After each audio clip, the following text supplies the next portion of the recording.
In the courtyard of the Xinjiang sect, a question arose. Which lineage do you wish to join? Undoubtedly, it is the renowned Knife Mountain of Elder Tiandao, where lies the ancestral burial ground of the sect, a place where one's strength can be amplified swiftly. I have heard that the Elder of the Five Elements, who has been in seclusion for a century, has finally emerged this year, seeking to select a personal disciple. I aspire to join the Five Elements peak. You might want to reconsider. It is common knowledge that the Elder has emerged from his 100-year meditation in pursuit of the rare metallic spirit root, regardless of whom you choose to follow. Just avoid the questioning cliff. Why? Are you not aware?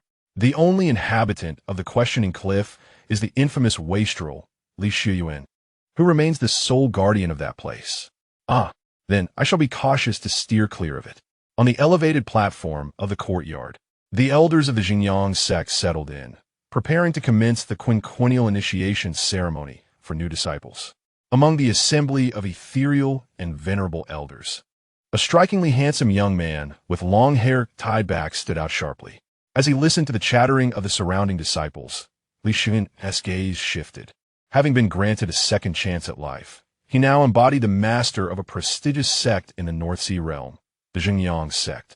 Alas, the original bearer of his name was a mere wastrel, incapable of cultivation, and had not fared well within the sect.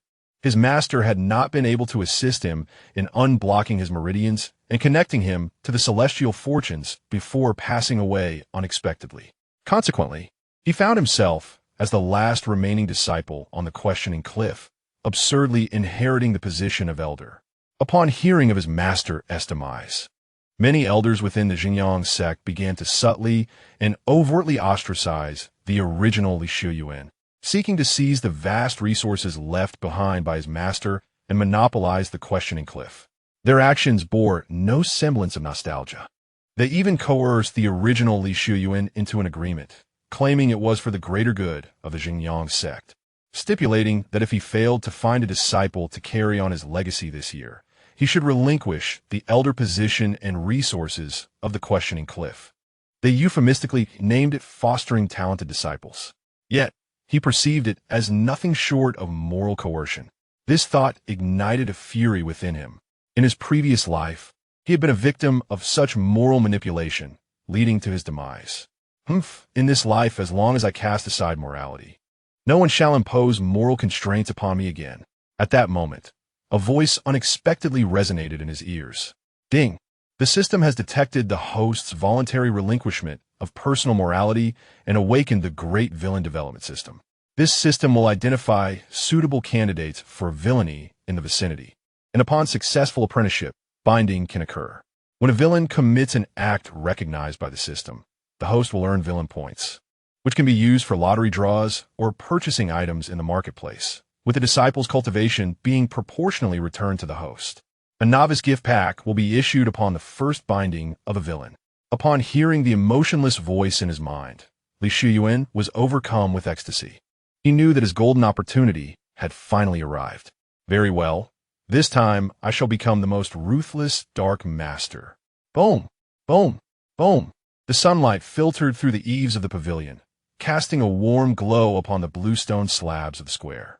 The new disciples, who had been chattering animatedly, fell into a profound silence as the resonant sound of the temple bell echoed from the back mountain of the sect. The elders from various lineages rose in unison alongside the venerable master of the Xinjiang sect, Qingming Zhenren, with a gaze as tranquil as a still pond. Qingming Zhenren did not utter a word, yet a harmonious resonance of profound wisdom reverberated through the square. Congratulations to all newly admitted disciples. You have successfully passed the sect's assessment.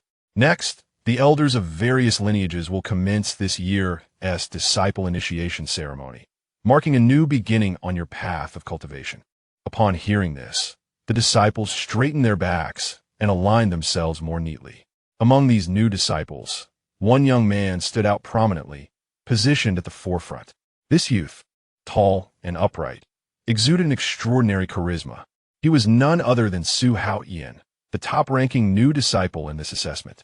During the evaluation, he had showcased an exceedingly rare metal spiritual root, deemed a prodigious talent seldom seen in a century.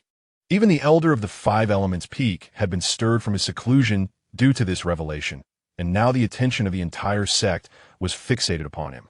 At this moment, standing before the assembly of elders and esteemed masters of the Xinjiang sect, a hint of uncontainable pride adorned his countenance, betraying no signs of trepidation. As he returned to the platform, the moment Qingming Jinren formally announced the commencement of the ceremony, the elder of the five elements, unable to contain his excitement, rose abruptly and approached the stage, bowing to the venerable master. "Master, allow me to commence." However, before the elder could finish, Qingming Jinren raised a hand to interject. Turning to the corner where Li Xiuyuan stood, he spoke calmly. "Xuan, the elders have previously expressed their desire for you to find a new disciple this year. Why not start with you?" "Master." The other elders immediately reacted with urgency, particularly the elder of the five elements, who glared at Li Xiuyuan with an expression of indignation. Yet, their protests were quelled by a mere gesture from the venerable master.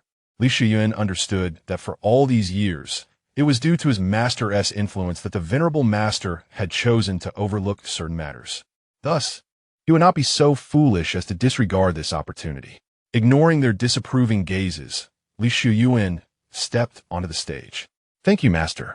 Since you have spoken, the elders have no grounds for objection," he stated, and they could only feign indifference while harboring their discontent. Li Xiuyuan approached the center, casting his gaze upon the assembly of disciples, his eyes roaming over each one, causing them to lower their heads in apprehension. After a brief moment, his gaze settled. "Among all present, I feel a connection with one individual, whom I wish to accept as my first disciple. That is Su." Upon hearing this, Su Haoyan immediately bristled, stepping forward and raising his hand to interrupt. "Elderly, please hold on." The attention of the entire assembly was instantly drawn to him. Su Haoyan, with an air of haughty confidence, slowly approached the stage, clasping his hands in a respectful bow. He acknowledged Elder Li's goodwill, yet his singular ambition was to be accepted under the tutelage of the elder of the five elements. He implored Elder Li to grant his request and select another. "What a farce! My pursuit of the immaculate Tao has only just commenced. Should I be chosen as a disciple by such a mediocrity, I would invite ridicule for eternity."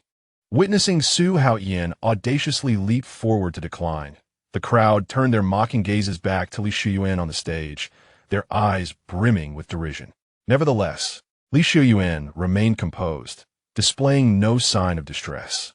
Instead, he regarded the suddenly emerging Su Haoyan with an expression akin to that of a bemused observer, his disdain palpable. A cold smile graced his lips. "How remarkably self-assured. Did I even utter your name? Such misplaced affection." Suddenly, the atmosphere grew tense, enveloped in an eerie silence. Techniques and mental methods. Common grade, yellow grade, profound grade, earth grade, heaven grade, immortal grade, saint grade. Realms. Qi cultivation, foundation establishment, core formation, golden core, nascent soul. Divine transformation, convergence, great ascendancy, tribulation crossing, ascension, chapter 2. A bold move. The master presents you with a grand gift. Self-indulgent. The four words resonated powerfully, causing a momentary lapse in the minds of all present. Among the crowd, Su Haoyan felt an unprecedented surge of anger. His face flushed and fists clenched so tightly that his nails nearly dug into his palms. "Though I, Li Xiuyuan, may not be remarkable, I do not accept just anyone as a disciple. The true apprentice I wish to take under my wing is Su Wan'er." Li Xiuyuan's voice, though not loud, reverberated clearly across the entire square. "Su Wan'er? Who is this prodigy? I have not heard of her before." The disciples murmured as they searched their memories for any trace of this name, but none seemed to recall this talent. However, the leader, Su Haoyan, felt a jolt of surprise at the mention, his eyes flickering with incredulity. Could it be her? At the back of the line, a young girl clad in a violet gauzy dress suddenly heard her name. She paused in disbelief, repeatedly assuring herself she had not misheard, before hesitantly stepping out from the ranks. I am Su Wan'er, honored to meet Elder Li." Upon hearing this, the crowd parted, turning to look back. They discovered a remarkably beautiful girl. Her graceful figure was adorned in a delicate violet dress, swaying gently with a breeze, reminiscent of a blooming violet. Her long hair cascaded like a waterfall, casually held up by a simple green jade hairpin, with a few playful strands falling against her fair neck. Her features were striking, with brows like distant mountains and eyes resembling autumn waters, long lashes fluttering delicately, revealing a hint of unease and embarrassment amidst the crowd. Is it truly her? Someone in the crowd swiftly recognized her. She's not that waste of a spiritual root, is she? It turns out to be her. I heard she ranked last in this assessment. As the whispers surrounded her, the girl grew increasingly self-conscious. Su Haotian turned to gaze in her direction, his expression turning grave. Observing the timid girl encircled by the crowd, Li Xiuyuan's mind was flooded once again with the earlier system panel. Detected potential for malevolence. Su Wan'er, 18 years old. Flawed water, spiritual root. Potential for malevolence. Orphaned at a young age. Subjected to the malice of her uncle during his guardianship. Forcibly stripped of her celestial ice spiritual root, which was then bestowed upon her cousin Su Haotian to aid in harmonizing yin and yang, thereby fortifying his unstable physique. After accepting her as a disciple, binding is possible. He had already gleaned from the system's information the tragic history of this girl. Having her talent stolen by her kin without her knowledge, she was left with only a withering, half-extinguished spiritual root to sustain her existence. Consequently, she faced derision and scorn from her peers, ultimately being expelled from her family. Was it her fault that her kin robbed her of her spiritual root? In contrast, Su Haotian and his ilk profited through despicable means, all while assuming an air of superiority and self-importance. Li Xiuyuan's expression hardened as he solemnly inquired, Su Wan'er, do you wish to join my Windacliff and take me as your master? Upon hearing these words, Su Wan'er felt a surge of panic. In the gaze of so many onlookers, she continued to bow her head in silence, at a loss for what to do. Just as she hesitated, a cold and ethereal female voice suddenly resonated within her heart. Agree to him. The timid girl seemed to find her resolve in that moment, and a flicker of vitality returned to her countenance. Yes.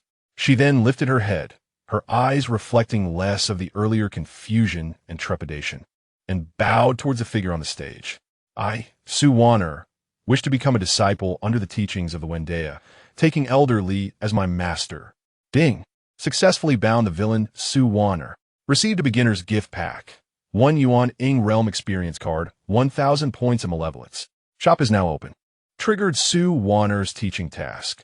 What is using evil to counter evil? Completion rewards. 7 grade elixir, Grand Dao, Shaping Yuan Pill. Divine Technique, Demon Subduing Staff Method. 1,000 points of malevolence.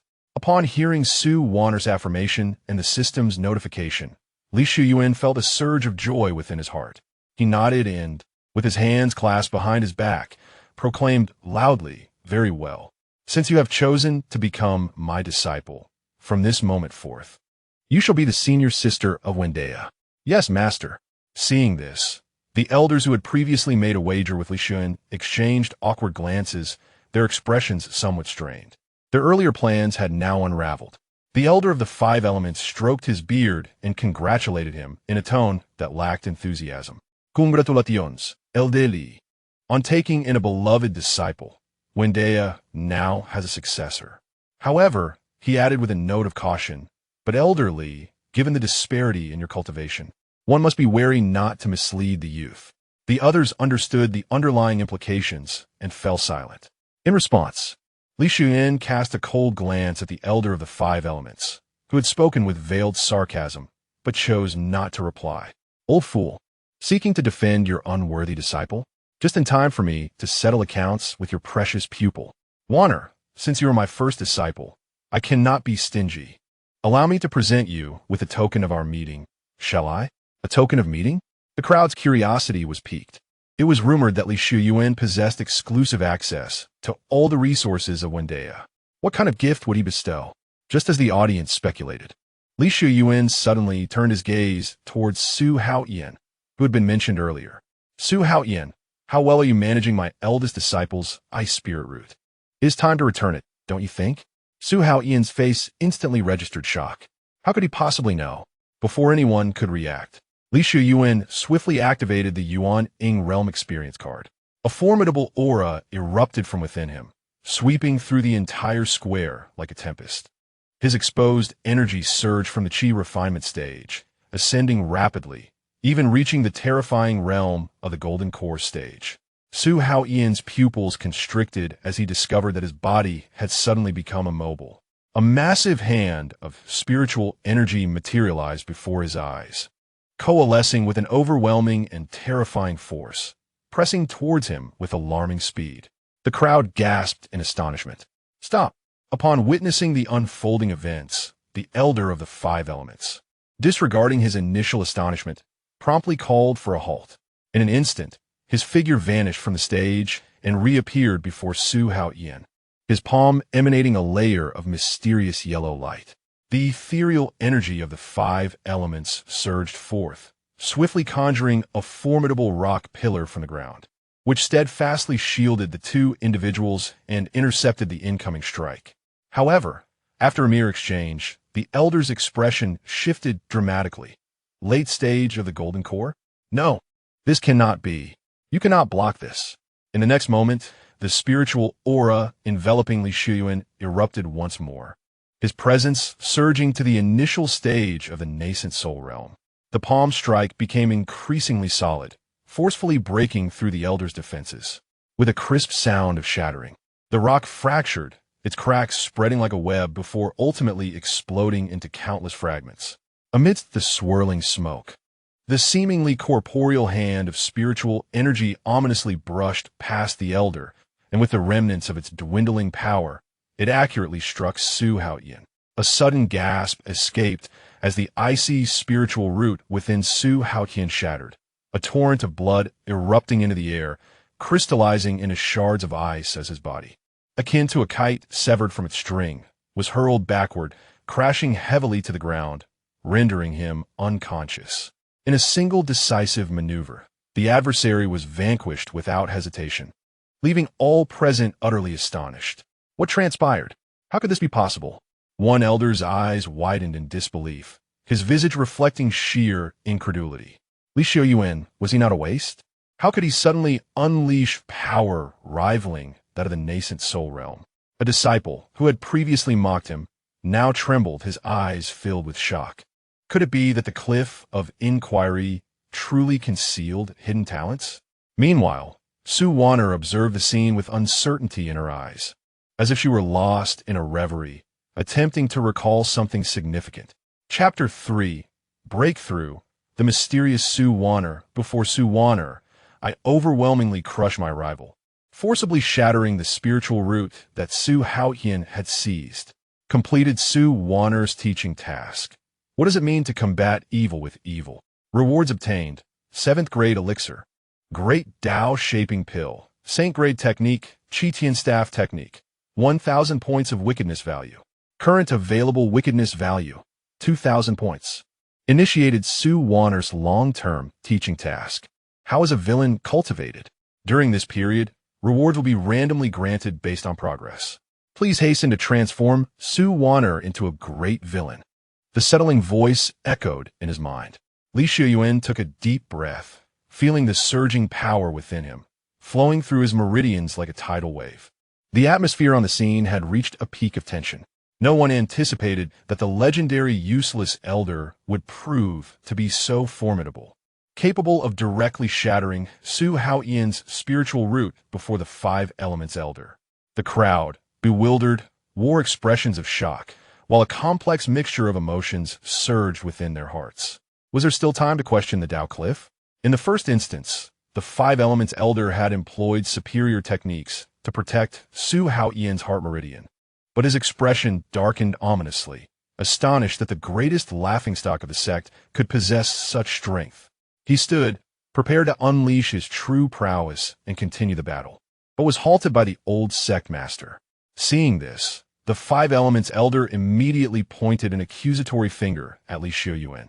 Old sect master, Li Xiuyuan has acted ruthlessly against a fellow disciple without discernment. He should be dealt with according to sect rules.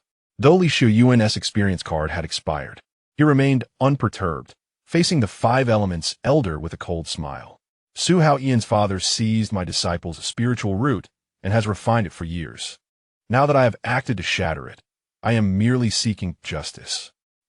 If the five elements elder doubted this, he could have the old sect master invoke the mirror of clarity to verify. Gasp! Upon hearing Li Xiuyuan's explanation, the news struck like a thunderbolt, shocking all within the Xinjiang sect, causing everyone to draw a sharp breath. It is well known that in the realm of cultivation, a spiritual root is fundamental to every cultivator.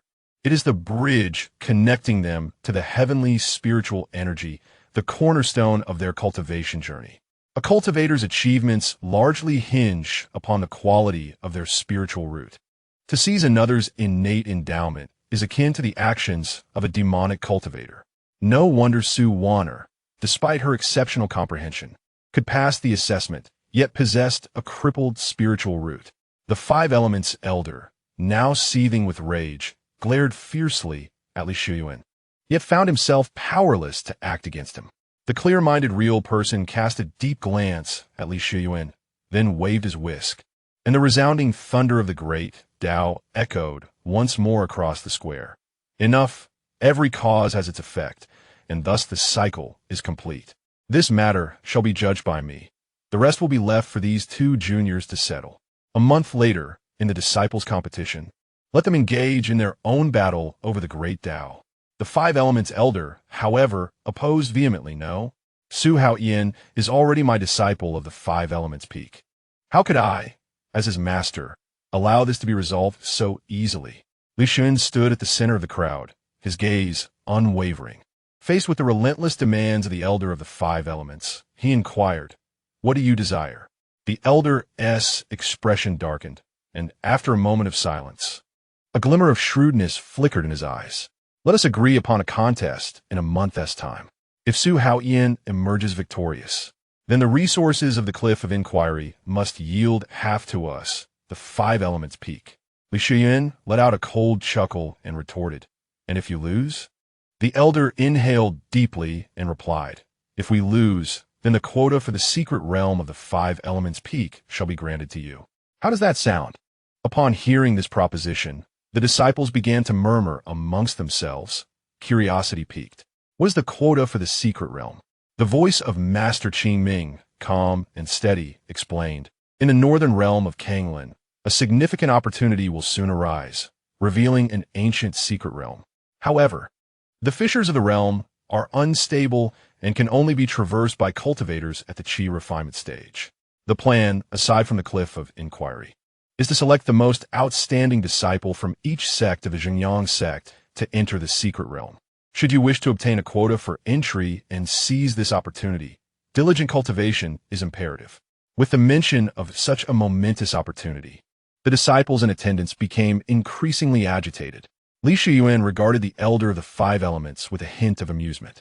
If only he knew the secret that resided within Su Wan, he might not speak so boldly.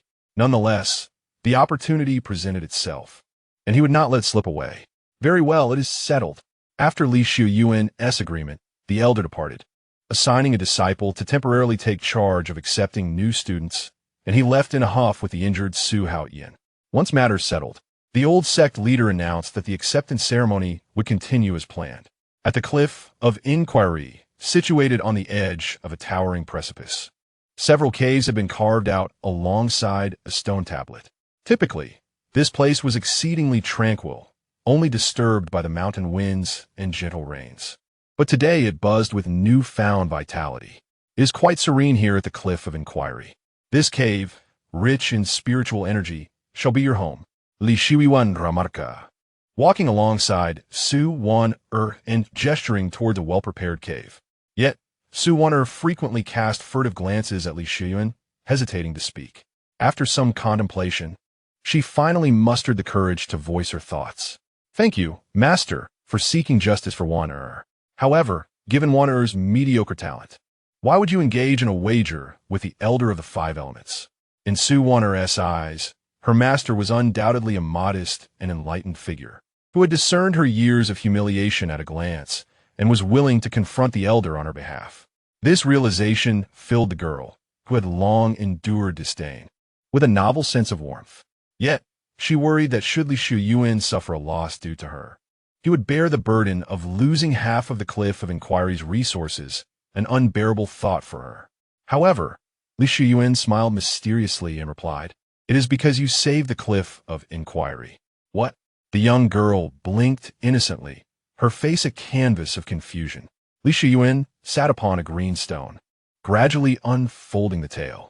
I had previously made an agreement with a group of elders that I must find a successor this year. Otherwise, the Wan'er would be relinquished and managed collectively by various sections.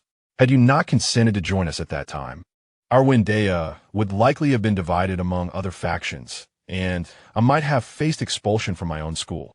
As Li Xiuyuan pondered this, he could not help but envision the scene of his being cast out, his fists tightening within his sleeves.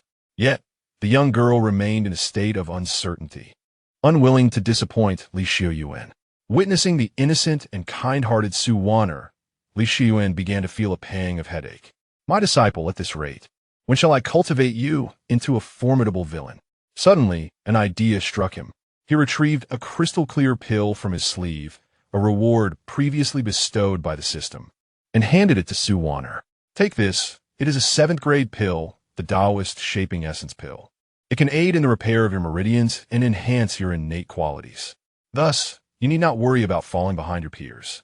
In the sunlight, the pill gleamed a deep purple, its surface radiating a gentle halo, as if it held the mysteries of the universe within. Its irregular shape exuded a sense of natural elegance, as if it were a spiritual entity birthed from the very essence of the world. The fragrance of the pill was not overpowering, yet remarkably pure. A single inhalation brought forth a warm current flowing through her body, as if cleansing all impurities. Upon sensing the scent of the pill, a voice within Wan'er resonated once more. "Quickly accept it. This pill can restore your fragmented spiritual root, and may even elevate your abilities further." However, Wan'er remained unmoved, hesitant to accept it. Sensing the girl's reluctance, Li Xiuyuan pressed it firmly into her hands. "Rest assured, the Wan'er possesses profound depth, cultivated over many years. This is merely a fraction of our resources. Moreover, you are my foremost disciple, the face of Wan'er. You must represent our sect with pride and dignity. This is what you rightfully deserve." Upon hearing these words, Wan'er finally accepted the pill, kneeling silently in deep reverence. Li Xiuyuan, witnessing this, smiled slightly before departing. After ensuring the cave dwelling was properly arranged, that night, Wan'er sat cross-legged upon the stone bed, tightly gripping the Taoist Shaping Essence pill. She took a deep breath and placed the pill in her mouth. It dissolved instantly, a wave of warmth coursing down her throat and swiftly spreading throughout her body. Wan'er felt a surge of powerful energy surging within her, her meridians beginning to emit a faint glow, as if something was flowing within them. As time passed, the energy within her intensified, and her meridians began to radiate brilliant light, as if countless stars were shimmering within. She sensed her meridians being gradually restored, the previously blocked passages becoming free once more. Under the nourishing effects of the pill, the remnants of her ice-cold spiritual root began to regain vitality, astonishingly manifesting a mesmerizing brilliance, merging together in harmony. 3 days later, Wan'er sat quietly in the cave, her form enveloped by the recently gathered waves of spiritual energy. After a brief moment, she gradually opened her eyes. Yet, those orbs, once clear and innocent, had transformed into depths as profound as a frigid pool, seemingly capable of perceiving the very essence of all things in existence, evoking a sense of apprehension in those who dared to gaze upon them. As she gently raised her hand, it appeared as though delicate ice crystals began to form in the air, only to dissipate silently moments later. Observing this, she furrowed her brow slightly, her lips parting with a hint of disappointment. Alas, this girl's physique remained far too fragile. Chapter 4. Cultivating while lying down. Henceforth all techniques belong to the disciple. This young woman possesses a heart of pure benevolence. I had once promised her a life of unimpeded ascent, and now, with a singular Taoist essence restoration pill, her spiritual roots have been mended. marking her first step forward. Alas, her cultivation remains insufficient. After merely 3 days of arduous practice, she succumbed to slumber, granting me an opportunity to breathe freely. As I spoke, Xiuyuan gazed deeply, her expression momentarily solemn, seemingly recalling the past. She surveyed the somewhat rudimentary cave dwelling, her face subtly tinged with a rare sense of helplessness. I, Luo Qingxuang, ascended to the position of empress a millennium ago, founding the Luo Xin dynasty. What glory did I once possess? Yet, who could have anticipated that after breaking through to the great completion, I would be ensnared in a period of weakness, nearly losing my very soul to treachery.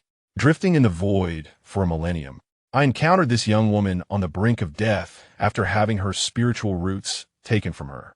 This encounter provided me with the chance to return. Now, having the opportunity to embark on the path of immortality once more, I am determined to uncover the truth of the events that transpired in the past. In the realm of cultivation, resources, wealth, partners, and suitable locations are indispensable. As an empress, she lacks neither mystical arts nor companion.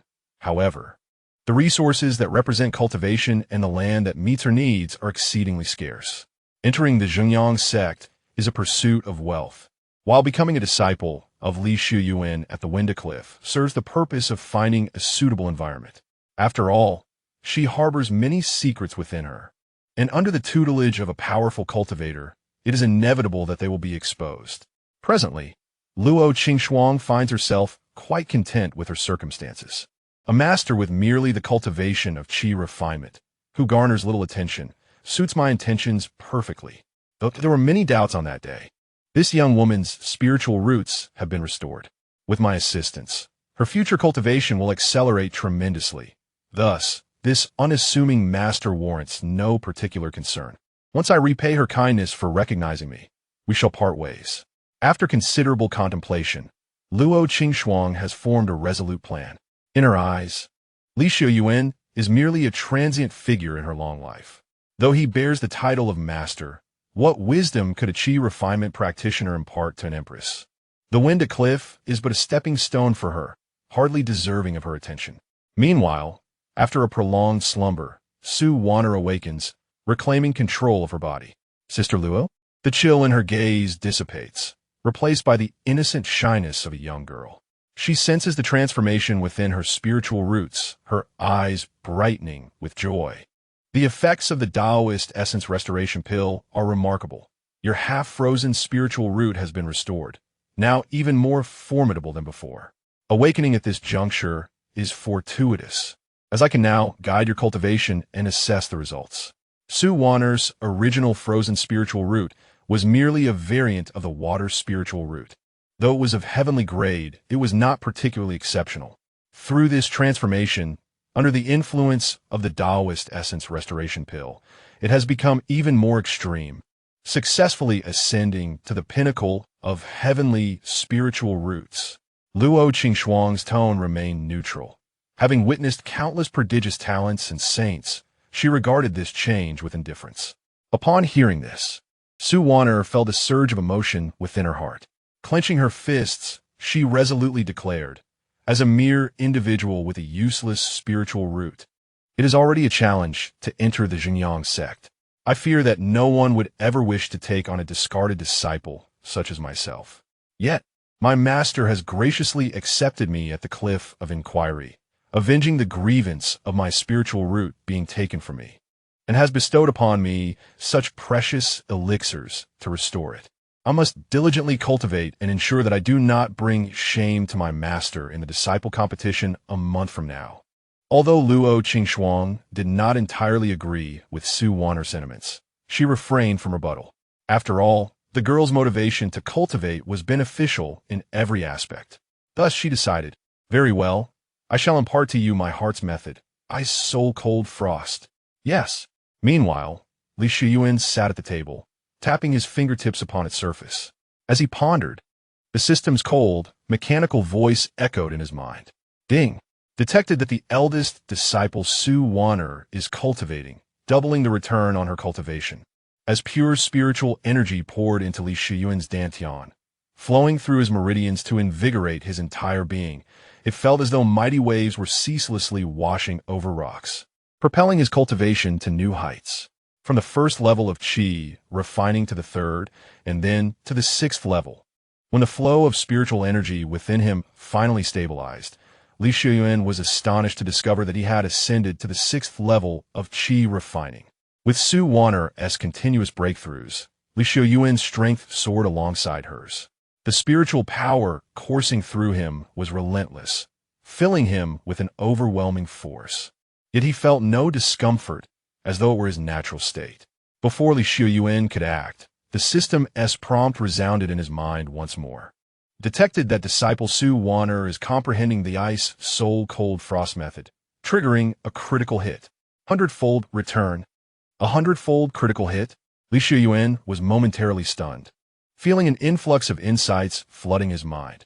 Ice, soul, cold, frost, perfected. He transcended the initial awkward stages of entry and small mastery, directly grasping it fully. Such a decisive advancement, he ascended to the perfected realm. With a mere wave of his hand, ice crystals began to form around him, frost blooming like ethereal snow lotuses upon the crystalline surface. Within these snow lotuses lay an aura of terrifying cold. With just a thought, they could unleash a formidable force. Li Xiuyuan, filled with excitement, retracted his spiritual energy, causing the surrounding ice crystals to shatter at will, scattering into a realm of frost. Su Wan'er's doubled return on her cultivation allowed him to successfully reach the sixth level of qi refining. Simultaneously, he gained 100-fold insight from her understanding of ice, soul, cold, frost. And this was merely the beginning. With a smile in his eyes, Li Xiuyuan could not help but envision a future where breakthroughs would come effortlessly. He murmured softly to himself, if that is the case, why should I toil away practicing the celestial staff technique? I shall simply entrust all techniques and methods to my disciple to learn. In the depths of Su Wan'er's cave abode, Li Xiuyuan stepped inside. Within her consciousness, Luo Qing Shuang, who was ever vigilant of her surroundings, also sensed the presence of Li Xiuyuan. Sixth level of qi refinement, Luo Qing Shuang was momentarily taken aback. When Li Xiuyuan forcibly incapacitated Su Hao Tian with his nascent soul cultivation, she found it astonishing. However, she had encountered various secret techniques that temporarily elevated one's cultivation, and thus regarded Li Xiuyuan as somewhat peculiar. Yet to witness such a dramatic enhancement in such a short span. Although Li Xiuyuan stood alone at the cliff of inquiry, the Xinjiang sect had not ceased to provide him with a plethora of resources over the years. Perhaps, having taken on a disciple, he was unwilling to be surpassed by Su Wan'er in cultivation, and thus resorted to some hidden reserves. Otherwise, how could there be such a remarkable ascent? It might be a bit forceful, but Luo Qing Shuang could only interpret it thusly. Simultaneously, Li Xiuyuan noticed Su Wan'er seated cross-legged upon her bed, her eyes tightly shut, her entire being enveloped in frost, clearly still immersed in her meditation. Upon observing the diligence of his disciple, Li Xiuyuan felt a wave of relief wash over him. It was hard not to be fond of such an obedient student. Evidently, the spirit within his disciple was quite responsible. Li Xiuyuan smiled softly. He had already ascertained Luo Qing Shuang's existence through the system, and the icy essence was likely the handiwork of this empress. The reason he remained silent was simply because he understood that Su Wan'er and Luo Qing Shuang were mutually beneficial, and since he could not accompany them at all times, it was preferable to tolerate this grandfatherly presence within the ring. He stood quietly by, awaiting Su Wan'er to awaken from her cultivation. However, to his surprise, her aura suddenly grew heavy, and her entire body began to tremble uncontrollably. This is not right. Luo Qing Shuang's voice turned cold as she swiftly investigated Su Wan'er's condition. The icy essence resonated with the cold, ice, spiritual root, and this heart method was truly a perfect match for her. The synchronization of the cultivation technique and the spiritual root was a monumental opportunity. It was not meant to manifest at this moment. The excessive compatibility between the heart method and the spiritual root rendered the experience she had previously imparted ineffective. If this girl continued her practice, the effects of the spiritual root would exceed expectations, ultimately leading to assimilation and her transformation into an ice sculpture. Luo Qingxuan felt an urgent stir within her. As a master of the icy essence, she was not unfamiliar with this predicament, having experienced it herself. Yet, now, without a physical body to utilize, any forceful interference would undoubtedly plunge her into a prolonged slumber, potentially spanning millennia. By then, the world would have changed beyond recognition, and her spirit might well dissipate. As a former empress, she could not bear the thought of committing such a grave error.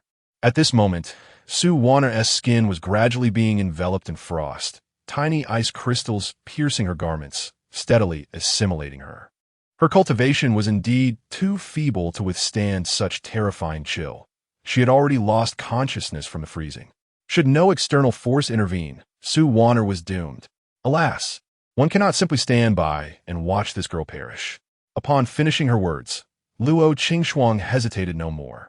Just as she was about to take action, Li Xiuyuan's voice unexpectedly resonated, revealing the essence of Wan'er's sudden affliction. Was it excessive force?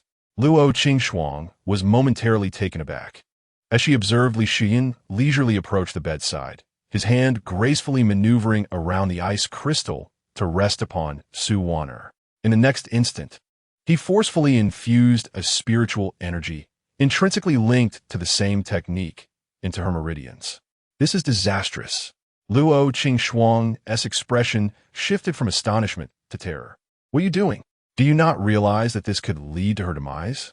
In such a precarious state, the most prudent course of action for a mere 6th-level Qi refining novice would be to halt Wan'er's cultivation, instead of recklessly compelling her to continue with the infusion of spiritual energy. Unless Li Xiuyuan possessed a deeper comprehension of the technique than she did, it was improbable that he could stabilize the situation with such a meager cultivation level. Fuming with indignation, Luo Qingxuan vented her frustrations, but Li Xiuyuan remained oblivious. In fact, he employed even greater power to facilitate the flow of her meridians. Fool! Fool! Fool! Luo Qingxuan was incensed to the point of her scalp tingling. She could distinctly sense Wan'er's condition deteriorating rapidly. If this continued, it would surely lead to calamity. Wait, hold on. Is he actually familiar with my technique? How is that possible? Luo Qingxuan's expression faltered as she perceived the frost within Wan'er gradually dissolving within the extreme cold. Remarkably, her cultivation was also advancing steadily. In no time, Wan'er, who had been rendered unconscious by the frigid temperatures, began to awaken. Upon seeing Li Xiuyuan before her, warmth flooded her heart. Thank you, Master, for your assistance. Wan'er glanced down and was horrified to find her garments pierced by the ice crystals. Now, as the ice melted into water, her delicate, fair skin was laid bare beneath her attire. Even after enduring such trials, her skin remained as pure and radiant as jade. Fragments of torn fabric rested upon her rounded thighs, subtly enhancing her allure. How could she possibly present herself in such a state before her master? Wan'er's mind blanked. Her face flushed crimson as she instinctively covered her chest, yearning to escape the embarrassment that engulfed her. Hush, do not speak. Focus on circulating your spiritual energy. In your future practice, you must exert even more effort than before. Li Xiuyuan interjected, cutting through Wan'er's chaotic thoughts. Continue. Cultivating? How can I continue in this situation? Wan'er wished to voice her concerns, but realized that Li Xiuyuan's attention was entirely elsewhere. Despite her overwhelming shame, she could only continue with her cultivation, her face still radiating a deep blush. Suddenly, a remarkable phenomenon occurred, as ethereal cold light emanated from Li Xiuyuan, chilling the cave with a biting wind. With Li Xiuyuan's assistance, Wan'er's comprehension of the ice soul frost reached an unprecedented pinnacle. Perfected. How could it possibly be at the perfected realm? This was my unique technique. The secrets of such techniques are strictly forbidden. Moreover, her icy demeanor is known only to herself in this world, let alone Li Xiuyuan, who is but a mere Qi refining disciple of the Zhengyang sect. Luo Qingxuan witnessed the entire scene, her eyes widening in astonishment, feeling a chill run down her neck. Under Li Xiuyuan's forceful intervention, Su Wan'er's cultivation this time reached a new pinnacle. In a short while, with Li Xiuyuan's assistance, Su Wan'er gradually concluded her practice. Once successful, she emerged, her face flushed with embarrassment after changing her tattered garments, to meet Li Xiuyuan. "Master, how is it that you also comprehend my technique?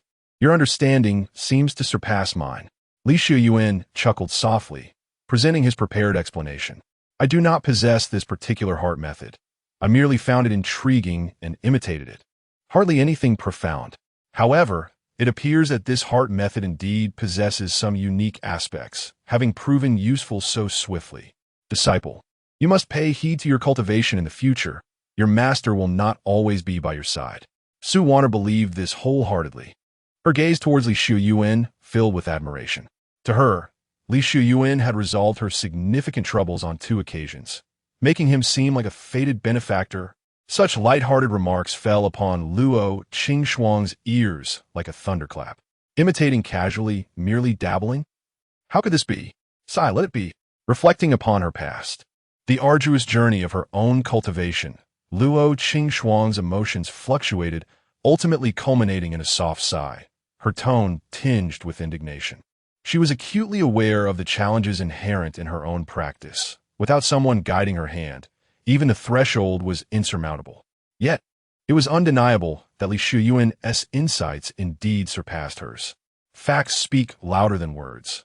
Could it be that this person possesses an extraordinary understanding? Luo Qingxuang extended her spirit, meticulously probing Li Xiuyuan's cultivation level, only to repeatedly discover no change. He genuinely remained at the 6th level of qi refinement. The more she pondered, the deeper her doubts grew. Well, since the training has concluded, let me impart some further knowledge to you. Li Xiuyuan Buddha Abruatsmila. Yet, to Su Wan'er, it carried an inexplicable eeriness. Chapter 6. Misguiding the Youth. Teaching the dog-beating stick technique? Strike me here. Aim for this spot. Li Xiuyuan stood with his back to Su Wan'er, pointing to the back of his head, his tone suffused with fervent anticipation. Su Wan'er remained frozen in place, grasping a thick, hefty stick, her eyes clouded with confusion. "Do not hesitate. Strike here with all your might, without reservation. A blow to the knee as well. Do not feel embarrassed." This bizarre conduct left Su Wan'er in a daze, yet she obediently complied with Li Xiuyuan's instructions. What sort of technique is being imparted here? Could it possibly be related to the secrets surrounding Li Xiuyuan? Luo Qingxuang witnessed the entire scene, several times teetering on the edge of interrupting Su Wan'er.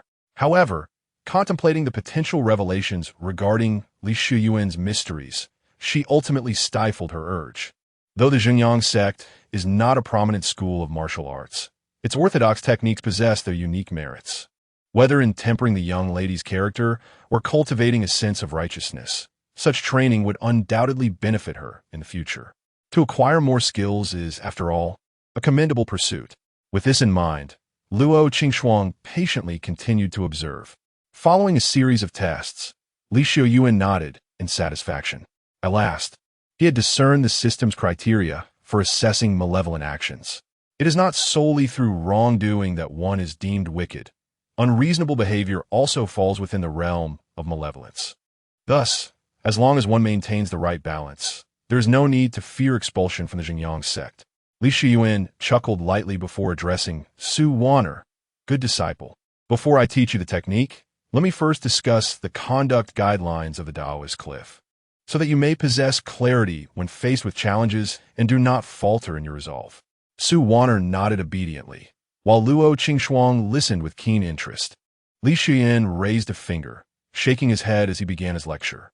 If someone approaches with ill intent and questions you aggressively, yet you believe you are in the right, how should you respond?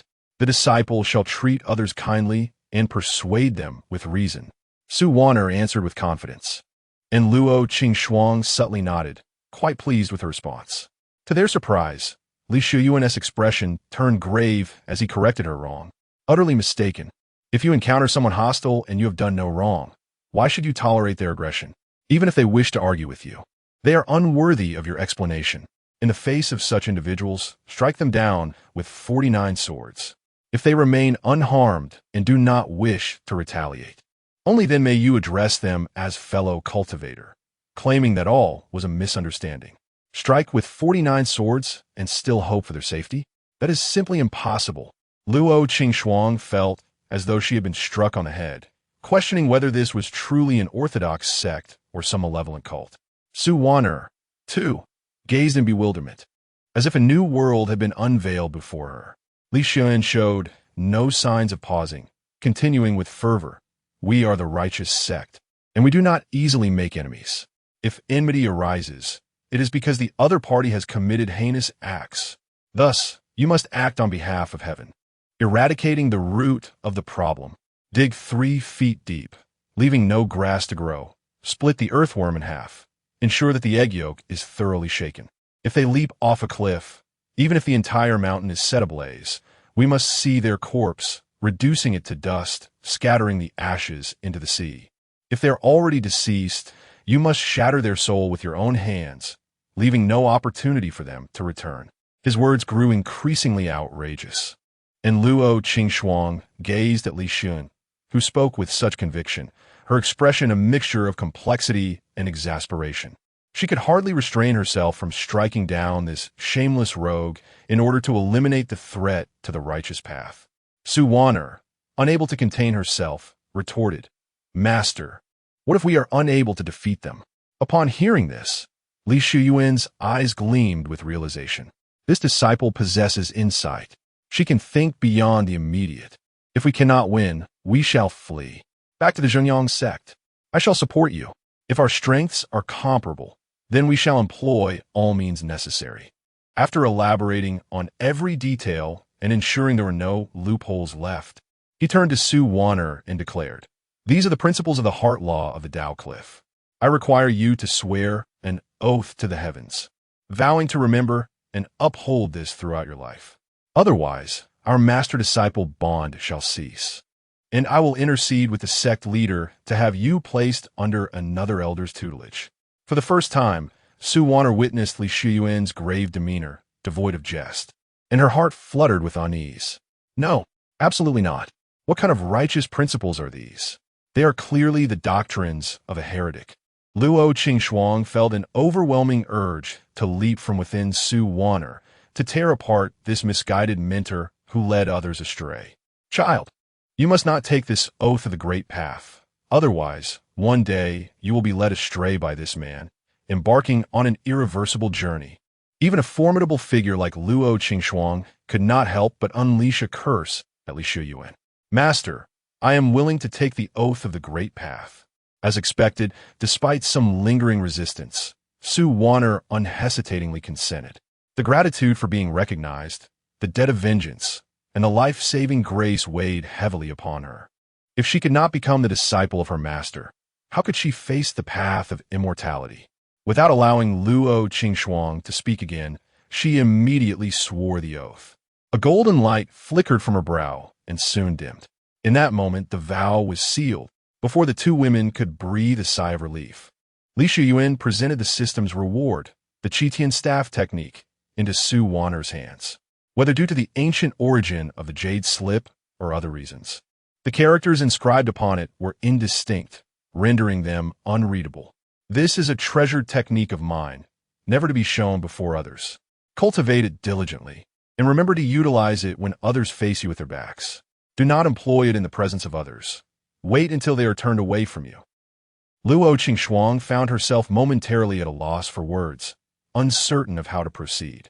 However, Wan'er held steadfast in her conviction. While there may be critiques regarding her master's mental techniques, there could be no doubt about the efficacy of the martial arts he imparted. She reached out to accept the teachings, her curiosity evident as she turned to Li Xiuyuan and inquired, "Master, what is the name of this martial art?" "The name?" Li Xiuyuan replied without lifting his gaze, turning to exit as he casually remarked, "If it pleases you, call it the dog-beat stick technique." "The dog-beat stick technique?" Luo Qingxuan was instantly incensed, her heart racing with indignation. Were it not for her inability to control Wan'er's body, she would have certainly rushed forward to deliver him a severe reprimand. Previously, she had felt a flicker of fondness for this individual due to his repeated assistance to Wan'er but that sentiment had now evaporated entirely. Li Xiuyuan, however, remained unfazed. With the presence of that empress within Su Wan'er's form, coupled with Su Wan'er's celestial-grade spiritual root and exceptional comprehension, he harbored no concerns about her mastering this martial art. Chapter 7. Feedback once more, child. This particular martial art is not suited for you. It would be prudent to set it aside for now. I shall impart to you other techniques that are more appropriate. I do not perceive this so-called dog-driving stick technique to possess any profound depth. Your time will be better spent elsewhere. Luo Qingxuang's tone was frigid, her expression indifferent as she articulated what she believed to be the truth. Yet, the typically obedient Su Wan'er surprisingly did not acquiesce. She gazed at the jade slip in her hands, pondering for a considerable time before she finally spoke. Sister Luo, regardless of how unreliable our master may seem, this technique is, after all, his heartfelt intention. I cannot betray his expectations. At the very least, I should give a glance. Su Wan'er quietly argued her case, and Luo Qingxuang, far from being taken aback, made no attempt to dissuade her. Your stubbornness is well known. Once you have set your mind on something, you refuse to alter it. If that is the case, then do open it and take a look.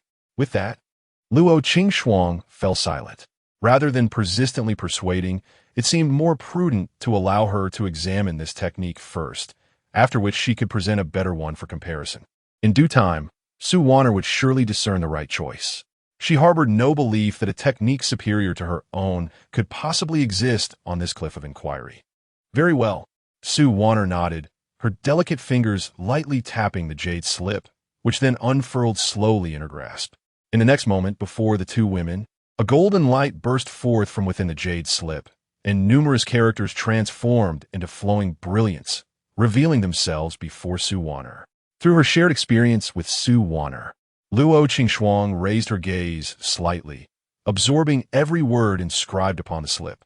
The stick conceals the universe, poised to shatter the heavens. Its might rivals that of the celestial. How familiar it all seemed. With but a single glance, Luo Qingxuang's brow furrowed, and as she contemplated, she nearly spoke, only to find her voice falter in an instant. Su Wan'er blinked in confusion, awaiting Luo Qingxuang's commentary, only to be met with an exclamation that suggested she had encountered Spectre. This is the Qitian stick technique. How could such a martial art be in his possession? Luo Qingxuang momentarily lost her voice, unable to maintain her previous composure. Though she bore no physical form, she could distinctly feel a burning sensation on her delicate face. Is the Qitian stick technique truly remarkable? Su Wan'er, lacking extensive knowledge about the hierarchy of martial arts, clearly did not grasp the significance of the jade slip in her hands. Luo Qingxuang, momentarily speechless, took a long breath to regain her composure before explaining. Martial arts and mental techniques, classified from the lowest to the highest, can be divided into the following ranks: mortal, yellow, profound, earth, heaven, immortal, and saint.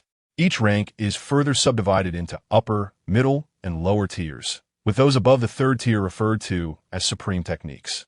This particular technique, known as the Qitian stick technique, belongs to the supreme rank of saint-level martial arts, and is regarded as the most formidable method of combat in this realm.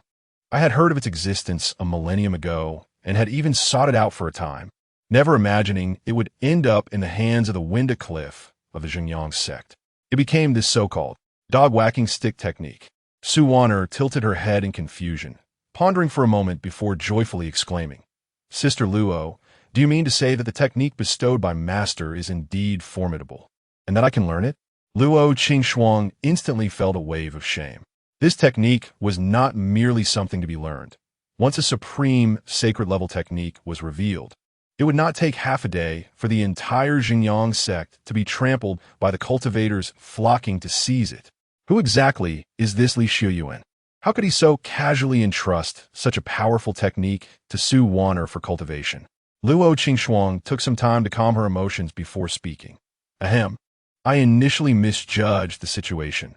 This technique far exceeds my expectations. Since this is the case, there is no need to seek other methods of cultivation. A millennium ago, I had a certain interest in stick techniques and had discussions with numerous masters of this discipline. Since you wish to learn, I shall delve into it, and see how I can guide you in cultivating this technique." Upon hearing this, Wan'er's face lit up with joy as she clutched the jade slip and accompanied Li Xiuyuan to the back mountain of Wan'er Cliff to explore the methods of cultivating the technique. Days later, on an otherwise tranquil afternoon, a sudden gust of wind arose, and dark clouds obscured the sky. Within the clouds, thunder rumbled, enveloping the entire Xinjiang sect in an ominous shroud, causing a wave of anxiety to sweep through its members. At the back mountain of Wan'er Cliff, in an open space, Wan'er, with her delicate form, gripped a thick and heavy wooden stick tightly. As she danced with it, the sound of the wind echoed. Each strike reverberated through the air as if about to shatter the very void. Just one more step, and the Qitian stick technique would be within reach. Li Xiuyuan extended her spiritual force into every inch of Wan'er's flesh, adjusting her physical state, unable to suppress her thoughts. This young girl is indeed a prodigy in martial arts. Though I have guided her, her comprehension is nothing short of extraordinary. Since the first day of observing the technique, she has cultivated it to this level in less than 5 days. Now, with the phenomenon of the heavens, she is merely one step away from entry. As this thought crossed her mind, she noticed Wan'er's breathing had become more labored, beads of sweat cascading down her face. Her movements quickened, reaching the limits of her strength, yet she refused to yield even an inch. "Give me strength, strike." With a sharp cry, Wan'er's stick surged like a dragon, and in an instant, a fierce and brilliant golden light erupted. Bang! A tremendous sound erupted where the stick struck, reverberating with astonishing force across Wan'er Cliff. For 1,000 miles, all living beings paused in silence, drawn to the source of the immense sound, only to witness a towering pillar of golden light stretching upwards, as if attempting to pierce the heavens, seeking to unveil the wonders of the celestial realm. What is this commotion? Such might seem to herald a phenomenon of the technique. But is it not a bit too exaggerated? Could it be that some long-hidden master has created an unparalleled technique? The entirety of the northern Kanglan realm was thrown into turmoil, leaving many cultivators in shock and disbelief. Speculations abound, yet none can arrive at a definitive conclusion. Only Li Xiuyuan, having witnessed this breathtaking spectacle, cannot help but marvel in awe. Truly, this is the extraordinary cultivation technique I have pursued for so long. I fear that following this pillar reaching the heavens, countless eminent figures in the northern realms will find it impossible to sleep peacefully. Meanwhile, at the foot of the Inquiry Cliff outside a cave residence, Li Xiuyuan reclines in a crimson rocking chair, gently waving a fan in his hand, savoring the rare afternoon tranquility. This is what life should be. How I had endured such hardships before remains a mystery. The moment Wan'er struck with her staff, unleashing a magnificent phenomenon, the system's alert chimed in response. Ding! Detected that the senior disciple Wan'er is cultivating, triggering a critical hit. Tenfold return.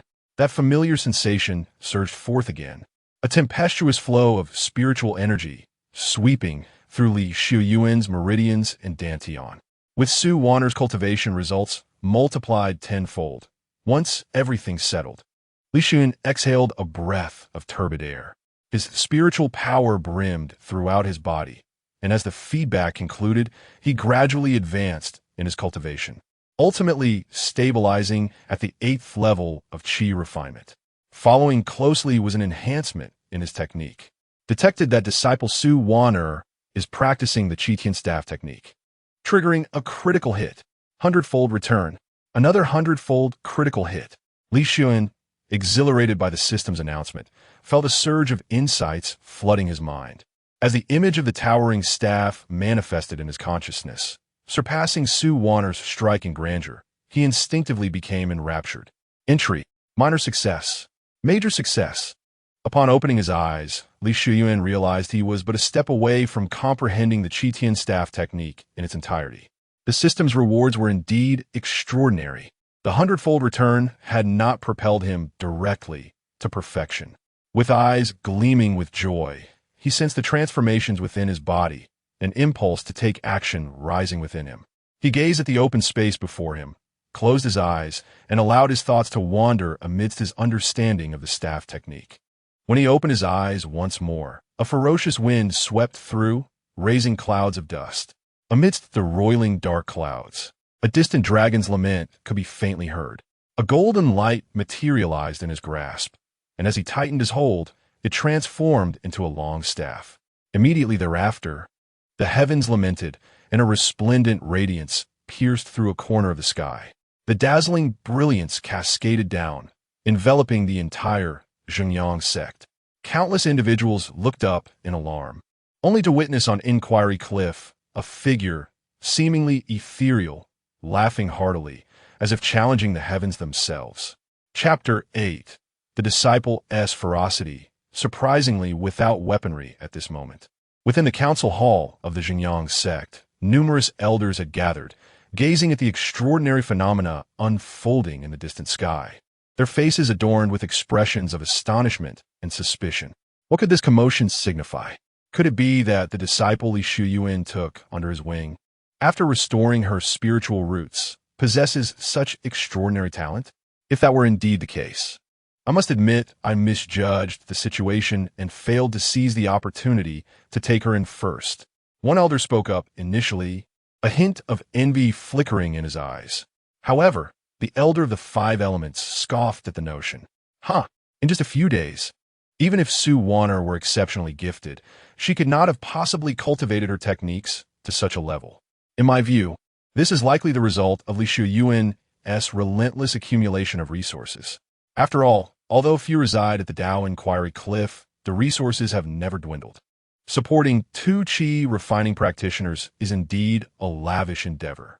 Seeing the displeasure on the face of the elder of the 5 elements, the other elders quickly chimed in, voicing their discontent regarding Li Xiuyuan monopolizing the sect's resources as a mere qi refining practitioner. Such forced accumulation of resources would ultimately yield nothing more than a hollow practitioner, devoid of true merit, unworthy of recognition. Li Xiuyuan, for the upcoming disciple conference in a month, seems willing to invest heavily indeed. Just as the elders debated and argued, a sudden thunderous sound erupted. They turned to the source of the noise, only to behold a colossal golden pillar resembling a giant staff standing proudly atop the Dao Inquiry Cliff, as if it sought to pierce through the heavens, exuding an overwhelming aura of authority. Within the golden light, a figure stood resolutely, radiating an air of unyielding confidence. This is Li Xiuyuan? Could he possibly be breaking through to a new realm? Wasn't he it just days ago that he had unexpectedly revealed his strength at the nascent soul stage? The many elders present instantly felt their expressions shift.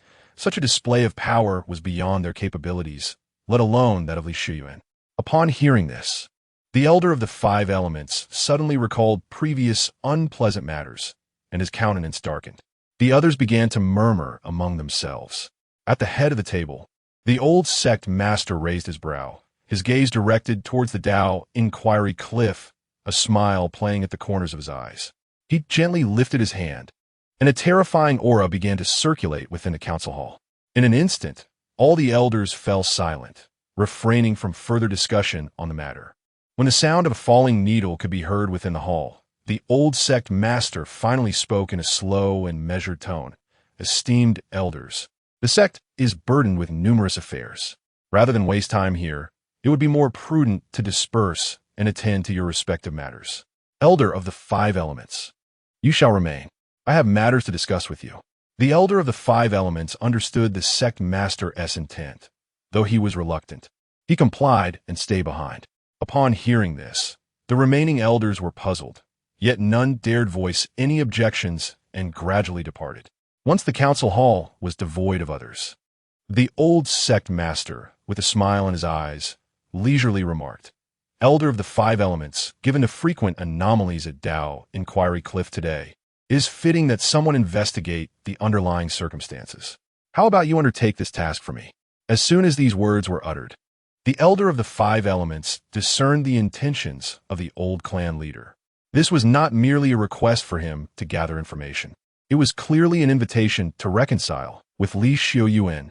The elder's expression darkened slightly, yet, facing the smiling old clan leader, he reluctantly acquiesced. Ah, splendid. After all, the Cliff of Inquiry is part of my Xinjiang sect. Since Xiuyuan has acted thoughtlessly, causing such a commotion, the elder, considering their shared ties, should offer more guidance.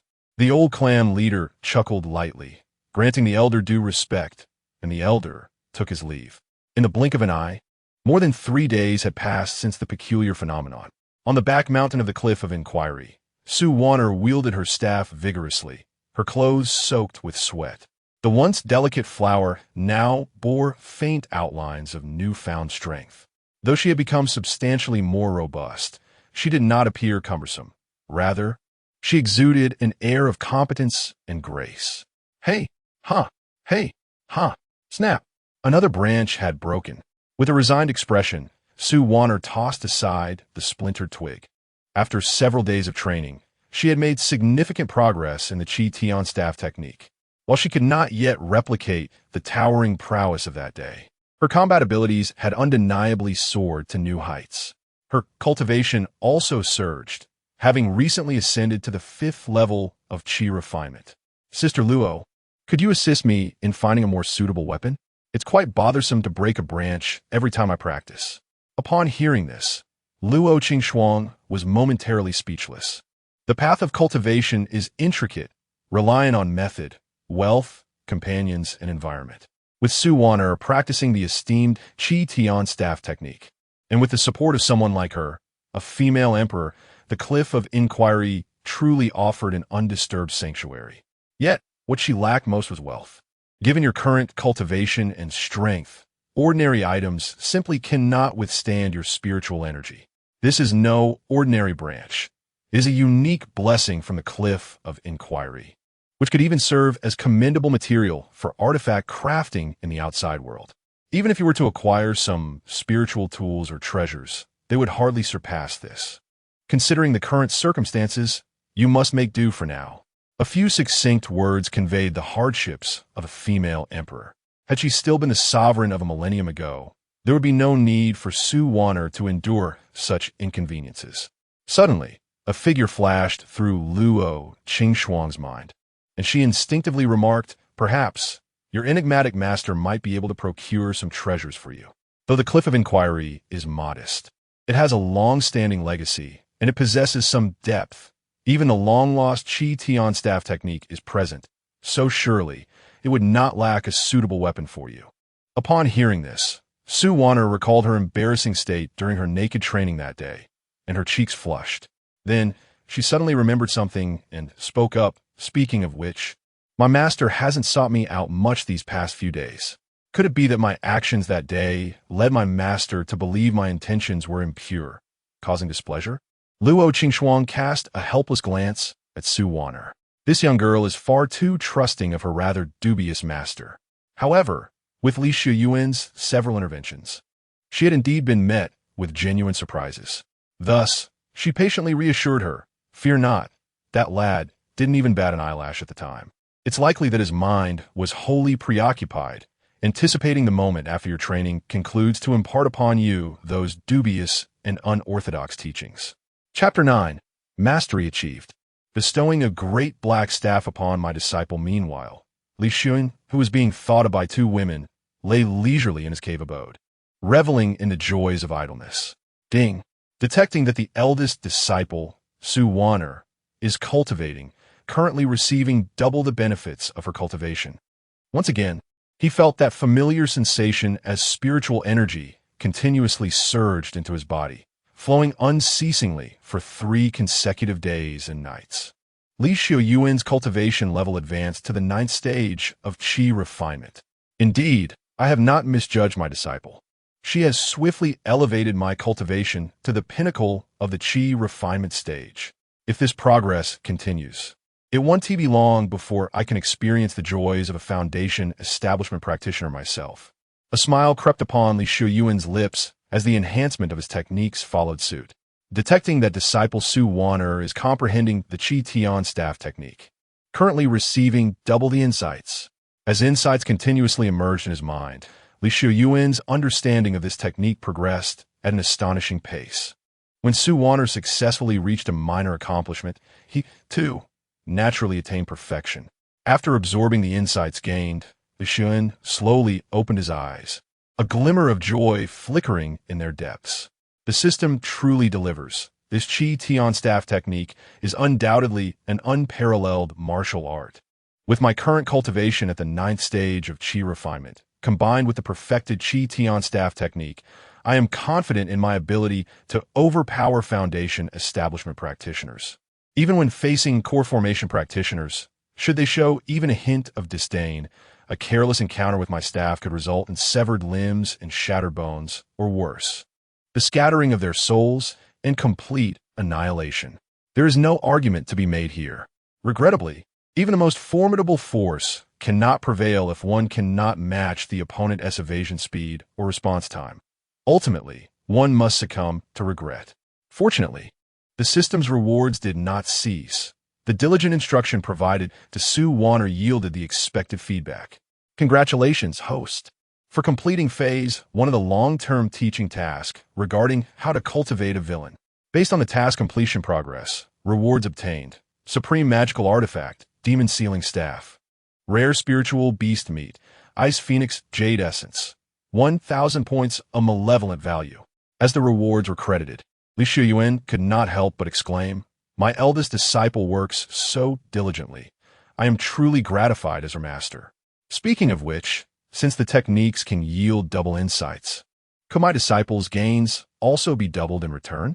The mere thought of such a possibility filled Li Xiuyuan with excitement. With the staff in hand, which Wan'er could also utilize for her practice of the Qi Tian staff technique, it was high time to pay a visit to my dear disciple. With that, he set off in the direction of Wan'er. Before long, Li Xiuyuan fortuitously encountered Wan'er, who had been forced to cease her cultivation due to a broken branch of the fuyin tree. Upon seeing Li Xiuyuan, Wan'er's initially gloomy mood brightened instantly, and she ran toward him with a smile. "Master, have you come to see me?" Li Xiuyuan extended his large hand, affectionately ruffling her hair, and replied with a smile, "Since I am here, it is only natural that I come to see you." Suddenly, he effortlessly retrieved the demon-subduing staff awarded by the system and naturally placed it in Wan'er's embrace. This object appeared to be nothing more than an ordinary wooden stick, entirely black, large, and thick, devoid of any remarkable characteristics. Luo Qingxuang had held a flicker of anticipation earlier, but upon closer inspection, her heart sank with a vague sense of disappointment. She had hoped it would be an extraordinary artifact akin to the legendary Qi Tian staff, but it seemed she had overthought it. She wondered if this item could sustain Wan'er until she perfected her cultivation. However, Wan'er held a different perspective. Gazing at the staff, which was taller than herself and could barely be grasped with one hand, her eyes sparkled with delight as she looked up at Li Xiuyuan. "Master, is this for me? Since I have given it to you, it is yours. Practice diligently, and when you grow stronger, I shall procure an even more formidable one for you," Li Xiuyuan replied. Upon hearing this, Wan'er's joy was palpable as she tightly hugged the demon-subduing staff, exclaiming, "Thank you, master. I truly adore this weapon. What is its name?" Without a moment's thought, Li Xiuyuan casually responded, "If it makes you happy, let us call it the Big Black Stick." Wan'er found nothing amiss with this rather crude yet fitting name, her hand itching to try it out, but she restrained herself in front of Li Xiuyuan. Big Black Stick? Such a vulgar yet appropriate title rendered Luo Qingxuang speechless, prompting her to cease observing the interaction between the master and disciple. Retreating into Wan'er's consciousness for rest, Li Xiuyuan chuckled softly, his gaze tenderly fixed on the girl who seemed ill-suited for the staff, while his mind lingered on the matter of the system's return. Yet, as he waited, no notification from the system rang out, and a hint of helplessness crossed his face. He couldn't help but think, the experiment has failed. The system certainly does not leave such glaring loopholes. Nonetheless, it was merely a broken stick. After all, left in his possession, it would serve little purpose. Only by giving it to Wan'er could it truly be utilized. He indeed preferred the days of leisurely cultivation where his progress soared effortlessly. Since the item could not be returned, Li Xiuyuan decided to let it go and turned his cheerful gaze towards his sole disciple. "Wan'er, you are currently merely at the 5th level of Qi refinement. yet to enter Foundation establishment, making it impossible for you to fast. Let's take a day of rest today. I shall personally prepare a meal for you, as a reward for your efforts. After all, to make a horse run, one must ensure it is well fed. Li Xiuyuan was not like those unscrupulous merchants. He could not bear to treat his beloved disciple poorly. Upon hearing that her master would cook for her, Wan'er hastily waved her hands. No, no. How could a master cook for his disciple? Do not worry, master.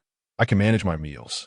However, before she could finish her sentence, her stomach audibly protested, producing a sound that echoed in the empty ravine. Wan'er est délicate face incendie flushed crimson. Master, I am not usually like this. Truly, I could endure hunger for 3 days and 3 nights without complaint. Her stomach, however, betrayed her with a mournful growl, shattering the last remnants of her composure. Mortified to be so embarrassed before her master, she felt as if she could die. She abruptly lowered her head, her fists clenched tightly, fixating on a crack in the ground, wishing she could vanish into it at that very moment. Li Xiuyuan observed the girl's bashful demeanor, suppressing a smile as he reached out to gently pat her head. Very well, I certainly believe you. Once my good disciple establishes her foundation, even enduring hunger for 49 days will be of no consequence. With that, Li Xiuyuan said no more and naturally took out the ice wind jade, striding towards Wan'er's cave abode. Wan'er followed closely behind him, head bowed, her expression a mixture of shame and indignation. Meanwhile, Luo Qingxuang, who had previously lost interest, suddenly found her gaze drawn to the several pounds of ribs casually held in Li Xiuyuan's hand, unable to look away. Chapter 10. Braised Pork Ribs with Ice Feather Phoenix.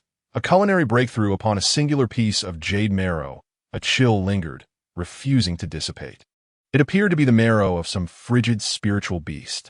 However, Luo Qingxuang, well-versed in the lore of the Kanglan North Realm's beasts and spiritual companions, could not identify any creature that matched its description. Could it be a rare and extraordinary beast? Yet, to my current knowledge, no new entities of such nature had emerged in the past millennium. Luo Qingxuang furrowed her brow, her gaze fixed on the peculiar bone in Li Xiuyuan's hand, her curiosity deepening.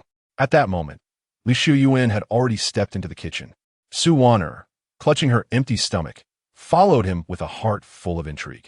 As they entered the kitchen, Wan'er was taken aback to see Li Xiuyuan devoid of any masterly demeanor.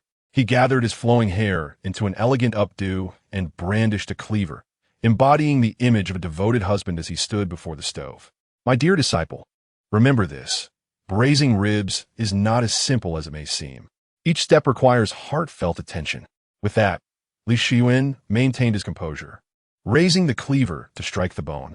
The instant the blade descended, a piercing bird call suddenly echoed, as if a peculiar soul still lingered within the marrow. Sensing Li Xiuyuan's threat and seeking to resist, Li Xiuyuan, however, barely lifted an eyelid. A flash of golden light emanated from his hand, and with a mere fraction of the oppressive force of the Qitian staff technique, he quelled this rebellious spirit. Having died, you should obediently silence yourself. My disciple awaits your essence for nourishment. With an irritable click of his tongue, Li Xiuyuan quickened his movements, effortlessly chopping the marrow into uniformly sized pieces. Meanwhile, when the bird call resounded, Luo Qingxuang stood frozen in place, her previously skeptical gaze now enlightened. Is this the jade marrow of the ice feather phoenix? Exclaimed Luo Qingxuang in astonishment, instantly piquing Wan'er's curiosity. Luo Jia, what is the ice feather phoenix? Isn't this just a regular rib? Luo Qingxuang gently shook her head, patiently explaining to Wan'er.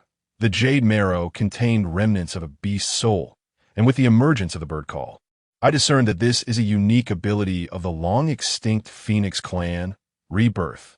The chilling aura surrounding the jade marrow is indeed a characteristic of the ice feather phoenix. With a soft sigh, Luo Qingxuang continued, in those days my cultivation had reached its zenith, and to advance further, I could only resort to secret methods to mend my flaws. Otherwise, ascending to higher realms would be as difficult as climbing to the heavens. Through the ancient texts, I learned that one could compensate for their deficiencies with the corporeal form of a spiritual beast closely aligned with their own essence. The ice feather phoenix represents the ultimate solution among spiritual beasts. Perhaps it was my lack of fortune that led me to never attain it in my lifetime. Yet here it is today, the object of my long-held desires. My dear girl, since you have had your spiritual root taken from you, this substance is exceptionally beneficial for you. Be sure to consume it generously. It will greatly aid you.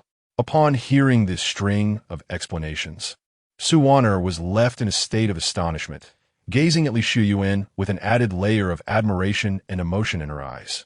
She could hardly fathom that her unreliable yet fiercely protective master possessed such remarkable prowess, using ingredients for braised ribs that even Sister Luo would envy. Luo Qingxuan, however, chose not to speak further, her gaze deeply fixated on Li Xiuyuan's silhouette, lost in thought for an extended period.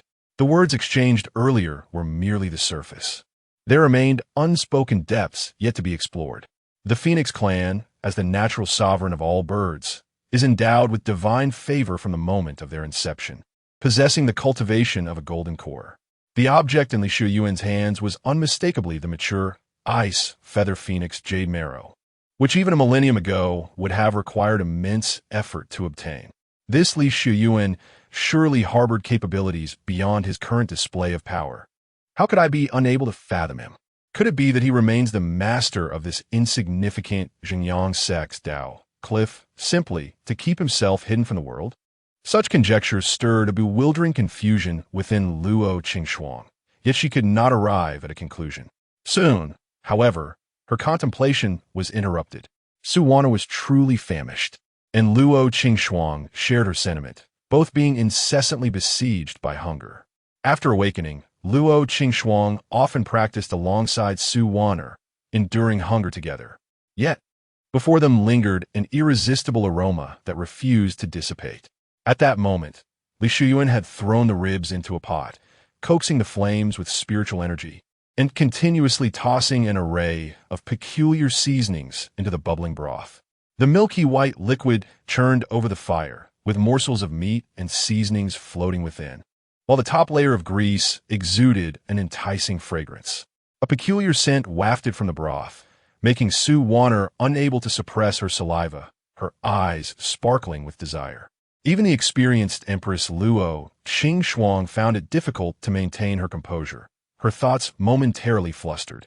Observing Wan'er on the verge of tears from hunger, Li Xiuyuan couldn't help but smile. This little girl had yet to witness the grandeur of the world. A mere glimpse of his culinary skills had her utterly captivated, leaving no room for concern about her dedication to her training. All right, you'll be able to eat soon. No need to stare so intently. There is plenty to go around. Li Xiuyuan chuckled lightly, causing Wan'er to fluster, forcing a sheepish smile in response. When the rib soup was finally served at the dining table, the white steam, infused with delectable aromas, wafted in her nostrils. Wan'er eagerly picked up a piece of the jade marrow and stuffed it in her mouth, and as the fat enveloping the rib melted away, she merely brushed it with her tongue, and the tender meat slid down her throat along with the grease. The milky broth flowed down her esophagus, a warm sensation spreading throughout her being. Wan'er felt as though she were being thoroughly cleansed, even her meridians expanding as her spiritual energy began to circulate within her body. So delicious, how exquisite, she thought, to think that consuming food could actually enhance her cultivation. Her eyes gleamed with excitement, and the spiritual energy that was already nearing its limit surged forward unbidden, undergoing a transformation in that very moment. The shackles of the 5th level of Qi refinement have been shattered. The 6th level of Qi refinement is now within reach. With his culinary skills acknowledged, Li Xiuyuan let out a light chuckle, only to hear a voice resound in his mind. Ding! Detection of the eldest disciple Wan'er in cultivation has triggered a critical hit. Tenfold return. Spiritual energy surged forth like a tidal wave. Wan'er was engrossed in her meal, while Luo Qingxuan relaxed her guard amidst the delectable feast. None noticed as Li Xiuyuan's aura gradually intensified, until he transcended the shackles of the 9th level of Qi refinement, silently breaking through to the foundation establishment stage. Li Xiuyuan picked up his bowl and joined in, his heart brimming with delight. What a good disciple. Truly, my earnest efforts have not gone unappreciated. Even a meal can bring such unexpected joy. Chapter 11. A delectable feast and intruders and mountains? Master, your kindness toward me is truly overwhelming, she sobbed, when you grow old and can no longer move. I shall ensure you are cared for in your twilight years. Wan'er, lost in the bliss of her meal, recalled the words of Luo Qingxuang regarding the ice feather phoenix, realizing how rare it was. Tears welled in her eyes, yet she could not bear to set down her chopsticks, her voice muffled by her sobs. Li Xiuyuan's expression darkened as he poked her forehead. You silly girl. Focus on your meal. Why speak of such morbid things? I prepare a feast for you, and you talk of sending me to the afterlife? With a chuckle, Wan'er heartily slurped her meat broth, reveling in the delight of her meal. Just as Li Xiuyuan was about to seize the moment to impart wisdom about the rules of Wan'er, aiming to deepen her understanding of the path of a rogue, his words faltered, his brow furrowed as he suddenly gazed towards the entrance of the cave. As the master of the Wan'er lineage, even though his cultivation was currently inferior to that of other masters, he could keenly perceive any disturbances in the vicinity. At that moment, someone was stealthily ascending the mountain, instantly detected by Li Xiuyuan. Could it be disciples from other sects attempting to seize the resources left by their master? The thought of intruders sneaking up the mountain left him speechless.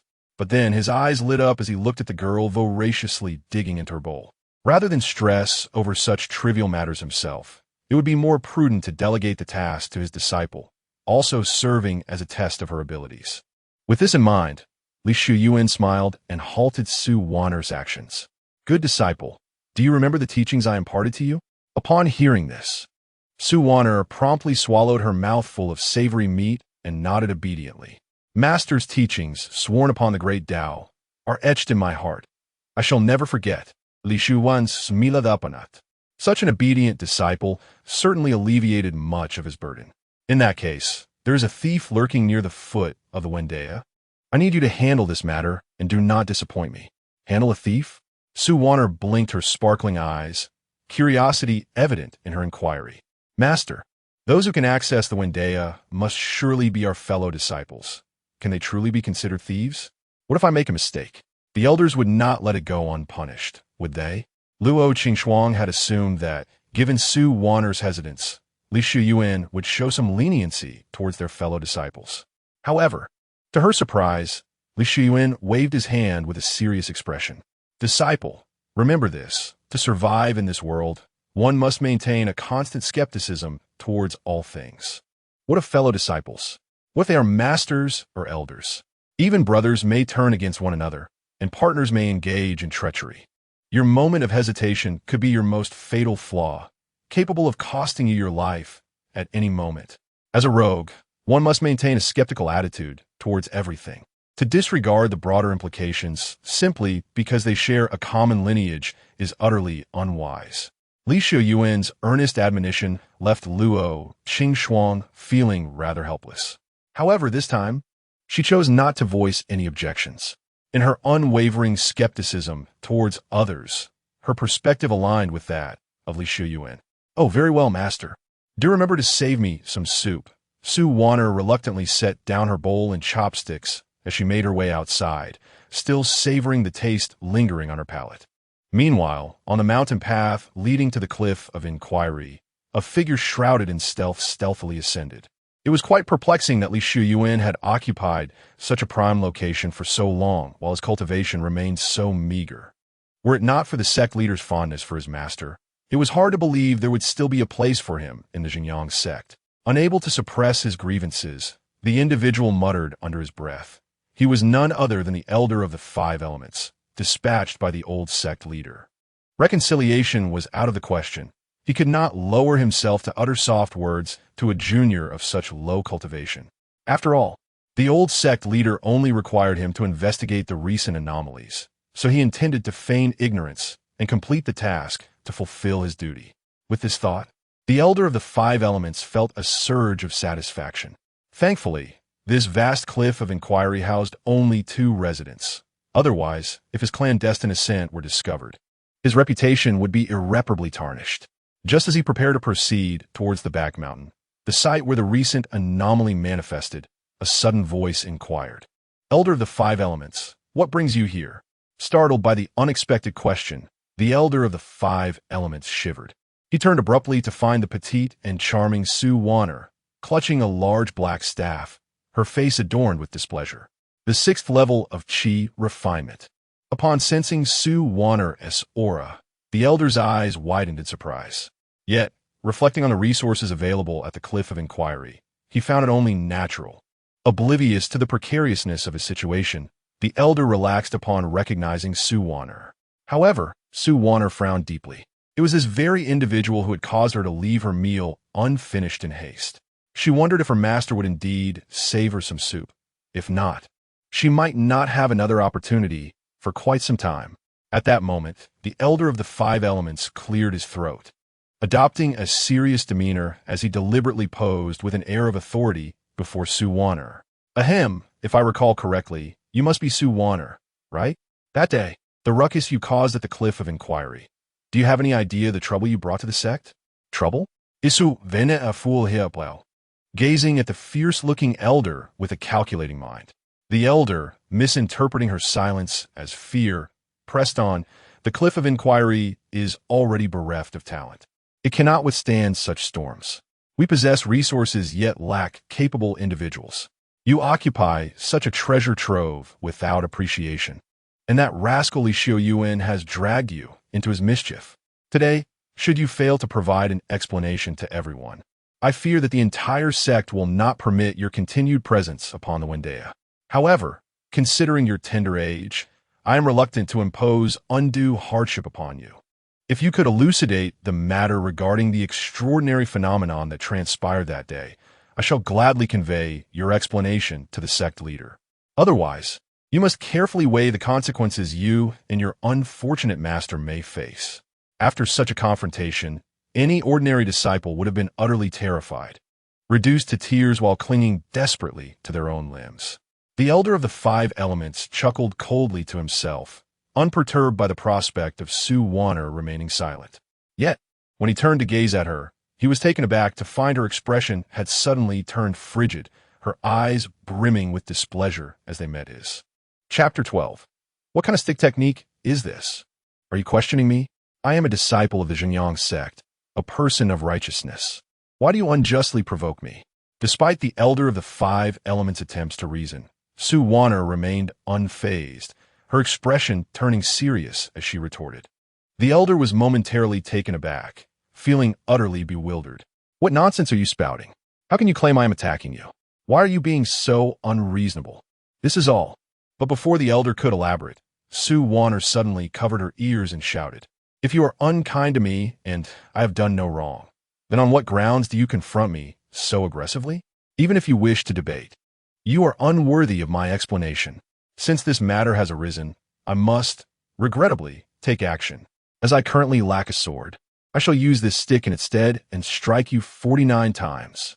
If you remain unharmed and do not wish to retaliate, I will address you as a fellow practitioner, claiming that all of this was merely a misunderstanding.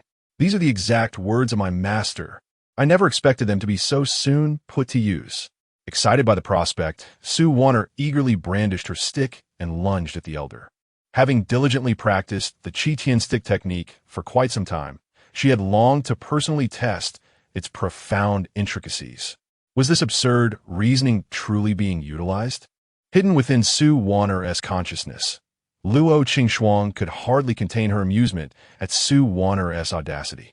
The Elder, observing the fierce demeanor of Wan'er, felt his expression grow increasingly frigid. You little girl dare to act fierce before me. Today, I shall give you a profound lesson on behalf of your dilapidated master. Behold, the Five Elements sword technique. With a swift motion, the Elder prepared to deliver a severe reprimand to Wan'er. However, as he attempted to channel his spiritual energy, his expression suddenly changed drastically. The Five Elements sword technique had failed? No, that couldn't be right. At the Tao Inquiry Cliff, without the acknowledgement of a vain master, one's spiritual energy would be sealed. The elder furrowed his brow.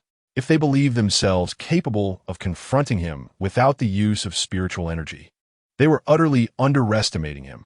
After years of cultivation, even without spiritual energy, he was not someone that this girl could contend with.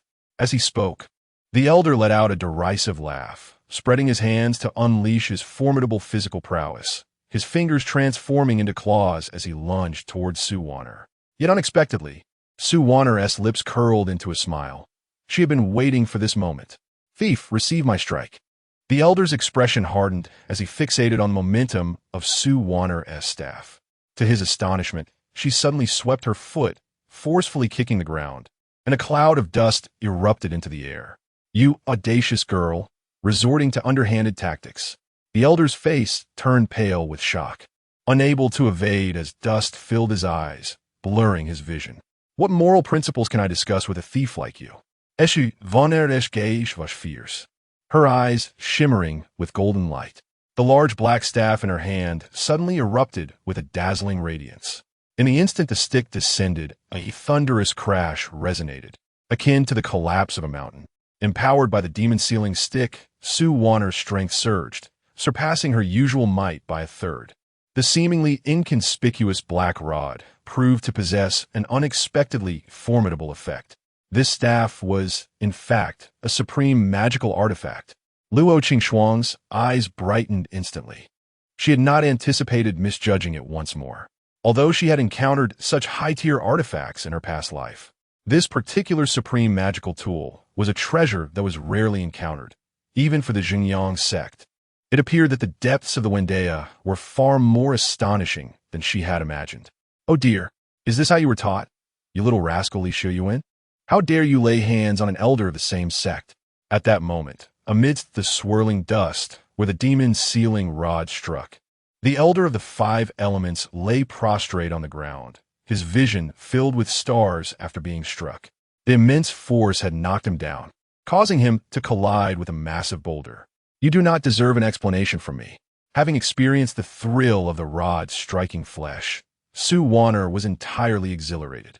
With a deft motion, she lifted the staff and struck the elder of the 5 elements, sending him tumbling through the air, face first into the ground. Landing with a resounding thud, the boulder beneath him shattered into a multitude of small stones.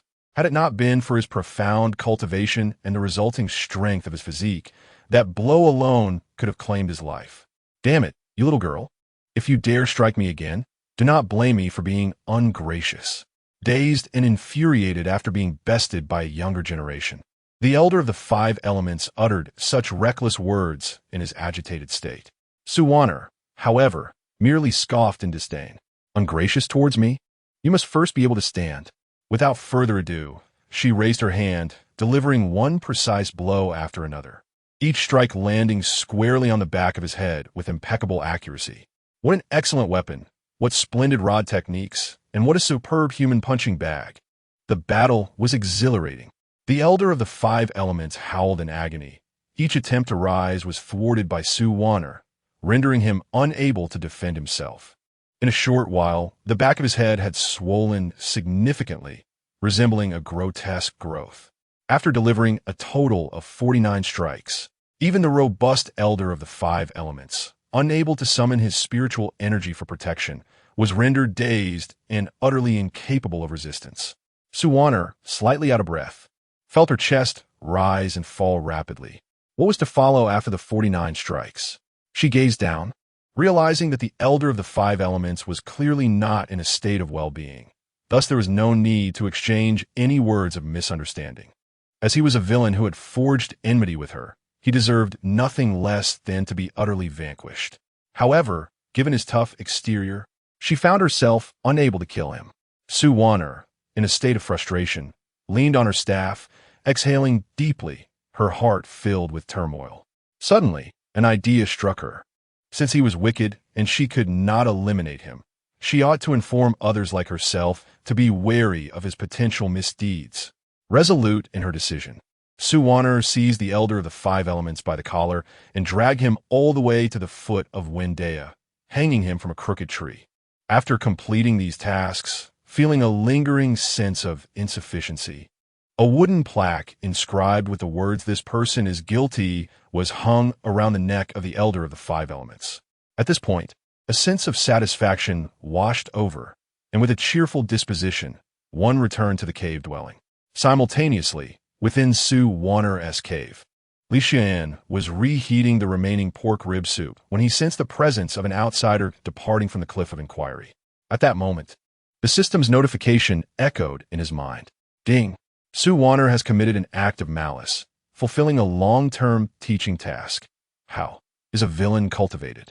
Based on the task completion progress, reward acquired. 3,000 points of wickedness. Current remaining available wickedness points, 6,000. Please expedite Wan'er's transformation into a great villain. A bounty of 3,000 points of wickedness. The reward was indeed bountiful. With such a substantial increase in wickedness points, Li Xiuyuan's spirits lifted. Evidently, the elevation of wickedness points relies heavily on the actions of the disciple, proving far swifter than completing tasks. It seems imperative to seek opportunities for Wan'er to interact more with others. Having finalized the upcoming plan, Li Xiuyuan felt resolute. Coincidentally, Wan'er returned to the cave at that moment, her face alight with joy as she rushed towards the pork ribs. Seizing the opportunity, Li Xiuyuan spoke. My dear disciple, while it is commendable to devote oneself entirely to cultivation on the Cliff of Inquiry, such a solitary path is not sustainable in the long run. You are still young and should venture out to broaden your horizons.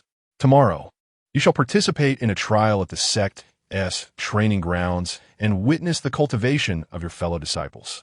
Upon hearing this, Wan'er felt that Li Xiuyuan's words held merit, and she obediently agreed. Luo Qingxuang had no objections either. After all, being confined to a limited perspective only leads to a narrow understanding of the world, and many experiences must be lived through personally by Wan'er. The only one who remained unheeded was the elder who had been beaten into a state resembling a pig's head, left to endure the cold wind upon the branches throughout the night. Chapter 13. The Unfortunate Elder. The trial commences. Oh dear! Who is this? How did they end up in such a state, hanging from tree? TSK, TSK, TSK. Observe the inscription upon that wooden plaque. It appears this individual sought to challenge the Cliff of Inquiry and was subsequently taught a lesson, made an example of to serve as a warning. It seems they are deserving of such a fate. Yet, how could one so aged endure such treatment at the hands of those practitioners at the Cliff of Inquiry? How utterly inept must they be? As dawn broke, illuminating the mountains, disciples gathered at the base of the Cliff of Inquiry, drawn by the recent extraordinary spectacle. However, the most striking sight was the elder, battered and bruised, dangling from a branch like a grotesque marionette. The onlookers speculated and jested. Yet the presence of the wooden plaque deterred anyone from intervening. At that moment, a disciple from the Five Elements Peak recognized the familiar garb of the elder. Wait, is that not elder of the Five Elements? How has he come to this? Quickly, we must lower him. Everyone, disperse at once. Upon recognizing their elder, the disciples' faces paled in shock. Some rushed to free him, while others hurriedly shooed away the gathering crowd to protect the elder's reputation within the sect. The commotion roused the elder from his stupor. He opened his eyes but could only squint against the blinding light, feeling as if the very earth were trembling beneath him.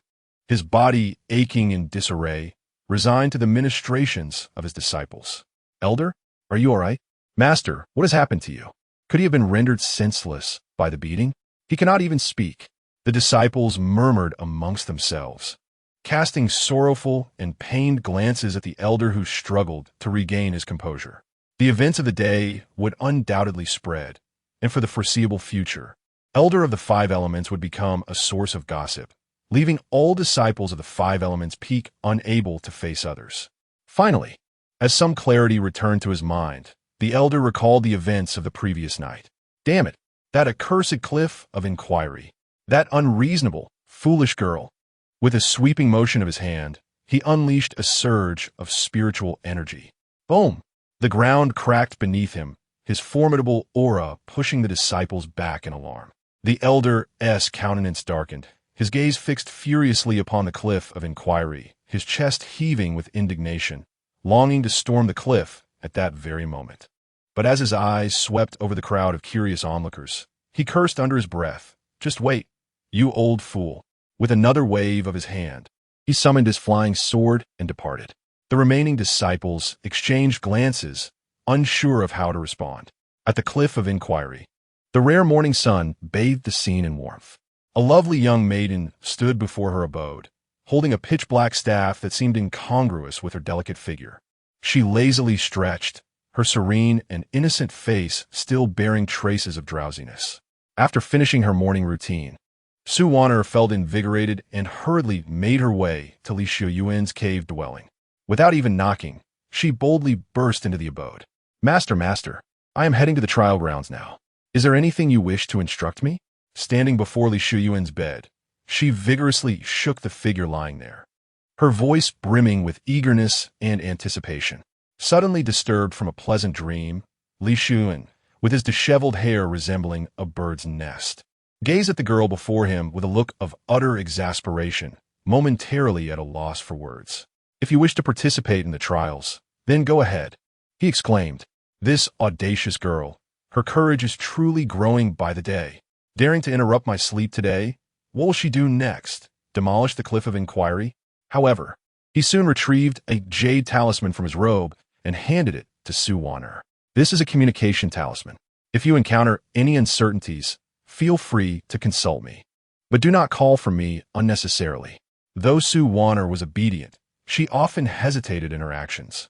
Thus, with her initiative, Li Xiuyuan bestowed upon her this talisman, intending to further guide her actions in his absence. "Thank you, Master. I will remember your teachings." Joyfully clutching the jade talisman, Wan'er dashed out, leaving Li Xiuyuan sitting on the bed, dazed and silent for a long while. "Ugh, this girl has made it impossible for me to sleep," he murmured softly, shaking his head in an attempt to shake off his drowsiness before getting out of bed and heading to the kitchen. Is this how a master behaves? His disciple is participating in trial for the first time, and he is sleeping in the cave? Lo king schwang klikitea tongua, kvitli krititsitsing in suvana es konskiusnes. Yet, Wan'er seemed oblivious, still lost in the joy of receiving the communication talisman from her master. In the martial arts hall at the trial grounds, the sect's resources were limited, and each month the disciples received only a small portion of what they needed. To obtain more, one had to strive and compete to accumulate contribution points. Your current cultivation is still shallow, and the avenues for acquiring resources are limited. The trial grounds are the most suitable path for you at this moment, Lo Shuang explained as Wan'er entered the trial grounds. It must be said that although Li Xiuyuan's demeanor was sometimes less than admirable, his arrangements for Wan'er were indeed quite appropriate. However, Lo Shuang sighed lightly, feeling that Li Xiuyuan was somewhat inadequate in his role. The trial grounds were an expansive area paved with green jade slabs, bustling with numerous disciples. On dozens of specially sealed platforms, various martial techniques were showcased in dazzling displays.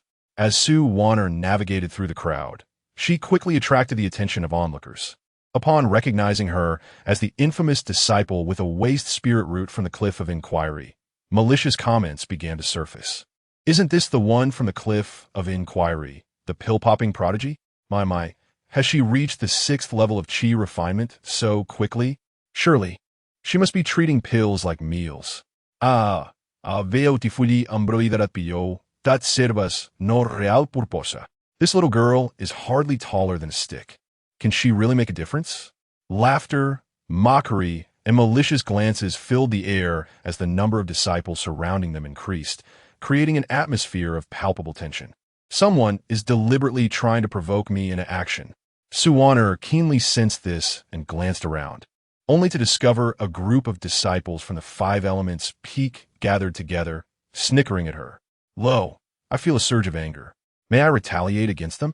A pent-up frustration simmered within Wan'er, desperately seeking an outlet, yet she felt utterly at a loss. They are merely a rabble. Why bother? Luo Qingxuang cast a brief glance at the group. Is it truly unnecessary to pay them any heed simply because they're a disorganized mob? Suvan mom ulet zaftli, her gaze drifting to the communication talisman at her waist. In times of uncertainty, perhaps it would be wise to seek her master's counsel. Chapter 14. The master must be consulted for torment. Master, someone is attempting to provoke me, seeking to incite me to act in defiance of the sect's rules. What should I do? Wan'er whispered into the communication talisman, patiently awaiting Li Xiuyuan's response. Meanwhile, at the Cliff of Inquiry, Li Xiuyuan was busily preparing lunch for himself and Wan'er, fervently engaged in the kitchen's chaotic atmosphere. The clamor of cackling chickens and quacking ducks filled the air, creating a scene of delightful disarray. At this moment, Li Xiuyuan was utterly oblivious to the flickering communication talisman resting aside. With a fierce expression, he clutched a freshly plucked spiritual chicken in one hand and a wild duck by the neck in the other, chasing after the elusive spirit beast, the feathered swallow, which darted about the kitchen. The creature turned back, mocking him with a derisive grin, causing his face to flush with indignation. Damn it, that beast! If only I could catch it, I would tear it to shreds. The ferocity of Li Xiuyuan's voice emanated from the talisman, leaving Wan'er and Luo Qingxuang momentarily stunned. Such a tempestuous outburst sent shivers down even Luo Qingxuang's spine. In her eyes, Li Xiuyuan was undoubtedly a reclusive master from the Zhenyang sect with unfathomable prowess. His passionate defense of Wan'er, whom he usually seemed indifferent towards, suggested an extremely protective nature. She glanced at the disciples of the Five Elements Peak with a hint of pity. Having provoked such a formidable figure, they were destined for lamentation. Afin Eshu Wan'er, who was currently brimming with indignation, found herself bewildered. Is my master always this irritable? I had never noticed. Could it be that his anger is a reflection of my own grievances? Clutching the communication talisman, Wan'er felt a surge of profound emotion. The talisman now conveyed only the sound of the wind, as if Li Xiuyuan were on the move. Concerned, she quickly addressed the talisman, saying, Master, there is no need for you to intervene. I shall handle this matter myself. I am grateful for your care, and I shall not disappoint your trust. With that, she cast a cold gaze towards the disciples of the Five Elements Peak.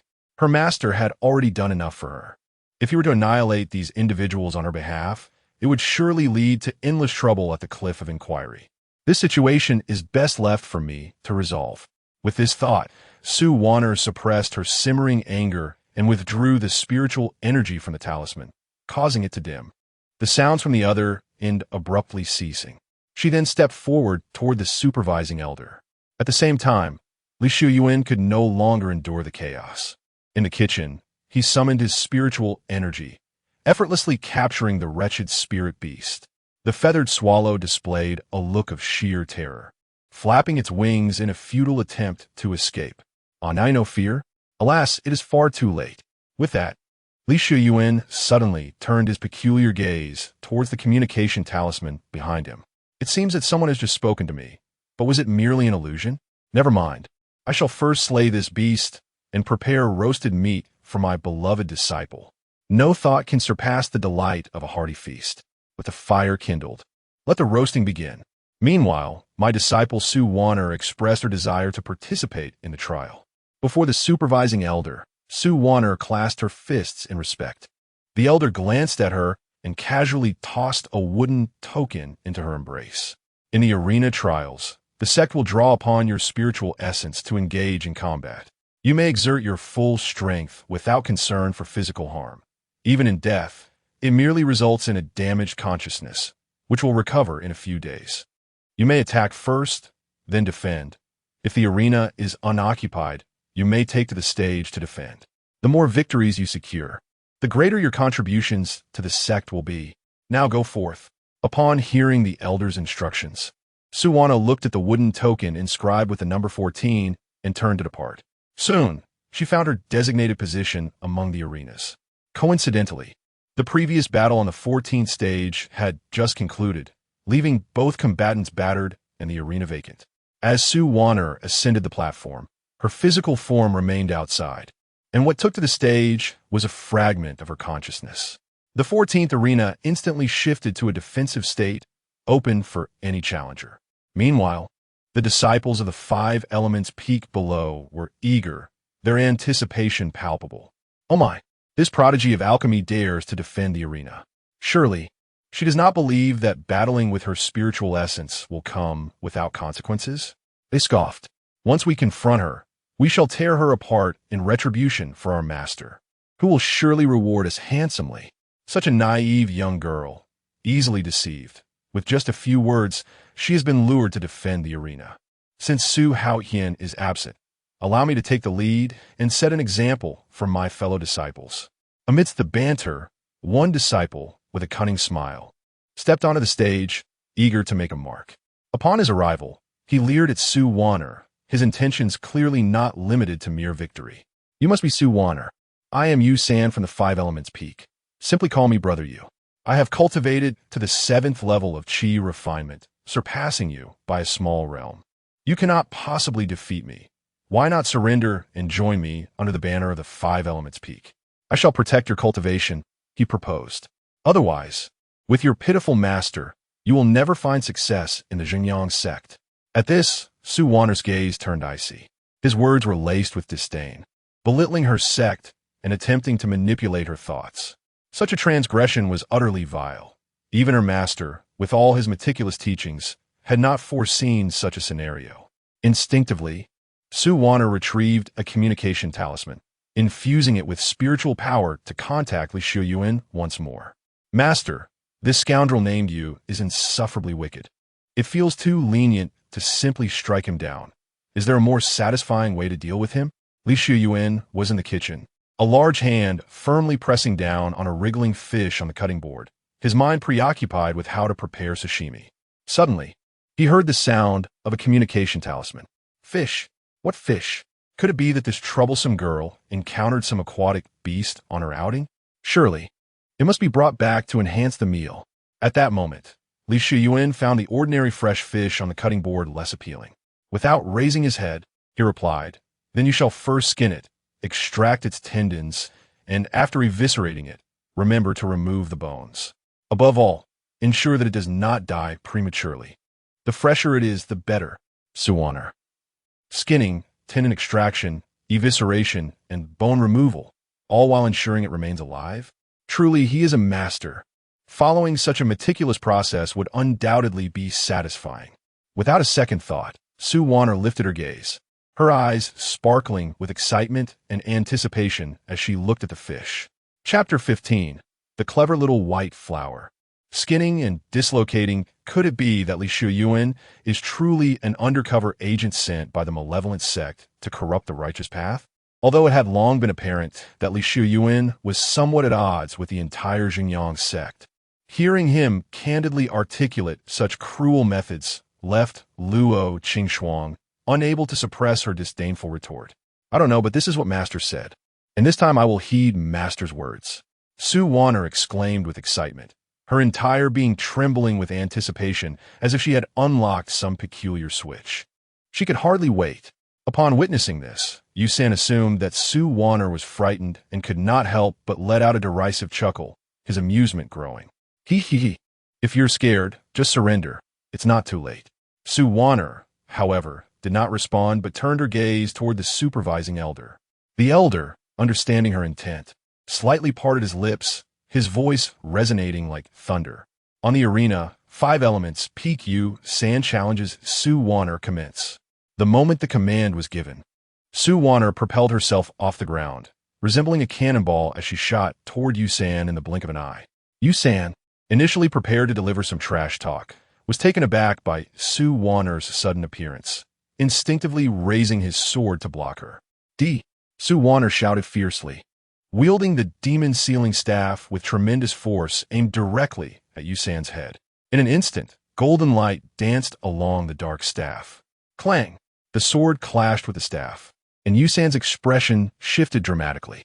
The sword slipped from his grasp, his hand going numb, and with a clang, the sword fell to the ground. He quickly looked up, his eyes widening in horror at the descending staff. Wait! Su Wan'er sneered, the chill in her gaze intensifying. No waiting. With the staff descending, Su Wan'er effortlessly toppled Yu San. As he hit the ground, she surged forward, seizing his hair with ease, dragging him along the ground before placing her foot firmly on his face, exerting overwhelming pressure. Rip! A piercing scream echoed throughout the trial grounds. capturing everyone's attention. The crowd turned to see on Arena 14. The petite yet formidable girl was literally tearing Yusan's scalp apart, revealing the bloodied skull beneath. Wan'er frowned, her actions momentarily hesitant as she regarded the gruesome sight before her, a slight wave of nausea rising within. However, this feeling quickly subsided. This is what Master taught me. Master would never deceive me. If he dares to insult Master today, he will surely try to trample over him tomorrow. I must teach him a severe lesson. With this thought, Wan'er's movements quickened once more. After all, the process was lengthy, and this was merely the beginning. Flesh separated, sinews severed, and large pieces of bone shattered under the demon sealing staff, brutally extracted piece by piece. The bloodstained bones lay carelessly discarded to one side, accompanied by incessant wails. At that moment, a girl as delicate as a white flower found herself amidst a pool of flesh and blood, skinning and dismembering as if she were preparing ingredients. Utterly at ease, such a scene presented a strikingly jarring visual impact. A sharp intake of breath echoed through the crowd as they exchanged glances in disbelief. The battle on the stage could only conclude with a victor or by surrender, yet the current opponent, Yusan, was incapable of conceding. This could not continue any longer. Although the fight involved spiritual entities, excessive damage could lead to irreversible consequences for one's consciousness. The disciples of the Five Elements Peak were thrown into a state of panic. No one had anticipated that what they believed to be a guaranteed victory would take such a drastic turn. Particularly terrifying were the methods displayed by Wan'er, which seemed more fearsome than those of a malevolent spirit. Outside the arena, the supervising elder observed Wan'er's actions, shaking his head in dismay. Although Yusan had brought this upon himself with his arrogant words, they were, after all, a righteous sect. Meanwhile, atop the arena, the pool of flesh finally lost its last vestiges of vitality. Witnessing this, the supervising elder waved his hand, unleashing a surge of spiritual power.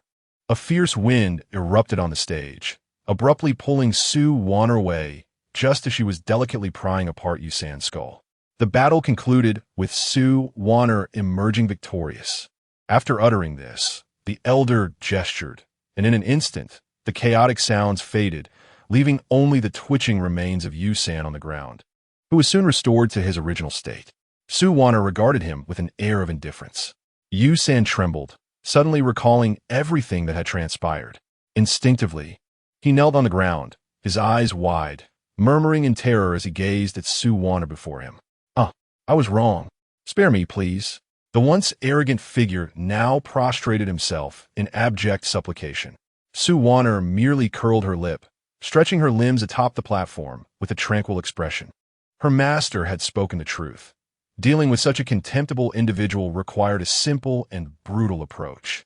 Once subdued, he would no longer dare to utter disrespectful words against her or her master. Meanwhile, Luo Qingxuang watched in disbelief as Wan'er, under her very nose, had taken such a twisted path. This method was undeniably excessive, yet it was also somewhat satisfying. As a disciple of the righteous path, how could one be so ruthless toward a fellow sect member? Indeed, such behavior was unworthy of a disciple of the Zhengyang sect. Wan'er should be expelled from the sect. Observing Yusan's miserable condition, the disciples of the Five Elements Peak expressed their dissatisfaction, with some even demanding the law enforcement hall to intervene and revoke Wan'er's cultivation. In the face of the moral condemnation from the Five Elements Peak disciples, Wan'er stood on the stage with a calm demeanor. Her master had taught her well. As long as she adhered to no moral code, no one had the right to judge her. In the arena, the battle is waged between spiritual entities, and no matter the circumstances, it will not result in death. Since Yusan dared to insult the opposing sect, he must acknowledge the consequences. Why is it that only the disciples of the Five Elements Peak exhibit such arrogance, behaving like harlots, yet demanding respect? If you wish to engage, then do so. If not, withdraw. The young lady stands upon the stage, and if you are unsatisfied, ascend now to seek retribution, rather than embarrassing yourselves from the sidelines. You dare to provoke on stage, yet expect not to be confronted? Why not simply refrain from stepping up? In response to the accusations directed at Wan'er by the disciples of the Five Elements Peak, the onlooking disciples could no longer contain themselves and promptly defended her. Given that Yusan dared to initiate the confrontation, it is only just that Wan'er retaliates. Her actions may have been somewhat extreme, yet they do not breach sect regulations. The supervising elder observed the weeping and wailing Yusan, nearly rendered foolish, and then glanced at the disgruntled disciples of the Five Elements Peak. With a hint of impatience, he escorted Yusan off the stage, forcibly returning him to his corporeal form, and cast a spell to render him unconscious. After completing this, he unceremoniously tossed Yusan among the disciples of the Five Elements Peak and coldly instructed, "Take him back and ensure he recuperates. Refrain from using spiritual awareness for a month." Following this, the arena battle resumed. The attitude of Wan'er incited the ire of the Five Elements Peak disciples, who found themselves at a loss for words against the retorts from other sects, their blood boiling with fervor. "Damn it, let us fight. I am at the 7th level of Qi refinement." One disciple leapt onto the stage, shouting loudly.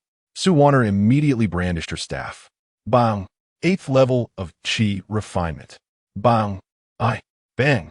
The shadows of the staff flickered until the disciples of the Five Elements Peak were thoroughly awakened to the realization that none among them could rival Wan'er.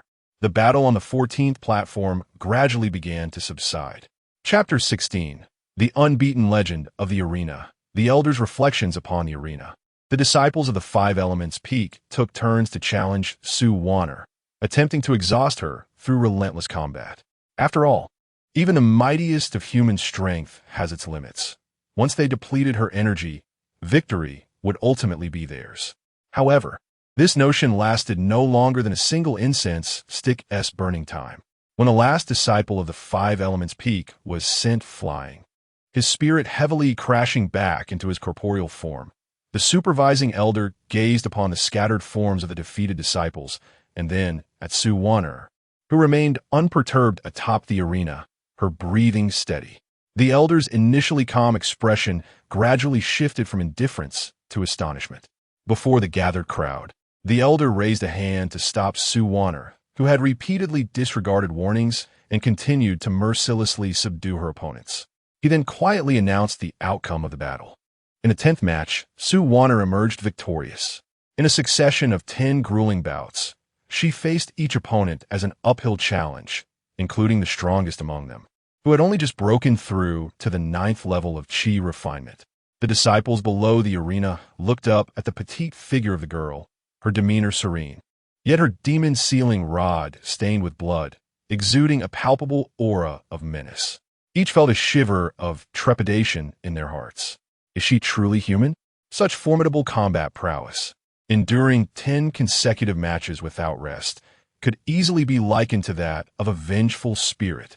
If memory serves me right, the highest consecutive victory record in the trial grounds was merely 7 matches. Has she truly shattered that record with such ease? Is this something a disciple of the path to enlightenment can accomplish?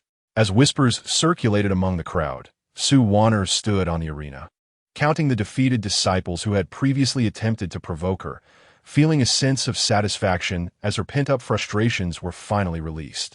Yet, she lamented the contribution points were rather meager. In the trial grounds, contribution points relied on challenging and defeating others to seize their points. And despite the added bonus for consecutive wins, those who had come forth to challenge her possessed little to offer. The current gains fell far short of expectations.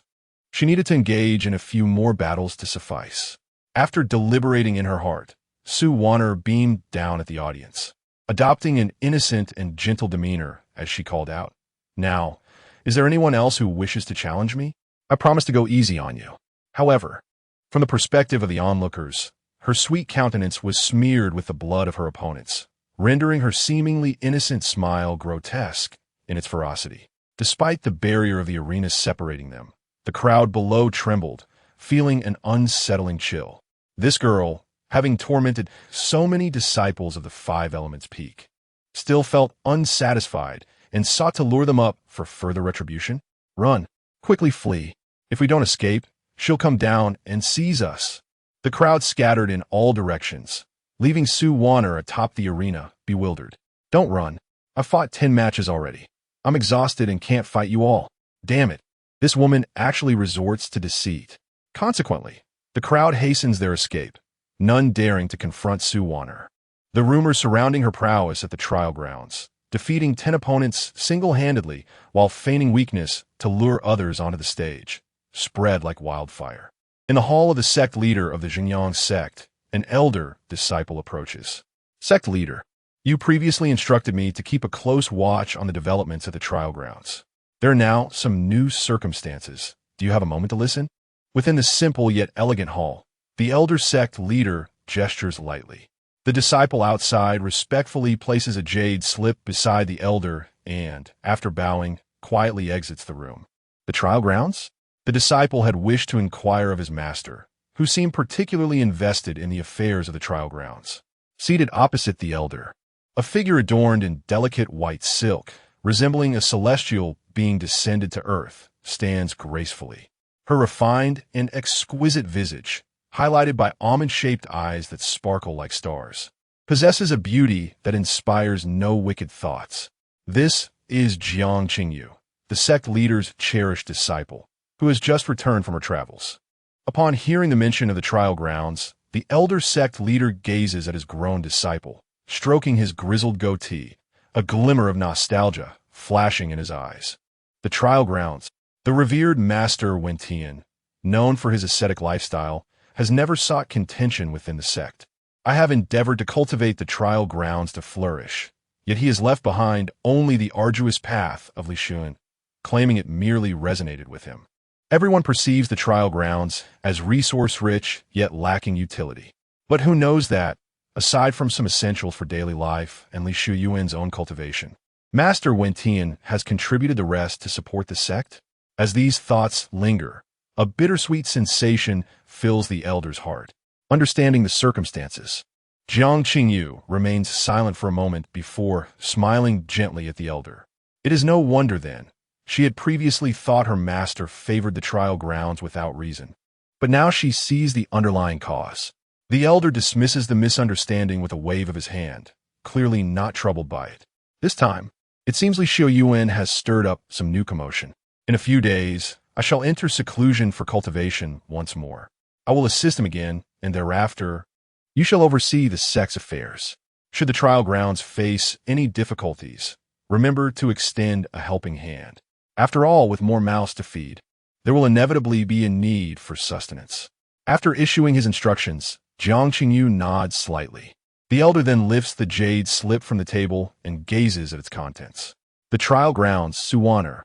Oh, could this be news regarding Li Xiuyuan's disciple? Has there been yet another dispute with the Five Elements Peak? Indeed, I have sought to reconcile the elder of the Five Elements with the trial grounds, yet such a turn of events is not surprising. However, before the elder's thoughts can fully form, he examines the latter half of the jade slip, his bewildered gaze deepening. Wan'er, undefeated in the trial grounds, desires another challenger on the stage? Can these words truly coexist? What commotion could possibly arise from the Wan'er? After perusing all the information, the elder patriarch absorbed every detail concerning Wan'er. Beside him, Jiang Qingyu also took in the contents of the jade slips, her eyes reflecting a hint of confusion. Before she spoke, the disciples of the Five Elements Peak have initiated trouble, yet Wan'er's actions are undeniably excessive. One wonders how Li Xiuyuan usually instructs her. Nevertheless, I discern a resurgence of the Wan'er in this girl.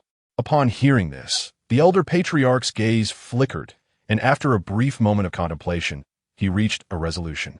With Wan'er making her initial mark, I extend my congratulations to the Wan'er. There shall be a doubling of contribution rewards to encourage her further. Additionally, inform all sect leaders that, to motivate the disciples in their cultivation, everyone must take Wan'er as their benchmark, and all rewards at the disciples' conference will be doubled. Such a decision would undoubtedly elevate Wan'er to prominence, exposing her to the scrutiny of all, thereby instilling a sense of pressure among the disciples. The disciples of the Five Elements Peak had become increasingly complacent. With Wan'er shining above them, they would surely strive harder in the future. Should Wan'er aspire to become the cornerstone of the Wan'er, she must be prepared to withstand the tempestuous trials ahead. Now, I shall retreat into seclusion. You should visit the Wan'er, the elder patriarch continued. Though he is yet to take on any disciples himself, he must already bear the weight of responsibility. Please, go and offer him your guidance. Having spoken, the elder patriarch dispatched someone to convey his message to the training grounds, while he prepared to depart from the patriarch's pavilion. After sitting in silence for a while, Jiang Qingyu rose and made her way toward the Wan'er. Chapter 17. The Announcement of the Grandmaster. Wan'er's reputation reversed at the trial grounds. With a sense of ennui, Wan'er leaned against the demon-sealing staff, her gaze drifting toward the other arenas where disciples engaged fervently in combat, their contributions soaring amidst the fervor. A twinge of envy flickered in her eyes. Alas, the rules dictated that she could only remain at the same arena for a month unless defeated, leaving her with no choice but to languish in her position. Softly, she lamented the unfairness of the regulations, her heart heavy with discontent. The other disciples kept their distance, wary of being the next to suffer a brutal defeat. Even those who approached her were swiftly pulled away, only to embellish tales of her recent undefeated streak in exaggerated whispers. She was merely a youthful, charming girl, obedient and somewhat endearing, easily satisfied in her desires. Why did they harbor such profound prejudice against her? Looking skyward, Wan'er wore a face devoid of hope. Indeed, trust among individuals proved to be fragile. Despite her repeated assurances of restraint, none were willing to listen to her explanations. Lo sister, I suddenly comprehend your feelings from long ago. It turns out that invincibility is such a lonely state. Lo Qinswang. She had only been dead for over 1,000 years, and already the Qi refining stage had become so formidable. Fortunately, Wan'er's existential crisis was short-lived. A messenger disciple soon arrived at the trial grounds, briefing the supervising elder before stepping on a Wan'er's arena. Upon seeing him, her spirits lifted, and she brandished her staff, eager to engage. Wait, the messenger disciple, flustered, quickly interjected to halt her advance, desperate to demonstrate her rationality and aversion to senseless violence. Immediately will to her weapon. What seems to be the issue? Is there a specific manner of defeat you prefer? I am open to negotiations. I could even let you land a few blows. She gazed at him with earnestness, her words chilling, yet she remained blissfully unaware of their implications. A foundation establishment practitioner? A challenging opponent, yet it mattered little. As long as the contributions were sufficient, she could endure some losses and ultimately prevail. The messenger disciple was left speechless. Wait, who is meant to defeat whom here? I am a foundation establishment practitioner. What confidence do you possess as a mere sixth-layer Qi refiner? Despite this, the messenger disciple maintained a calm demeanor and replied, I have urgent matters to attend to that pertain to you, which is why I have come to inform you, not to challenge you. With that, he turned to face the other arenas, his voice resonating throughout the trial grounds. All disciples of Xinjiang sect, heed my words. The Grandmaster has declared, Wan'er, having recently joined our sect, has achieved 10 consecutive victories in the trial grounds and should serve as a paragon of diligent practice for all disciples of Xinjiang sect. Therefore, today, Wan'er's contribution rewards shall be doubled, to inspire the hearts of all. Furthermore, in the upcoming Disciples Conference, all rewards for those ranked at the top shall also be doubled. As the sudden sound reverberated through the trial grounds, an immediate calm enveloped the entire arena. Once the words of the messenger disciple echoed in the air, the atmosphere erupted with enthusiasm. The Disciples Conference promised a doubling of rewards. If I could secure a ranking, the resources I would acquire would be nothing short of monumental. Initially, I had perceived Wan'er as overly domineering, but little did I expect that her actions would attract the attention of the sect master, prompting such a directive. Surely, with her capabilities, she cannot naively believe she can secure a position at the Disciples' Conference. Can she? She ought to remain silent. Even if neither of us succeeds, what of her fellow disciples? If they secure a ranking, will not her lineage also benefit from their success? With a single directive, the previous reservations harbored by the crowd towards Wan'er dissipated entirely. After all, regardless of her ruthless methods, her cultivation was merely at the 6th level of Qi refinement.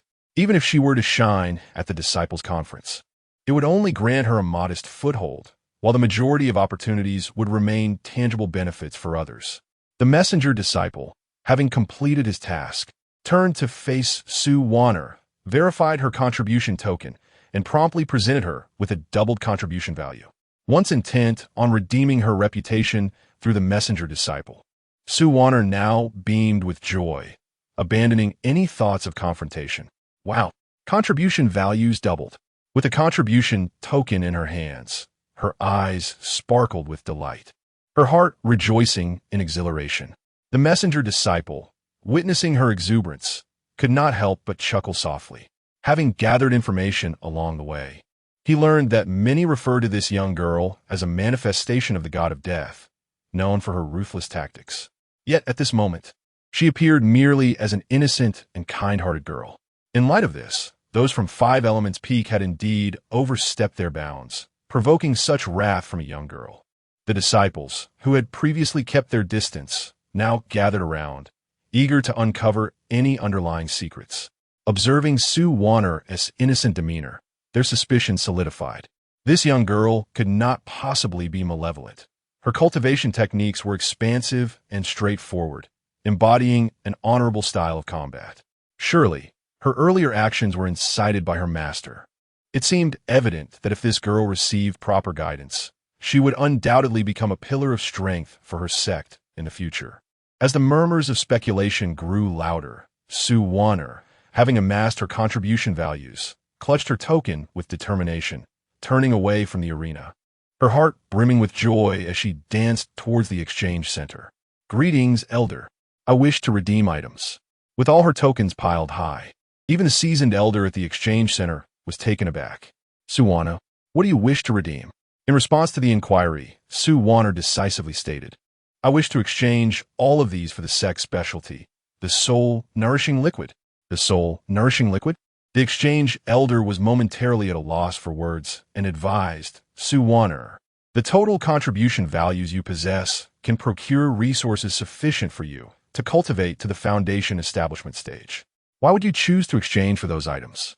Unless one suffers from severe spiritual damage, this item is hardly necessary. The contribution points required for its exchange are quite substantial, if truly needed. One can gradually accumulate them over time without any adverse effects. However, Wan'er seemed entirely unfazed by this advice, decisively responding, Thank you for your guidance, Elder. My master has assured me that I need not worry about cultivation resources. At present, what I require is solely this item. I am grateful for your consideration on behalf of your disciple. The exchange elder, seeing that Wan'er was not receptive to his counsel, chose not to press the matter further. After all, he merely felt it was unnecessary to squander hard-earned contribution points on the soul-nurturing liquid. Since she was unwilling to heed his advice, he saw no reason to insist upon his own arrangements. Chapter 18. Contribution value cleared. As all the soul-nourishing liquid was gathered, there were as many as 13 vials in total. Wan'er carefully stored each vial, fearful of any possible damage. Sister Luo's spirit had sustained severe injuries recently, and her ability to speak had diminished significantly. With such an abundant supply of soul-nourishing liquid at hand, perhaps Sister Luo's spirit could finally be restored. Wan'er murmured softly, her every movement observed by Luo Qingxuan. Though she lacked a physical form, her emotions remained vivid. Watching this oblivious girl exercise such caution regarding her own affairs stirred even the empress within her, bringing a pang to her heart. Silly girl, your sister Luo is a divine spirit of the empress. What does a little damage matter? To exchange all this contribution value for these items at once, should resources run scarce in the future, it would be you who bears the burden. Heed my counsel. To stabilize my spirit, only 10 vials are necessary. Return the remaining 3 and retain some contribution value for future endeavors. However, this time, the usually obedient Wan'er exhibited an uncharacteristic firmness, resolutely refusing, having exchanged for them. How can I possibly return any? If I have 3 extra vials, they shall remain with me. Should Sister Luo's spirit suffer further harm, I shall have them ready at hand, thus sparing me another trip. Moreover, my master has never allowed me to worry over resources. I trust he will not neglect me." Upon finishing her words, she could not help but chuckle softly. Though her master may be unreliable and his words peculiar, since her arrival at the Path Inquiry Cliff, she had not encountered a single hardship. She cherished every moment spent there, relishing the presence of her master's incessant chatter and the debates with Luo Qingxuan in her consciousness. The absence of either would be unacceptable. Luo Qingxuan, hearing this, could not help but chuckle lightly, then said with a profound tone, "Silly girl. It was I who orchestrated your entry into the Xinjiang sect, aiming for the sect's unique resource that stabilizes the spirit, the soul-nourishing liquid. I had thought you might forget, planning to revisit the matter once you grew stronger. It seems I underestimated you." In response, Wan'er laughed a few times, choosing to drop the topic. It was best not to delve further, otherwise Sister Luo might be moved to tears. Having spent quite some time outside, she decided to hurry back to the Path Inquiry Cliff lest her master grow anxious.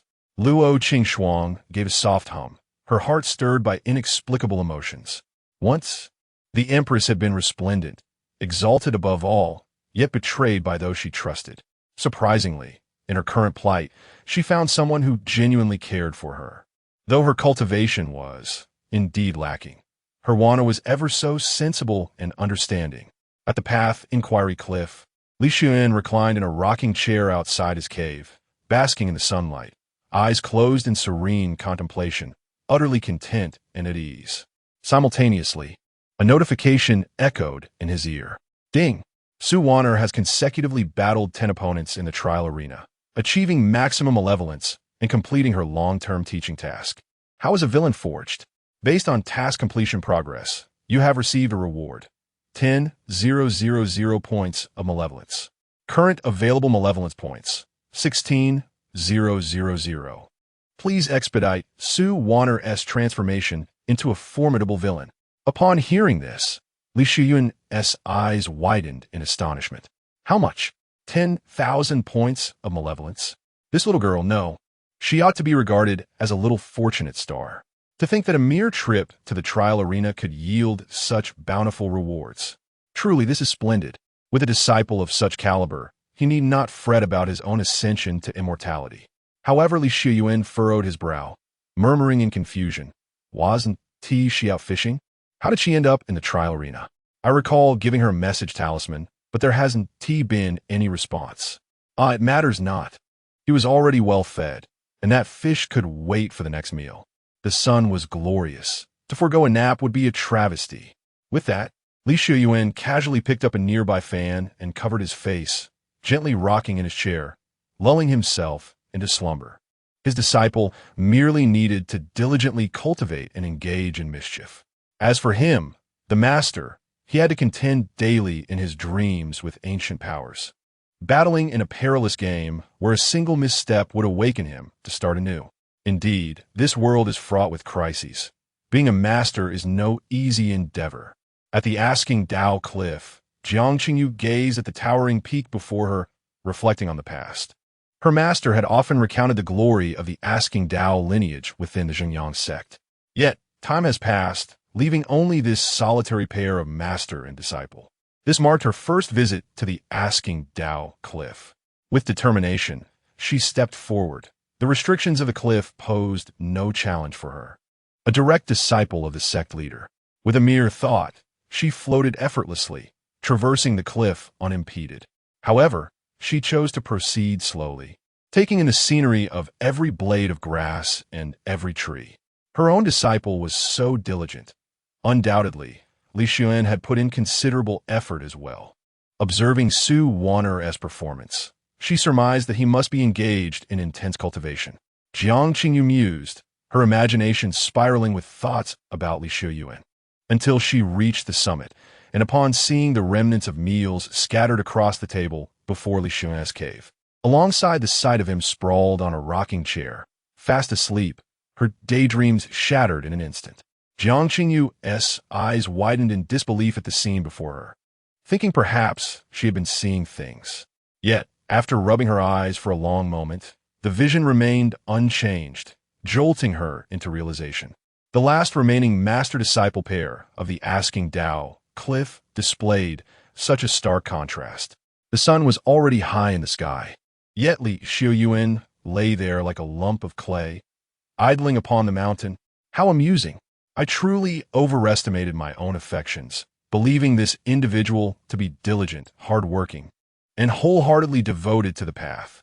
Jiang Qingyu's expression darkened in an instant, and the temperature around her plummeted, as a fierce cold wind suddenly swept across the cliff of inquiry. Li Xiuyuan, what have you done here? In the realm of dreams, where spring blossomed in vivid splendor, Li Xiuyuan was engaged in an intense game of Go with the Duke of Zhou. Abruptly, a chill invaded this dreamlike world. Li Xiuyuan awoke with a start, and upon opening his eyes, he beheld a stunning visage, anger swirling within it, causing him to furrow his brow involuntarily. Chapter 19. The Disciple's Strife returns home. Has the house been burgled? What's the matter? Nothing? Then leave. What brings you here to disturb my peaceful slumber? Gazing upon the unfamiliar yet strikingly handsome face before him, which clearly harbored ill intentions, Li Xiuyuan furrowed his brow, his countenance marred by displeasure. What if it is beautiful? It cannot be consumed for sustenance. Moreover, this is his Winda cliff. What audacity does anyone have to come here and criticize him? Li Xiuyuan, as the leader of your lineage, how can you be so negligent, neglecting diligent cultivation and the pursuit of the great path? What of your responsibilities as the lineage master? Should you not consider your disciples, if not yourself? Jiang Qingyu was truly infuriated, incessantly pointing a finger at Li Xiuyuan in reproach. How could the once venerable Weniang Zhenren have produced such a disciple? Li Xiuyuan Marelis Kufa, his lips curling in disdain. Oh, and what of it? What does this have to do with my afternoon nap? Besides, you are not the sect master. Why meddle in my affairs? With just a few terse remarks, he nearly left Jiang Qingyu at the brink of fury. I am the only direct disciple of the sect master, currently acting in his stead, responsible for overseeing all matters of the Zhengyang sect. Should you have any grievances, you may voice them to the master upon his return from seclusion. But for now, I'm a sect master. Jiang Qingyu's composure shattered as she produced an intricately carved jade plaque, displaying the deeply engraved title of sect master. Li Xiuyuan was rendered speechless. The former sect master had indeed entered seclusion and entrusted the sect to a mere girl. This girl, in her initial position of power, had already set her sights on him. Yet, even so, he could not bear this affront. As he contemplated whether to confront Jiang Qingyu, a sudden voice of delight interrupted from the side. Master, I have returned. The increasingly chilly atmosphere of Winda Cliff dissipated instantly. Li Xiuyuan and Jiang Qingyu exchanged glances, and Jiang Qingyu promptly concealed her furious expression. Disputes between adults, after all, must not be unveiled in the presence of children. In contrast to her interest in Li Xiuyuan, Jiang Qingyu's attention was evidently more captivated by Wan'er. Master, huh? Wan'er, brimming with enthusiasm, dashed forward, only to freeze in her tracks upon witnessing the scene before her. At that moment, Jiang Qingyu maintained her imposing stance while Li Xiuyuan engaged in a spirited debate from his rocking chair. Once their fierce auras subsided, the proximity between them took on an inexplicably intimate air. Upon seeing Jiang Qingyu, a stunning beauty radiating an ethereal charm, Wan'er's mind became a whirlwind. Her smile abruptly vanished, replaced by an expression of incredulity as she gazed at the two, her words faltering. Master, is this the mistress? The mistress? Li Xiuyuan's eyes widened in disbelief as he looked at Wan'er. No, absolutely not. Li Xiuyuan and Jiang Qingyu spoke in unison.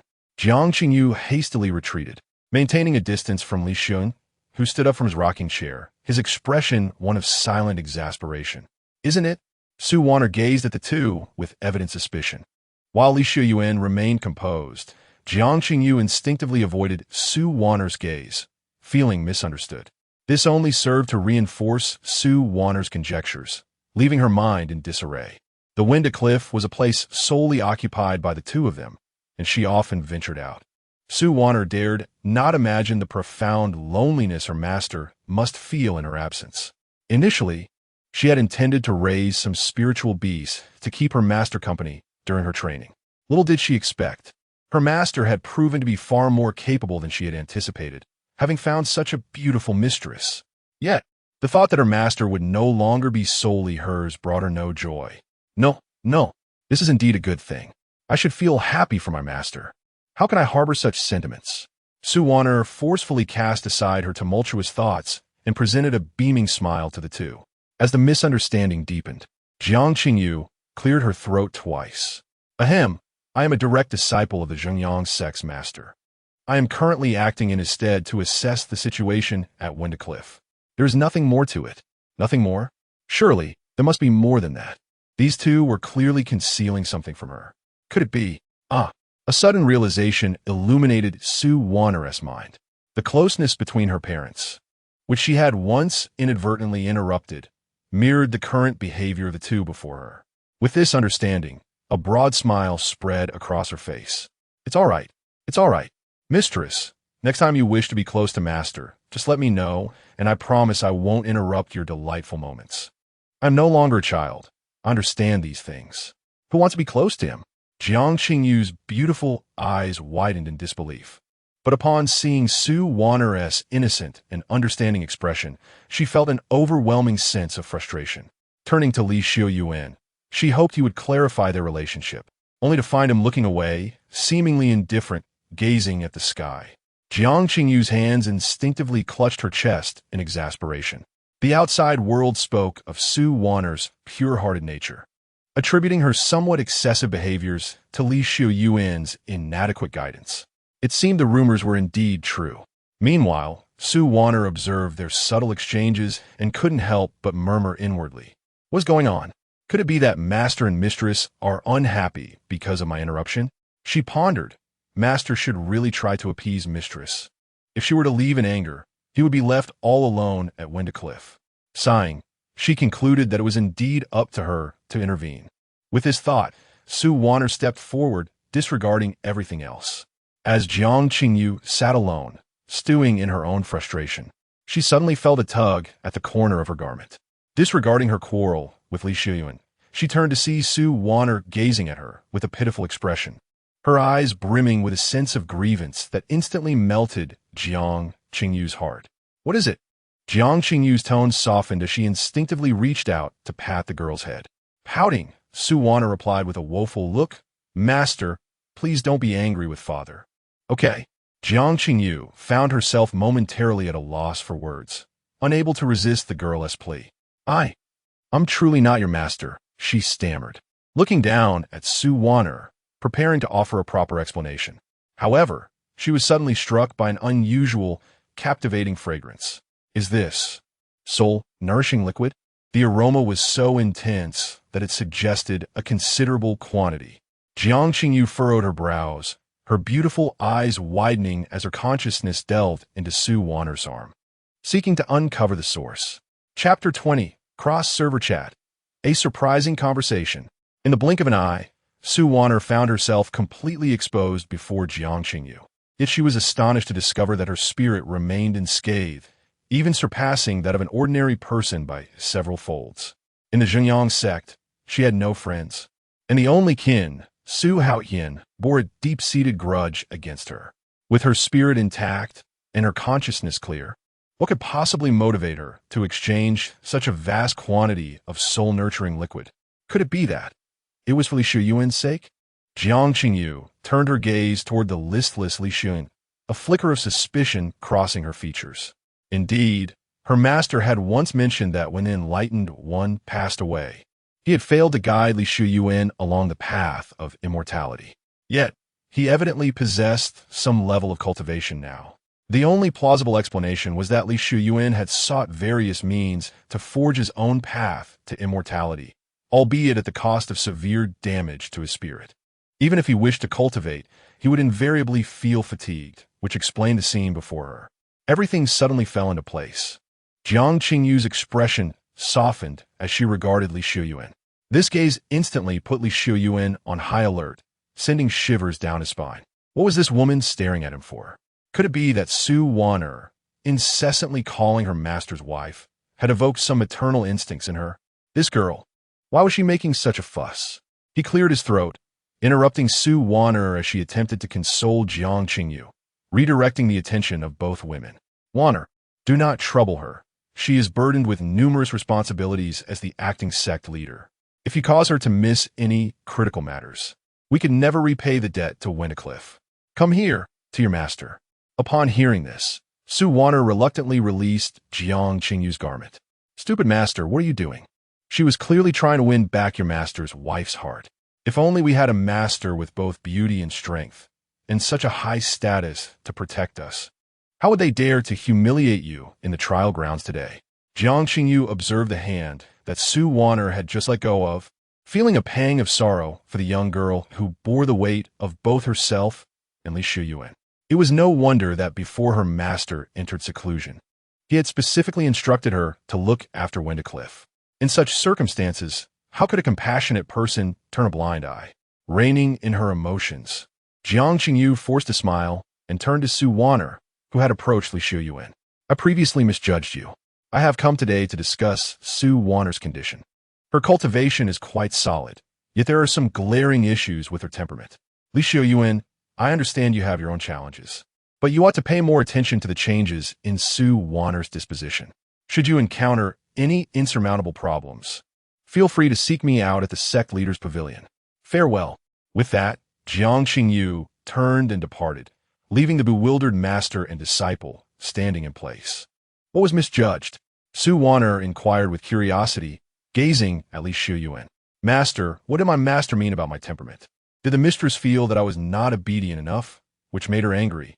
Master, I do not wish for the mistress to be displeased with me. I long to stay at the Cliff of Inquiry and do not wish to leave. Li Xiuyuan chuckled, finding amusement in the girl's vivid imagination. He placed his hand on Su Wan'er's shoulder, his expression turning serious as he said, You are my disciple. Where do you think you can go? Let me make it clear. In our Xinjiang sect, we do not permit the switching of allegiances. Since you have chosen to be my disciple, you must not entertain thoughts of departure. Su Wan'er stared blankly at Li Xiuyuan. Although his words were somewhat harsh, there was an inexplicable warmth in them. The distance between them was closer than that which Li Xiuyuan had shared with Jiang Qingyu moments ago. She could even feel his breath, causing her cheeks to flush. So even if the mistress wishes to send me away, you wouldn't agree, would you? Of course not. Li Xiuyuan raised an eyebrow. He had only this one disciple. Without Su Wan'er, where would he find the leisurely days of effortless advancement? As for Su Wan'er, warmth spread through her heart, and the blush on her face deepened. She had never realized how significant her presence was to her master. Taking a deep breath, she clenched her fists, silently encouraging herself. Since master values me so highly, I must not make things difficult for him and the mistress. I will strive to work twice as hard. I shall endeavor to earn my master's satisfaction. Gathering her courage, she asked Li Xiuyuan, Master, are there any shortcomings in my character that you would like to point out? I shall certainly heed your teachings and work diligently to meet your expectations. At that moment, Li Xiuyuan also had something to convey. Hearing Su Wan'er's initiative to seek guidance, devoid of any resistance, filled him with delight. This was akin to quenching thirst with water, providing rest when weary. Everything fell perfectly into place. To grow stronger, he would rely on Su Wan'er's unruliness. The worse she became, the stronger he would grow. Seizing this fortuitous opportunity, Li Xiuyuan promptly ushered Su Wan'er into lesson mode. Ahem, my dear disciple, since you are eager to learn, you must remember every word I say. Upon hearing this, Su Wan'er's eyes lit up, afraid of missing a single detail. Today, I shall discuss with you how to handle unreasonable individuals outside the sect, the strategies for dealing with moral coercion, and the methods of obliteration. Chapter 21. The soul, nourishing liquid, and the foolish girl as the events drew to a close. Su Wan'er had spent the entire afternoon engrossed in the discourse of Li Xiuyuan, lingering until the depths of night. Rather than feeling fatigued, she exuberantly dashed back to her cave dwelling. Sister Luo, did you hear what Master just said? He truly cares for me. In his heart, I am even more important than Master's wife. However, she mused, I must also be sensible. I cannot allow my presence to cause discord between Master and Master's wife. Otherwise, Master would certainly be displeased. Upon hearing this, Luo Qingxuang found herself momentarily speechless. After a prolonged pause, she ultimately could not bring herself to shatter Su Wan'er's idyllic reverie, responding instead with vague affirmations. As a venerable empress, Luo Qingxuang had always prioritized her own cultivation and strength, showing little concern for matters of the heart. Rather than feigning understanding, it seemed wiser to let Su Wan'er retain her innocence and sincerity in emotional matters. Unexpectedly, Su Wan'er's excitement became insatiable. Luo Qingxuang even regretted having guided her in mastering the Qitian staff technique. This young girl, now possessing an extraordinary physique, rolled about beneath her covers, at times bashful and blushing, relentlessly frolicking until the late hours of the night. Were she of ordinary constitution, exhaustion would surely have claimed her, yet she remained unsatisfied. Foolish girl, have you had your fill of play? Once you are done, it is time to attend to serious matters, Luo Qingxuang finally interjected, unable to bear it any longer. She found it utterly incomprehensible that Su Wan'er had shown not a trace of fear after an entire afternoon of Li Xiuyuan's grim teachings on dismemberment, concealment, and obliteration. Instead, the girl was elated over Li Xiuyuan's peculiar remarks. Only when Luo Qingxuang spoke did Su Wan'er belatedly realize that within her being resided a spirit trapped for a millennium, now awaiting the restorative powers of her soul-nourishing liquid. A look of embarrassment washed over her as she cautiously inquired, "Sister Luo, can you promise not to speak of this to anyone?" Faced with Su Wan'er's earnest question, Luo Qingxuang was rendered speechless. "Very well, I assure you. I have no desire to discuss this with anyone else." More significantly, such matters were beyond her capacity to divulge, even if she were to regain her corporeal form. Revealing it would not only bring shame upon Su Wan'er, but would also leave her own dignity compromised. To her astonishment, Su Wan'er, blushing and nervously toying with her fingers, murmured, "Then, Sister Luo, could you swear an oath to the heavens?" Luo Qingxuang. Ultimately, she did not acquiesce to such an unreasonable request. This foolish girl, in her association with Li Xiuyuan, had indeed adopted some misguided notions, daring to treat the solemnity of a heavenly oath so lightly. Her outrageous wish went unfulfilled, and Su Wan'er pouted, her face a canvas of displeasure. Luo Qingxuang's approach was decidedly straightforward. She chose to ignore the situation entirely, and instead focused on commanding Su Wan'er's every action in a low voice. Retrieve the bathing tub and fill it with water. Use spiritual fire to warm it. Your control over spiritual energy is insufficient. Loosen your mind, and I shall assist you with this step. As an array of rare herbs was added to the tub, ingredients painstakingly gathered by both her and Su Wan'er, none remained. All were cast into the mixture. At that moment, the water in the bathing tub transformed from clear to a deep azure, accompanied by an enchanting fragrance wafting through the air. Just a single whiff left Su Wan'er's mind feeling remarkably clear. Subsequently, under Luo Qingxuang's guidance, 10 vials of soul-nourishing liquid were simultaneously poured into the tub. The azure liquid caused the water to boil instantly, as if something was stirring beneath the surface. This was an entire 10 vials of soul-nourishing liquid. If sold, it could be exchanged for an astronomical sum in spirit stones, a fortune that ordinary cultivators would struggle for decades to amass. With the 4 aids of cultivation, wealth, methods, companions, and land, wealth is deemed the foremost aid by the enlightened sages of the Tao, underscoring its paramount importance in the pursuit of cultivation. If we were to wander as scattered practitioners, I fear we would perish long before witnessing such a day, Luo Qingxuang mused softly. She anticipated that restoring her soul would require nearly 3 years. Yet the arrival of this day was astonishingly effortless and smooth. This fortuitous turn of events was largely attributed to Su Wan'er's pure-heartedness and her constant concern for Luo Qingxuang's well-being, as well as the repeated assistance from Li Xiuyuan. During her time at the Asking Tao Cliff, she experienced a period of unparalleled ease, both in life and death. However, gazing at the water, Luo Qingxuang hesitated to immerse herself, instead relinquishing control of her body back to Su Wan'er. "Soon, you will enter. The soul-nourishing liquid will restore my spirit." As my soul grows stronger, yours will be steadily suppressed. At that point, you shall fall into a deep slumber, and only when I have subdued my spirit will you awaken. Little girl, if I truly wished to seize your body, you would cease to exist in this world. Should you have regrets, it is not too late. Li Xiuyuan's expression remained indifferent as she placed all choices in Wan'er's hands. Just as she awaited Wan'er's reply, she suddenly felt warmth at her feet. Upon regaining her focus, she discovered that Wan'er had already stepped into the tub. Sister Luo, that's enough. Your constant testing is becoming tiresome. Now, focus on restoring your soul. Once you are healed, if you happen to encounter Master, remember to send my regards. With an air of nonchalance, Wan'er leaned against the tub and promptly fell into a deep slumber, surrendering all control of her body entirely to Li Xiuyuan. Li Xiuyuan lowered her gaze to Wan'er's still partially unfolded form, momentarily lost in thought, and could not help but emit a light laugh. In the past, I was ever vigilant, constantly preparing for contingencies, yet I still met with utter annihilation, my very soul nearly dissipated. This foolish girl, so readily trusting of others, even offering her corporeal self so willingly, should she face betrayal, her fate may well be more tragic than mine. As these thoughts crossed her mind, Li Xiuyuan's expression suddenly turned cold. Nevertheless, these matters are not of great consequence.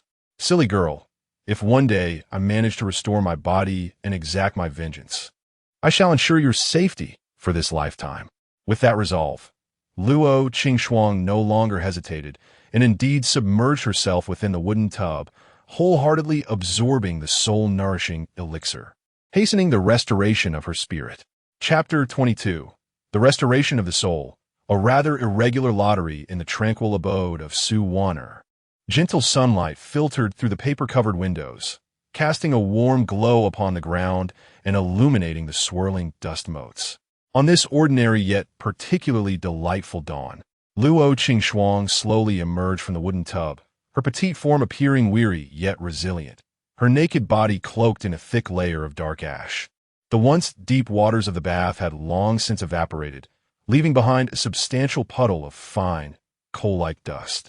Li Xiuyuan closed her eyes and took a deep breath, standing still until she was certain that all her calculations were accurate and that the damage to her soul had been fully repaired.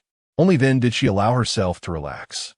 Though her soul was now unharmed, it would take some time to suppress it, and today she would have to make do with the little girl's body.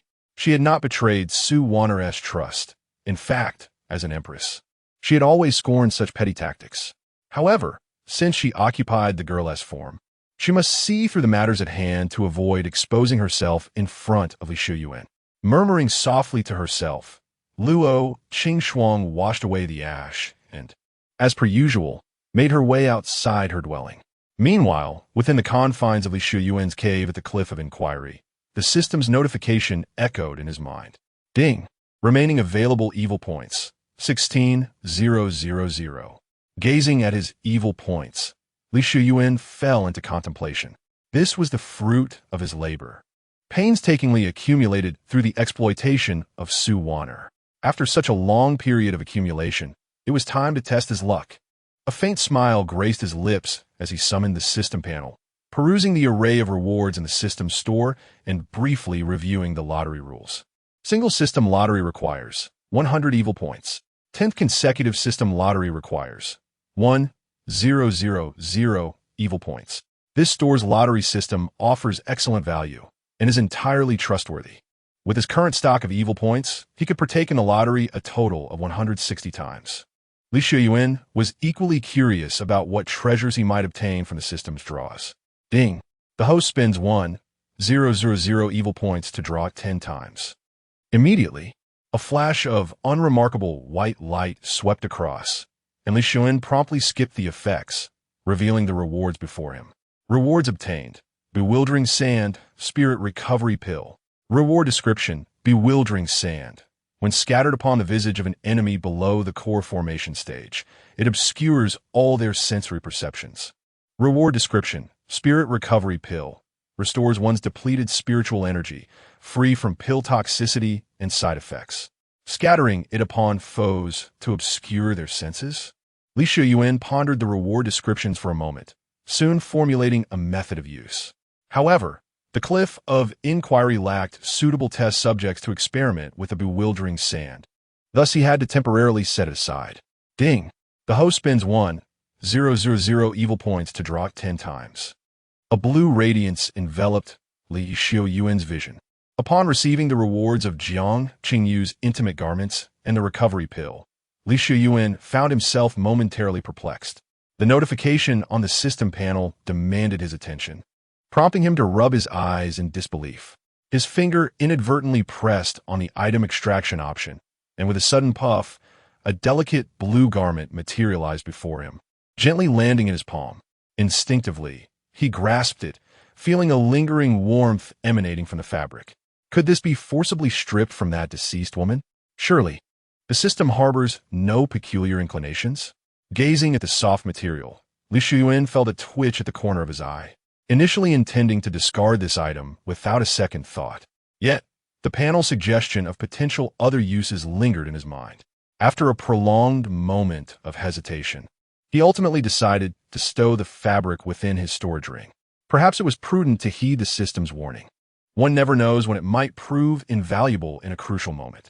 Meanwhile, within the Master-S pavilion, the lights burned brightly through the night.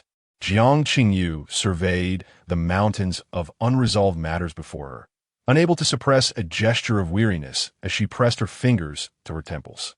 Her recent travels had greatly enhanced her cultivation, knowledge, and temperament. However, the seemingly endless workload before her was exhausting. Yet, Jiang Qingyu's momentary fatigue quickly dissipated as she steeled her resolve.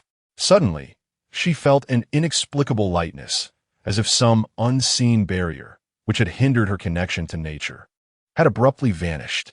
Who could it be? Previously fatigued, Jiang Qingyu snapped to attention, placing a hand over her heart and scanning her surroundings with vigilance.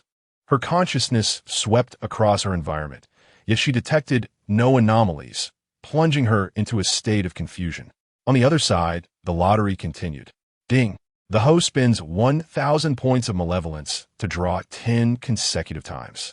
Li Xiuyuan raised his gaze, watching as another blue light flickered into existence. Reward acquired. Wan'er's intimate garments. The description read, Wan'er's intimate garments, delicate attire of a youthful maiden, imbued with the unique fragrance of innocence. Retaining it may yield further unexpected uses. Another one of these items. Oh well, it's best to keep it for now.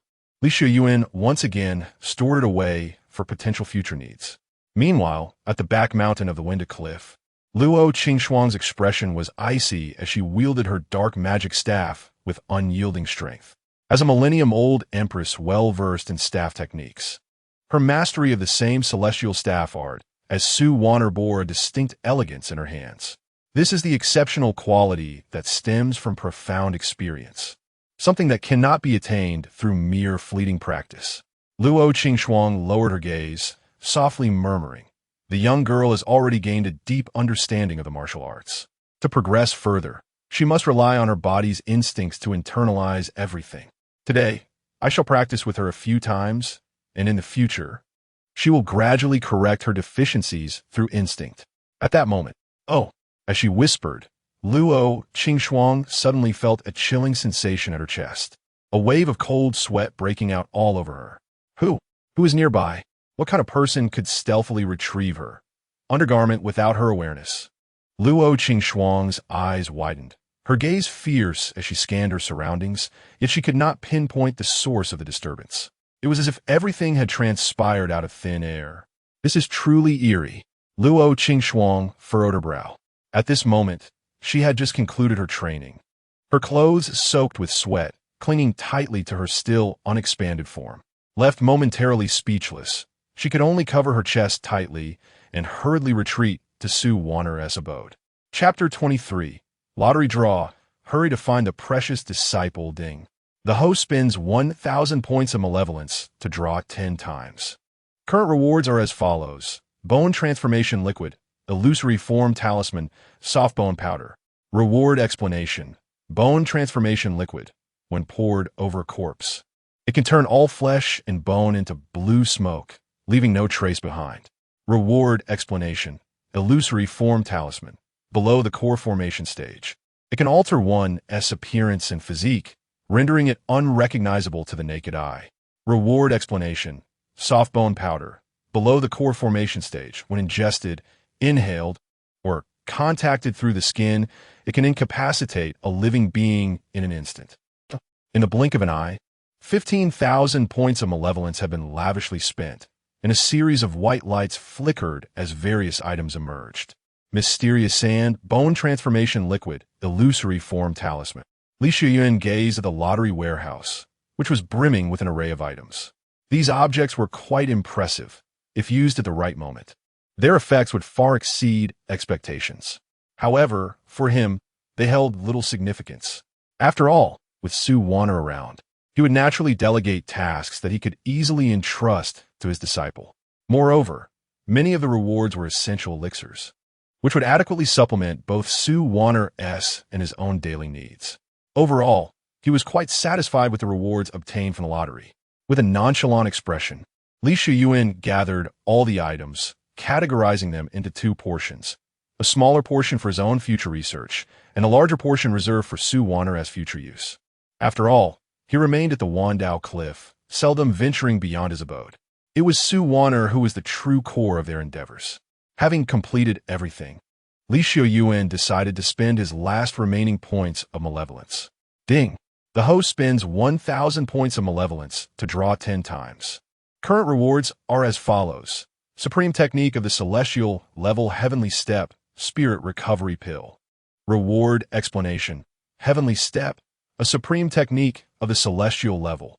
Walking upon the heavens, the body moves like thunder, capable of acting as one wishes in an instant. Reward Explanation. Spirit Recovery Pill. Restores the soul's depletion, cannot repair a damaged soul. Free of pill toxins and side effects. Briefly overlooking the effects of the Spirit Recovery Pill, Li Xiuyuan's gaze settled upon the technique displayed on the panel.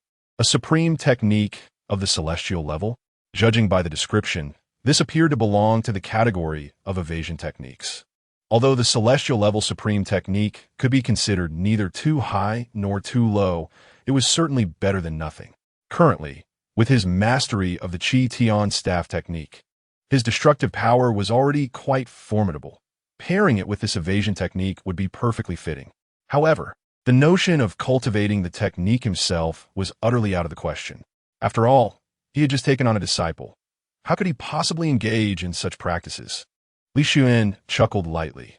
The moment this item appeared before him, its fate was already sealed. It was time to check on his precious disciple. At the back mountain of Wandao Cliff, hastily returning to his cave, after changing into a new undergarment, Luo Qingxuang continued to follow Wan'er's daily routine, practicing diligently in the rear mountain. Having learned from previous experiences, Luo Qingxuang was evidently more cautious, constantly attuned to the movements around her. This vigilance served not only to probe the existence and methods of that earlier scoundrel, but also to align herself with Wan'er's daily routine. However, after a considerable time had passed without the peculiar disappearance of her undergarments reoccurring, Luo Qingxuang finally relaxed her taut nerves. Logically, her first task upon rising should have been to seek out her rather unremarkable master, Li Xiuyuan, to reaffirm her presence under the guise of familial affection. Yet, the thought of confronting someone she could not fully comprehend filled her with trepidation, fearing the potential exposure of her own existence. A day without visiting him was hardly significant, and she decided to pass the time in this manner. Tomorrow, when a young girl's spirit awakened, she would no longer need to fret. As Luo Qingxuang contemplated this, preparing to immerse herself in her cultivation, she recalled noticing a slight deviation in Wan'er's practice of the Qi Tian staff technique, which had hindered her progress towards mastery. Today seemed opportune for her to correct this. However, before she could settle into her meditation, a familiar figure unexpectedly appeared before her. "Good disciple, why have you not come to seek me today?" "I was quite concerned," the familiar voice chimed in. Luo Qingxuang's eyes widened in surprise as she beheld the smiling Li Xiuyuan, momentarily frozen in place. This was unusual. She remembered that Li Xiuyuan seldom sought out Wan'er. Why then today? Could it be that Wan'er was right in her assumptions? Did her master truly hold her in such high regard? No. She needed to focus on the present situation first. Luo Qingxuang forcibly quelled her chaotic thoughts.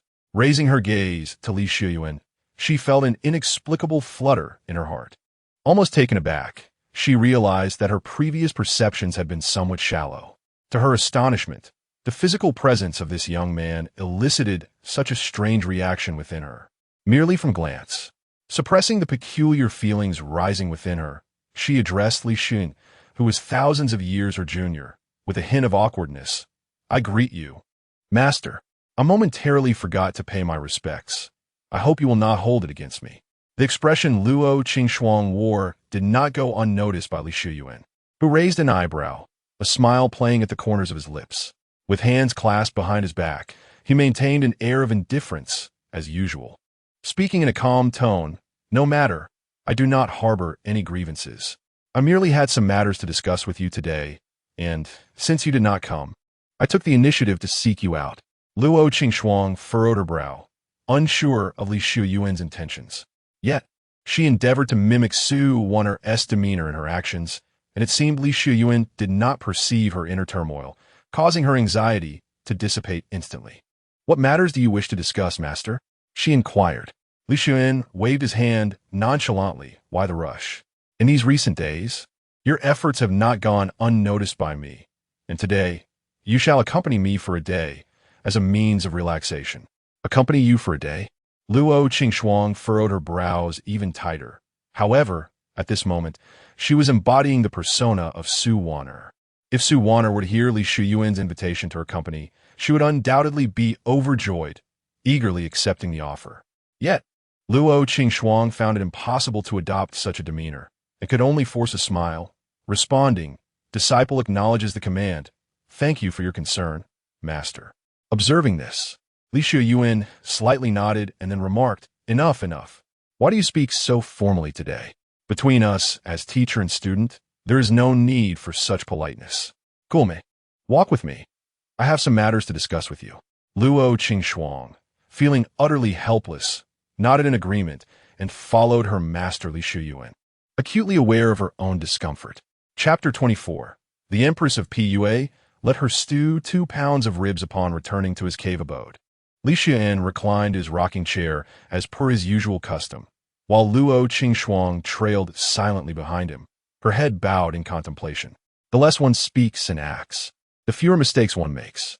However, since Li Xiuyuan had invited her to accompany him, he naturally desired more than mere silence between them. His expression was indifferent, neither sorrowful nor joyful, as he gently tapped the wooden table beside him. "My dear disciple, pour me some tea." Observing Li Xiuyuan's leisurely demeanor, an undercurrent of displeasure stirred within Luo Qingxuang, yet she complied obediently. Once she had poured the tea, Li Xiuyuan took a leisurely sip, watching the steam swirl upwards, and peered through the mist at her. "Wan'er," he began, "there is no one else on the precipice of inquiry. You need not remain so distant from me.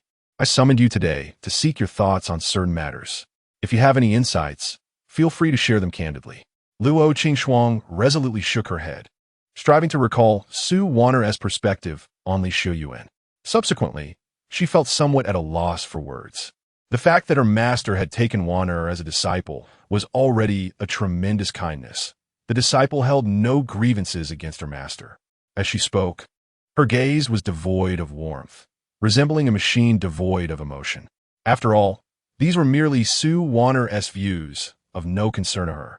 Unexpectedly, Li Xiuyuan shook his head slightly, a gentle laugh escaping his lips. "Wan'er, such words are misguided. Remember, even sages can err. No one is flawless. Even if deities truly exist in this realm, they too must have their moments of folly. I am but a humble cultivator. How could I claim to be without fault? If you have something to say, you should express it. If I am indeed in error, what harm is there in making a correction?"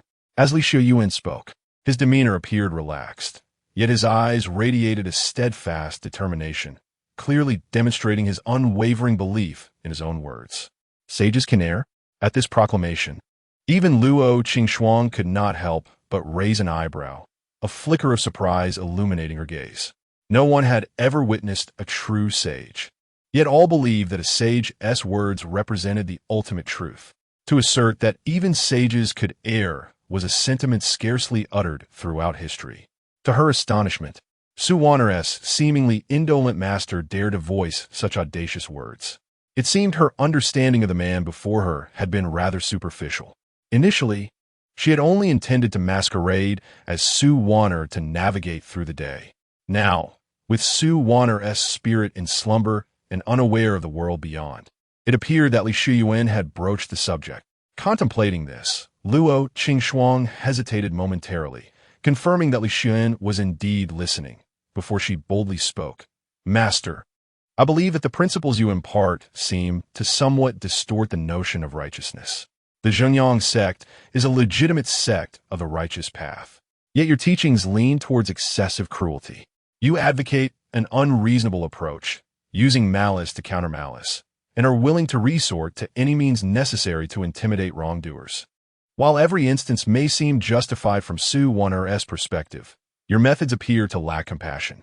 Once Luo Qingxuang finished speaking, Li Xiuyuan straightened his posture, smiling as he regarded her. "Wan'er, are you aware of what undergoes the most profound transformations in this world? What experiences the greatest change? Is it the heart's principles, martial techniques, magical treasures, or perhaps the formations and talismans?" Luo Qingxuang furrowed her brow, instinctively leaning toward speculations about cultivation. Observing the increasingly solemn expression on her face, Li Xiuyuan realized that she was misdirected in her thoughts, and with a light chuckle, he spoke. "The most mutable aspect of this world is the human heart." "The human heart?" Luo Qingxuang stood motionless, momentarily taken aback, before suddenly awakening to the realization. A millennium ago, with unparalleled martial prowess, she subdued a generation of prodigies and ascended as the empress of a nation, having achieved the pinnacle of cultivation. She was a rare talent in the entire northern Kanglan realm. Yet, no matter how formidable her strength, it was ultimately the might of a single individual. Even at the peak stage, invincibility was unattainable before transcending to immortality. With foes rising on all fronts, external threats relentlessly looming, an internal decay leading to betrayal by those closest to her, she lamented. "I possess great martial strength, easily dodging an open blade, yet cannot escape a hidden arrow. External enemies are easily defended against, yet one cannot evade a knife thrust from behind. Ultimately, the human heart is subject to change." To her astonishment, it was in the presence of Li Xiuyuan that she found herself at a disadvantage. With a bitter smile, she acknowledged her misunderstanding of the capriciousness of the human heart. Having harbored deep misconceptions about him, believing he was merely versed in dubious teachings. Meanwhile, Li Xiuyuan continued his discourse. "The hearts of the virtuous are kind, while the wicked harbor malice. Yet, who can discern good from evil when separated by mere flesh? You claim that my teachings are excessively ruthless, yet all of it is merely a means of self-preservation. If enmity is allowed to flourish and one does not eradicate it at its roots, the descendants and spirit beasts of your adversaries will strike when you are in peril, leaving you with but a thread of life to cling to. When adversaries confront you, if you endure in silence, you shall become a target for all, forced to endure a lifetime as a timid turtle. Should your peers bind you with morality, compelling you to bow in acceptance of unfounded accusations, do you truly intend to submit?" With each probing question, Luo Qingxuang listened intently, her attitude towards Li Xiuyuan gradually shifting, her expression growing more serious. She had witnessed too many such events, countless instances that mirrored this, and had attempted various methods to resolve them while striving to maintain dignity in a retreating position, only to find herself ensnared in chaos. Ultimately, these circumstances contributed to the downfall of her dynasty and the annihilation of her physical form. Luo Qingxuang absorbed his teachings with a focused heart. At that moment, a glint of determination flashed in Li Xiuyuan's eyes. Strike the first blow to prevent a multitude of retaliatory strikes. If you possess neither power nor influence, and are incapable of defending yourself, then you may indeed be deemed a coward, and I would not utter a word. However, if you have the capacity to resist, why then should you bind your own hands and feet? 10 lifetimes of benevolence cannot compare to a single fearsome reputation. If you harbor a desire for vengeance, naturally, no one will dare oppose you. Upon concluding his remarks, Luo Qingxuan silently committed these lessons to memory. As an empress, she had believed she understood the affairs of the world with remarkable clarity. Little did she expect to glean such unique insights from someone she had always deemed unreliable. Li Xiuyuan. The distinction between good and evil does not lie in the martial arts. If others approach with malevolent intentions, why should one respond with benevolence and endless forbearance? Had she harbored thoughts akin to those of Li Xiuyuan, how could she have met such a fate? Luo Qingxuan gazed deeply at Li Xiuyuan, feeling that the mystique of this individual, already shrouded in mist, was far greater than what she had initially perceived. Who exactly is this person, so adept in understanding the hearts of the mundane, yet so blunt in their methods? Could it be that he is an ancient being risen from some forbidden burial ground? Just as Luo Qingxuan's speculations grew increasingly absurd, the previously enigmatic Li Xiuyuan suddenly leaned back, collapsing into the rocking chair, crossing his legs like an elderly gentleman basking in the sun, and pointed at Luo Qingxuan, commanding, "All right, my dear disciple, after such a lengthy lesson, do me the favor of stewing 2 pounds of ribs." Chapter 25. The Empress in the Kitchen. She needs some persuasion indeed. Your words hold merit. What did you just say? Luo Qingxuan remained enraptured by Li Xiuyuan's discourse on the human heart, feeling that she had underestimated him until now. However, this sudden shift caught her completely off guard. She raised her gaze to behold Li Xiuyuan, leisurely perched with crossed legs, and felt an undeniable contrast to the enigmatic figure she had just seen through the mist. Was it truly he who had uttered those profound words? Unable to resist, she rubbed her eyes, attempting to discern the earlier air of profundity about him. Yet, no matter how she scrutinized, Li Xiuyuan now appeared indistinguishable from an ordinary person taking a brief respite. Disciple? Li Xiuyuan lifted his eyelids to glance at Luo Qingxuan. Yes, master. A tightness gripped Luo Qingxuan's face as she suppressed her discomfort and bowed her head in acquiescence. Even though she had now fallen to the state of a mere remnant soul, as an empress, she had never before been commanded in such a manner, let alone to prepare a meal for another man. Regrettably, she could not reveal her true identity at this juncture. Furthermore, judging by his earlier remarks, Luo Qingxuan felt that Li Xiuyuan was genuinely considering Su Wan'er's well-being. The mutual benefit between herself and Su Wan'er warranted some sacrifice on her part at this moment. With this thought in mind, Luo Qingxuan stepped into the kitchen, gazing at the array of ingredients before her, and for the first time, she longed for the days spent nestled within Su Wan'er's consciousness, unable to suppress a soft sigh. Little girl, awaken quickly. If it fell to you to stew ribs for him, you would surely wake from your dreams with a smile, wouldn't you? Nevertheless, thoughts aside, Luo Qingxuan rolled up her sleeves, grasping the kitchen knife and cutting board with a sense of nostalgia. It felt as if she had returned to many years ago, before she embarked on her celestial journey. Yet this sensation was fleeting. In her eyes, a mortal existence spanned merely a decade or so, while on the path of immortality. She had ascended for a full millennium. Even in reminiscence, she could only grasp the remnants of that bygone era. Meanwhile, Li Xiuyuan lounged in a rocking chair, gently waving a fan, and smiled at the sounds emanating from within the cave. His earlier lengthy discourse had not been directed at Su Wan'er. He was well aware of his own disciple's disposition. The young girl had no inclination to engage in such discussions. Today, as proceedings were merely a ruse to alter her perception of him, facilitating his arrangements for Su Wan'er to serve him diligently. Thus far, the outcome had proven quite effective. In less than a quarter of an hour, Luo Qingxuan emerged from the cave bearing an array of dishes. With her photographic memory, she effortlessly replicated Li Xiuyuan's culinary skills from that day, even innovating various dishes of her own. However, she felt a twinge of regret, recognizing that such talent was somewhat squandered in this context. It was a pity that her momentary enthusiasm had led her to overindulge. When the time came to teach Su Wan'er these dishes, she would no longer fear revealing her secret. Li, Master, awaken, it is time to eat. With a gentle call from her lips, Li Xiuyuan opened his eyes, and upon beholding the array of dishes before him, his gaze brightened instantly. As the two took their seats, Luo Qingxuang picked up her chopsticks, ready to savor the meal, when Li Xiuyuan casually tossed a jade slip and a storage ring into her lap.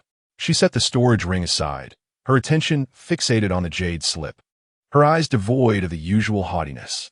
The items Li Xiuyuan presented were, without exception, extraordinary. She had grown somewhat accustomed to such gifts. Skyward step? Could this possibly be a form of escape technique? She pondered. Master, what is the rank of this technique? Setting her chopsticks down, she grasped the jade slip, her icy gaze scrutinizing the engraved characters with a hint of curiosity. However, Li Xiuyuan remained absorbed in the food before him, only snapping back to attention when she finished speaking. Rank? He mused, realizing he had not committed it to memory. He waved his hand dismissively. I am uncertain, but I vaguely recall that practicing it under your current circumstances should yield satisfactory results. Feel free to dabble with it. At his words, Luo Qingxuang frowned. Her master always seemed indifferent, as if unconcerned about everything. Presently, Wan'er had a pressing need for escape techniques, yet if the path taken was misguided, rectifying it later would likely prove futile. Such a trivial comment, as the results are quite good, could not simply gloss over this matter. Fortunately, the girl was currently in a deep slumber, oblivious to the world around her. I shall examine it for her now. If it proves unsuitable, I can conceal it and provide her with an alternative technique. Otherwise, given her nature, she would undoubtedly clamor to practice this method. With this thought in mind, Luo Qingxuang disregarded the feast laid out before her. She extended her delicate fingers, concentrating her spiritual energy at her fingertips before gently tapping the jade slip. A stream of golden light surged into her brow, causing the characters on the slip to materialize before her eyes. Li Xiuyuan, oblivious to the unfolding events, continued to relish the delectable dishes. Heavenly Grade Superior Technique, Skyward Step. A heavenly grade technique? While this technique may not rival the legendary Qi Tian staff method, it was undoubtedly a rare gem within the Xinjiang sect, with only a handful of such manuals available throughout the entire sect. However, she wondered how effective this technique would be for Wan'er. As she contemplated, her gaze followed the subsequent instructions of the technique. Treading the heavens, movement like thunder, acting at will with a single thought, traversing freely between heaven and earth. In the blink of an eye, Luo Qingxuang grasped the essence of this technique. After reading, the helplessness that had once clouded her features vanished, replaced by a flicker of astonishment. This technique was the perfect complement to the Qi Tian staff method. The staff technique, akin to the spear, emphasized transformation and wielded immense force focused solely on destruction, embodying the path of a brute. If Wan'er were to merely wield the staff to strike, she would become nothing more than a powerful machine of slaughter. In the present day, the various methods of evasion that circulate widely tend to prioritize speed, striving for swiftness above all else, which holds little significance for Wan'er. However, this particular technique delves into the intricacies of transformation. Should Wan'er manage to discern its subtleties and incorporate its myriad variations into the Qi Tian staff technique, the combination of this celestial grade skill with the Qi Tian staff technique would prove far more formidable than two unrelated supreme techniques. This is undoubtedly not a randomly selected method, but rather one that appears tailor-made. Upon reaching this conclusion, Luo Qingxuang lifted her gaze towards Li Xiuyuan. At that moment, Li Xiuyuan, having indulged in a hearty meal, reclined contentedly in a rocking chair, exuding an air of leisurely indifference, as if he were unconcerned with the world around him. Yet, Luo Qingxuang's perception of him underwent a profound transformation. It was no wonder this young girl was so devoted to such a master. With a mentor of his caliber providing guidance, who could doubt her future potential? The mere understanding of tailored instruction is a rarity in itself. Luo Qingxuang carefully tucked the jade slip into her robes and then shifted her gaze to the storage ring beside her. Ordinarily, disciples retrieve their monthly cultivation resources themselves, and Wan'er had already claimed her allocation for the month. What treasures might this storage ring contain? As she contemplated this, poised to inquire with Li Xiuyuan, he languidly spoke from his chair. Why not open it and see? You might still find it useful. Chapter 26. A compilation of despicable tactics. Are they all usable? Gratitude to Master for bestowing favor. Luo Qingxuang felt a tinge of curiosity and promptly expressed her thanks to Li Xiuyuan. Li Xiuyuan, reclining in his rocking chair, chuckled softly, closing his eyes to meditate, choosing not to speak further. As Luo Qingxuang infused her spiritual energy into the storage ring, the items within it became perceptible to her. Were these? Black sand, green water, blood-stained yellow paper, and a ceramic bottle containing white powder? The various elixirs piled in the corner seemed to hold some utility. Luo Qingxuang was momentarily taken aback by the sight of these objects, which appeared to be heaped within the storage ring. She turned to face Li Xiuyuan, her initial look of gratitude giving way to a perplexing expression. This storage ring does not seem to belong to a cultivator. Rather, it resembles the belongings of a trickster wandering the world. Master, what exactly are these items? Through the storage ring, Luo Qingxuang was utterly baffled by the purpose of these objects, and thus turned her gaze toward Li Xiuyuan.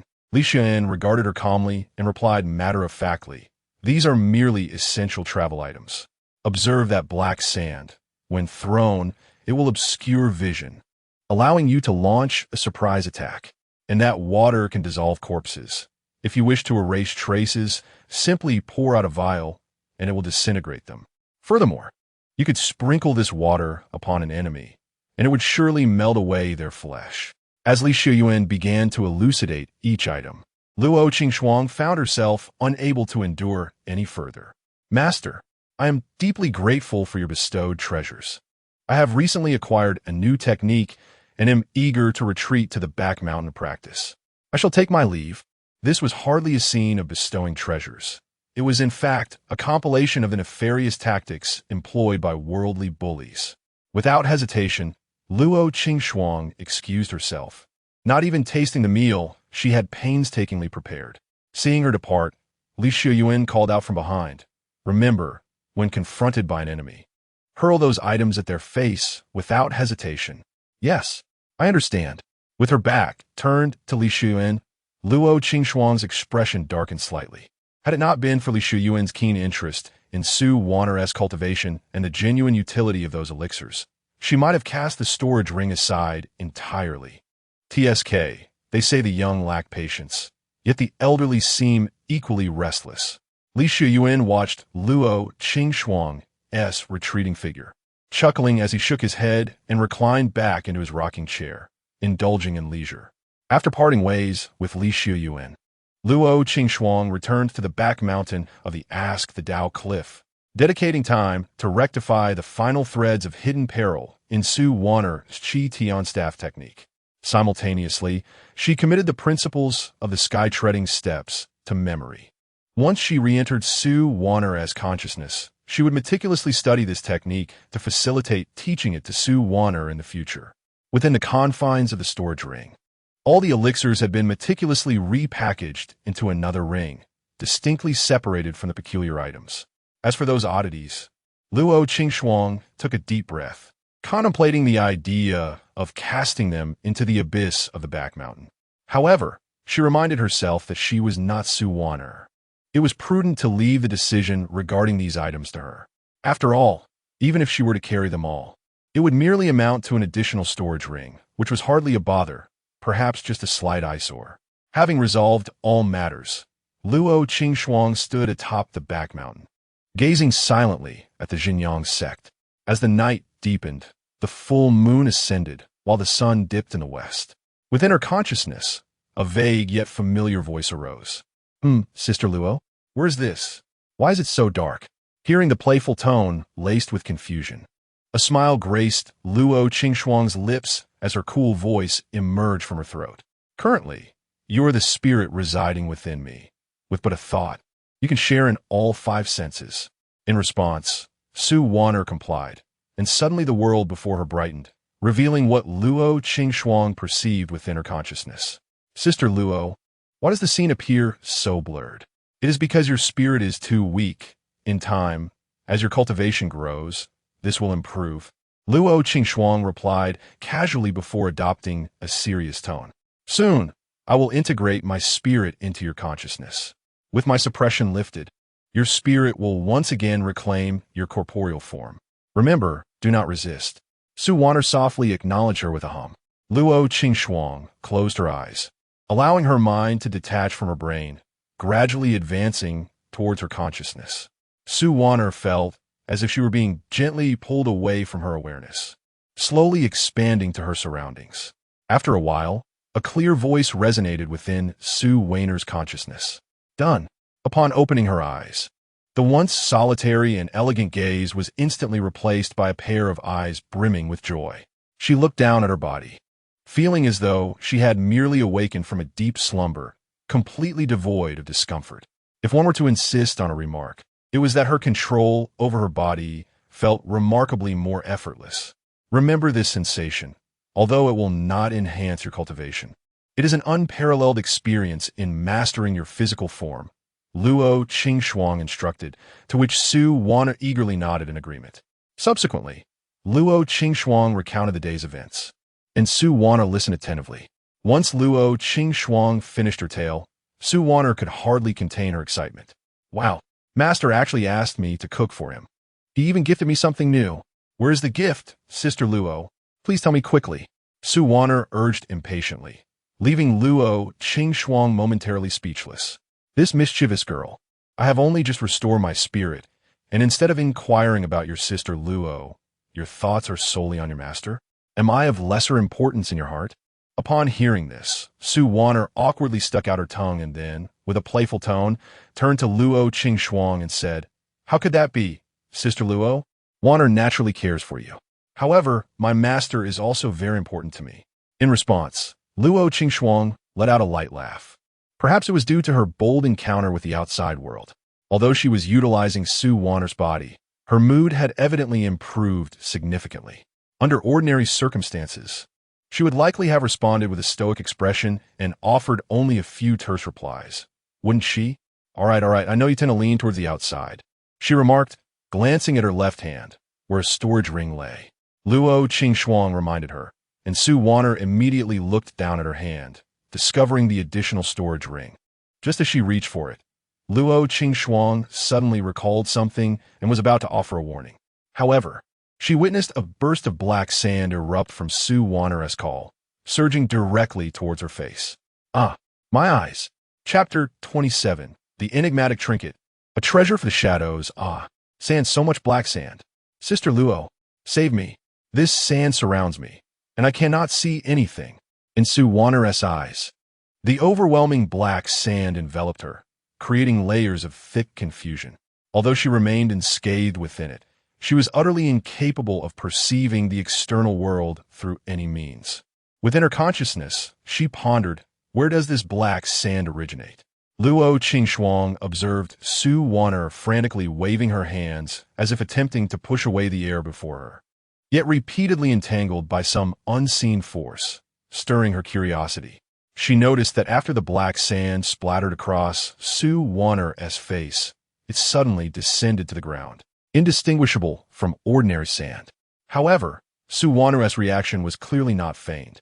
This substance possesses such remarkable effects. Could it truly be a treasure? Have I underestimated what Li Xiuyuan provided? Murmuring softly, Luo Qingxuang extended her consciousness outward, striving to touch the black sand that Su Wan'er spoke of, only to find it utterly elusive. The black sand seemed to target Su Wan'er alone, offering her no utility whatsoever, not even visible to her. This is perplexing. Why can I see nothing and touch nothing? Luo Qingxuang whispered, her words reaching Su Wan'er's ears. Enveloped by the black sand, Su Wan'er became increasingly agitated. No way. Sister Luo, even you cannot help? Am I to be surrounded by these things for eternity? Sister Luo, please save me. Desperate and anxious, Su Wan'er cried out, leaving Luo Qingxuang momentarily at a loss for words. These entities were given by Li Xiuyuan. Even if she could not assist, surely he would have a means. He seemed to regard Su Wan'er with such importance, willing to offer anything of value. How could he not come to her aid? Very well. I shall drive away this black sand for you. With a gentle sigh, Luo Qingxuang saw Su Wan'er's spirit lift in anticipation. Subsequently, she softly intoned a few incantations, her spirit emerging from Su Wan'er's consciousness, taking form beside her. With delicate fingers, Luo Qingxuang beckoned, drawing upon the surrounding spiritual energy, directing it toward the location of the black sand, as described by Su Wan'er. At this moment, her spirit had been restored, yet deprived of a physical form. She could not retain spiritual power, though she could manipulate the vast energies of the cosmos. Though I cannot discern the origins of this black sand, employing this method should resolve the matter without complication. However, as the spiritual energy clashed with the so-called black sand, it passed straight through, treating the sand as if it were non-existent. Luo Qingxuang raised an eyebrow, determined to try again, but the outcome remained unchanged. Sister Luo, is it done yet? Su Wan'er urged anxiously, only to hear Luo Qingxuang's gentle sigh. My dear girl, I shall guide you from here. You must seek your master to resolve this matter. Huh? Su Wan'er stood momentarily frozen, taken aback by the rare display of helplessness in Luo Qingxuang's tone. However, since finding the master seemed feasible, just as Su Wan'er was about to heed Luo Qingxuang's guidance, she noticed the black sand before her suddenly lost its potency, cascading to the ground. The scene from earlier re-emerged before her eyes. Wow, I can see, she exclaimed. Luo Jia, have you found solution? Has master arrived? With a bewildered expression, Su Wan'er scanned her surroundings but found no sign of Li Xiuyuan. Can you see now? Observing this development, Luo Qingxuang hesitated for a moment before speaking. It appears I have underestimated the extent of your master's abilities. His methods are likely far more formidable than I had imagined. They affect only you, while others remain oblivious. If I were not familiar with your character, I might have thought you were deceiving me. Master? Luo Qingxuang suddenly praised Li Xiuyuan, leaving Su Wan'er clearly perplexed. Yet, it mattered little. Any compliment towards her master sufficed. Master truly is remarkable. Even someone like Luo Jia praises him. With this thought, Su Wan'er, who had just extricated herself from the black sand, tilted her head back, her face radiant with joy. Luo Qingxuang, observing the girl's exuberance, became considerably more serious. Little one, take out some of the items your master gifted you. Let us test their effects. At her words, Su Wan'er eagerly nodded in agreement. Originally still in the depths of night, by the time Su Wan'er, under Luo Qingxuang's guidance, had thoroughly tested various items, dawn had broken across the horizon. These items are quite powerful. Luo Qingxuang gazed at Su Wan'er, now resembling a lab rat subjected to rigorous experimentation, her astonishment evident and uncontainable. Items such as the bewilderment sand, illusionary talismans, and soft bone powder, once employed, were inescapable below the core formation stage. Those ensnared would find it utterly impossible to dispel their effects within a minute, regardless of the assistance from even the most skilled practitioners nearby. I truly underestimated him in the end, Luo Qingxuang remarked with a sense of reflection, choosing to speak no further on the matter. She no longer harbored the notion of discarding these miscellaneous items. Though they appeared to be the underhanded tools of the unscrupulous, in critical moments, they were invaluable treasures. At that moment, Luo Qingxuang's previous aversion to such trinkets had dissipated. The following day, at the back mountain of the Winda Cliff, Su Wan'er, petite in stature, brandished the sealing staff, striking downward with a lively flourish as if wielding a beam of black light. Her steps were unsteady, seemingly devoid of logic. Yet her heart had already mapped out a path. Her form danced across the grass of the back mountain, an ephemeral spirit, elusive and difficult to grasp. Luo Qingxuang's spirit hovered nearby, observing the scene before her with a glimmer of admiration. In just a single day, Su Wan'er had mastered the form of the sky-treading step, and had even infused it with an added grace. According to the current progress, by the day of the disciples' assembly, Su Wan'er's strength will increase exponentially. At that time, the younger generation of the Xinjiang sect will appear to her as nothing more than a disorganized mob. While she revels in this promising prospect, Luo Qingxuang furrows her brow and turns her gaze toward the foot of the Wendea mountain. It is quite vexing that even after retreating to the back mountain, an uninvited guest has sought her out. With a slight click of her tongue, Luo Qingxuang's spirit instantly descended into Su Wan'er's body. Sister Luo, what troubles you? Su Wan'er inquired with a perplexed expression. Before Luo Qingxuang could respond, a figure suddenly descended from the sky, accompanied by a deep male voice. I am Xie Ping, a disciple of the Five Elements Peak. You must be Su Wan'er, the chief disciple of Wan'er? Chapter 28. The old prodigy who sees opportunity in favor senior sister Luo. He referred to me as the first disciple of our master. Su Wan'er was entirely oblivious to the enigmatic visitor, her focus solely fixated on the term first disciple. This title, representing the very first apprentice taken by master, imbued with a sense of uniqueness despite still being a disciple, resonated deeply with her. It was the first instance she had been addressed in such a manner, intensifying the bond she felt with her master and filling her heart with joy.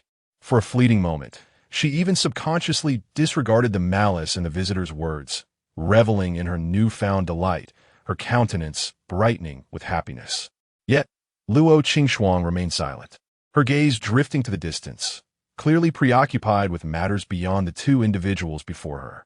In the direction of her gaze stood a figure clad in ethereal white, resembling a celestial being descending to the mortal realm, Jiang Qingyu, who had visited previously. From a considerable distance, Jiang Qingyu observed Su Wan'er and Xie Ping with a glint of cold light in her eyes, taking in every nuance of their interaction. Since her last encounter with the innocent-hearted young girl, she had developed a sense of compassion for her and had come today to better understand the essence of this child. However, she did not anticipate the delightful surprise that awaited her. Five Elements Peak, Xie Ping, Jiang Qingyu murmured to herself.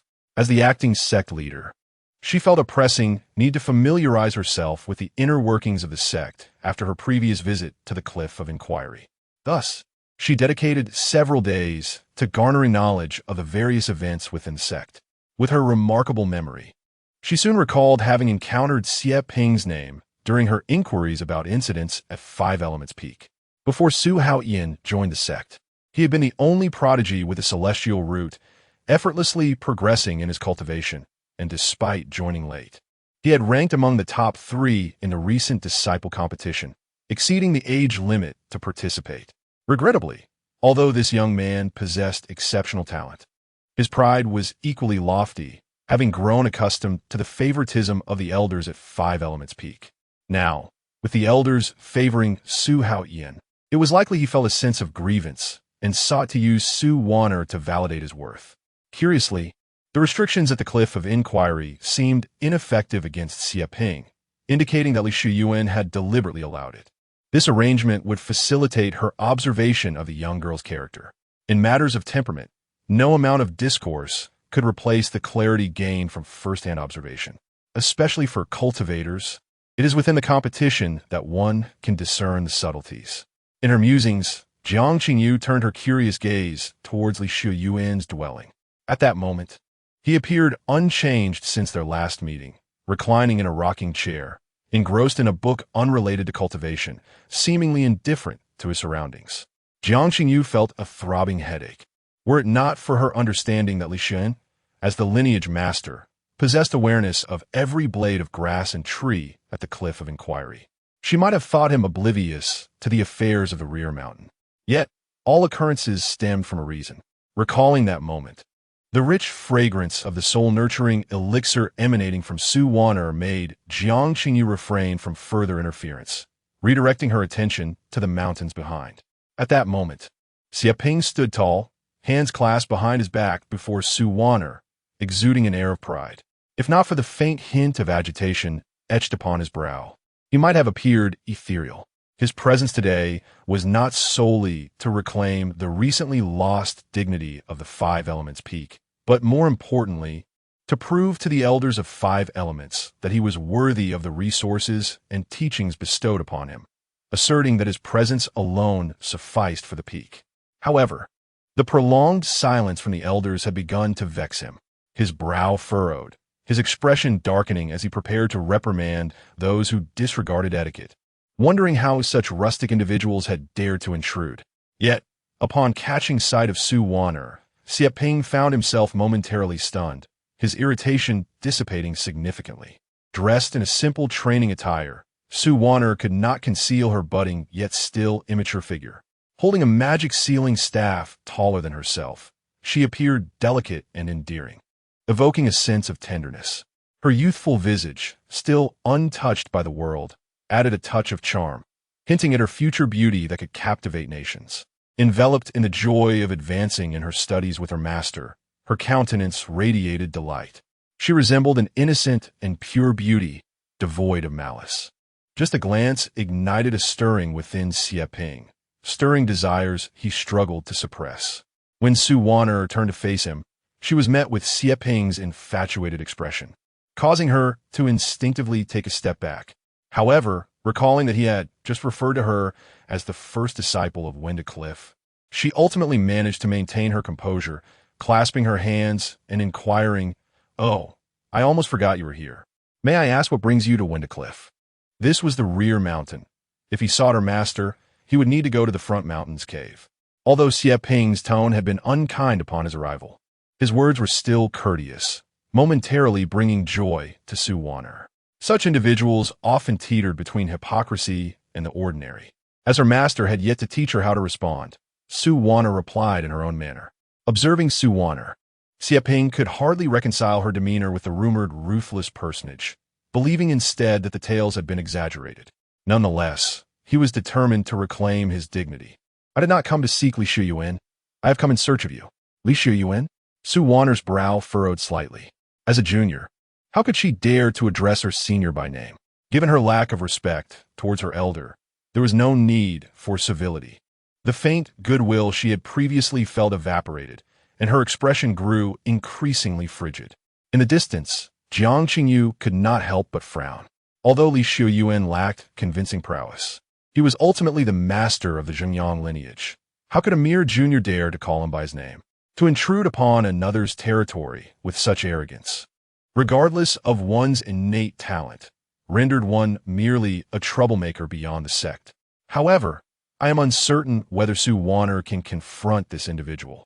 It would be prudent to impart upon him a profound lesson, lest she inadvertently invites a fate of demise upon leaving the sect. Yet, Xieping remained oblivious to the shift in the atmosphere around them, continuing to speak to himself. "I wish to engage in a friendly spar here, to delve into the intricate grievances between the Cliff of Enlightenment and the Five Elements Peak. However, mere sparring seems rather insipid. Thus I seek to embellish it with a touch of excitement." Upon hearing this, Wan'er maintained her composure and inquired, "What embellishments do you have in mind?" Xieping, upon hearing her words, responded with a smile, "I possess considerable wealth, all of which has been graciously bestowed upon me by the elders of the sect. This time, I come as a disciple of the Five Elements Peak, inviting you to battle. Should I be defeated, I shall relinquish my claim to these resources.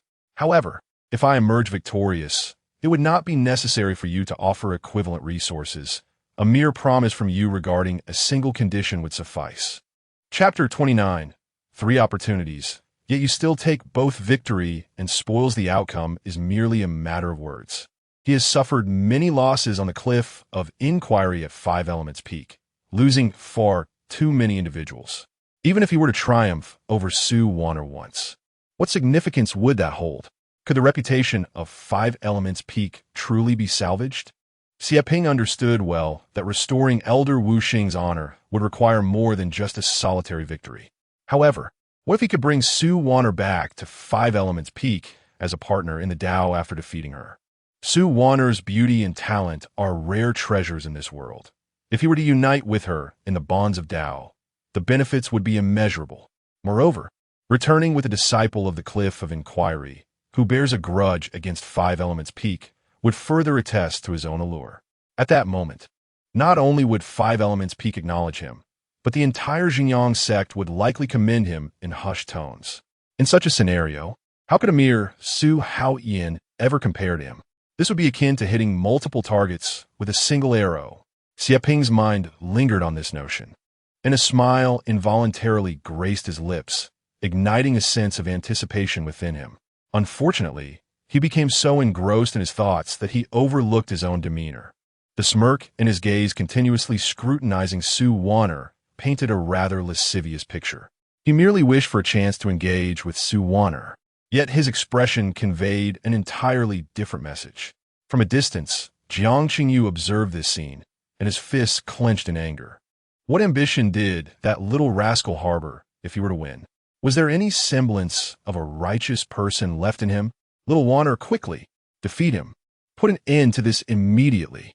Our Xinjiang sect does not accept scoundrels.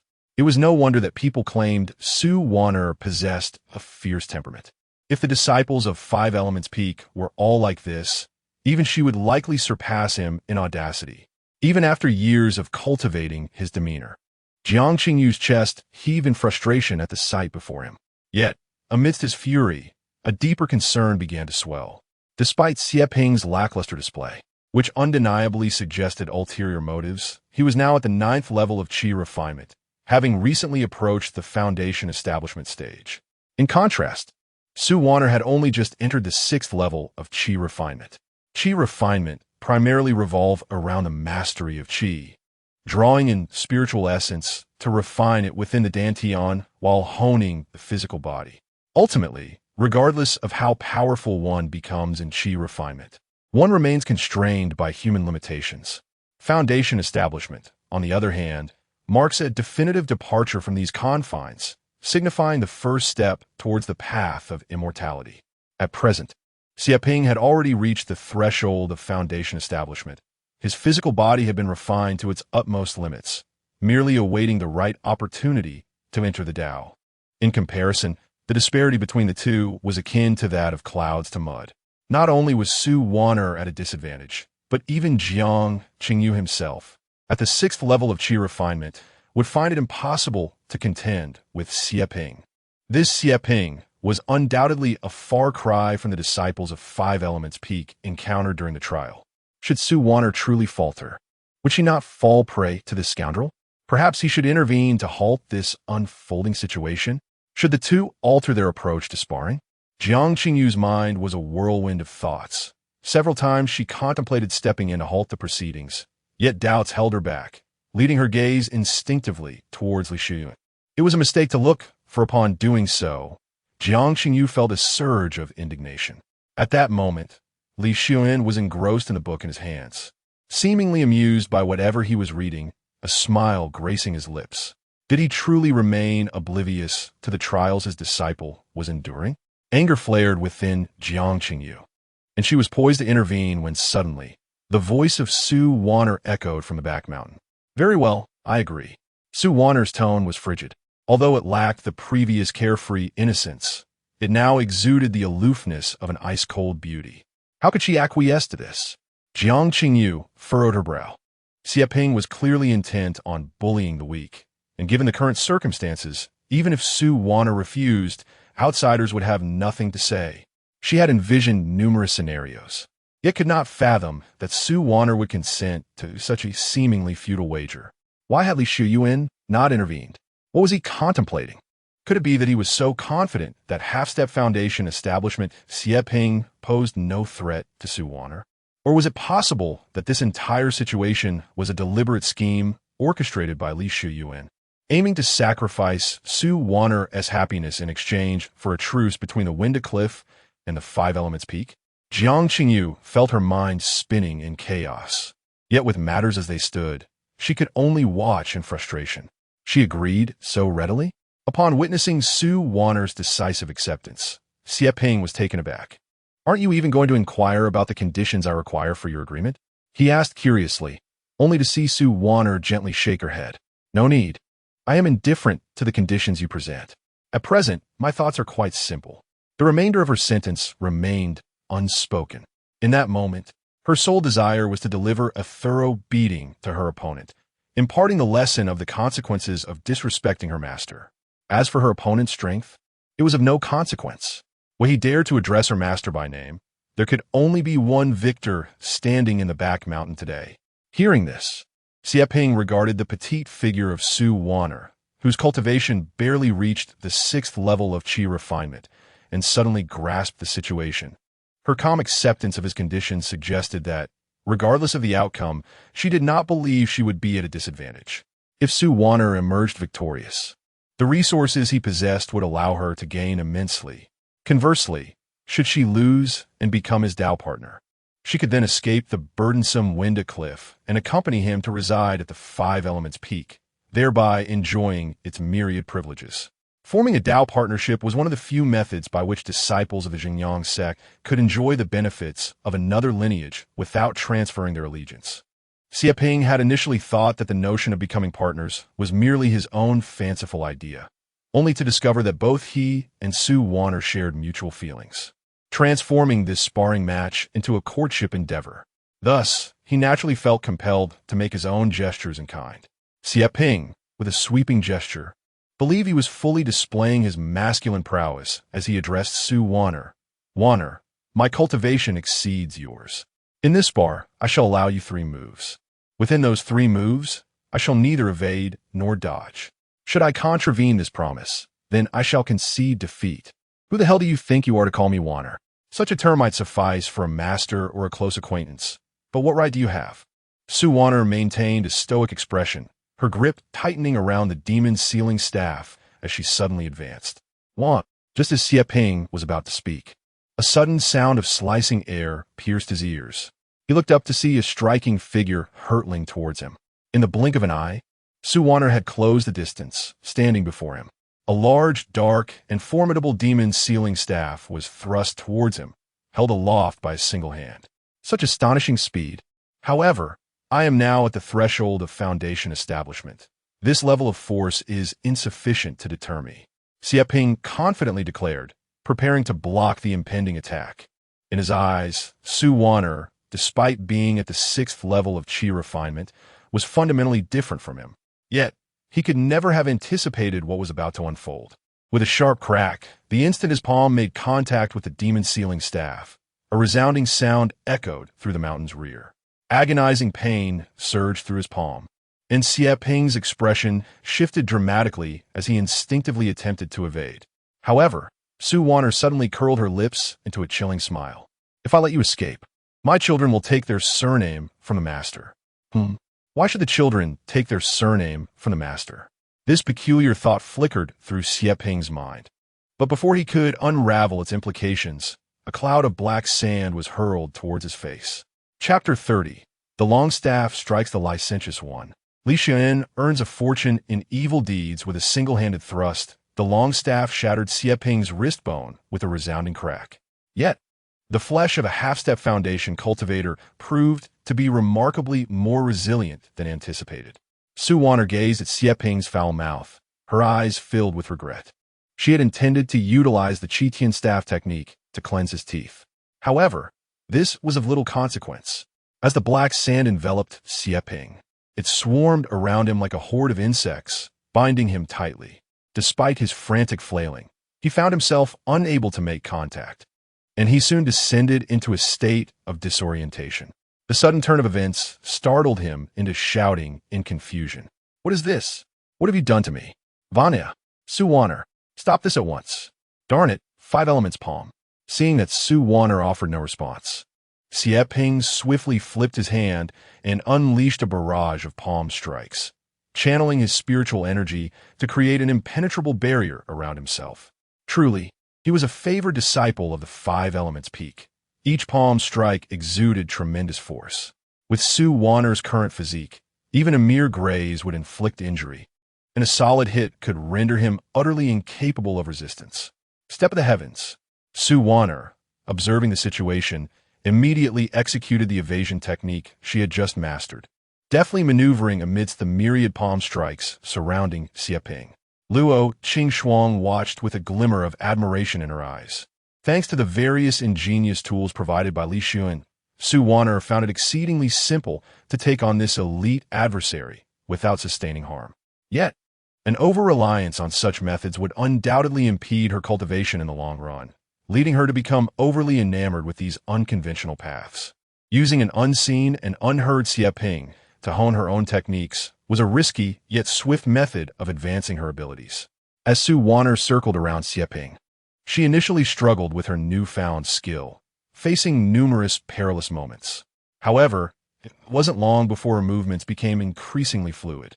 Estimating the time, Wan'er prepared to unleash another wave of black sand just as it was about to dissipate. Seizing the opportunity, she raised the demon sealing staff to strike him. Each blow was executed with great precision. When Sigh raised his hand, she deftly brought her staff down, shattering his fingers and breaking a bone in the process. As pain coursed through him, Sigh became even more frantic, launching desperate attacks outward. In a short span, all 10 of his fingers were crushed. Wincing in agony, he found himself drenched in cold sweat but dared not relent. Cloud-traversing step. With a sudden movement, Sigh attempted to escape, his form flickering like an illusion. Wan'er, her expression impassive, brought her staff crashing down, turning his toes into a gruesome pulp. With 2 successive strikes, Sigh could no longer maintain his footing. Gritting his teeth against the pain, he summoned a yellowish barrier in a futile attempt to halt Wan'er's relentless assault. But did he truly believe the Qitian staff technique was a jest? Even in Luo Qingxuang's eyes, it was an ultimate and formidable art of attack. The Empress herself wielded it so fiercely, though she was merely at the 6th level of Qi refinement. Did he think he was some aged Golden Core master? Wan'er swung her staff down, and the yellow barrier shattered instantly, crumbling into a pile of dust upon impact. What ensued was a brutal and merciless one-sided beating. Insults? A swift strike to your mouth. Prying eyes? No, one must not shatter the eyeballs. Thus a fierce blow to the eye socket, followed by 2 more punches to create a pair of panda eyes. Were it not for Luo Qingxuang's awareness that Jiang Qingyu was observing from a distance, intentionally restraining Wan'er's actions, Sigh would have undoubtedly endured far worse torment.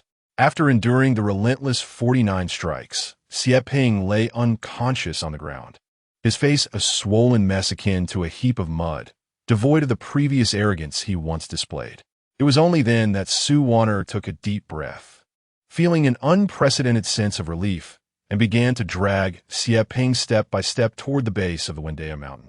She decided to hang Sigh, as before, on the tree where Elder Wu Xing had placed him, a testament to the bond between teacher and disciple.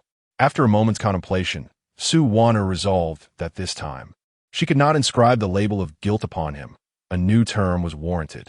After much deliberation, she began to carve the new inscription. Before long, Sigh bore the sign declaring his lack of virtue. With everything completed, Wan'er cheerfully made her way to Li Xiuyuan's cave dwelling, eager for the commendation of her master, as she had diligently adhered to his teachings. This method, witnessing the entire scene, Jiang Qingyu was now utterly astonished. Sigh's fate was truly deserved. He had trespassed upon another's territory, brazenly invoking the name of a senior, a grave transgression, and harbored ill intentions towards Wan'er. Logically, it would not have been excessive for Wan'er to render him completely powerless, reducing him to a mere shell of his former self. However, Sigh was ultimately a disciple of the same lineage. Although Wan'er had incapacitated his fingers and toes, though they could be restored, his condition was indeed pitiful to behold. And those teeth. Enough of that. Ultimately, all of this was of his own making. Jiang Qingyu's expression remained composed. She was not one to blur the lines of right and wrong. Given Sigh's numerous violations, the outcome was entirely justified. After all, he had not been rendered entirely powerless, nor had he suffered any irreparable damage. At most, he would require a period of recuperation, which was hardly a cause for astonishment. At the very least, she could now ascertain that Wan'er's temperament did possess certain flaws, yet she would not instigate trouble with others. Moreover, what appeared to be ruthless actions were executed with sufficient restraint, avoiding any unforgivable transgressions. Compared to her temperament, Jiang Qingyu was far more intrigued by the techniques Wan'er employed in this battle. A practitioner at the 6th level of Qi refinement, Wan'er shattered Sigh, who had barely reached the foundation stage, with a single strike. What was this technique? Sigh was exceptionally gifted and had delved deeply into the study of his cultivation methods. Even a foundational practitioner would require considerable effort to break through the thick earthen barrier he conjured. What sort of technique was she using to possess such formidable power? Could it be that this was a secret technique left by the Wan'er engineer for Li Xiuyuan? or perhaps a preferential treatment bestowed by her master due to his allegiance to Wan'er. Surely, if my master possessed such profound techniques, how could I remain unaware?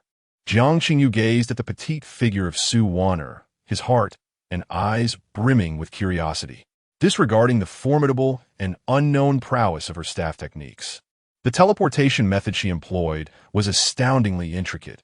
Seemingly simple movements concealed boundless transformations. When paired with such a fierce and formidable staff technique, it became a match made in heaven. Furthermore, there was the enigmatic black sand, which could obscure the perceptions of others. The black sand shrouded awareness, rendering even someone as powerful as Xie Ping merely a blind artillery piece. The teleportation method, rich in variations and within the scope of her techniques, precisely targeted every blind spot. Seizing the opportunity, she unleashed her invincible staff technique, shattering every node of this seemingly insurmountable powerhouse, reducing him to a mere caricature of himself. Jiang Qingyu pondered for a considerable time before offering his insights. It appeared that the advantages lay heavily with the techniques and tools. However, without meticulous thought and a tightly woven strategy, Su Wan'er would have had no chance of victory in this battle. Many can boast about their skills on paper, but the true challenge lies in maintaining composure amidst adversity. It seems that a prodigious talent capable of leading this lineage to prominence has indeed emerged atop the cliff of inquiry. Since I have come this far, I might as well ascend and take a closer look. Chapter 31. The Draw of the Small Mount, the White Tiger. Meanwhile, atop the cliff of inquiry, Li Xiuyuan was engrossed in a book, his feet playfully pushing against the ground, eliciting a delightful creaking from the rocking chair, which added to his contentment. As the system notification chimed in his ear, he merely smiled knowingly, as if everything was well within his grasp. Ding! Su Wan'er has committed an evil deed, completing her long-term teaching task. How is a villain cultivated? Based on the task completion progress, reward obtained. 4,000 points of evil value. Current available evil value. For 1,000 points. Please expedite Su Wan'er's transformation into a great villain. 4,000 points of evil value. What a splendid harvest. Li Xiuyuan nodded in satisfaction. As his cultivation deepened, his mastery over the cliff of inquiry grew increasingly adept. He was acutely aware of the intruder rushing toward the back mountain, recognizing the unfriendly demeanor and intentions of the newcomer. The reason he allowed the individual to pass was to utilize Su Wan'er as a means to experiment with the effects of the lottery items. The outcome of this endeavor was already evident. With a light chuckle, Li Xiuyuan dismissed the matter from his mind. What was paramount at that moment was to engage in an exhilarating system lottery. As the thought crossed his mind, the system responded. Ding! The host spends 1,000 points of evil value to draw 10 consecutive rewards. Ding! The host spends. Li Xiuyuan casually tossed all his evil value into the draw. Rays of light surged forth, among which was a particularly resplendent orange beam. However, before it could fully manifest, he bypassed the special effects. Rewards obtained: Illusion Sand, Spirit Recovery Pill. Rewards obtained: Bone Transformation Liquid, Shape-Shifting Talisman, Soft Bone Powder. Rewards obtained: White. The flurry of lottery results was indeed dazzling, particularly the descriptions of the rewards, which were somewhat vexing to behold. Li Xiuyuan could not help but frown, clicking his tongue lightly, and, without further ado, reclined in his rocking chair, extracting all the rewards to sort through later. Black sand, white powder, green liquid, yellow talismans, and then, as a flash of golden light danced beneath his feet, a charming little white cat, its fur as white as snow, appeared among the assortment of items. What is this? How can a lottery yield a living creature? Li Xiuyuan momentarily found himself in a daze, then sat up to scrutinize the little creature. While he had entertained thoughts of drawing some majestic divine beast or a formidable mount, the appearance of a mere cat was unexpected. Could it be a rare breed? He attempted to open the rewards information panel to discern the nature of this spirit beast, only to discover that the system notification had already refreshed and vanished. As he pondered this, the little white cat landed gracefully, stretching languidly in place before lifting its gaze to regard him, seemingly assessing his appearance, and then approached Li Xiuyuan, sniffing curiously. After memorizing his scent, The little creature showed no signs of shyness, nestling against Li Xiuyuan's pant leg and drifting into a peaceful slumber, emitting gentle snores. This posture exuded a sense of languid comfort, as if time had momentarily paused, inviting a brief respite. Curiously, the little one seemed to resonate inexplicably with his own temperament. Gazing at this endearing being, Li Xiuyuan propped his chin on his hand and pondered for a moment. Indeed, the cliffside lacked a touch of vitality. Yet it was not devoid of a cozy nook for its habitation, and he could indulge in the occasional cat cuddling. However, the prospect of caring for it seemed somewhat burdensome. He had no desire to assume the role of a litter box attendant. Thus, the fate of this little creature became evident.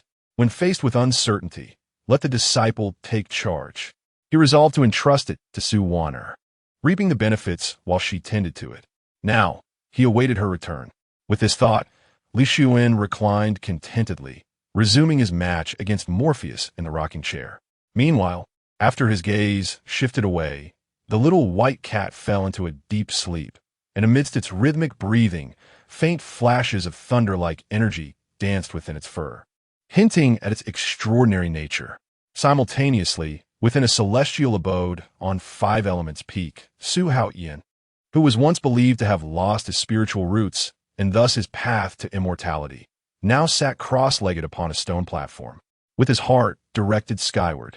An overwhelming surge of spiritual energy coursed through him, converging towards his dantian. There, his metal spiritual root shone with unprecedented brilliance, exceeding its former power by more than a third. He reached into his storage ring and retrieved a porcelain vial, each elixir within it an extraordinary treasure, which he consumed with abandon as though pouring beans. As the elixirs settled in his belly, the cave stirred without wind, and an immense pressure enveloped the space, rendering breath difficult. Impurities within Xiuyuan's body were expelled, coalescing into streams of vile sweat.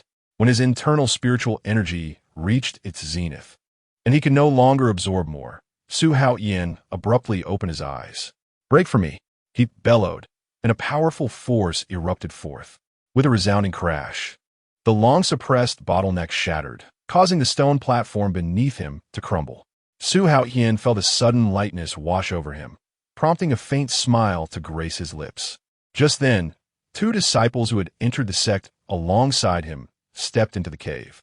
Sensing the formidable waves of spiritual energy within, they exchanged astonished glances, each recognizing the other's shock. Hastily, they approached Xiuyuan on the stone platform, bowing respectfully and exclaiming, "Congratulations, Senior Brother Xiuyuan, on breaking through the bottleneck. Congratulations, Senior Brother Xiuyuan, on your breakthrough." In response, Xiuyuan chuckled lightly, accustomed to such accolades. One of them continued, "Congratulations, Senior Brother Xu. With your current cultivation, our 5 Elements Peak will surely excel at the upcoming Disciples Conference, living up to the Elders' expectations." However, the other disciple's expression darkened with concern. But what?" Xiuyuan inquired, a flicker of curiosity crossing his brow. Recently, Wan'er, a disciple of the Wan'er who had previously been at odds with Senior Brother Xu, has garnered quite a reputation within the sect. Even Senior Brother Sigh fell victim to her cunning, finding himself suspended beneath the Wan'er. Moments ago, he was carried back by his fellow disciples. At this juncture, the earlier speaker interjected, "Indeed, it is true. Nowadays, Wan'er has quite the presence in the Zhengyang sect." The two exchanged words, elaborating on the commotion Wan'er had stirred within the Zhengyang sect. Once they concluded their account, it dawned on them that discussing such matters in front of Xiuyuan was inappropriate. However, to their surprise, Xiuyuan maintained a calm demeanor, unruffled and composed, stating, "No matter. Although I have yet to emerge from my cave abode, I'm not oblivious to the affairs outside. Wan'er poses no significant threat. Today, I have successfully broken through to the Foundation establishment stage. Claiming the title of champion at the upcoming gathering is my true ambition." The revelation that Xiuyuan had indeed achieved a breakthrough to the Foundation establishment stage left the 2 bystanders momentarily astounded. They were aware of his recent advancement, but had not anticipated that he would ascend to such heights so swiftly. Their eyes widened in astonishment, and they promptly bowed once more. Congratulations, senior brother Su, on your breakthrough to the Foundation establishment stage. Su Haotian smiled and waved his hand dismissively, though a glint of determination flickered in his eyes. Chapter 32. The Joy of Petting Cats and Collecting Some Pocket Money. Master. Even before her arrival, the voice announced her presence. Li Xiuyuan had anticipated this moment and smiled as he looked up to see Su Wan'er eagerly running towards him. From a distance, Su Wan'er's eyes lit up upon spotting the small white cat nestled by Li Xiuyuan's pant leg. Wow, master, what is this adorable creature? Without hesitation, Su Wan'er scooped up the little white cat from Li Xiuyuan's arms, her face radiating the pure joy characteristic of youthful exuberance. Indeed, at her tender age, the sight of something cute was enough to awaken her girlish heart. The small white cat, cradled in her embrace, displayed a remarkably human-like expression, turning its head with evident displeasure to glance at the girl who had disturbed its slumber. It then looked up at Li Xiuyuan with a forlorn gaze, seemingly imploring him to rescue it from the noisy girl. Li Xiuyuan observed the scene with a gentle smile, neither intervening nor speaking, simply watching as Su Wan'er indulged in her affection for the cat. Once she had satisfied her desire to pet the cat, she reluctantly set it down. Immediately, he absent-mindedly stroked its small head, treating the incident as inconsequential. The preference between a pet and the tools at hand was undoubtedly clear. "Dear disciple, do you like it?" With these words, the cat abruptly lifted its head, a look of bewilderment crossing its face. What did this mean? Upon hearing this, Su Wan'er's eyes sparkled with excitement as she eagerly nodded. "Master, I absolutely love it." Li Xiuyuan chuckled. "If you like it, then take care of it. It shall be your spirit beast from now on." At first, Su Wan'er was overjoyed, but hesitation soon clouded her expression. "But master, I've never raised a small creature before. What if I end up harming it?" "Harming it?" The little white cat froze, then looked at Li Xiuyuan with pleading eyes, conveying a message that it was still young, had not yet lived enough, and truly did not wish to perish. Li Xiuyuan, devoid of any emotional response, merely raised an eyebrow, finding it intriguing that this little creature seemed to understand human speech. "Fear not. The mountain is abundant with various elixirs and spiritual herbs. It may feel discomfort for a while, but it will not perish." With a casual wave of his hand, Li Xiuyuan dismissed the matter, unconcerned. After all, it was merely a spirit pet. Having entered the Winda Cliff, it ought to possess its own awareness. If it was raised a bit roughly, that was to be expected. Su Wan'er was now thoroughly delighted, pulling the listless little white cat back into her embrace, laughing joyfully. Meanwhile, Luo Qingxuang, hidden within Su Wan'er's consciousness, had scrutinized the spirit beast for quite some time. Besides noticing that it seemed to possess more human-like qualities than the average spirit beast, she could not discern anything particularly unique about it. Of course, her past experiences had taught her that this little spirit beast was undoubtedly extraordinary. At this moment, Su Wan'er, having played enough, cuddled the little white cat, bestow upon it. "Mao, Laifu, Wankai." The little white cat wore a look of utter dismay, clearly unsatisfied with these suggestions. Upon witnessing the scene, Su Wan'er could not help but pout, clutching her head as she exclaimed, "Ah, coming up with a name is so exhausting. How about we call you Little White?" "Yes, we'll name you Little White." Little White. After pondering for so long, this is the best name you could conjure? Why not just tire yourself to death? In her refusal to engage in further contemplation, Su Wan'er hastily settled upon a rather cliché moniker, and Li Xiuyuan could hardly be bothered to intervene. Meanwhile, he buried deep within his thoughts his own intention of naming the little creature Guzi, firmly entombing it and even stamping it down a few times. In matters of naming, he found himself less capable than his own disciple. "Little White? What sort of name is that?" As Su Wan'er contemplated whether to fashion a set of clothes for the shameless Little White, a gentle voice inquired from above. Jiang Qingyu descended gracefully from the air, a hint of amusement gracing her features. Upon seeing Jiang Qingyu, Su Wan'er raised the reluctantly showcased Little White for her to see. "Master, look, this is Little White." Jiang Qingyu was momentarily speechless, pressing her forehead as she replied, "I am truly not your master." She then turned her gaze towards Little White, unable to discern its origins, and chose not to comment further. She remarked that having a creature atop the cliff would indeed add a touch of vitality. With that, Jiang Qingyu chuckled softly and handed Su Wan'er a commonly used beast-feeding pill. Su Wan'er graciously accepted it, playfully thanking her as master, causing Jiang Qingyu to wish she could retract the pill. Little White seemed to have resigned itself to its fate, merely glancing up at Jiang Qingyu during her evaluation, then hanging limply like a dead fish as Su Wan'er continued to carry it. Jiang Qingyu then turned her attention to Li Xiuyuan. The absence of anger in her eyes endowed her with a somewhat ethereal quality. Elderly, it has been a long time. Indeed, Li Xiuyuan replied nonchalantly. Jiang Qingyu, unfazed by the formality, boldly took a seat opposite him. I sincerely apologize for the earlier misunderstanding with Elderly. I have come today primarily to express my contrition. Apology? Li Xiuyuan inquired, curiosity evident in his gaze. Noticing Li Xiuyuan's silence, Jiang Qingyu assumed he was still miffed and continued. This is a small token of compensation. The resources at the Cliff of Questions are ample, yet not inexhaustible. With the addition of a new disciple, a bit more resource would certainly facilitate our daily needs. As she spoke, Jiang Qingyu presented storage ring, resolving matters with monetary offerings first. This woman truly understands Li Xiuyuan. Li Xiuyuan took the ring, conducting a cursory examination, discovering it contained a considerable quantity of commonly used pills. Both Su Wan'er and the little white cat would benefit from them, so he accepted the offering. Given that she was a direct disciple of the former sect leader, it was only fitting to honor such a gesture. Moreover, Jiang Qingyu had made a special trip today, so it was unlikely she had come merely to deliver compensation. Seeing Li Xiuyuan accept her gift entirely, Jiang Qingyu felt her guilt diminish significantly. Elder Jiang, your words are exceedingly gracious. We are all of the same sect. How could I possibly harbor resentment towards you? Accept my apologies. Li Xiuyuan's expression softened considerably. Jiang Qingyu, upon hearing this, also breathed a sigh of relief. Elderly had been overly concerned. It was merely a small token of goodwill. I am merely acting on behalf of my master in handling the affairs of the sect, and am unworthy of the title of sect leader. If Elderly is willing, he may simply refer to me as Elder Jiang.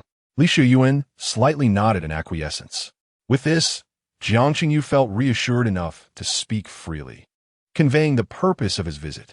I am already aware of Elder Li and the matters concerning the Five Elements Peak.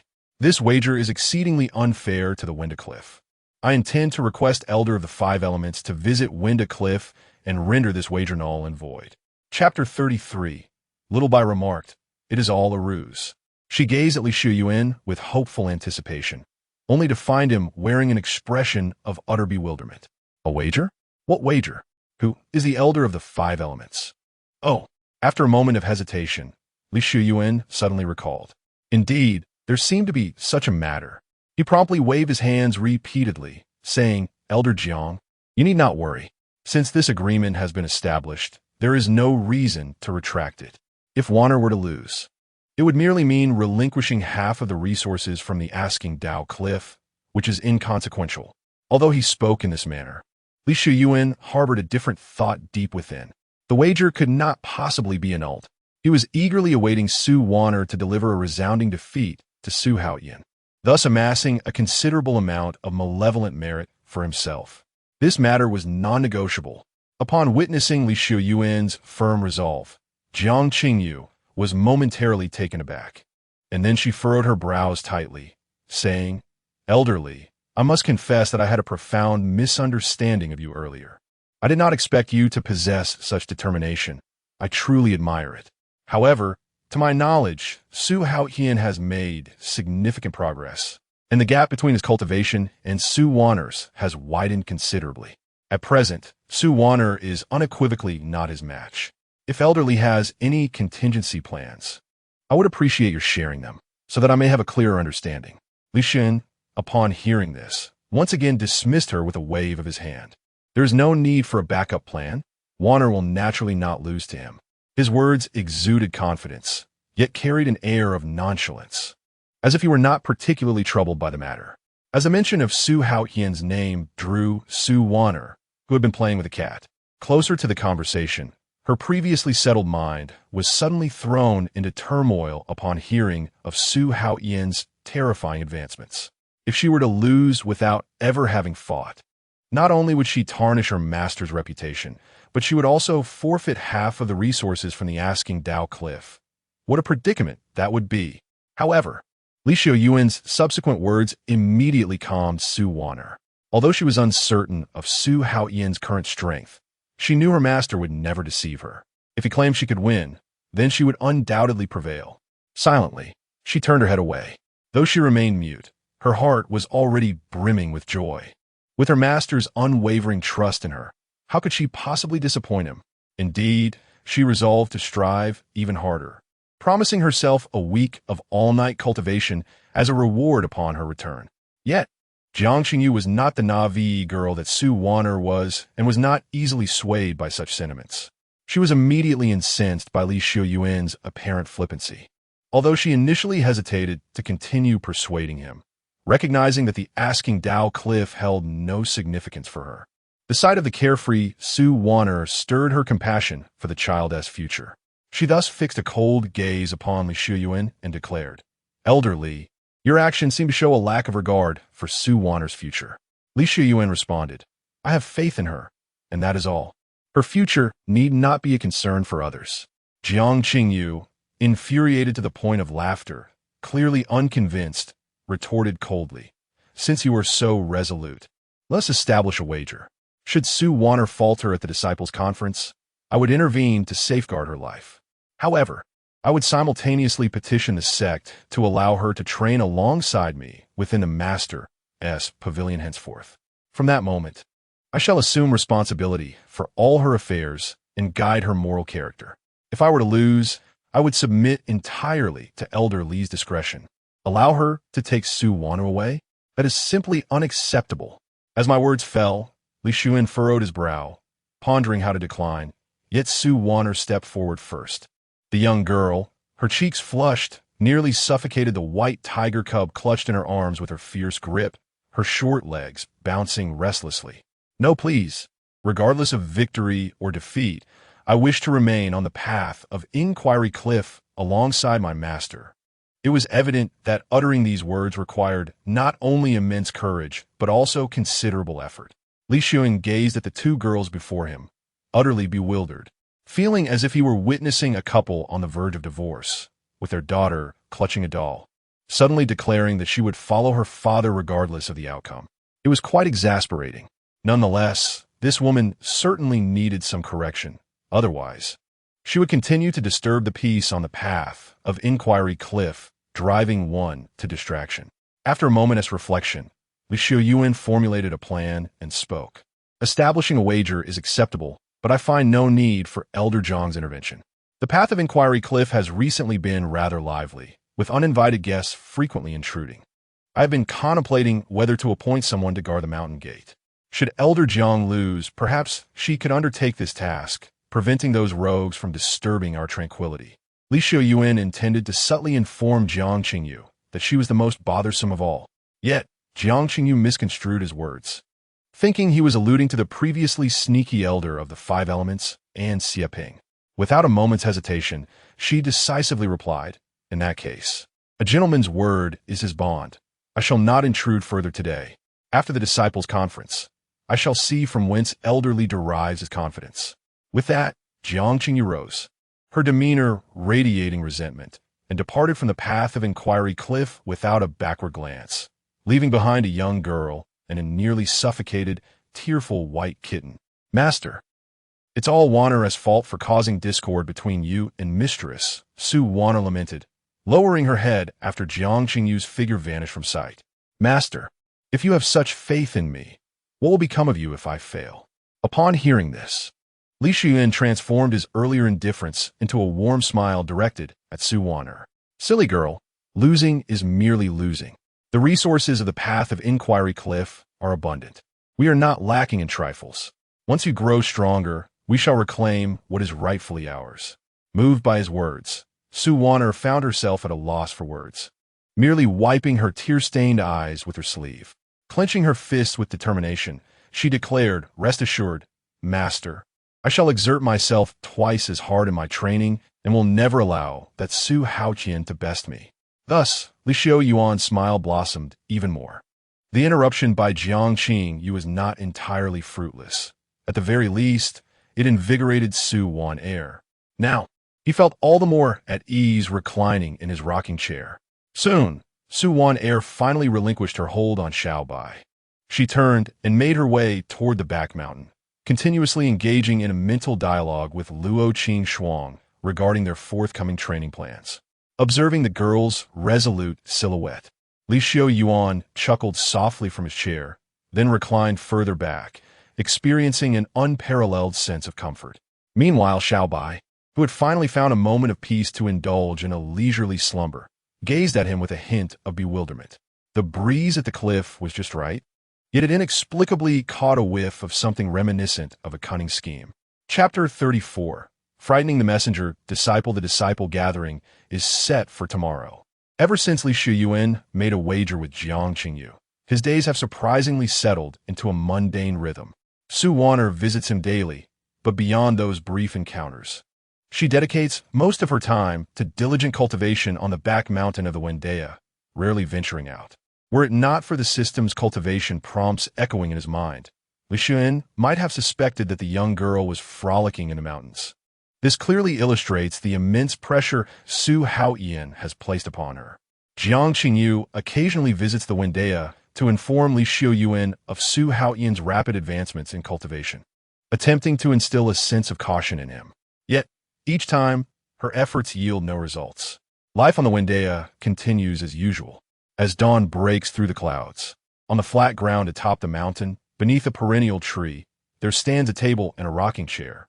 Wan'er, drenched in fragrant sweat after her morning exercises, comes as usual to greet Li Xiuyuan. She finds him reclining in the rocking chair, engrossed in a scroll, while playfully teasing a cat with a piece of ice phoenix jade.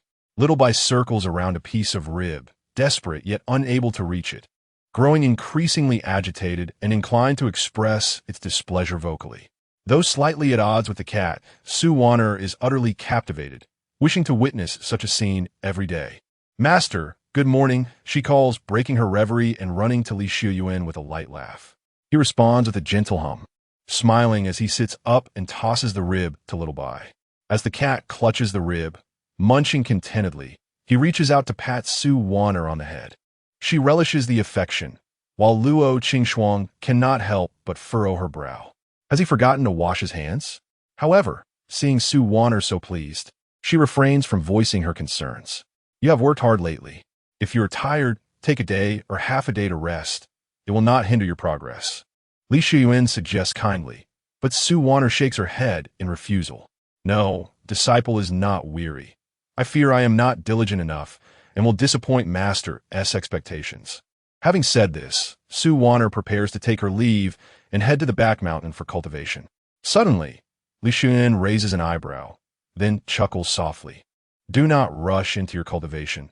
There is someone at the foot of the mountain delivering a message. Go greet them first, and after you have received the message, you may continue your training." Wan'er agrees and swiftly turns to dash down the mountain. Watching her retreating figure, Li Xiuyuan chuckles and reclines back in his rocking chair. Indeed, to indulge in a leisurely life, a single disciple is hardly sufficient. If you were to take on 17 or 18 disciples in the future, one could massage his shoulders, another could pound his back, and a couple more could serve him fruits and sashimi. How delightful that would be. Meanwhile, amidst the mountains of Wan'er, a timid messenger disciple, trembling, clings to the grass and trees along the path, glancing anxiously in all directions while muttering to himself. What a stroke of misfortune to be dispatched to this perilous Wan'er. Elder of the 5 elements came up the mountain and had me beaten to a pulp. Senior brother Sigh almost had his cultivation ruined.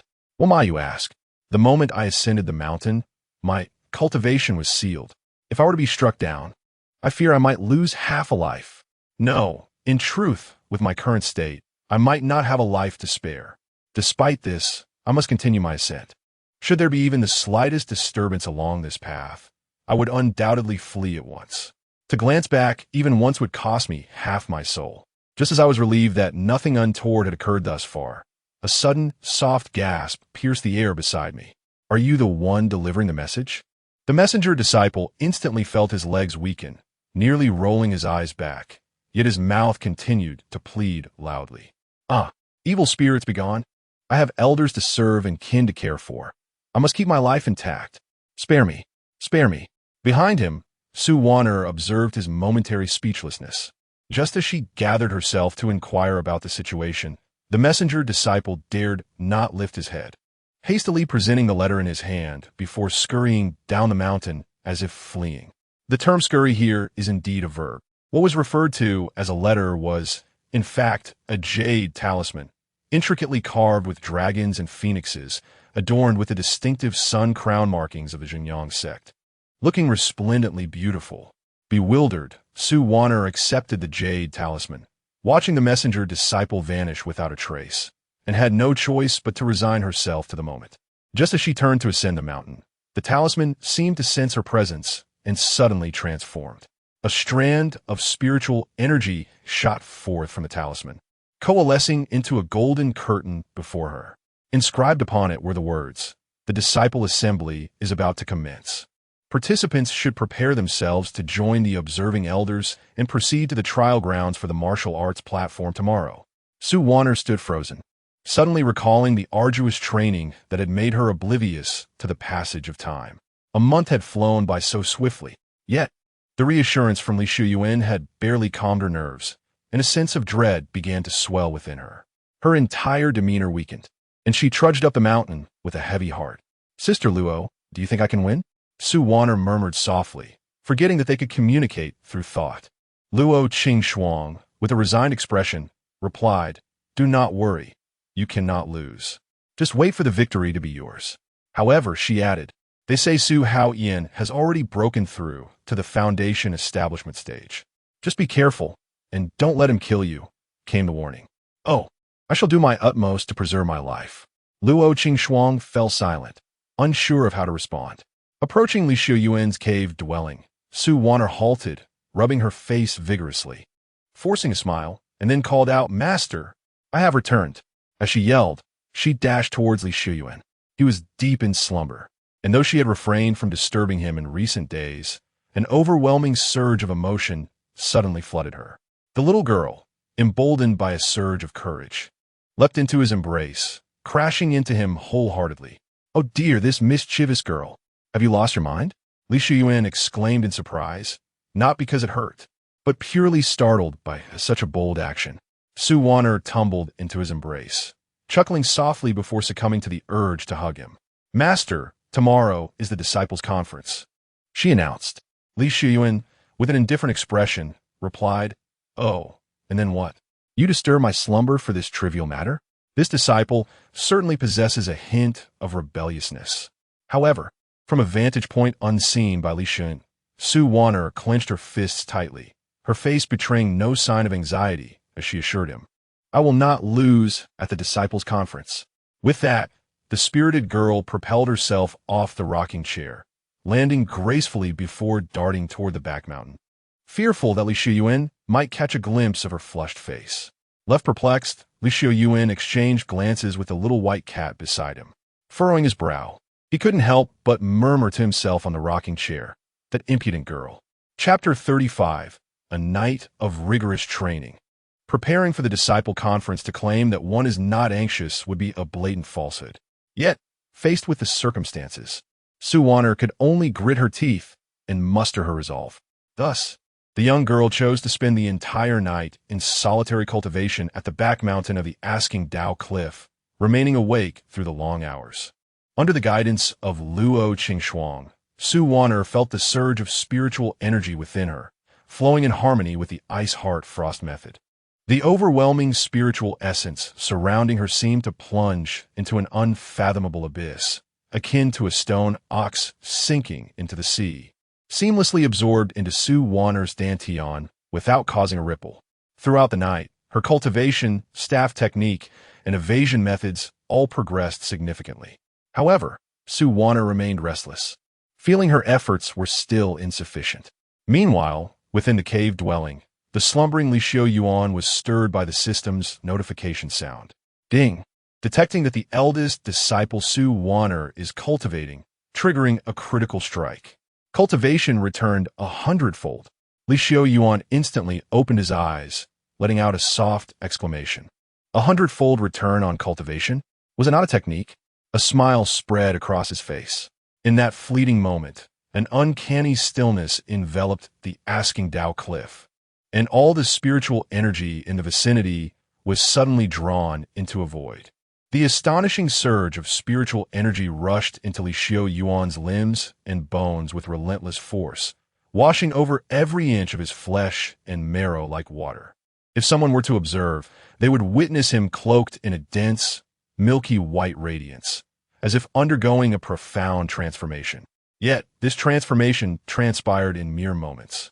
As the luminescence receded, Li Xiuyuan felt an extraordinary lightness throughout his body, and within his dantian, a vaguely discernible yet remarkably luminous orb appeared. Was this the manifestation of the golden core stage after establishing the foundation? Li Xiuyuan slowly opened his eyes, unable to conceal his joy.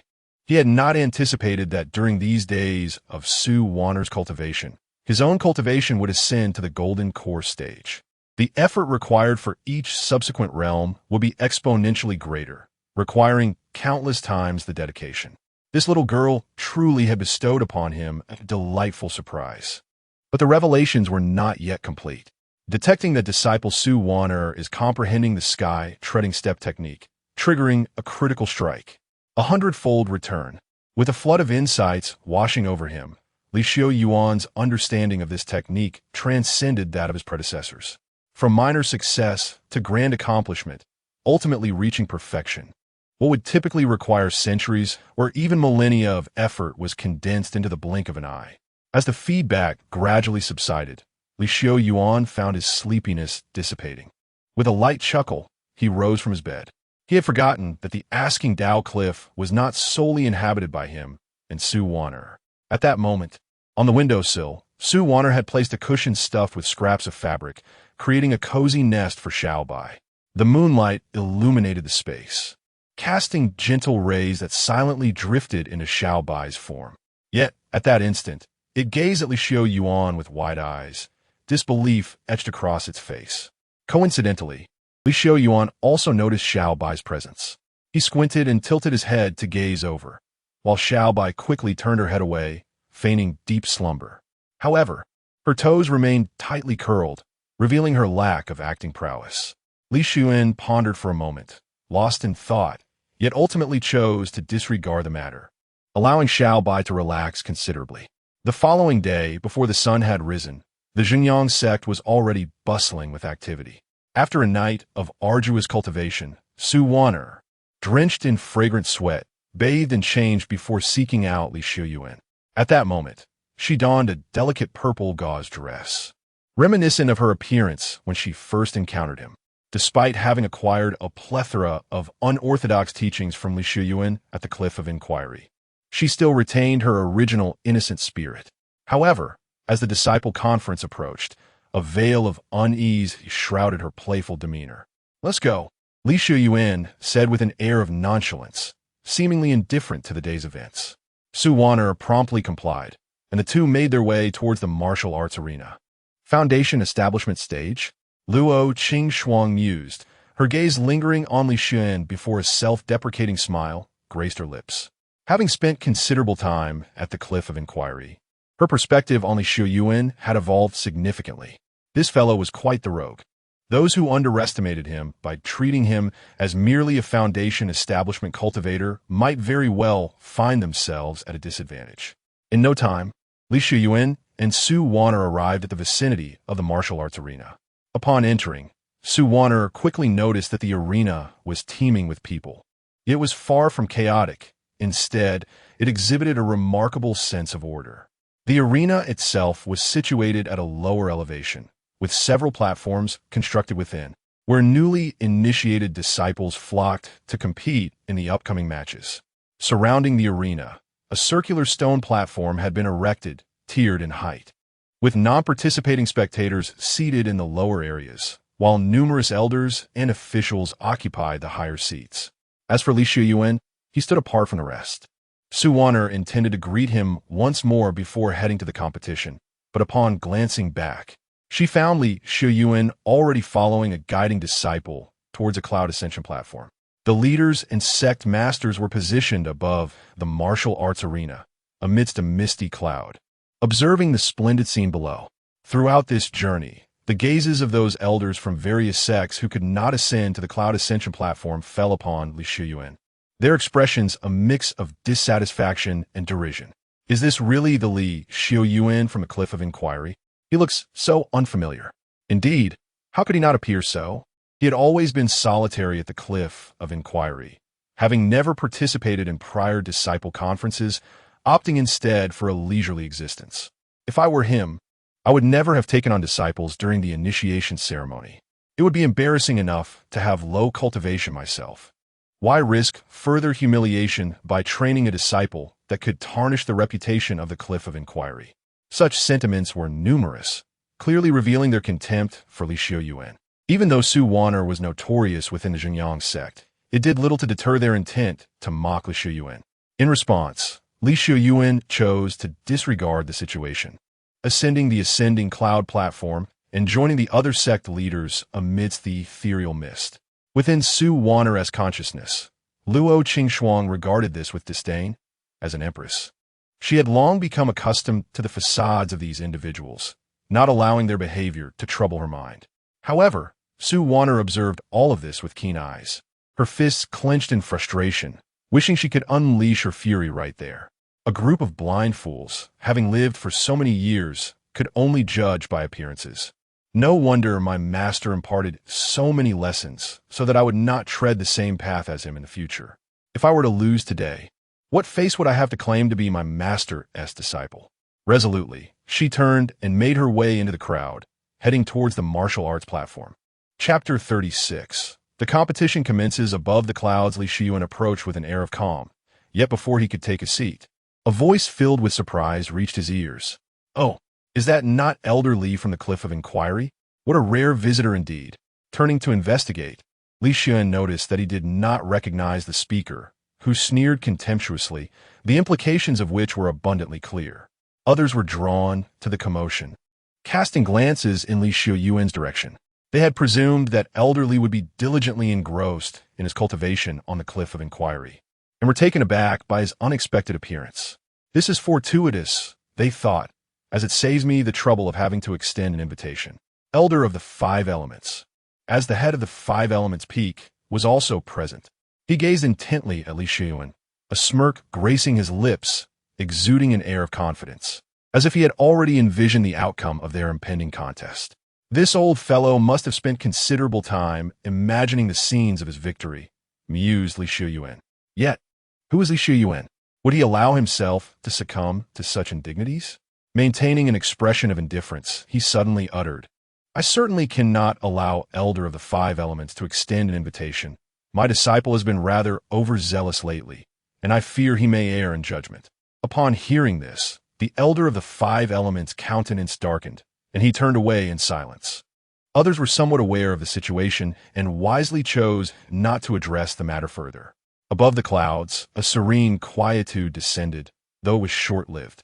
A radiant figure suddenly soared from a distance, her long skirt trailing behind her, reminiscent of a celestial being drifting through the sky. Below on the martial platform, numerous disciples and elders were captivated by the sight, murmuring in awe. The Grand Disciple Assembly was a momentous occasion, and the only one capable of soaring through the heavens besides the current acting sect leader, Jiang Qingyu, was none other than her. She gracefully descended amidst the clouds, exchanging greetings with the various heads of the sect, including a cordial nod towards Li Xiuyuan. Jiang Qingyu cast a glance at Li Xiuyuan, her eyes reflecting a hint of exasperation, and transmitted a message. "Elder Li, do not forget our previous wager. If you lose today, Wan'er will be obliged to accompany me to the sect leader's pavilion for training." In response, Li Xiuyuan merely chuckled softly, refraining from a verbal reply, as he was still new to the realm of core formation and unfamiliar with the nuances of sound transmission. Following this, Jiang Qingyu took her seat among the heads of the sect, while the elders of various lineages approached to offer their compliments. Meanwhile, Li Xiuyuan remained in a corner, stifling a yawn, preparing to indulge in a brief slumber. On the martial platform, Wan'er mingled among the throngs, yet her striking beauty, coupled with the formidable black staff cradled in her arms, made her an object of attention, quickly leading to her identification. "It's Wan'er. Wan'er has arrived," someone exclaimed, instantly capturing the attention of all present. "Wan'er? That formidable demon from the Cliff of Inquiry? Is this for real? How could she be so stunning? Shoo, be cautious not to catch her eye. She might just flay you alive on the martial platform." Initially, some were inclined to approach Wan'er, drawn by her exquisite appearance and seemingly innocent demeanor. However, the warnings from others sent them fleeing. Yet, Wan'er paid no heed to these occurrences. A guiding disciple escorted Wan'er to her designated seat, briefly outlining several important points before departing on their own. Left alone, Wan'er awaited, acutely aware of time's slow passage. The anticipation of the forthcoming tournament, where she would compete under her master's watchful gaze, stirred a tumult of anxiety and excitement within her, alongside an ever-lingering sense of apprehension. At that moment, a sudden commotion erupted nearby. Although Wan'er initially wished to ignore it, she heard a voice call out, "Make way. Clear the path for senior brother Xiuyuan." With a series of admonitions, the surrounding disciples sprang into action, swiftly creating a broad avenue on the once crowded martial stage. Leading the way were two disciples, followed by Xiuyuan, impeccably attired and exuding an air of calm confidence. As Wan'er met his gaze, Xiuyuan merely arched an eyebrow, a flicker of disdain crossing his eyes. Without sparing her another glance, he strolled away at a leisurely pace, entirely dismissing her presence. Wan'er felt a surge of curiosity and overheard whispers beside her. "Is this Xiuyuan? Indeed, it is he. I heard that just a few days ago, he challenged all the new disciples of Xinjiang sect at the trial grounds, even defeating those personally instructed by Elder Tiandao in a series of battles. Could be true. Elder Tiandao is the master of the Kago Mountains, and his disciples rank among the best in the entire Xinjiang sect. Is Xiuyuan truly aiming for victory in this competition?" The envious expressions on the faces of those discussing him were palpable. As Xiuyuan made his entrance, the chatter regarding Wan'er gradually diminished. In contrast to her fearsome reputation, Xiuyuan's challenge to the Master Elder's direct disciples commanded far greater respect. Meanwhile, above the clouds, the various sect leaders smiled down upon Xiuyuan, unable to restrain their admiration. Truly, Xiuyuan lives up to the esteemed legacy of Elder Wuxing. Not only does he possess the Gongjin spirit root, but his comprehension is also remarkably exceptional. Having already surpassed the foundation stage, with time, he is bound to become a leading figure in our Xinjiang sect. Indeed, if only my own disciples could emulate Xiuyuan's prowess, I fear I would awaken from sleep to their laughter. As the elders extolled Xiuyuan, even Elder Tiandao could not help but express a hint of regret, lamenting that he had not taken Xiuyuan under his wing sooner. Hearing the praises directed towards Xiuyuan, Elder Wuxing straightened his posture, a self-satisfied smile gracing his face as he glanced towards Li Xiuyuan. Although Jiang Qingyu remained silent, she was curious to observe Li Xiuyuan's reaction. To her surprise, she found him seated cross-legged on a cushion, one hand propping up his chin on the table, his eyes closed in what seemed like a deep slumber. Elder Wuxing, unable to contain his displeasure, turned his head away with a scowl. Jiang Qingyu found herself momentarily at a loss for words, harboring a sense of discontent within her heart. However, she chose to refrain from further remarks and instead directed her gaze towards the seemingly delicate figure of Wan'er beneath the martial arts platform, feeling an inexplicable sense of regret. What a splendid young lady she is, yet unfortunate to have chosen the wrong master. Had I returned to the sect sooner and taken her under my wing, perhaps today would not have unfolded as it has. Contemplating this, Jiang Qingyu's resolve grew stronger. Should Wan'er face defeat in this competition, she would, regardless of the young girl's own wishes, ensure that Wan'er remained by her side for guidance. Of course, such thoughts were merely speculative at this moment. The martial arts platform was now fully prepared, as an elder of considerable experience gracefully floated into the air. A resonant and profound voice filled the arena. The disciples' assembly is about to commence. All disciples, please prepare yourselves. Chapter 37. The righteous path of the sorceress is finally set to begin. Wan'er pressed her lips together, gazing upwards alongside her fellow disciples at the figure of the elder, suspended in midair, her palms delicately wiping away the perspiration. As the elder's voice resonated, a gentle yet undeniable aura enveloped the entire arena, rendering the atmosphere so still that one could hear a pin drop. A celestial melody echoed in the ears of all present. This disciple conference will be divided into 10 stages, wherein you will be organized into 10 groups for competition. Each group will yield one victor, who will advance to the next round. The top 10 disciples will receive rewards in the form of sect contribution points, while the first 3 may enter the treasure pavilion to select a superior magical artifact as their prize. The champion of the conference shall have the privilege to access the library and choose any foundational technique from our sect. With these words, the crowd erupted in excitement. Due to the rewards associated with Wan'er, this conference promised to be unprecedentedly lavish for these disciples in the Qi refinement and foundation establishment stages. This event represented the most significant opportunity since their initiation into the sect. Even the esteemed leaders above the clouds exchanged glances, their astonishment evident in their eyes. In the forefront stood Sigh, his eyes sparkling with delight, clearly determined to claim the title of champion in this conference. Our superior magical artifacts and foundational techniques truly remarkable? Wan'er pondered curiously in her heart, glancing towards Li Xiuyuan. Li Xiuyuan intended to explain that such rewards were indeed monumental for a disciple at the Qi refinement stage. However, Wan'er possessed the Ice Soul Frost, an exclusive technique of the Empress, and the Qi Tian Staff technique, renowned as the most formidable combat art in this realm. Even a mighty black staff she wielded surpassed those artifacts by several ranks. Without hesitation, Li Xiuyuan replied to Wan'er, "They are nothing of significance, merely ordinary items." "Oh," was Wan'er's casual response. With that in mind, she resolved to participate in order to restore her master's honor. Boom! Just as the two girls were conversing, a thunderous sound echoed as the platforms in the trial arena suddenly sank, leaving only 10 platforms arranged in a row, stirring up a cloud of dust. Beside each platform stood a stone tablet, upon which the names of the disciples assigned to each stage would be inscribed. Should they fall, their names would be erased, severing their chances of continuing. "Now let us draw lots for grouping," commanded the elder. Wan'er, along with numerous competing disciples, grasped her token. Platform 4. 73. As she held the token, before she could seek out Platform 4, she was met with exclamations from those around her. What is happening?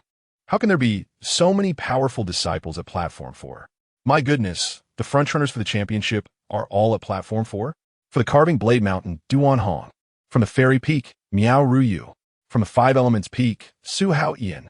Without a hint of modesty, it can be stated that the most formidable cohort of new disciples has congregated upon the same arena, rendering all other platforms momentarily insignificant. Even Li Xiuyuan cast a peculiar glance at Jiang Qingyu beside him, pondering whether this woman had intentionally amassed such formidable adversaries in a bid to compete for Wan'er's attention. What on earth could be her motive? Although Jiang Qingyu maintained a calm demeanor, the outcome of this draw compelled her to silently facepalm.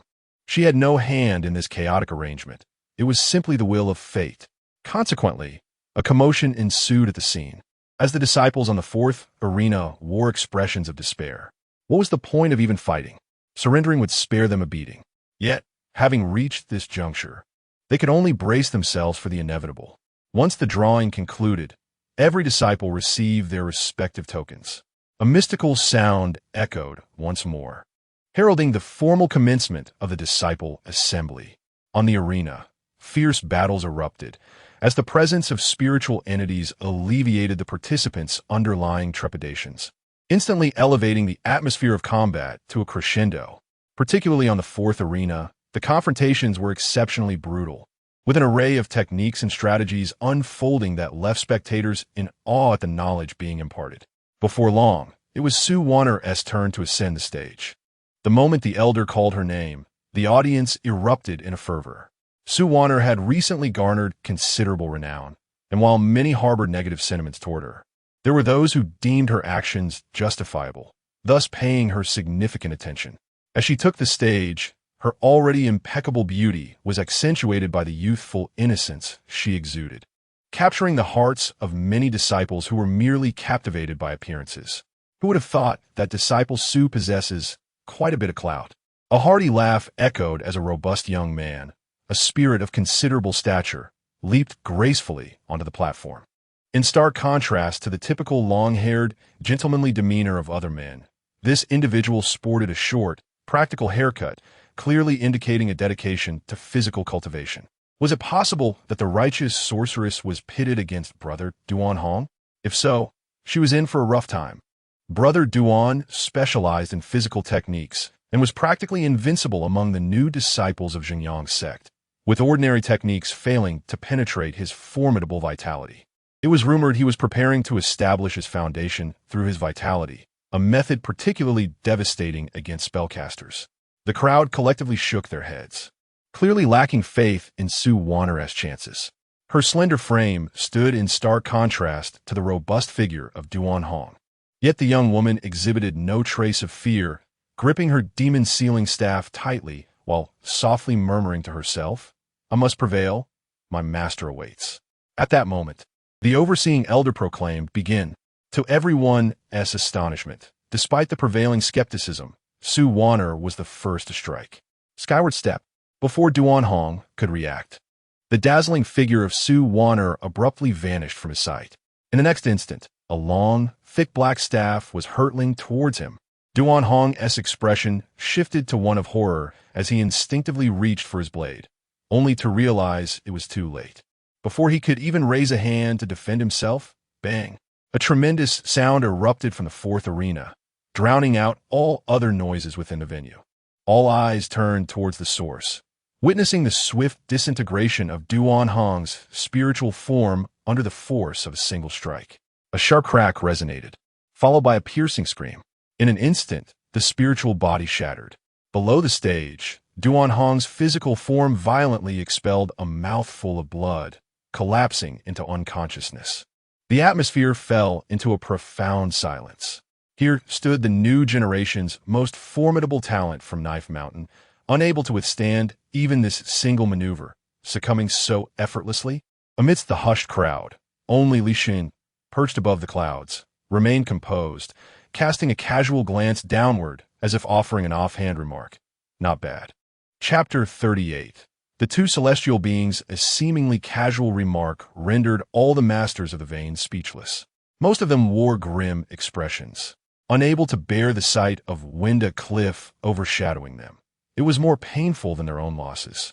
On the stage, Wan'er, who had just shattered Duanhong's spiritual body with a single strike, anxiously gazed downwards, whispering something only the surrounding disciples could hear. She lamented, "Oh no, seeing him so robust, I thought he can endure a bit longer. If he gets seriously hurt, what will the others think? And how will I vindicate my master?" The preparatory disciples exchanged glances, bemused by her apparent treatment of the disciple competition as a battleground. With a furrowed brow, Wan'er descended from the stage, quietly awaiting the next bout. It was only when Luo Qingxuang explained to her telepathically that she would still have the chance to continue fighting that she finally felt at ease. Next to take the stage was Miao Ruyu from the Fairy Peak. Her style was in stark contrast to Wan'er's, clad in flowing green robes. She possessed a willow-like slender waist and a captivating yet graceful countenance, resembling a celestial maiden descended from the heavens, exuding an enchanting charm. Upon her entrance, the disciples erupted in fervent cheers. "Miao Ruyu! Miao Ruyu! To think that I would witness such beauty in my lifetime. I would have no regrets, even in death. If only this enchanting figure could become my partner in the Tao, I would willingly tread the path of darkness. Be cautious. Be cautious. The elders may come to restore order at any moment." Her opponent was a young man clad in a dark robe. Though lacking significant renown, his nearly foundational aura demanded respect. "Senior Sister Miao Ruyu, I humbly seek your guidance," he said, clasping his hands in a respectful gesture. Despite her beauty, he displayed no signs of infatuation, clearly a person of steadfast character. Seeing his demeanor, Miao Ryu chuckled lightly and replied, "You are too courteous, junior brother. I am not skilled in combat, but rather favor the study of formations. I shall set up a formation, and if you can break it, I will concede defeat." A formation master? Siuyuan amused, curiosity sparking in her eyes. This was the first time she had heard of someone dedicated to the study of formations. The dark-robed youth readily accepted. Then, Miao Ryu gracefully raised her slender hand, and from her sleeves emerged 4 stone beast sculptures. The figures swiftly positioned themselves around the stage, encircling the young man in dark robes. Subsequently, an eerie stillness enveloped the arena. Furrowing his brow, the young man drew his sword, puzzled by the sudden stillness but undeterred. He darted towards Miao Ryu, swinging his sword with intent. In the next moment, darkness enveloped his vision, and his spiritual body shattered instantaneously.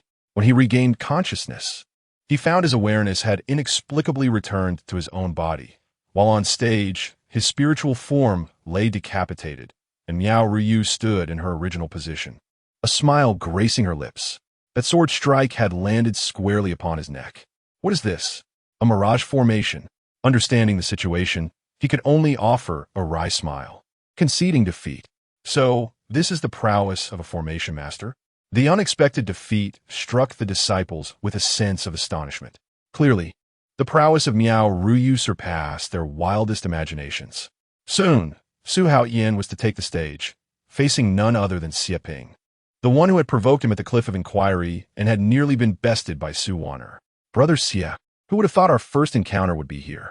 Su Haoyan chuckled lightly, his demeanor betraying no hint of anxiety. In contrast, Xie Ping's expression darkened, brimming with indignation as he regarded Su Haoyan. If we are to fight, let us not waste time here," Xie Ping scoffed, yet Su Haoyan's smile only widened. "Since you are the senior, I shall grant you 3 moves," Su Haoyan declared. "Not even one," Xie Ping retorted with a sharp command, his aura surging forth. The surrounding disciples gasped in surprise. Had Brother Xie truly broken through to the Foundation establishment stage? Such a swift emergence of 2 Foundation establishment disciples in this disciple convention was indeed a remarkable occurrence. These 2 were the most anticipated newcomers from the 5 Elements Peak. The outcome of their duel remained uncertain. Yet, hadn't Brother Xie previously lost to Siuyuan? Who could say? No one had been present during that fateful moment, and Xie Ping had not mentioned it since. As the crowd buzzed with speculation, the elder announced the commencement of the match. With a slight shift of his feet, Xie Ping unleashed a tempestuous force upon the stage. 5 elements palm. Waves of elemental power erupted forth, even more potent than during their previous encounter at the Cliff of Inquiry. Yet, Su Haoyan remained steadfast, merely raising his sword in defense. Xie Ping's formidable strikes posed no threat to him. Su Haoyan effortlessly neutralized each attack. As the strikes continued, Xie Ping, noticing no change in Su Haoyan's aura, furrowed his brow, poised to unleash an even mightier technique. However, he suddenly realized that Su Haoyan had vanished from his sight. "Brother, 3 moves have passed. It is now my turn." Su Haoyan's voice resonated unexpectedly behind Xie Ping, causing a jolt of surprise within him. As he turned, he sensed a flash of sword light approaching from behind. The elder, observing the scene, remarked with approval, "In this battle, Su Haoyan emerges victorious." At this declaration, the crowd was left bewildered. They had not even discerned when Su Haoyan had maneuvered behind Xie Ping. By the time they comprehended the unfolding events, Xie Ping's head had been severed from his body. Though both were at the Foundation establishment stage, the disparity between them was far greater than one could imagine. Above the clouds, the various sect leaders regarded Su Haoyan with admiration. Truly, he was a disciple favored by the elder of the 5 elements, his strength undeniable. In terms of cultivation, techniques, and temperament, he was well-rounded. Had I encountered such an opponent in my youth, I would have been utterly at a loss. In contrast, the shortcomings of a certain disciple of another sect were glaringly evident. Indeed, how far can one go with mere brute strength? Possessing resources is indeed advantageous. As long as one lacks conscience and relentlessly administers medicinal pills to disciples, achievements are bound to follow. The various sect leaders exchanged remarks while the esteemed elder of the 5 elements floated gracefully, inadvertently stepping on the corner where the rather out-of-place Li Xiuyuan stood. Jiang Qingyu furrowed her brow upon hearing this, wanting to voice her thoughts, only to realize that Li Xiuyuan seemed utterly indifferent to the matter, for she was ultimately just an outsider. Sigh. One laments both the unyielding spirit of the weak and the misfortunes of the unfortunate. Jiang Qingyu muttered to herself, dismissing the incident as though it had never occurred. The fact that Su Wan'er managed to triumph over Duan Hong was already a delightful surprise. When the time comes, should Su Wan'er falter against the subsequent 2 opponents, she would bring her to her side for guidance. In the future, it would not be too late for Su Wan'er to restore Li Xiuyuan's honor. Lost in contemplation, the atmosphere on the arena remained unchanged, and before long, Su Wan'er had ascended the stage once more. This time, however, she would be facing the renowned formation master from Fairy Peak, Miao Ruyu. Chapter 39. A single blow shatters the arena. The elder remains unperturbed upon the arena. Su Wan'er and Miao Ruyu stood facing each other. 1. A petite figure wielding a large black staff that had made numerous appearances bore a charming yet resolute expression, reminiscent of a tenacious little white flower.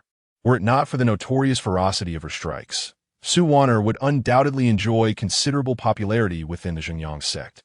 In contrast, Miao Ruyu possessed a graceful stature, akin to a delicate willow swaying in the breeze, evoking a sense of endearment. Such a confrontation naturally attracted a significant audience. As the number of onlookers grew, the elder did not disappoint their expectations. The battle commenced. With a command, before Su Wan'er could make her move, Miao Ruyu spoke first. "Wait, Sister Wan'er." To everyone's surprise, Su Wan'er actually halted her actions, a look of curiosity adorning her face as she turned to her opponent. Miao Ruyu, taken aback by Su Wan'er's obedience, soon broke into a bright smile as she continued, "Sister Wan'er, I am not adept at combat. How about I set up a formation, and if you can break it, I shall concede." Observing Miao Ruyu's endearing demeanor, it was difficult for anyone to refuse her proposal.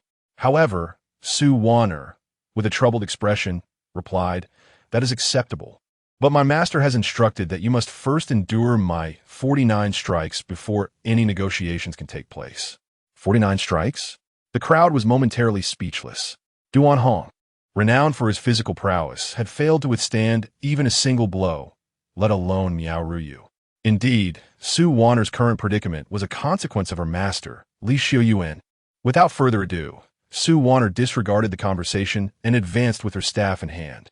Miao Ruyu, her brows slightly furrowed, then smiled mischievously as 4 stone sculptures flew from her sleeves. Previously unnoticed, Su Wan'er now recognized the significance of these figures. The 4 sculptures depicted the vermilion bird, black tortoise, azure dragon, and white tiger, forming the core of a illusory formation. Su Wan'er was rendered speechless. Had she known, she would have heeded her master's advice and avoided giving her opponent any leeway. The current situation was precisely as her master had once warned. Villains perish from excessive chatter. Even worse, she was utterly ignorant of formations, leaving her unable to decipher the puzzle. Luo Qingxuang, fully aware of the formation's intricacies, chose to let Su Wan'er learn through experience, refraining from offering any hints. "Alas, Sister Wan'er, I must apologize. I truly wished to win, hence I deceived you. However, fret not. As long as you willingly concede, I shall release you." Miao Ruyu's laughter echoed from all directions, though she appeared to stand close to Su Wan'er. The latter, undeterred and unruffled, replied, "If I cannot break the formation, does that mean I am destined to fail?" Miao Ruyu chuckled. "Of course you can. As long as you can exert power that surpasses the limits of the formation, it shall crumble. Yet, I advise you not to harbor unrealistic hopes, my formation." Before she could finish her sentence, Su Wan'er's eyes brightened. Was it truly that simple? Simple? Ha! If only you knew. The enchanting words of Miao Ruyu were abruptly interrupted, not by Su Wan'er, but rather. With a sudden surge, Su Wan'er raised the sealing staff. If brute strength could shatter it, there was no need to listen any longer. With a resounding crash, she struck down, not at Yu herself, for to harm her would be akin to striking at oneself. Instead, the blow was aimed at the ground beneath her feet. With a thunderous sound akin to mountains splitting and stones fracturing, Yu's beautiful eyes widened slightly as a fissure appeared on the arena floor, steadily spreading. What kind of humanoid beast was this? Its physique surpassed even that of a body cultivator. As the cracks proliferated, the arena collapsed in a tumultuous roar, and the four symbols' illusory array crumbled without resistance. Above the arena, Wan'er and Yu's ethereal forms lost their foundation, instantly reverting to their original physical states. Upon witnessing this, Wan'er felt a surge of joy and raised her staff, ready to engage Yu in combat, causing the latter's countenance to pale in terror. I concede. Elder, save me. I do not wish to perish, Elder. A contest of ethereal forms had inexplicably devolved into a close-quarters brawl, nearly bringing Yu to tears. Yet, Wan'er appeared utterly perplexed. Why was she crying when the fight had not even commenced? Could it be that her master had taught her to accuse the villain first? To slander herself, thus leading to universal condemnation? Nevertheless, the current circumstances made any further combat impossible. Yu was whisked away by an elder from the fairy peak, and Wan'er triumphed in this battle. However, the manner of her victory left the onlookers in sheer disbelief. The arena was shattered? Surely, it could not have been poorly constructed. Do not speak recklessly. An arena capable of hosting ethereal forms is crafted from precious jade spirit stones, worth a fortune. Even a core formation cultivator would require considerable effort to damage it. As the crowd buzzed with speculation, Wan'er was preoccupied with the concern of financial restitution. It was only when she realized that no one sought to hold her accountable, as they scrambled to repair the arena, that she began to relax. Just as she was about to depart, she noticed Xiuyuan staring at her with a sullen expression not far away. Wan'er, perplexed, assumed he was simply eccentric and turned to await her next match. Could this be achieved through the consumption of medicinal pills? Above the clouds, the elders were utterly astonished. While one might attain an ephemeral realm through pill consumption, such a formidable physique was unattainable. Now, even if Li Xiuyuan claimed to daily feed Wan'er celestial gold and spiritual iron, some might actually believe it. Although many looked down upon disciples who specialized narrowly, to such an extreme degree, she would undoubtedly be a rare talent in the world. Even Jiang Qingyu felt a flicker of unease, her heart heavy with anxiety. The favorites for the championship at this disciple conference had been few, yet now, Wan'er with her singular staff had toppled two opponents. Previously, she had worried about whether to protect Wan'er, but at this moment, her only concern was that she might truly be called to guard the mountain. The crowd turned their gazes toward Elder Wuxing. At present, the sole individual with a chance to thwart Wan'er is none other than the recently ascendant Xiuyuan. Initially, one would assume that the elders of the five elements would be in a state of frantic urgency. However, when the crowd turned their gaze towards the elder, they were taken aback. Although a hint of astonishment graced the elder's visage, it was far from the panic the crowd had anticipated, and, intriguingly, there lingered a subtle hint of amusement. Indeed, Elder Li is remarkable. The disciple he has nurtured is unexpectedly extraordinary. Yet if this is all there is, then it may not suffice to claim the top position in the disciple competition. Upon hearing this, the various lineage leaders were suddenly filled with joy. Indeed, earlier, Xiuyuan had barely showcased his true prowess during the contests. Coupled with the elder's demeanor, it suggests that Xiuyuan might be concealing some formidable trump card. Chapter 40. Who isn't a foundation builder?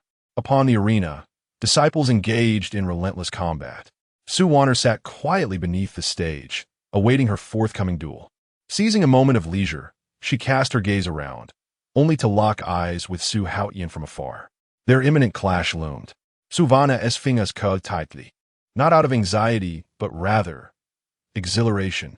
Victory in this match would serve to vindicate her master before the sect. Conversely, Xiuyuan maintained an expression of calm. The fact that a mere Wan'er had ascended to this level indeed surprised him. Yet in his eyes she was still insignificant, With a light chuckle, he dismissed her presence, his demeanor imbued with indifference. At that moment on the fourth arena, a disciple was violently hurled from the stage. An elder beside him glanced at the stone tablet before announcing, "Next match, Wan'er versus Xiuyuan, both competitors to the stage." The moment had arrived at last. The long-awaited disciple battle, agreed upon by Elder Li of the Cliff of Inquiry and Elder Wu of the Five Elements, was finally upon them. Wan'er vastuli astornisit. When she first appeared, she was merely a disciple with a useless spirit root. Yet in the span of just half a month, she had remarkably advanced to this extent. Xiuyuan was even more unexpected. Within a month, he had not only broken through to the foundation establishment stage, but had become significantly stronger than the average cultivator of that realm. As the news spread, the fourth arena quickly became a hub of excitement, surrounded by eager competitors. In the stands, other disciples and elders alike fixated on the unfolding spectacle. Above, Elder Wu's expression was serene yet tinged with a hint of delight, as though victory were assured. Jiang Qingyu furrowed her brow, ready to intervene and protect Wan'er's spirit to avert any lingering repercussions. Meanwhile, Li Xiuyuan, cradling a teacup, gazed distantly at the mountains and waters, feeling an overwhelming sense of tranquility. Standing opposite one another, Wan'er and Xiuyuan faced the palpable tension in the air, a heavy silence enveloping the arena. Taking a deep breath, Wan'er had rehearsed this moment countless times in her mind, initially intending to utter some formal pleasantries, or perhaps a taunt. The reality of standing on stage against Xiuyuan, witnessing his apathetic demeanor, rendered her speechless. All she yearned for was to shatter his spirit utterly. Xiuyuan regarded Wan'er with a derisive laugh, choosing silence as he clearly underestimated her. Wan'er's expression remained as calm as still water, oblivious to his disdain. Yet her gaze was unwaveringly fixed on him. The battle commenced. At the elder's command, both adversaries launched their attacks simultaneously. Xiuyuan drew his sword, his eyes sharp and determined. Wielding his long sword with exceptional agility, he struck towards Wan'er. In an instant, shadows of the blade sliced through the air, dazzling the onlookers with their brilliance. The intricacies of the duel were beyond words, leaving no room for any oversight. Ah, what brute strength!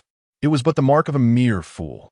As the sword shadows closed in, Wan'er suddenly felt a gust of wind swirling around her, her long hair dancing behind her. Even a most commonplace Qingyang sword technique could be cultivated to such a level. Truly, the elder of the five elements was an adept instructor.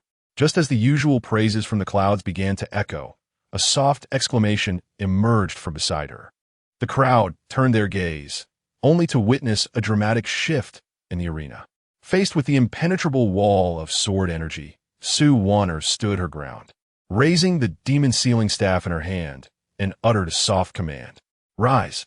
Immediately, she thrust the staff upwards. Clang! The staff, like a shadow, sliced through the air, emitting a streak of black light. Xiuyuan smirked. Such recklessness. She was indeed still the same fool from before. At the moment of the clash of metal, Xiuyuan twisted his wrist, intending to dissipate his force and pierce through Wan'er's chest with the sword. However, before he could release his strength, Wan'er abruptly let go, discarding the staff. Discarded. Discarded? Xiuyuan's eyes widened in disbelief. In the midst of battle, one side suddenly abandoning their weapon was an undeniable taboo. This fleeting moment of hesitation could determine life or death. Unless it was a ruse. As anticipated, just when the crowd was bewildered, Wan'er lightly tapped her storage ring, and a handful of black sand appeared in her hand. Without a moment's hesitation, she scattered the black sand across Xiuyuan's face. In an instant, he found his vision obscured, losing all sense of his surroundings. "What is this? Wan'er, what have you done to me?" Xiuyuan exclaimed in shock. Yet, throughout, Wan'er offered no response. Instead, she stood firm, gazing at Xiuyuan, releasing a deep breath. "Well, my master taught me, all is fair in war." Then, she kicked her leg, and the demon sealing staff leapt from the ground, landing steadily back in her grasp. The Qitian staff technique. Bang! A strange sound echoed, and the onlookers beheld as the staff in Wan'er's hands seemed to come alive, elongating against the wind. Thick, long, massive. In the blink of an eye, the staff, which had been too large to wield with one hand, transformed from a hefty black rod into a colossal black pillar. Upon its surface, inscrutable runes emerged, flickering with traces of golden light. What? What terrifying power? What kind of technique is this? Is this truly within the realm of human capability? The crowd gasped in horror, incredulous as they gazed at the girl of immense strength, embracing the staff, unable to suppress their astonishment. Meanwhile, to unleash her full potential, Xiuyuan no longer held back, revealing her true strength in that moment. Now, her cultivation was also at the foundation establishment stage. Smash it for me. With a fierce shout, an astonishing power erupted from her petite frame as she swung the massive black pillar down towards Su Haoyan, who appeared as if blindly groping in the dark. Bang! Bang bang! At the moment when the formidable staff descended with a thunderous force, Su Haoyan, despite losing his senses, did not resign himself to despair. Drawing upon his memory, he reached for an ancient jade pendant at his waist. Infusing it with spiritual energy, the enchanted staff struck the surface of an earthen barrier. Ha ha ha, Wan'er, you are destined to lose. Within the confines of the earthen barrier, Su Haoyan, though in a state of disarray, realized that the effects of the confusion sand had now dissipated. Gazing upon the colossal staff of sealing magic, his heart raced with trepidation. However, the earthen barrier stood resolute, prompting him to laugh heartily towards the heavens. After the initial shock, Su Haoyan understood that he could not defeat Wan'er in a direct confrontation at that moment. Thus, he remained within the barrier, using words to provoke her emotions, deliberately challenging her resolve. Such techniques will undoubtedly require immense energy. While this treasure of mine is a defensive artifact bestowed by my master, you, in your current state, cannot possibly breach this barrier. All I need to do is wait for you to exhaust your spiritual energy, and then I shall effortlessly vanquish you. Chapter 41. Miracles through great effort. Su Haoyan stood with his arms crossed, a mocking expression on his face as he observed Wan'er relentlessly striking the barrier with a demon sealing rod, relying on the power of the treasured artifact. Despite its diminished effectiveness, he could not escape the whispers of others. Yet, Su Haoyan was acutely aware that he lacked the ability to withstand the formidable technique she wielded. Nevertheless, losing to Wan'er was a far greater humiliation than the slight to his pride. Above the clouds, the elder of the 5 elements chuckled softly. No matter how valiant Wan'er appeared today, before the artifact he had painstakingly crafted, she was nothing more than an insignificant insect. Was the elder's behavior not somewhat disgraceful? Jiang Xingyu furrowed her brow, clearly discontented with such reliance on external objects. Yet, the elder felt no shame. Instead, he coldly remarked, cultivators practice their arts, refine elixirs, and forge treasures precisely to enhance themselves through external means. This is my disciple. What influence does it have if I provide him with a treasure? Furthermore, has Elder Li's disciple not consumed plenty of elixirs? It is merely a matter of each utilizing their own strengths. Ultimately, Jiang Qingyu lacked the experience to counter the elder's justification, leaving her momentarily speechless. She turned to seek Li Xiuyuan's opinion, only to find him observing the arena with great interest, entirely unconcerned. Could it be that there was a hidden strategy? Jiang Qingyu was puzzled, but as her master remained calm, she felt she lacked the standing to intervene and thus fell silent. On the arena, Wan'er remained silent, her focus solely on hammering the barrier. I cannot lose, nor will I. The treasured artifact bestowed by my master, is it not mine as well? Wan'er musit intanadi, her gaze settling into a tranquil resolve. If 1 or 2 strikes were insufficient, then let it be 100 or 1,000. There would surely be some spiritual energy to muster. Consequently, on the 4th arena, the long-awaited battle of prodigies unexpectedly transformed into a spectacle reminiscent of a monkey striking a turtle shell. Bang! Bang! As the Qi Tian rod technique continued its relentless assault, Su Haoyan's expression gradually stiffened over the course of half an incense stick's worth of time. The spectators had nearly lost hope in Wan'er, until suddenly someone exclaimed, "Look, the barrier is shaking." At this revelation, the crowd gasped in astonishment. For half an incense stick's duration, the execution of such a terrifying technique had persisted, and it was still being unleashed at high frequency, with Wan'er showing no signs of pausing. Now, Yin was thoroughly shaken. The glow of the ancient jade pendant at his waist was waning, and soon it would lose all effectiveness. At that moment, he would have nowhere to hide. Wait, Wan'er! Yin cried out in a panic, his face turning pale. Cousin! At the utterance of this word, silence enveloped the arena.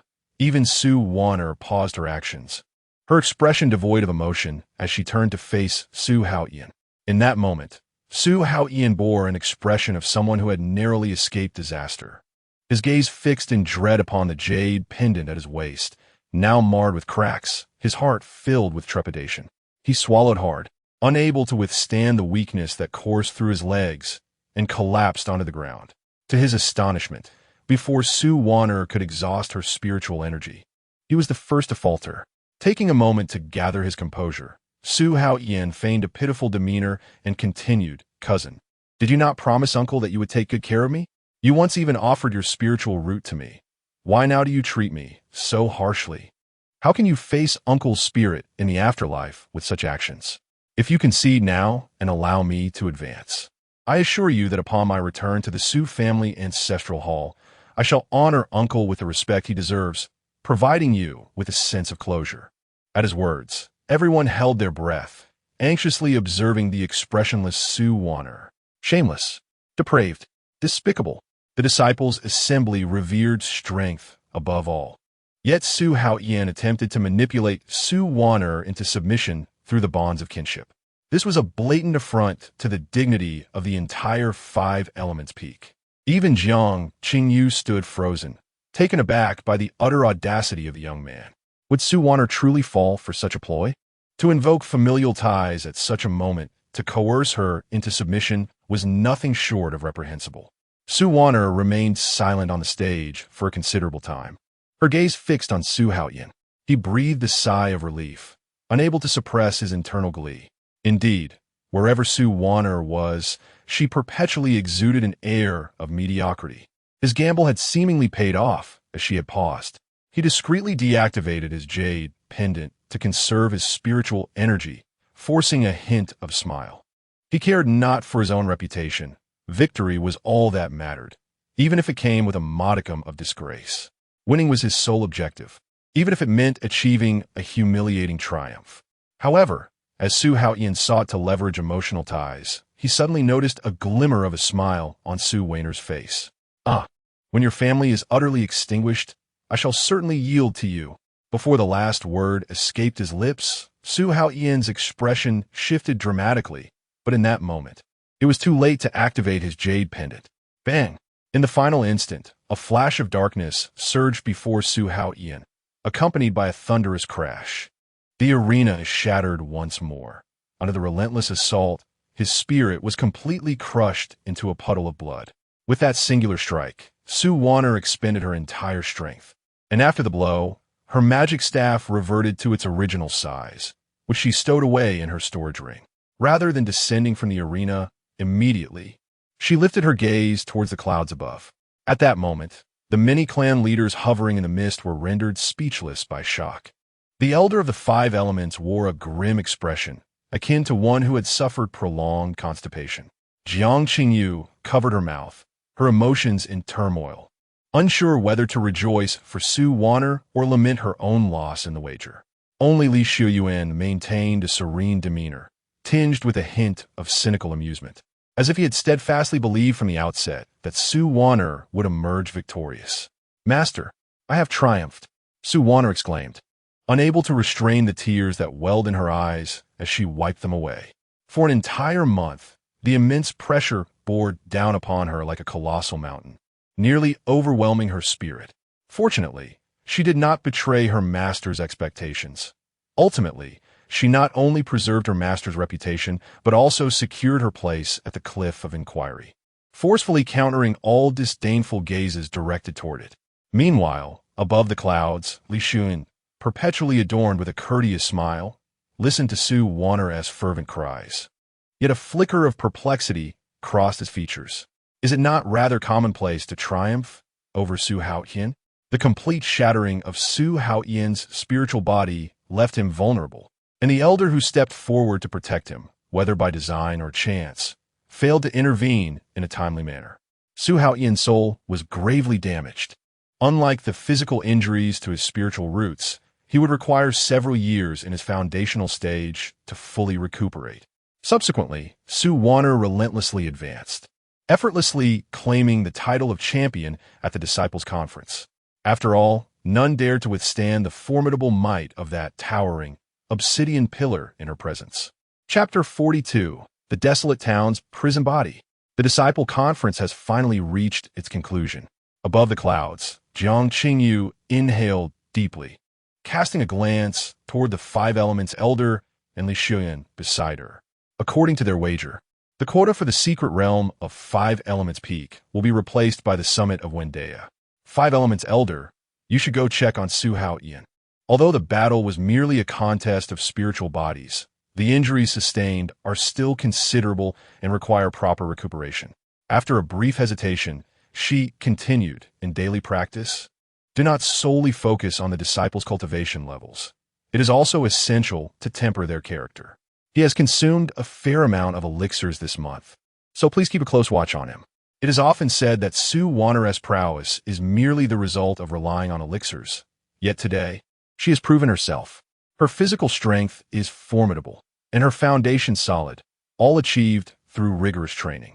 In contrast, Su Haotian and several others who have hastily entered the foundation establishment stage clearly exhibit a superficiality in their realms, evidently eager to showcase their brilliance at the Disciple Conference. Upon hearing this, the Five Elements Elder remained silent, turning on his heel to depart the scene. Today, he had lost all dignity, no matter how he explained. It would only serve as a feeble excuse, tarnishing his reputation further. As the Disciple Conference concluded, the elders and disciples gradually dispersed. Yet Li Xiuyuan regarded Jiang Qingyu with an amused expression. Seeing this, Jiang Qingyu let out a resigned sigh, stating, "I keep my word. A loss is a loss.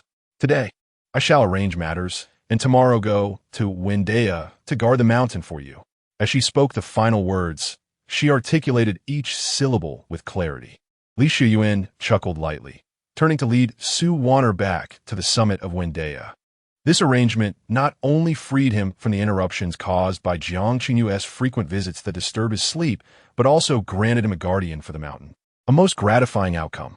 However, Su Wan'er, having secured the top position, appeared unconcerned, her face alight with joy as she looked at Li Xiuyuan. "Master, I won. I can stay at Wan'er to cultivate, right?" Li Xiuyuan, observing her enthusiasm, casually nodded. Yes, from now on, no one will chase you away." Upon their return to Wan'er, Su Wan'er hummed a cheerful tune, eagerly running into the kitchen to prepare lunch for Li Xiuyuan. Lo Qingshuang, sensing something from Su Wan'er's thoughts, gazed at her in the kitchen, relishing the act of cooking for her master. After a moment of hesitation, she decided to speak with Su Wan'er. "We must leave Zhenyang's sect for a while. It seems that some contingency I left in the outside world has established a connection with me through some means. Although the details remain unclear, it does not appear to be a good sign." Upon hearing this, Su Wan'er's hands abruptly halted. Lo Qingshuang, noticing her sudden stillness, felt a pang of worry. The current life at Wan'er was evidently the most relaxed time for Su Wan'er. If she became too enmeshed in it and was reluctant to leave, Lo Qingshuang's thoughts raced, but she was suddenly interrupted by Su Wan'er's voice. "Is it urgent?" Upon hearing this, Luo Qingshuang remarked, "The sooner, the better." However, Su Wan'er showed no reluctance whatsoever. "Then let us enjoy a meal together, master." This time, Luo Qingshuang did not press for haste. Su Wan'er, without any intention of delaying, served the dishes before Li Xiuyuan, and they shared a light-hearted lunch as if nothing had transpired. With great thoughtfulness, Su Wan'er even prepared a special cat food for Xiaobai. Once everything was settled and she confirmed that no detail had been overlooked, Su Wan'er, slightly anxious, addressed Li Xiuyuan, "Master, I wish to venture outside the sect for some practical training, and I hope for your approval." This was her first time proactively requesting to go out. Li Xiuyuan's eyes brightened at her words. Practical training outside? Splendid. That sounds wonderful. When a disciple steps out into the world, they inevitably engage with others, and such interactions often lead to mischief. Consequently, my own tally of misdeeds shall naturally increase. In the past, he had to orchestrate various arrangements for Wan'er. But now that she had taken the initiative, how could he possibly decline? Li Xiuyuan composed himself, cleared his throat, and then said to Wan'er, "Cough, cough. Since you are willingly seeking to leave the mountain for training, I shall not hinder you. Young one, venturing out is never a bad thing. Here is a transmission jade talisman. Take it. You may also bring along various resources from my collection, should you encounter any troublesome situations on your journey and require assistance. Do not hesitate to seek my help." As he spoke, Li Xiuyuan rummaged through his storage ring, providing Wan'er with all that he could arrange. After all, she was his only disciple. Wan'er felt a surge of gratitude in her heart, but said nothing as she accepted the items, glancing back 3 times as she departed. Meanwhile, Li Xiuyuan reclined back into his rocking chair, comfortably reading while playing with his cat. He couldn't help but smile at the system notifications echoing in his mind. Ding! Wan'er's disciple conference, overwhelming the competition, every strike shattering foes, achieving a significant feat. How a villain is nurtured. Based on the task completion progress, you have received a reward. 50,000 points of malevolence. Currently available malevolence points. 50,000. Continue your efforts. Let the light of the righteous demoness illuminate the earth. A full 50,000 points of malevolence. Li Xiuyuan couldn't help but chuckle a few times. This outing had indeed been fruitful, yielding far more malevolence points than he had anticipated. It was worth the effort of watching Wan'er wield her staff against the young ones from the clouds above. Even more astonishing was that the rewards did not end there. Ding! Due to the high completion rate of this task, the system is granting additional rewards. Additional reward, special physique cultivation method, Jinyu body refining technique. A sacred grade cultivation method? Initially, Li Xiuyuan had not harbored any expectations, but upon glancing at it, his brow arched in intrigue. Though he was uncertain of its nature, it was evidently something extraordinary. Moreover, the name of this technique is evidently quite formidable. Li Xiuyuan raised his head, intending to present these items to Wan'er, only to discover that her figure had already vanished from sight, prompting a gentle sigh within his heart. Had he known, he would not have allowed her to depart so swiftly. Now, he was at a loss as to whom he should bestow these items. Perhaps he could practice them himself? The moment this thought crossed his mind, Li Xiuyuan immediately shook his head in denial. Engaging in cultivation was simply out of the question. After spending his days perusing books and amusing himself with the cat, he found himself already quite fatigued. How could he possibly dedicate himself to practicing a technique? For now, the only viable option was to venture outside for a stroll, hoping to perhaps find another disciple. Chapter 43. Passing by the sect, encountering a green tea resolutely. Li Xiuyuan rose from his rocking chair and soared towards the outskirts of the sect. With his foundational cultivation, the ability to wield spiritual power to soar through the skies was, for him at this moment, an effortless task. As he traversed the picturesque landscapes, Li Xiuyuan felt invigorated and exceptionally at ease. After a prolonged period of confinement, stepping outside occasionally brought forth a wealth of reflections. Following the system's prompts, Li Xiuyuan swiftly located the residence of his next disciple. To his astonishment, it was a sect. Li Xiuyuan's expression darkened in confusion. What does this mean? Does the system intend for me to compete with others for disciples?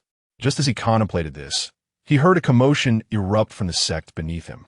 Peering down, he noticed a young girl, the target of collective scorn.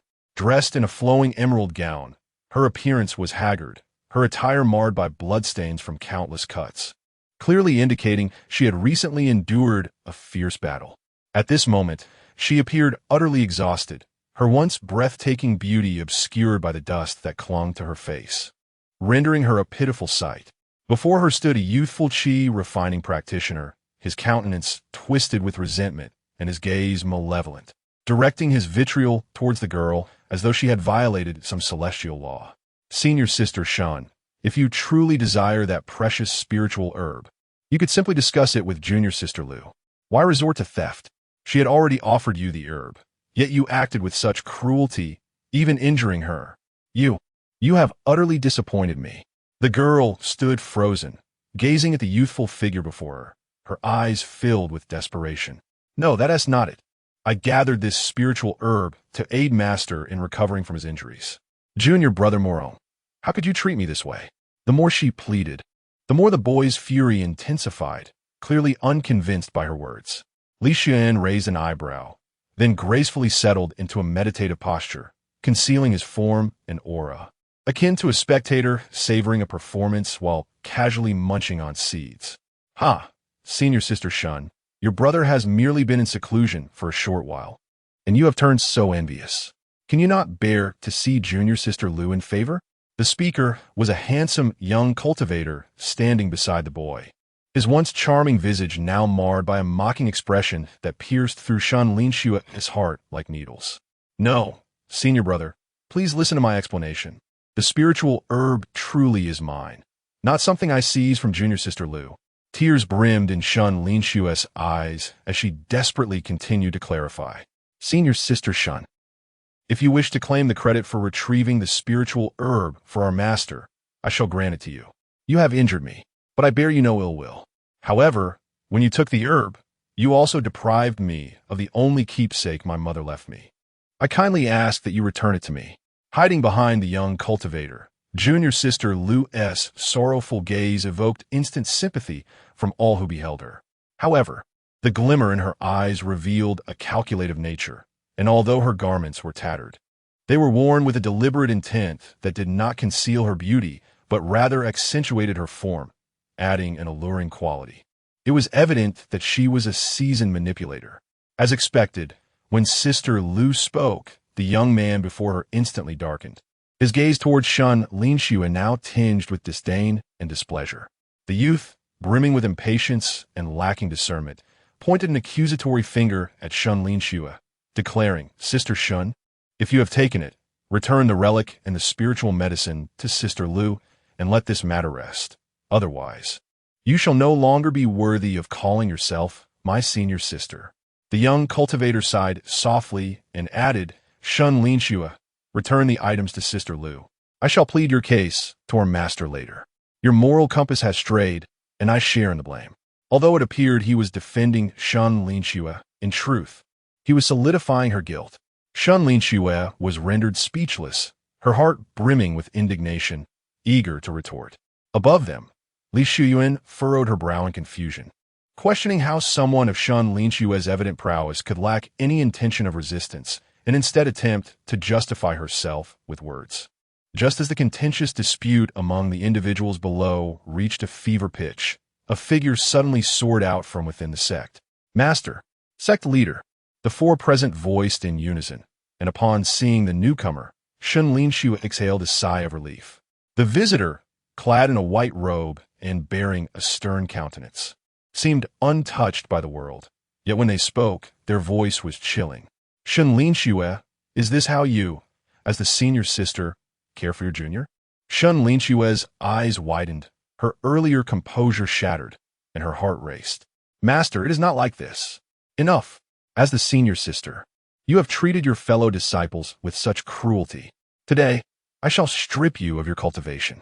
From this day forth, you shall no longer claim to be a disciple of Zishao Palace. The newcomer acted with a decisiveness that surpassed the others, channeling their spiritual power with a pointed gesture that pierced directly through Shen Linxue's dantian. Accompanied by a scream, Shen Linxue's aura plummeted, instantly reducing her to a mere mortal. An overwhelming pain engulfed her, and with a whimper, she collapsed to her knees. The youth before her exhibited a fleeting moment of reluctance, soon overshadowed by a harsh demeanor. He frowned slightly, then a cold smile emerged. This subtle shift in expression did not escape Sister Lu's notice, and her countenance darkened as she turned her gaze toward Shen Linxue, clearly harboring ulterior motives. Meanwhile, those who had once benefited from Shen Linxue's kindness displayed expressions of satisfaction, with some even murmuring why the master did not simply execute her on the spot. Shen Linxue attempted to explain herself, but her words fell on deaf ears as she was unceremoniously cast out of the sect. Outside, the chilling wind howled, biting through to the bone, while within the sect, joyous songs echoed, as if the only one suffering was the demon herself. Li Xiuyuan observed the unfolding events and couldn't help but shake her head, silently lamenting the depths of their depravity. However, what relevance does this hold for him? It was merely a farcical spectacle that he stumbled upon by chance, glancing at it for a moment longer. Just as he was about to turn away and depart, an alert resonated within his mind. Detection of a latent villainous potential. Shen Linxue, 18 years old, a descendant of the Infernal Pagoda. Villainous potential. Orphaned. Adopted by avaricious relatives who exploited her as a mere source of income. As the esteemed senior sister of the Zixiao Palace, she devoted herself wholeheartedly to her peers. Yet due to the schemes of her junior sister, she gradually became a despised pariah within the entire sect. Upon accepting her as a disciple, binding is possible. Chapter 44. Li Xiuyuan's Divine Revelation. The arrival of the two disciples. The most revered master was deprived of her spiritual roots, and the once gentle senior brother now regarded her with cold indifference. The younger disciple, whom she had nurtured, stood opposed to her as well. Orphaned and manipulated by her relatives, she had become their financial resource, all the while remaining blissfully unaware of her exploitation. She had committed no wrongdoing. She simply did not understand that in this world, mere strength is insufficient. One must also reveal their sharp fangs to secure a place. Li Xiuyuan had no desire to meddle in the affairs of such troublesome individuals. However, having received system certification, she was determined not to relinquish her efforts easily. After a moment of contemplation, she had already devised a plan in her heart. Meanwhile, Shen Linxue, stripped of her spiritual roots, trudged dejectedly toward her mundane home. Before a lavish mansion, she paused, gazing up at the intricately carved characters spelling Shen residence, hesitating for a long moment before finally knocking on the door. "Who is it?" "Aunt, it is I, return home." "Linxue?" Coming. Inside the mansion, a corpulent woman, upon hearing Shen Linxue's voice, initially displayed disdain, followed by confusion. And as she approached the door, her expression morphed into one of sycophantic delight. When the door swung open, revealing Shen Linxue's disheveled appearance, the woman's servile smile faltered. "What has happened to you?" At these words, Shen Linxue was evidently struck at a sensitive spot, yet she forced a smile, stating, "Aunt, I will no longer be a disciple of Zixiao Palace, but I will find a way to earn some silver, so that I can continue to provide for you and uncle." "What? No longer a disciple of Zixiao Palace?" the woman shrieked, her face darkening instantly as she berated Shen Linxue, her demeanor a stark contrast to her earlier affability. Shen Linxue sighed softly, enduring the reprimand, and, after a lengthy period, she retreated to her room. Once inside, Shen Linxue, with her weakened body, completed her ablutions before collapsing on her bed, just as she intended to succumb to slumber. An unusual noise suddenly pierced the silence. "Who goes there?" Shen Linxue exclaimed, instinctively reaching for a nearby sword, only to remember that she was now devoid of her powers, rendering even a common thief a formidable opponent. Her heart sank into despondency. Then, the scene before her morphed into a distortion, as golden light spiraled from the void. A hazy, radiant figure emerged, adorned with celestial brilliance, as if stepping forth from a painting. Wherever the figure passed, golden lotus blossoms unfurled. The figure's lips parted slightly, and profound, enigmatic sounds resonated from all directions, seemingly imbued with the essence of the Tao. Shen Linxue found herself entranced, overwhelmed by a multitude of insights. Yet any understanding she grasped slipped away as quickly as it came. "Is this an immortal?" Shen Linxue gaped in disbelief at the ethereal figure before her. As the otherworldly manifestation descended gracefully, a remarkable young cultivator materialized before her. "I am the reincarnation of the celestial virtue, passing through this blessed land and sensing our connection. I have come especially for you.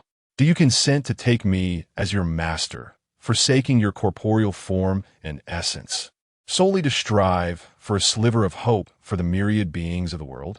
As he spoke, The young cultivator exuded a certain majesty. To the untrained eyes of Shen Linxue, the limits of his power were utterly inscrutable. This individual's cultivation was undoubtedly far superior to that of her master, and her own perception could not fathom the depths of his prowess. Could he be the reincarnation of the moral celestial? Is it possible that he is truly an immortal? Shen Linxue was left speechless by her astonishment. This young cultivator was none other than Li Xiuyuan, with a slight smile that seemed approachable yet enigmatic.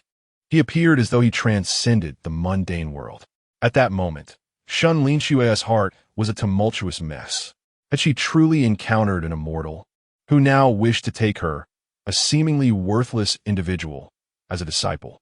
She lifted her gaze, trembling slightly as she looked at Li Xiuyuan. Now convinced of his celestial nature, though a hint of hesitation lingered in her eyes. Yet, immortal, why do you wish to take me as your disciple? Upon hearing her query, Li Xiuyuan chuckled softly and gestured with a finger, stating, because you possess goodness. Goodness? What sort of rationale is this? Shen Linxue was bewildered, and soon heard Li Xiuyuan continue, I am the reincarnation of the moral celestial. In accepting disciples, I consider not their cultivation or roots, but their virtue and benevolence. You embody the ascendant virtue of goodness, engaging in righteous deeds and sowing seeds of kindness, thereby reaping the fruit of virtue to enhance your cultivation. Our thoughts will resonate, and I seek you to guide you onto the path, taking upon myself the responsibility for the safety and well-being of all living beings, and to mend the deficiencies of the heavenly way through my own teachings. Do you consent? Li Xiuyuan spoke in a gentle, measured tone, evoking a sense of serenity akin to a refreshing spring breeze. Shen Linxue felt a wave of disorientation, as if she were in a dream. The ascendant virtue of goodness to perform righteous deeds would enhance my cultivation? Am I truly such a remarkable individual? Shen Linxue pondered softly, while Li Xiuyuan secretly mused. What a fallacy! The fiendish body of the abyss cannot gain any cultivation through virtuous deeds. It would only hinder her own progress. Such a lethal constitution finds the quickest path to power through the sacrifice of flesh and spirit as sustenance. This is the pure essence of a killing deity. The more ruthlessly one kills, the stronger one becomes. The reason Li Xiuyuan feigned the guise of an immortal to accept disciples was simply that Shen Linxue would never agree to a straightforward proposition. Such a person, even when abandoned by their sect, would not harbor thoughts of vengeance, but rather consider it a personal failing. The most effective strategy would be to ensnare her with the grand principle of the welfare of all beings. Indeed, under the banner of universal righteousness. Shen Linxue's thoughts wavered several times, yet ultimately, she knelt upon both knees. Master, I am willing to offer my strength for the benefit of all living beings.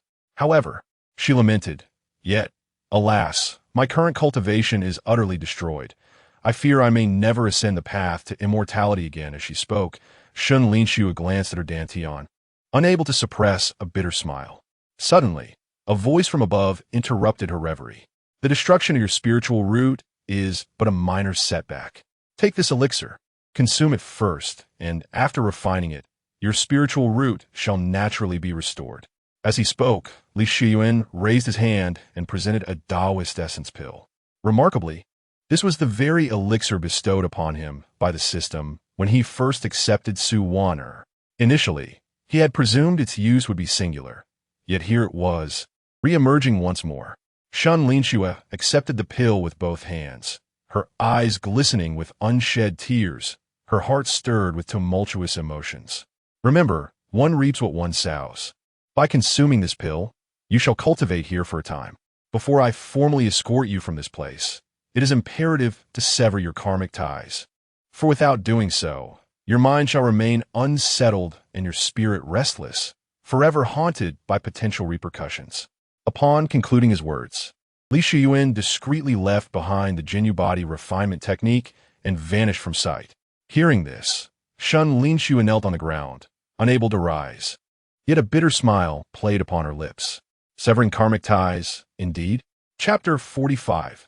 The Ant's Devious Thoughts. Ding.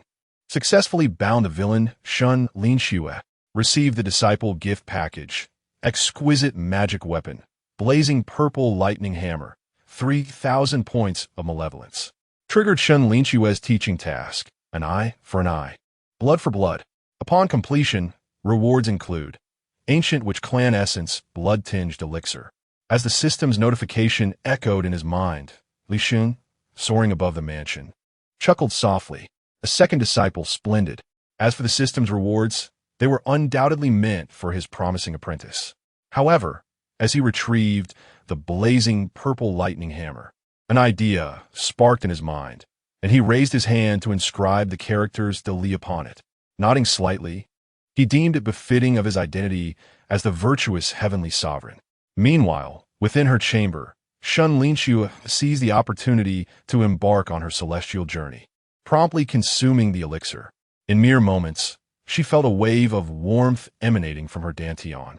After meditating to absorb the elixir, her previously shattered spiritual roots were restored and even advanced further. Yet, the spiritual roots served merely as her ticket to ascend.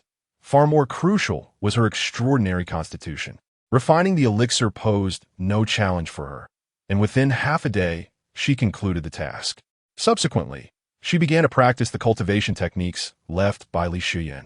Thus, in the blink of an eye, 7 days had elapsed.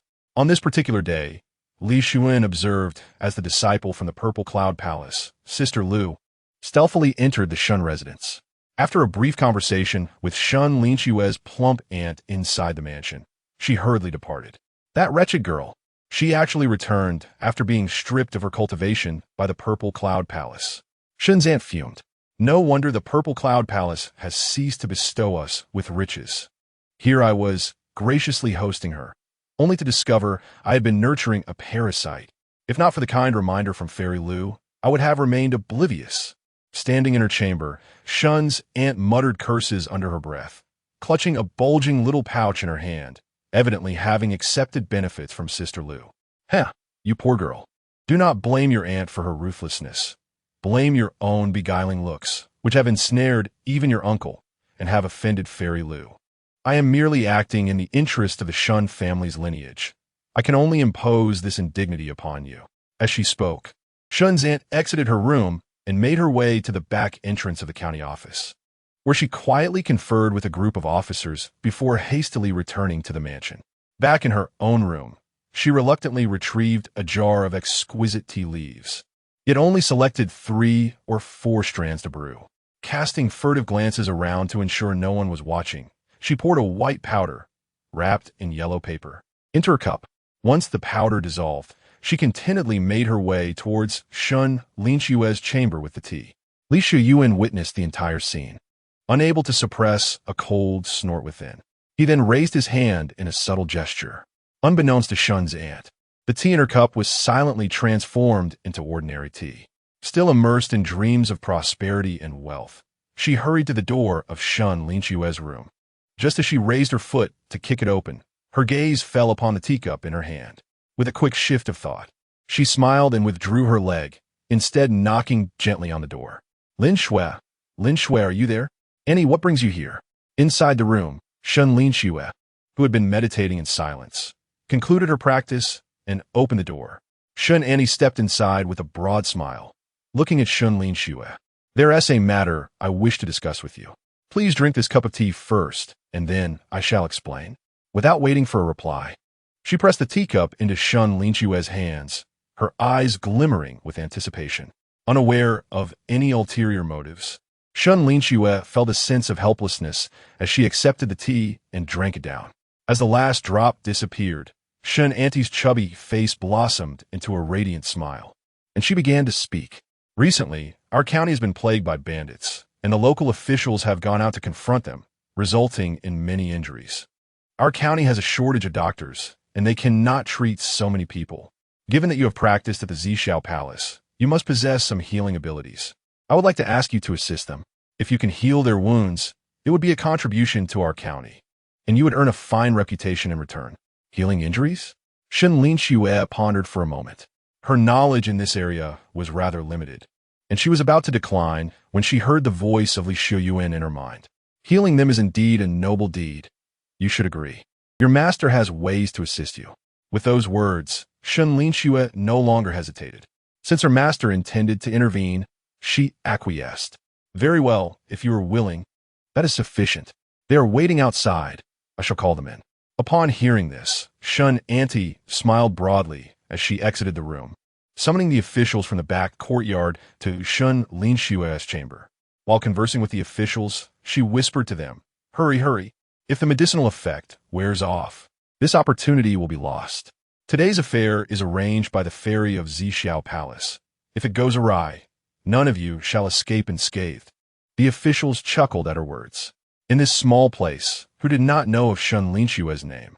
In the past, Shen's uncle and aunt had often taken advantage of her status to assert their dominance in the county. They had garnered envy from their peers, frequently flattering them and assisting in their oppressive deeds. Now, with Shen Linxue's fall from grace, they found themselves in an advantageous position. They had engaged in unscrupulous acts, yet they had never laid a hand on someone as ethereal as her. Just the thought of it stirred their blood with excitement. They assured Shen Annie that they would give their utmost effort shortly. Yet, Aunt Shen disregarded the fact that this was Shen Linxue's boudoir and allowed a group of burly men to enter, while she stood to the side with a smile, secretly calculating the onset of the aphrodisiac's effects.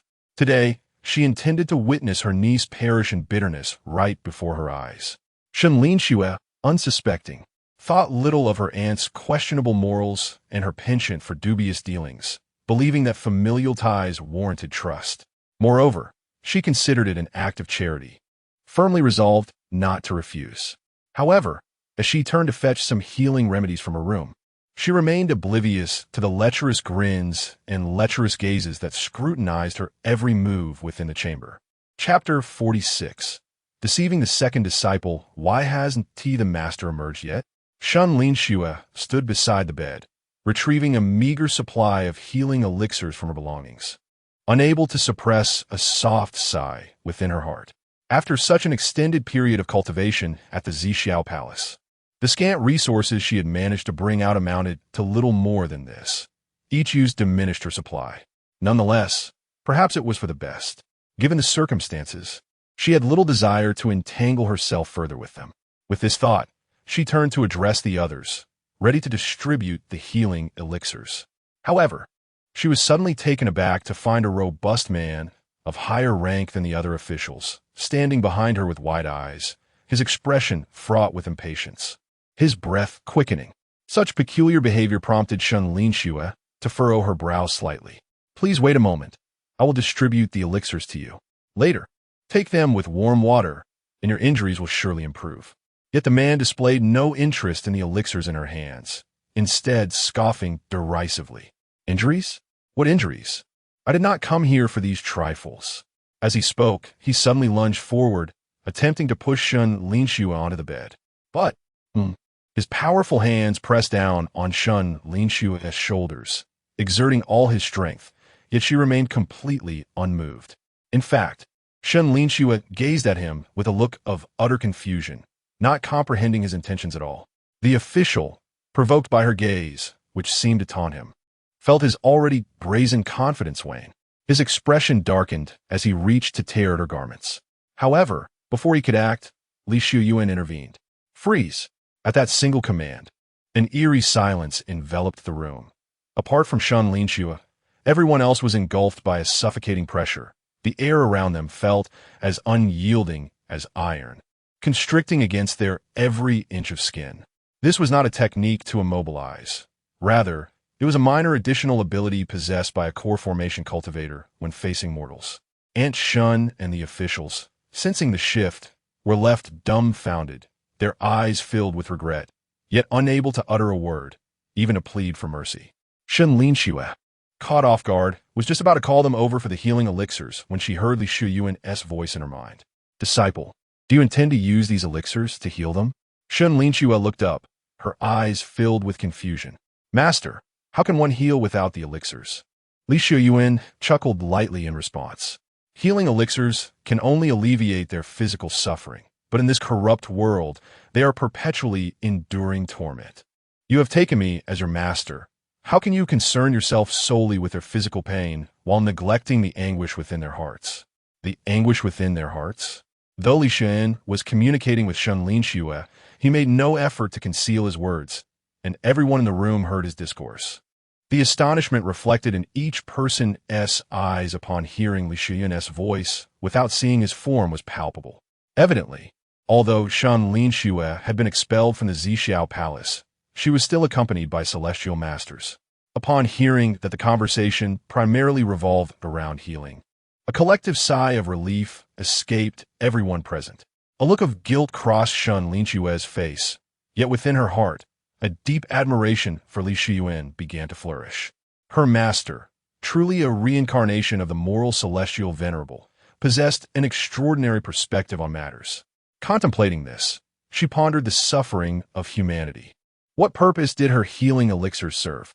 To sprinkle a modicum of sweetness amidst pain seemed utterly meaningless. Nevertheless, what could she truly do for these individuals?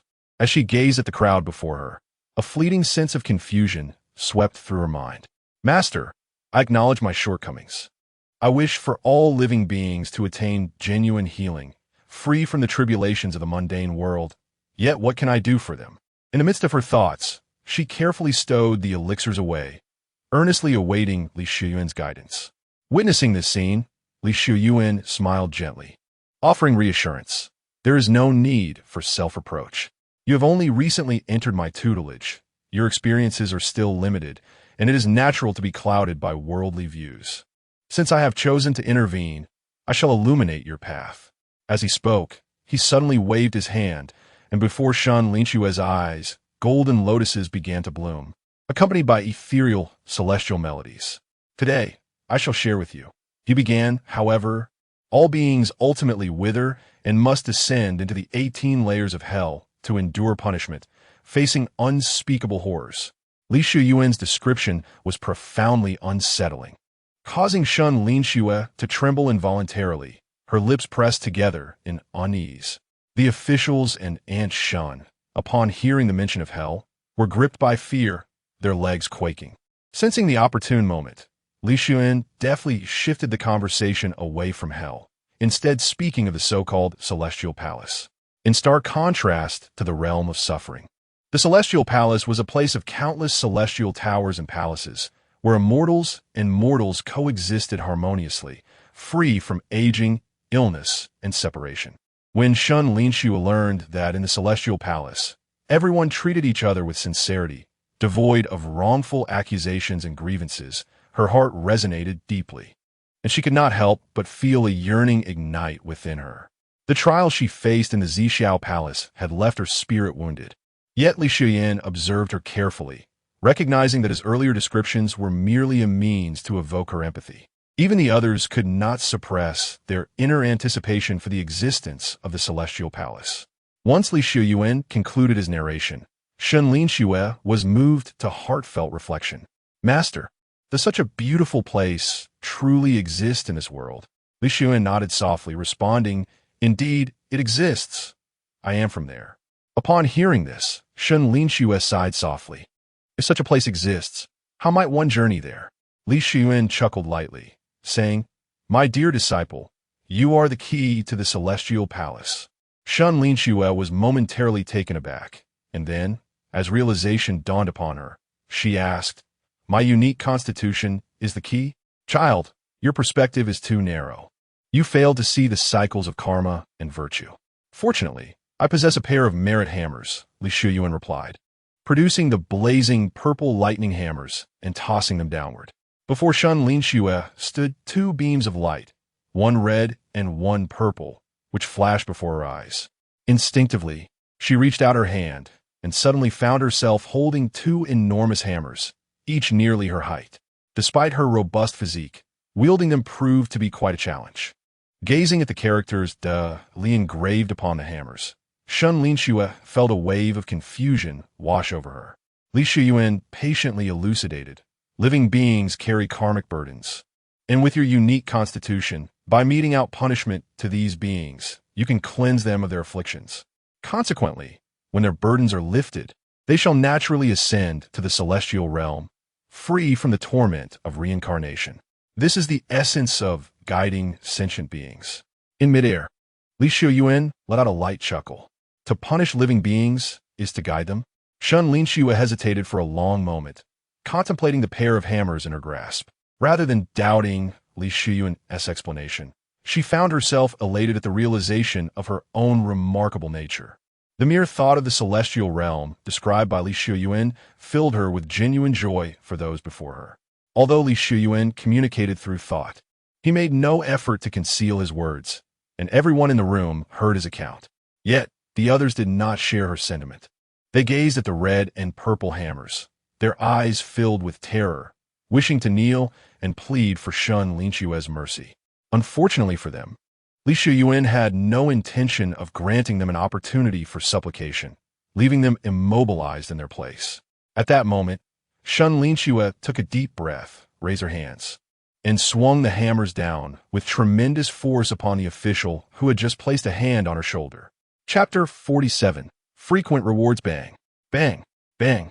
With several powerful strikes, Li Xiuyuan released his grip, causing the officer to collapse to the ground with a thud. Shen Linxue unleashed her inner strength, her petite frame bursting forth with astonishing power. Swinging the iron hammer with great vigor, each strike resonated with a crisp sound. The officer was instantly sent flying, crashing against the wall before crumpling to the floor, lifeless.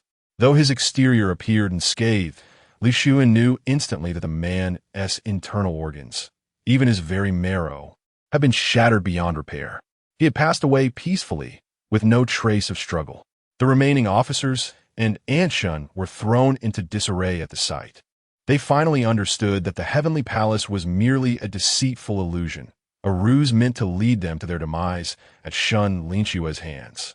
They screamed silently in their hearts, yet their bodies remained paralyzed, awaiting their inevitable fate.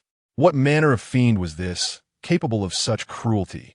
A living soul extinguished before their eyes, and yet they were told he had ascended to the heavenly palace. Shen Linxue instinctively felt a pang of fear at the scene before her. Yet, at the perfect moment, Li Xiuyuan's voice rang out. Truly worthy of being my disciple, you have swiftly grasped the essence of retribution. The greater the punishment, the more thoroughly one's karmic debts are eradicated. This individual has been completely transformed and has ascended directly to the heavenly realm. For a moment, Shen Linxue stood in stunned silence. Then her heart swelled with unexpected joy. She had not anticipated her innate talent for such matters. Simultaneously, as the officer fell, a trace of invisible bloodthirst began to dissipate. Just as it was about to vanish, it was drawn toward Shen Linxue's purgatorial body. While the absorption of bloodthirst is typically a grave taboo for practitioners, for Shen Linxue, it was an invaluable boon. Master? Sensing something unusual, Shen Linxue's gaze betrayed her hesitation, prompting Li Xiuyuan to speak again. To guide sentient beings is a noble deed.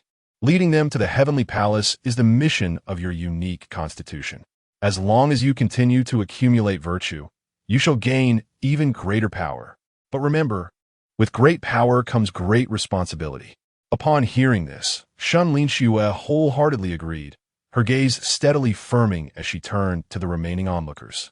With her usual gentle demeanor, her words were nonetheless chilling. Dear aunt, esteemed officers, do not fear. Today, I shall cleanse you of your karmic burdens, so that you may all enter the heavenly palace. This is my mission and your fortune. Then, within the Shen residence, the relentless sound of the hammer echoed. The officers and Aunt Shen, already terrified beyond measure, left a grim mess on the ground as they faced their demise. Ding! Detected that second disciple Shen Linxue is cultivating, triggering critical hit. Cultivation returned 100-fold. Just as Shen Linxue was guiding everyone to their blissful afterlife, an unexpected notification sounded in Li Xiuyuan's ears. Cultivating? He glanced down at Shen Linxue, who was collecting Aunt Shen's remains, a flicker of delight crossing his eyes. This second disciple truly had surprised him greatly. The infernal pagoda body thrives on bloodshed to enhance itself. A peculiar form of cultivation indeed. Suddenly, a torrent of spiritual energy surged forth. Li Xiuyuan wiped away the traces. reveling in the exhilarating sensation of the spiritual force breaking free from its constraints. First level of core formation. Third level of core formation. His cultivation progressed continuously until it halted at the 9th level of core formation, merely a step away from the golden core. Yet this was merely a fraction of the experience, as the system's alert chimed once more in Li Xiuyuan's mind. Detecting the second disciple, Shen Linxue, comprehending the heavenly prison body refinement technique, triggering a critical hit, a 100-fold return. In the blink of an eye, Li Xiuyuan felt an unexpected weight descend upon him. As a practitioner on the verge of the golden core stage, he had long surpassed the capabilities of ordinary individuals in both cultivation and physical form. Yet at this moment, the growth of his physical body exceeded even his wildest imagination. Entry, minor completion, major completion. As his comprehension deepened, the world around him seemed to freeze in time. He felt as though he had traversed countless epochs, and as insight blossomed, his physique grew increasingly formidable. Flesh transformed into iron and stone metamorphosed into celestial gold. In but a brief moment, as Li Xiuyuan casually swung his arm, the very void before him threatened to collapse under the might of his enhanced corporeal form. The holy grade technique, heavenly prison body refinement technique, had achieved major completion. At this instant, even if Li Xiuyuan stood motionless and allowed his adversaries to strike, it would be a daunting task for even golden core practitioners to breach his defenses.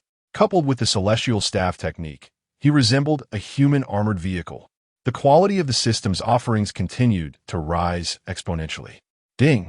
Congratulations, host, for completing the long-term teaching task for Shen Linxue. An eye for an eye, blood for blood. Reward acquired. Celestial grade item. Ancient which cleanse essence blood. 7th grade elixir. Blood curse pill. Li Xiuyuan gazed upon the rewards bestowed by the system with a smirk, then lowered his gaze downwards. Simultaneously, Shen Linxue sensed a transformation within herself. At this moment, her unique physique was fully activated. After days of cultivation, her level had astonishingly surged to the 7th level of qi refinement. The rapid pace of her breakthrough. Shen Linxue stood still, momentarily stunned, before a wave of ecstasy washed over her. At last, I can continue my cultivation. With that, she knelt before Li Xiuyuan. Thank you, Master, for your guidance. I'm eternally grateful. Li Xiuyuan, upon hearing this, nodded with a smile and retrieved the recently acquired rewards from the system. One vial contained a blood as deep and enigmatic as obsidian, the weight of which was palpable even in his grasp. This was the essence blood of the ancient witch clan, perfectly suited for Shen Linxue's cultivation of the heavenly prison body refinement technique, promising to yield remarkable results when used in tandem. The other vial held a pill infused with the essence of blood curse energy, capable of nurturing the infernal pagoda body in the absence of blood curse energy, thus accelerating her cultivation. Li Xiuyuan pondered deeply for a moment before producing a drop of ancient witch blood, channeling his spiritual energy to activate it. Just before the blood's essence surged, he infused it into Shen Linxue's body. He then presented her with all the pills. These items held little significance for him, as he had no need for personal cultivation. These will greatly benefit you. In the coming days, refine them in conjunction with the pills, he advised. Shen Linxue, moved by his words, naturally accepted without hesitation, etching the day's events into her heart. Observing her response, Li Xiuyuan chuckled softly and chose to remain silent, allowing Shen Linxue to practice in her room. With the assistance of the witch blood and the blood essence pills, her cultivation speed was astonishingly rapid. In no time, she gained numerous insights and swiftly entered a state of meditation. Meanwhile, outside the Shen residence, a gaunt man, thoroughly intoxicated, stumbled through the gates, shouting as he entered, "Wretched woman, come out and escort me back home. Wretched woman, damn it, the world is turned upside down. Just wait until I sober up tomorrow. You'll see how I deal with you." This frail man, swaying precariously, collided with various objects, soon finding himself with a bruised face and a pitiable state. Eventually, he managed to crawl into the kitchen, collapsing onto the filthy floor in a deep slumber. Li Xiuyuan needed no inquiry. A mere glance revealed that this man was Shen Linxue's uncle. Judging by his appearance, he had just emerged from the brothels, reeking of women's cosmetics. With a sharp-tongued aunt and an uncle who indulged solely in debauchery, it was evident that the entire Shen household had been extracted from Shen Linxue's essence. Nevertheless, Li Xiuyuan cast a glance at the drunken man and then at Aunt Shen, who lay buried among the flower beds, tending to the blooms, a faint smile gracing his lips. Chapter 48. The greater good over family ties. As dawn broke and the night retreated, Shen Linxue remained sleepless in her chamber, her mouth filled with the blood-fiend pill, yet refusing to swallow it. Following the cultivation method outlined in the Jinyu body refinement technique, she tirelessly channeled her spiritual energy to cleanse her flesh and meridians. The malevolent energy within the blood-fiend pill was overwhelmingly potent. Even with Shen Linxue's unique constitution, she could not fully refine the entire pill at once, resorting instead to this rudimentary strategy. Although this approach wasted some of the pill's efficacy, the rewards from the system were ample, and Li Xiuyuan was hardly stingy with such trifles. Shen Linxue's method of cultivation was brutally relentless, scraping away layers within her body with her spiritual energy until not a single good piece of flesh remained, only to then use her energy to repair herself, repeating this cycle time and again. Throughout the process, the blood-fiend energy intertwined, gradually fortifying every inch of her skin. The pain was excruciating, yet the sensation of her strength incrementally rising was intoxicating. As the rooster crowed outside, Shen Linxue successfully refined the entire pill and finally opened her eyes. Leaning down to look at herself, she was taken aback to find her body smeared with blood. This was an unprecedented situation for her, and she felt momentarily at a loss. "Do not panic, my disciple. Your constitution is simply like this," Li Xiuyuan remarked casually, having noticed her state. Is this really how it is?" Shen Linxue pondered his words, surprisingly not raising any doubts. After all, her master was the reincarnation of a revered moral deity and would not deceive her. Furthermore, even if there were deceit, it was a thought she brushed aside. Tidying her bedding, she gathered her clothes and headed to the bathing room, feeling uncomfortable in her blood-stained state and deciding a wash was in order. Meanwhile, in the kitchen, Uncle Shen, who had spent the night inebriated and sprawled in a pool of refuse, finally stirred awake. Rubbing his temples, the headache from his hangover intensified upon regaining consciousness. "Damn that wretched woman. She couldn't even help me back to my room to rest."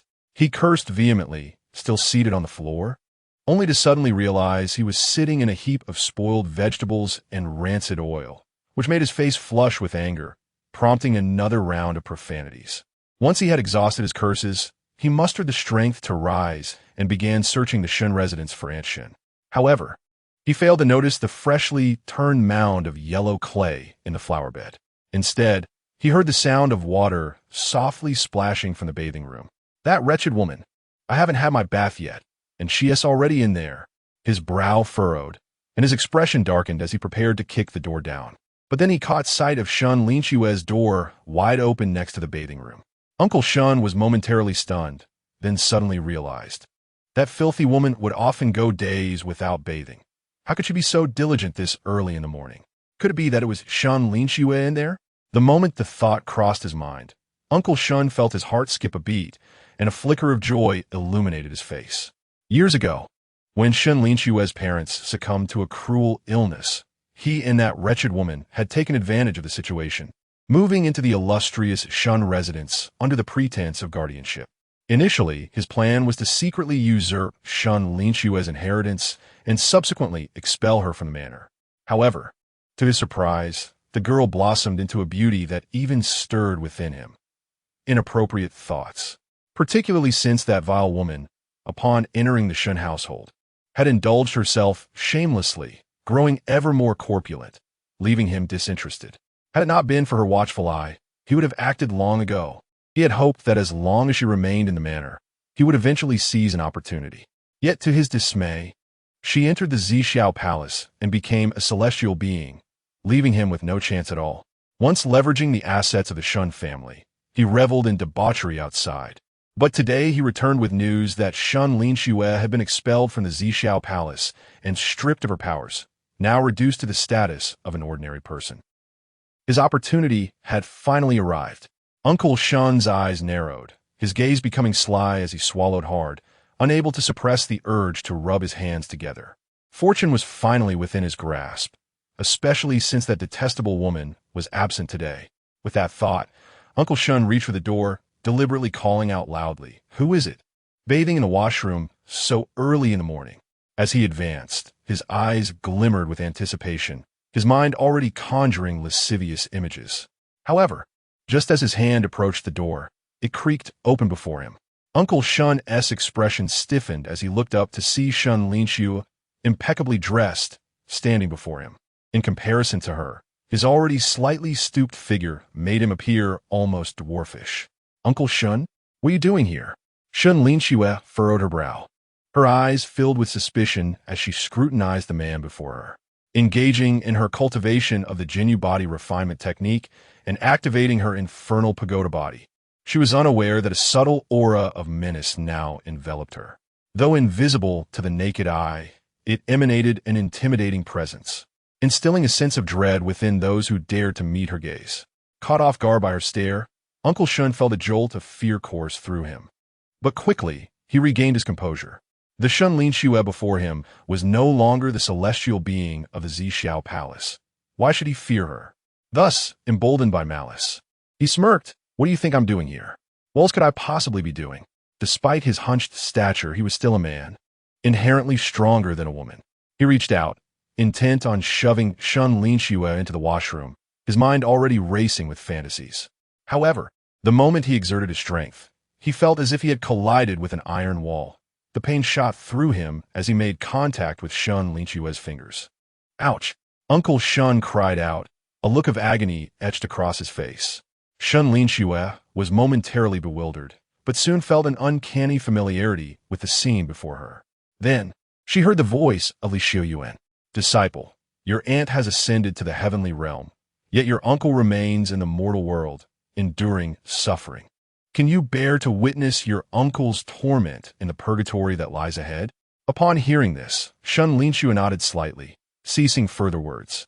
She raised her hand and conjured 2 iron hammers from thin air, which were entwined with heavenly thunder and earthly fire, illuminating her charming visage with a hint of a smile. A piercing scream echoed above the Shen residence as Li Xiuyuan floated calmly in midair, effortlessly silencing all sounds within the confines of the estate. Following this incident, only one task remained to be accomplished. Chapter 49. Master and disciple both break through with a resounding crash.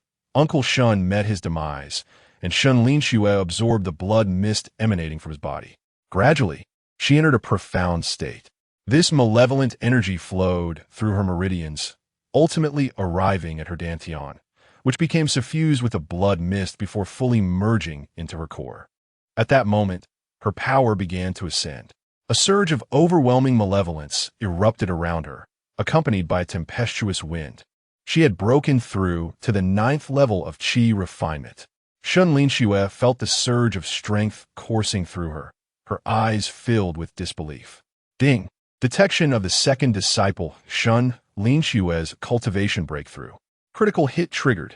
Cultivation level returned 100-fold. Before Li Xiuyuan could extend his congratulations upon witnessing his disciple's breakthrough, he received a notification from the system. Within her dantian, the originally pigeon egg-sized gray dan, cloaked in luminescence, had become nearly saturated. Intricate golden symbols danced upon its surface, yet they had yet to solidify. They fluctuated between clarity and illusion, expanding and contracting as if a new life were being nurtured within.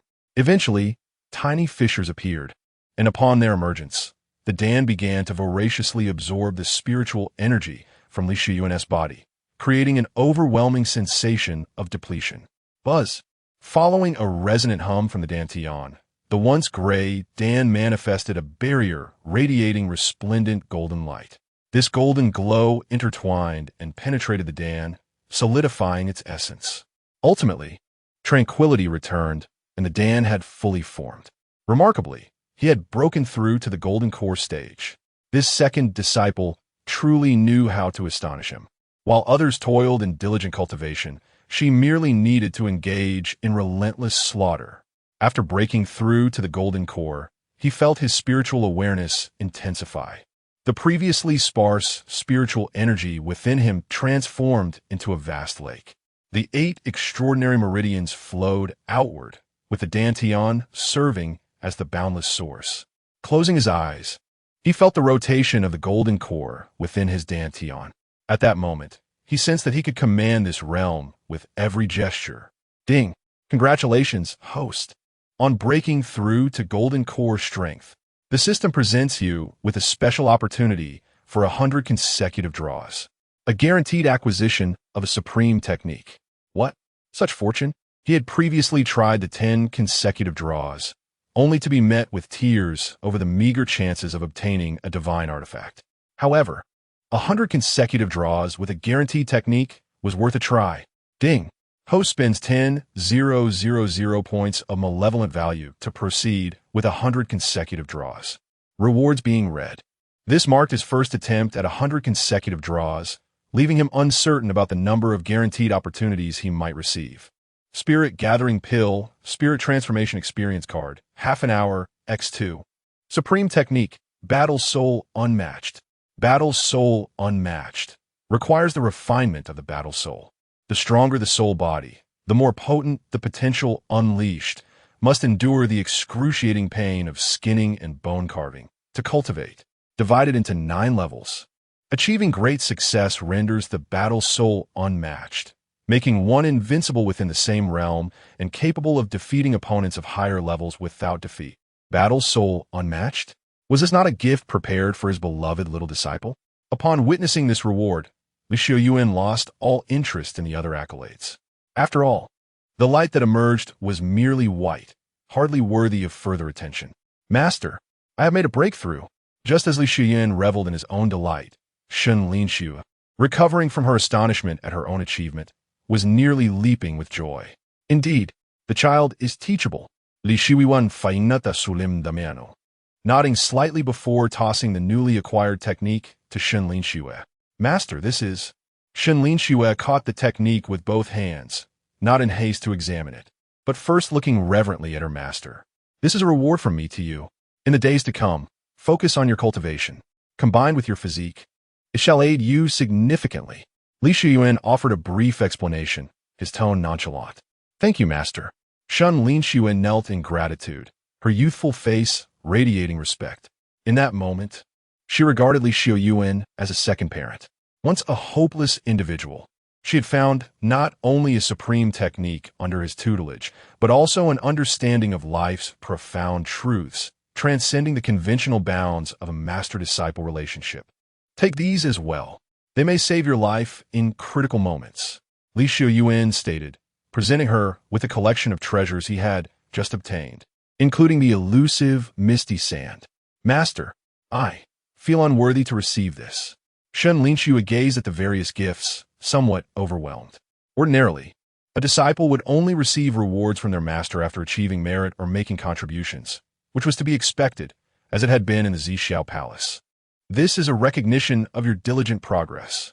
Accept it. Li Xiuyuan waved his hand, casting the treasures toward her side. Thank you, master. Shen Linxue finally gathered them, affirming, I shall strive to cultivate diligently, living up to your teachings. Master, I find myself perplexed about something. I hope you can clarify it for me. Shen Linxue shifted her tone, a serious expression overtaking her delicate features.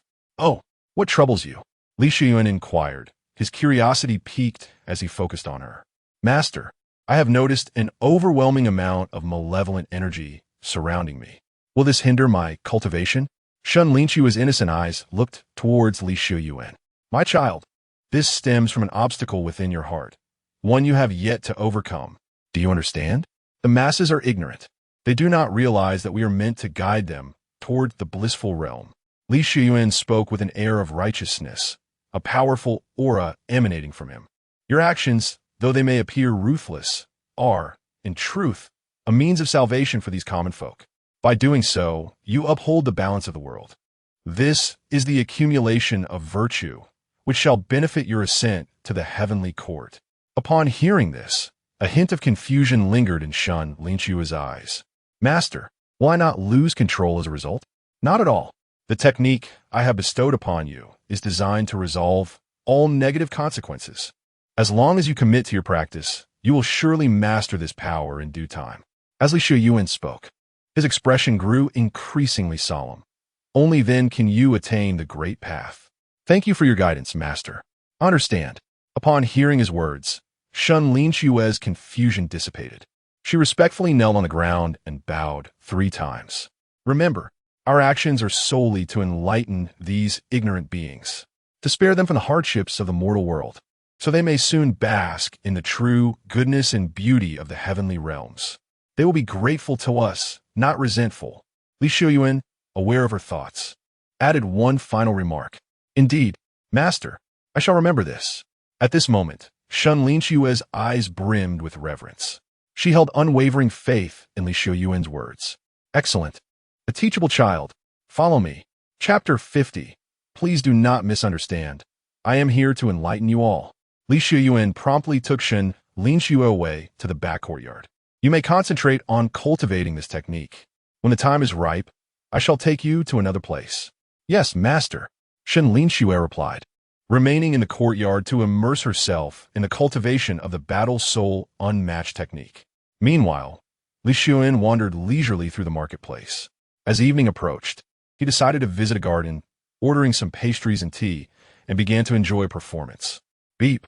Detecting that the second disciple, Shen Linxue, is cultivating. Double her cultivation speed. As he reclined and closed his eyes to rest, he sensed the spiritual energy surging within him. There was no need for him to exert effort. It flowed naturally. His cultivation began to advance towards the first level of the golden core stage. Beep. Detecting that the second disciple, Shen Linxue, is comprehending the battle soul unmatched technique. Critical hit triggered. 100-fold return. Suddenly, he felt a powerful tremor throughout his body. An overwhelming battle intent emanated from him, causing the tea table before him to topple over. Several attendants rushed over to assist, righting the table and replenishing his warm tea. In that moment, he sensed his battle soul beginning to stir. By the time the performance concluded, Li Xiuyuan's battle soul had awakened. The surging battle intent filled him with an irresistible urge to engage in combat. Soon after, his battle soul continued to strengthen, ultimately taking shape. Behind him materialized a battle soul that mirrored his own form. The battle soul unmatched technique also progressed, evolving from a nascent state to a glimpse of mastery, and eventually to proficiency. As time passed, he became completely absorbed in the state of cultivation and comprehension, feeling as though everything around him had faded into oblivion. When the next piece concluded, Li Xiuyuan's extraordinary technique, the battle soul unmatched technique, had reached its zenith. Beep.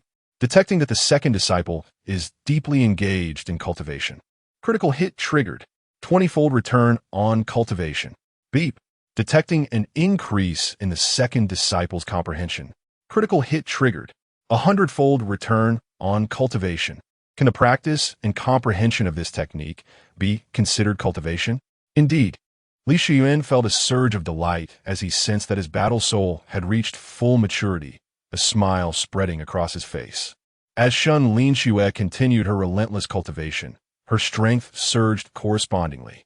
Spiritual energy flowed into her like an unending tide. First level of the golden core. Second level. Third level. Oh, as it stopped. Could it be that with the increase in strength, the demand has also risen? Li Xiuyuan found this puzzling and sat up. He tossed a low-grade spirit stone onto the table and, with a flicker of his form, vanished. When he reappeared, he was back at the Shen residence. Upon seeing Shen Linxue again, he found she had already broken through to the foundation establishment stage. The 9th level of foundation establishment? He was slightly astonished as he gazed at the newly advanced Shen Linxue. Truly, she was worthy of the hellish Buddha body. After taking lives, she could continuously break through relying on the murderous aura. He truly had stumbled upon a treasure this time. Master, Shen Linxue, feeling her increased strength, sensed her master's presence. Good disciple, It seems my teachings have not been in vain. You have advanced so swiftly. Li Xiuyuan gazed admiringly at his disciple before him, showering her with praise. All of this is thanks to my teachings. Shen Linxue felt an overwhelming sense of gratitude, devoid of any arrogance. Witnessing this, Li Xiuyuan could not help but internally scoff. My foolish disciple, it is your excessive honesty that leaves you vulnerable to being exploited, treated like a mere plaything. Disciple, follow me. Once Li Xiuyuan regained his composure, he wasted no time, turning to lead Shen Linxue away from the Shen residence. Master, are we returning to the sect? Shen Linxue inquired with curiosity, pondering the formidable background of her master. No, we are heading to Zixiao Palace. Li Xiuyuan shook his head and fixed his benevolent gaze upon Shen Linxue. My dear disciple, do you understand what we must do? What must we do? Upon hearing his words, Shen Linxue met his gaze, falling into contemplation. Li Xiuyuan remained silent, patiently awaiting her response. To enlighten them, after a prolonged moment, a brilliant light sparkled in Shen Linxue's eyes. All right, let us go. Li Xiuyuan let out a hearty laugh and promptly set off with Shen Linxue. At the foot of Zixiao Palace, vibrant lanterns adorned the surroundings, and red silk draped across the entrance, clearly indicating a grand celebration. At that moment, Li Xiuyuan and Shen Linxue arrived at the entrance. Disciple, you may proceed. I shall await your return. Li Xiuyuan waved her off, watching as she ascended the mountain. Once Shen Linxue entered, he concealed his presence and followed discreetly.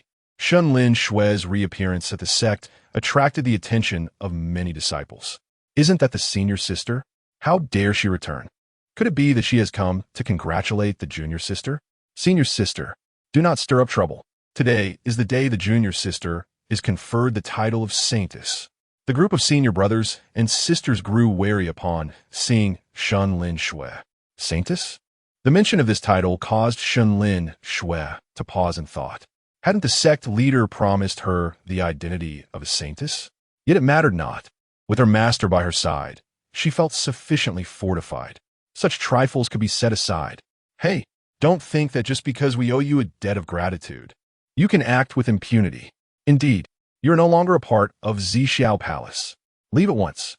Yes, immediately. Get out. Shen Linxue paid no heed to their words, inciting their fury. They surged forward, swiftly blocking her path. Halt!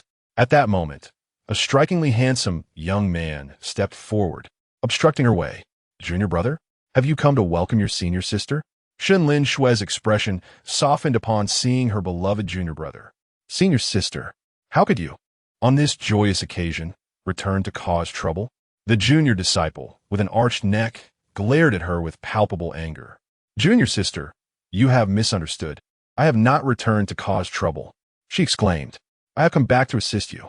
Shen Linxue flashed a radiant smile at the junior disciple, and then, in a familiar manner, pinched his cheek. Get away. Do not overstep your bounds. You are envious of your junior sister, favored as she is. You treacherous woman. The junior disciple forcefully swatted her hand away and drew his sword, declaring, in 3 breaths, leave this place. I spare you this time. Otherwise, you shall bear the consequences. Yes, depart. You are not welcome here. How shameless to return after being expelled from the sect. His words immediately resonated with the surrounding brothers. Oh dear, you have all truly misunderstood. I am not here to create discord, nor am I envious of anyone. Shen Linxue, growing anxious, brandished her blazing purple lightning hammer, exclaiming, I am here to enlighten you. Chapter 51. She has fallen into darkness. What are you doing? This is not a place for your reckless behavior. Sheathe your weapon. Leave at once. Audacious. How dare you act out in the sacred Purple Cloud Palace? Upon witnessing this, the disciples hurriedly expelled her from the sect. Shen Linxue, do not act foolishly. The young junior brother glared at her. Do not think that because you have cared for us in the past, we will sympathize with you. You have violated the sect's rules. The master himself has expelled you. You are no longer one of us in the sacred Purple Cloud Palace. His words cast a shadow of seriousness over Shen Linxue's gaze. Looking at her beloved junior brother, who was now so harsh towards her, her heart ached with sorrow. Disciple, do you see? They have been blinded by ignorance. If you do not guide them now, you're only harming them. Li Xiuyuan concealed himself in the shadows, using these vivid examples to caution Shen Linxue. You cherished him the most. Can you bear to see him stray from the righteous path, unable to ascend to the heavenly realm? Junior brother, you are beyond saving. But fret not.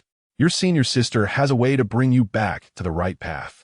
Shen Linxue, who had been in a state of turmoil, suddenly felt enlightened after hearing Li Xiuyuan's words. You go ahead and scout the way for the brothers. The heavenly realm is a splendid place. As she spoke, the dual purple-red hammers in her hands erupted with bolts of lightning. This overwhelming aura caused the surrounding brothers to change countenance. Preposterous! Quickly, let us join forces to stop her. Some disciples, sensing the impending danger, attempted to intervene. However, it was already too late. Shen Linxue's purple-red hammers had stirred the very elements of this domain within a radius of several dozen feet. Since her power had surged, the hammers began to manifest undulating purple dragons exceeding a foot in length. Go! An end. Shen Linxue swung her hammers fiercely towards her junior brother. The serpentine lightning dragons coiled and twisted, forming a net of spiritual energy, while enveloping her junior brother. It also barred any approaching brothers from assisting. Shen Linxue, you have lost your mind. Stop. Senior sister, I was wrong. Spare my life. Initially, the junior brother thought Shen Linxue was jesting. Even as he witnessed her take action, he still called her name directly. It was only when the hammer was mere inches from his face that he began to plead for mercy. By this point, fear had completely seized him. Yet, it was too late. Bang! With a resounding crash, the previously handsome face was instantly obliterated. The body was reduced to a mere pulp, lying on the ground. Blood, flesh, and other fluids stained the earth. The foul odor drove the surrounding disciples to retreat in disgust. Meanwhile, the visible malevolent energy began to surge towards Shen Linxue. She closed her eyes, reveling in the sensation of this energy entering her body. Well done. With this, she has broken through her shackles. Good disciple, you are helping them. They will surely be grateful to you now. Li Xiuyuan also sensed a significant enhancement in her cultivation and thus bestowed upon her a series of praises. The master spoke truly. This is my calling. Gradually, she opened her eyes, unperturbed by the malevolent aura. Rather, it fortified her resolve. She had succumbed to demonic influence. She was a fiend.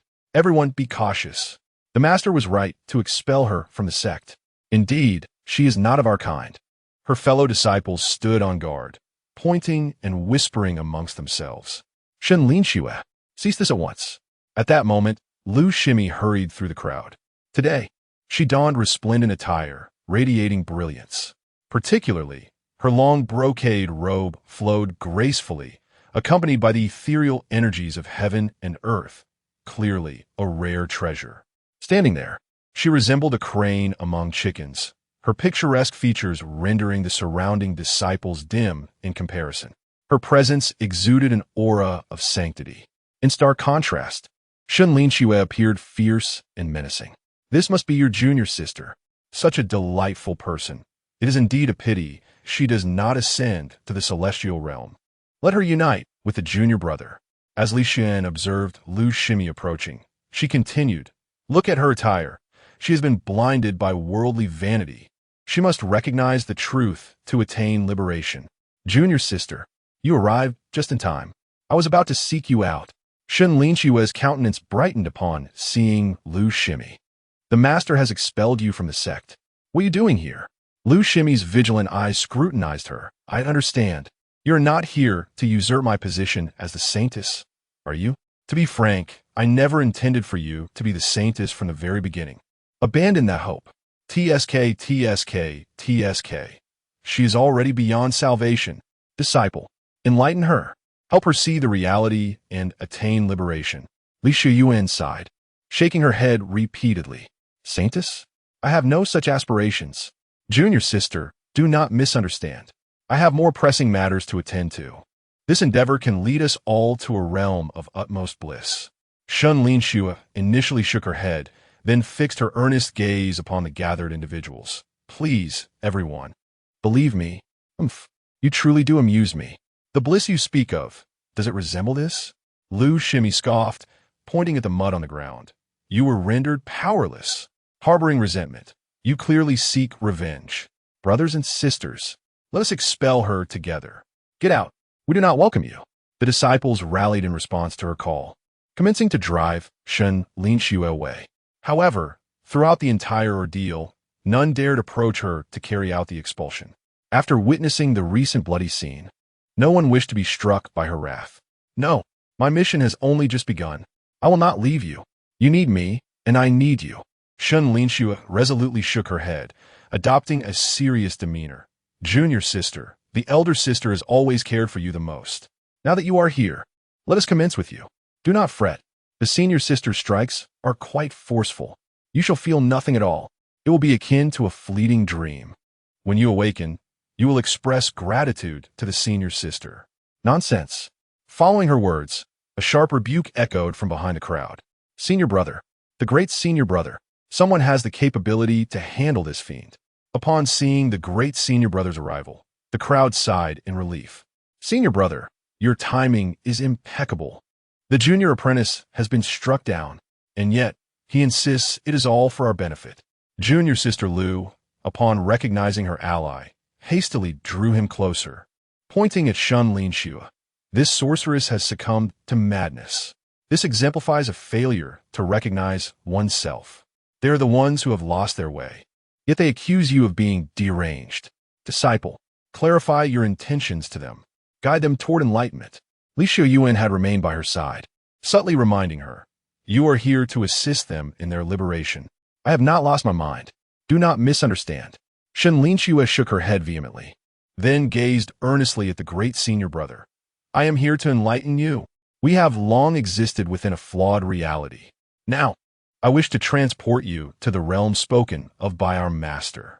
That is where your true home lies. Absurd. The great senior brother scoffed, extending his hand to point at Shen Linxue. On that day, the master harbored goodwill. He merely incapacitated you. Little did he know you would descend into the path of darkness. Today, I shall act on behalf of the master. I will end your life and resolve this grievance. With those words, the long sword was drawn. A chilling aura surged forth. Buzz, accompanied by the sound of the sword's ringing. The mystical blade lunged toward Shen Linxue's throat. The purple cloud sword technique. The senior brother employs his ultimate move. This sorceress is doomed. The surrounding disciples witnessed the formidable sword intent manifesting, and could not help but murmur in despair. Some had already closed their eyes, unwilling to bear witness to Shen Linxue's fate. Those struck by the purple cloud sword would fare no better than the unfortunate junior apprentice. Clang! However, an unexpected turn of events unfolded. A resounding clash of metal echoed, devoid of any scent of blood. The crowd turned their gaze, only to behold Shen Linxue, having blocked the great senior brother's strike with her purple hammer. No matter how forcefully he exerted himself, it proved futile. Now it is my turn. Chapter 52. A River of Blood. One heart to enlighten you. The long rainbow sword. The senior disciple felt an unsettling wave as his sword failed to pierce forth. In a moment of desperation, he bit down on his tongue, letting forth a stream of crimson onto the mystical sword in his grasp. Preparing to strike once more at Shen Linxue. Disciple, it is time for your master to speak. Why hesitate? They are already ensnared by their own demons. Trapped in the mundane, only you can liberate them. Li Xiuyuan had long discerned her lingering compassion. Recall the day they cast you out, stripping you of your powers. Do you wish to witness such a wretched fate unfold? Why not guide them? Help them perceive the stark reality sooner. Master, understand. A glimmer of murderous intent flashed in Shen Linxue's eyes. Before the watchful crowd, she raised her other hammer, targeting her foe with resolute determination. You shall soon reunite with your junior disciple. Do not thank me. This is merely my duty. With a seemingly innocent demeanor, Shen Linxue smiled as she brought her hammer crashing down. The sound resonated as it shattered the mystical sword. Bang! Thud! The subsequent noise echoed like a cracking skull, culminating in the sickening sound of a shattered cranium. Throughout this ordeal, Shen Linxue employed no arcane arts, merely swinging her hammer as a child would in play. The once arrogant senior disciple was now headless, his upper body reduced to mere fragments, slightly stronger than his junior disciple. She has slain the senior disciple, the pride of our generation, thus extinguished? Slay this demoness. Yes, avenge the senior disciple. As realization dawned upon the crowd, their eyes, now blood-red, regarded Shen Linxue as a witch. With a resounding clang, a swift response followed, as those quick to react launched their attacks. Demoness, prepare to meet your end. The foremost young man brandished a double-handed sword, its blade slicing through the air, aimed directly at Shen Linxue's neck. Disciple, do not hesitate. Act now. These souls are beyond redemption. Use your most potent technique. Free them from their suffering. Li Xiuyuan offered no assistance, instead urging her to take action. Junior, your skills have improved, yet still fall short. Your sister is aiding you. Why do you not heed her? After his exhortation, a resolute glint shone in Shen Linxue's eyes. Chanting softly, she swung her hammer. Bang! With that sound, the young man was reduced to a mist of blood. Almost instantly, the malevolent energy within him seemed drawn, intertwining into delicate strands that merged with Shen Linxue's being, enhancing her aura further. Demoness! In the blink of an eye, two more assailants brandished their swords. Bang! Shen Linxue, witnessing their combined assault, wore an expression of disappointment. I'm only looking out for you. Why can't you understand? In the end, aren't the results all the same? Murmuring to herself, Li Xiuyuan had already bent the long swords held by the two individuals. The tip of the hammer merely grazed their chests. It instantly caused flesh to split and blood to flow. Two strands of malevolent energy were swiftly absorbed by Shen Linxue. I will fight you. Together. Observing her bloodlust, the crowd erupted in fervor, rushing forward. The sounds of clashing weapons echoed relentlessly. The battle grew increasingly fierce, her twin hammers wielded with unmatched ferocity. A mere brush led to death. Each strike resulted in the absorption of crimson malevolence by Shen Linxue. Amidst the chaos, Li Xiuyuan stood outside the fray, relishing this moment of carnage. Ding! Second disciple Shen Linxue is wreaking havoc in the sect, overpowering her enemies at every turn. The sect disciples are left in disarray. A sight too gruesome to behold. Such atrocious behavior. An eye for an eye, blood for blood. Exemplary teaching. Based on the completed tasks, reward of 10,000 evil points granted.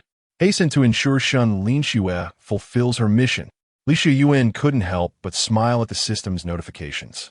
The malevolent points he had just spent were swiftly regained.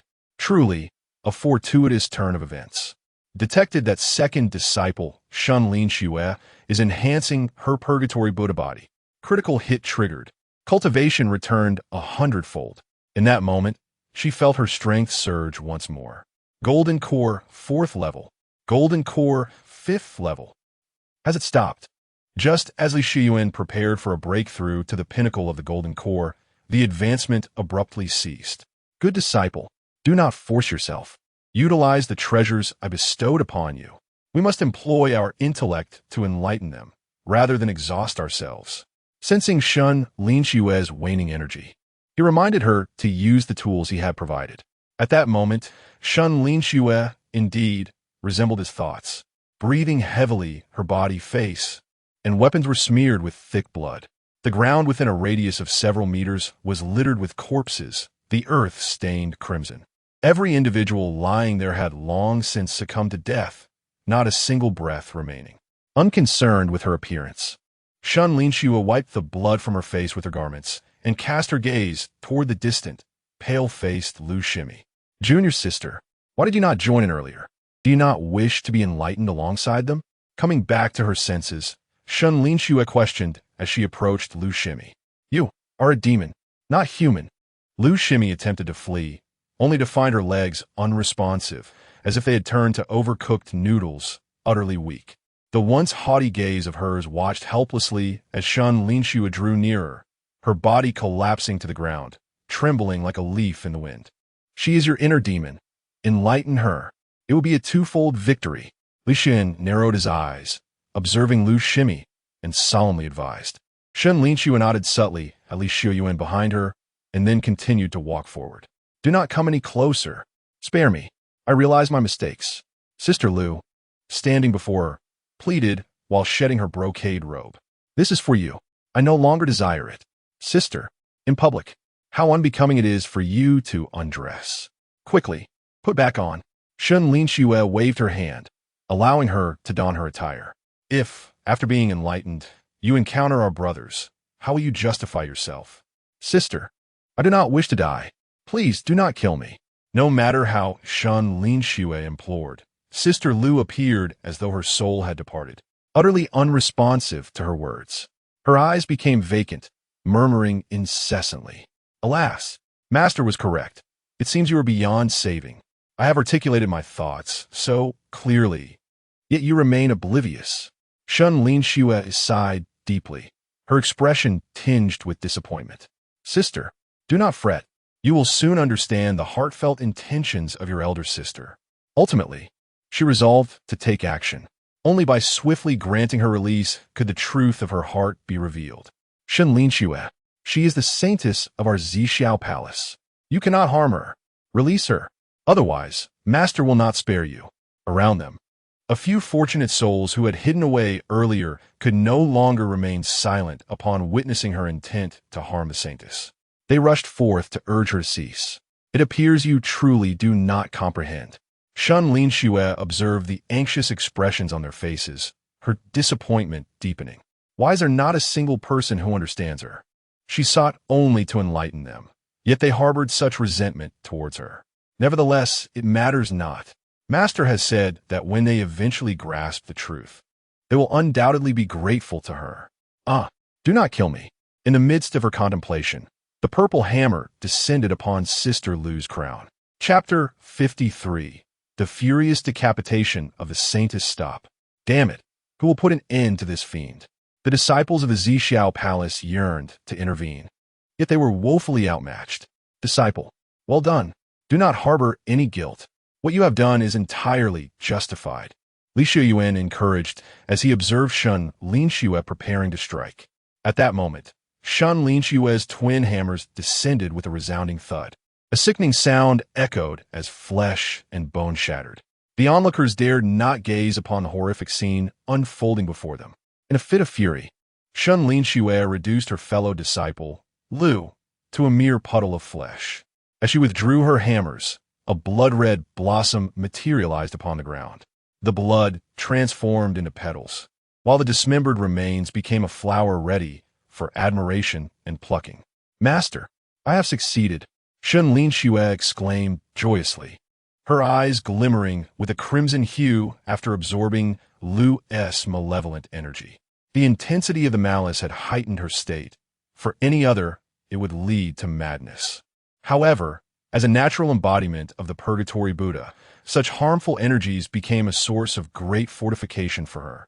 Indeed, good disciple, your inner demons have been vanquished. I am truly pleased for you. Li Xiuyuan nodded, suppressing his excitement. Yet, this is merely the beginning. Your journey is far from over. Disciple, I shall heed your teachings. Shen Linxue affirmed vigorously, her expression one of relief. Her gaze fell upon her fellow disciples as she slowly approached a particular disciple who had just been hurling curses at her. What are you doing? Stay back. The disciple, who had been venting his frustrations, now desperately wished to flee. Yet, the more he struggled, the more immobilized he became, as if his legs were ensnared by an invisible force. Junior brother, do not fear. My strikes will be measured. You will not suffer. Shen Linxue reassured him. Go and meet your fellow brothers. They have been waiting eagerly. With that, she brought her hammer down with a deafening crash. The unfortunate disciple uttered not a single word more as his skull was obliterated. In that moment, Shen Linxue was drenched in blood, resembling a demonic cultivator, especially with her crimson eyes. She appeared akin to a malevolent spirit freshly emerged from the underworld. Surveying her fellow disciples, she resembled a predatory beast in the mountains.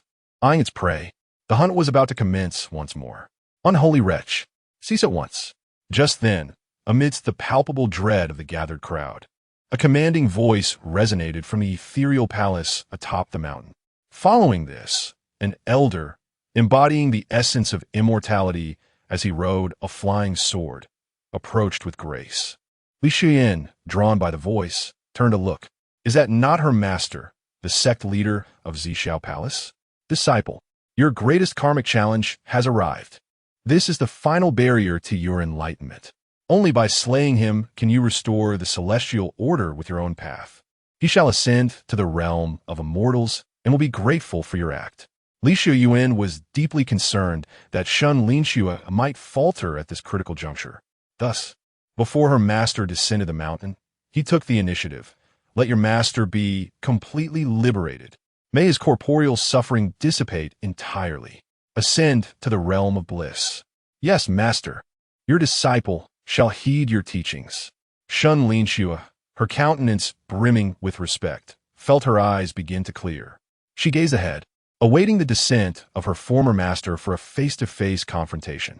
In an instant, her master stood before her. Kneel.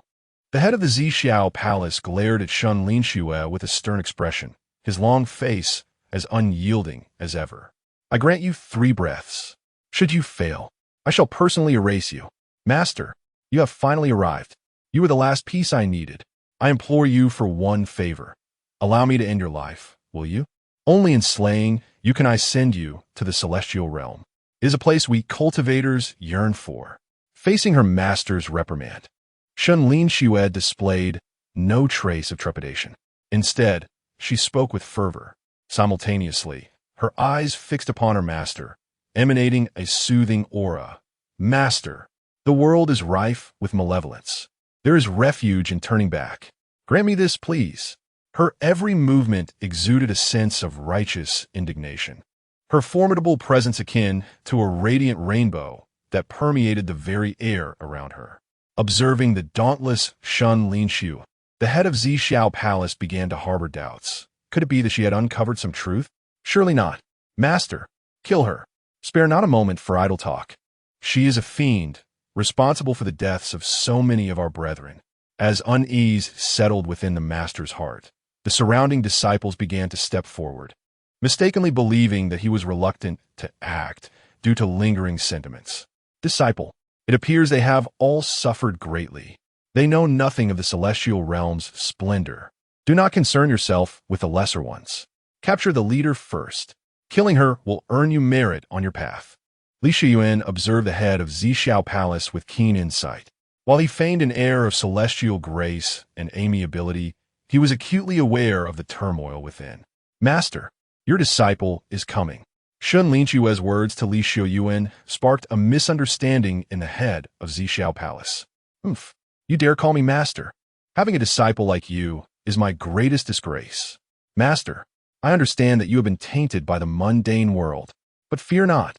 Your prejudices shall be clarified once I escort you to the celestial realm. Shen Linxue's eyes sparkled with innocence, unwavering in her faith in Li Xiuyuan's words. Disciple, you are not his match. However, I have provided you with the means to end his life. Remember, as long as you achieve your goal, the process is inconsequential. If you become entangled in the process, you shall be bound for a lifetime. Fearing that his beloved disciple might be foolish enough not to utilize the hidden weapon, Li Xiuyuan's heart raced.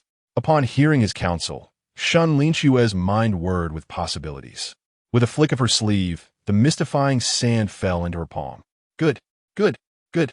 Truly, you are a rebellious disciple. In that case, this day, I shall reduce you to ashes. The sovereign of the Zhixiao Palace repeatedly praised, and after a brief utterance, unsheathed the profound sword in his hand. With a resounding clang, a streak of azure sword chi surged toward Shen Linxue, howling through the air. That fierce sword chi sliced through the void between them, coalescing into a merciless ribbon that descended with unrelenting force. With a clang, Shen Linxue was undeterred, firmly blocking the sword chi with her hammer, producing a piercing metallic resonance. Immediately after, she swung her colossal hammer towards the chest of the Zhixiao Palace sovereign. The sound of rushing wind surged forth. Before the hammer could descend, a heavy sensation caused the sovereign to feel a pang of trepidation. In astonishment, He did not forget to evade, ultimately retreating just before being struck. "Ah, you treacherous disciple who betrays your master and ancestors, dare you lay hands on your teacher?" The Zixiao Palace sovereign had narrowly avoided being struck, wiping the sweat from his brow. "Master, you are mistaken. The disciple is not attacking you. I am guiding you towards the celestial realm." Upon realizing that the Zixiao Palace sovereign misunderstood her intentions, Shen Linxue was not disheartened. Rather, her resolve solidified further. Her strikes became even more ferocious. After uttering those words, she lifted her dual hammers. Utilizing the momentum of her hammers, she accelerated her speed. In the blink of an eye, she had already arrived before the Zixiao Palace sovereign. Battle Soul Technique. She bellowed as she stood merely inches away from the sovereign. With her shout, a phantom materialized above her delicate form, and as it coalesced, it emanated an overwhelming aura of pressure. Chapter 54. The Assassination of the Master of Zixiao Palace. What is this? The manifestation of heavenly law? No, it cannot be. The master of Zixiao Palace gazed at her former beloved disciple, retreating in trepidation. She was horrified by the spectral embodiment of her battle spirit. One must understand that the manifestation of heavenly law signifies a mastery only attainable at the pinnacle of the great ascension stage. Yet now, she was merely at the foundation establishment level. How could she possibly wield such power? This must be some form of arcane technique. Perish. Realizing this truth, the master of Zixiao Palace bellowed in fury. The Xianjian sword slashed once more towards Shen Linxue. Swish! However, just as she swung her sword, darkness enveloped her vision. When she opened her eyes again, she found herself ensnared by countless grains of black sand. What is this? Why can I feel nothing at all? The master of Zixiao Palace panicked as she became immobilized. Disciple, act swiftly. The ensnaring sand is only effective against cultivators below the core formation stage. This old wretch can only be restrained temporarily. Li Xiuyuan was well aware of the limitations of his ensnaring sand. The master of Zixiao Palace possessed at least the strength of the peak core formation stage, and to slay her, he would need to take matters into his own hands, which would require considerable effort. However, with the ensnaring sand rendering her devoid of sensory perception, even a fleeting moment would suffice. In her state of disorientation, she was akin to a lamb awaiting slaughter. She is coming. Shen Linxue heard Li Xiuyuan's warning and soared forward. Whoosh! The blazing purple lightning hammer in her grasp arrived unexpectedly. Bang! The sound reverberated as it struck mercilessly upon the shoulder of the master of Zixiao Palace. Ah, scoundrel! I shall kill you. The pain jolted the master of Zixiao Palace back to her senses. Gritting her teeth, she lunged toward Shen Linxue. Swish! Yet before she could close the distance, another wave of ensnaring sand was cast upon her, plunging her once more into a state of sensory deprivation. I am here. Embrace my transcendence. Ascend to the celestial realm. Shen Linxue ascended high into the air and descended with tremendous force. Bang! With a resounding crash, the once mighty master of Zixiao Palace found half of her head crushed under the impact. This exemplifies the disparity in strength. The other disciples, possessing only foundation establishment prowess, would have been reduced to mere pulp beneath the twin hammers. Yet at the core formation level, her physicality remained resilient. Even after 2 strikes, only half her head was obliterated, and she still stood, albeit diminished, her once formidable presence now a shadow of its former self, reduced to that of a lamb awaiting slaughter. Master, teacher, hurry, save our master. A throng of disciples rushed forward, desperate to rescue the master of Zixiao Palace. Kill! At this moment, Shen Linxue had unleashed her battle spirit. The spectral embodiment behind her erupted with an overwhelming aura in response to her battle cry. This formidable presence caused those who sought to intervene to halt in their tracks. Wait, disciple. Your master recognizes the truth in your words. Cease this at once. The master of Zixiao Palace, realizing her peril, hastily pleaded for mercy. At this moment, he had already begun to channel his profound energy to mend his head. Given time, he could indeed restore himself. Master, do not be afraid. Your disciple is not here to harm you. nor to betray our ancestral teachings. I am here to lend you a helping hand to ascend to the celestial realm. Shen Linxue showed no signs of halting, charging forward with an unstoppable momentum. You may send them to the celestial realm, but Master cannot go. Our sect cannot function without you. Do you have the heart to witness our sect crumble without your protection? The leader of the Zixiao Palace, observing Shen Linxue's defiance, began to plead fervently. Master, do not worry. I will ensure you reach the celestial realm, and I shall send everyone along with you. As Shen Linxue spoke, she surged ahead. No, Master has yet to bid farewell to his wife and children. Grant him a moment to say goodbye. And what of your beloved junior disciple? The Zixiao Palace leader, witnessing a hammer hurtling towards him, cried out in desperation. Master, it was no easy task for you to raise me. You cannot be slain. Master, it is precisely because I acknowledge the hardships you endured in raising me that I wish to send you to the celestial realm. Were it anyone else, the disciple would not possess such filial piety. After Shen Linxue's declaration, the dual hammers fell. Bang! They struck him repeatedly. One blow shattered his head completely, while the other caved in his chest. Thus, under the weight of 4 hammers, his head was crushed and his chest mangled. Even a deity could not save him now. With the demise of the Zixiao Palace leader, a malevolent aura far more formidable than any of the disciples surged into the sky. Where do you think you're going? Li Xiuyuan, witnessing this, reached out and ensnared the malevolent energy, directing it towards Shen Linxue. The overwhelming malevolence caused Shen Linxue to scream in agony. Quickly, refine this malevolence. Li Xiuyuan infused her with a stream of spiritual energy, urging her to assimilate the malevolent force. Shen Linxue, without further ado, sat cross-legged to begin the refinement. However, the malevolence was too dense, and she could not assimilate it. Master, your disciple is incompetent. Shen Linxue's pallor reflected her guilt. No matter. Today is sufficient.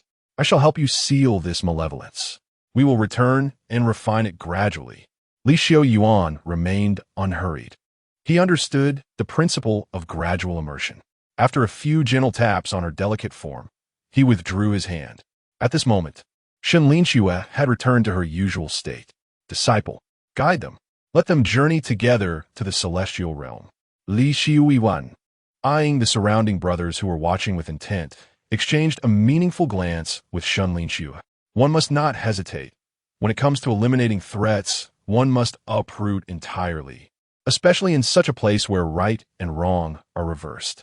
Yes, Master. Shen Linxue licked the blood from her lips and brandished her dual hammers. She charged towards the remnants of the Zixiao Palace. Junior brothers, I shall escort you to the celestial realm. Behave and do not run amok.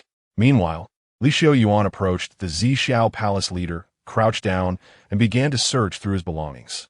Upon him, several elixirs were discovered, along with an assortment of magical artifacts. Ultimately, there lay a storage pouch.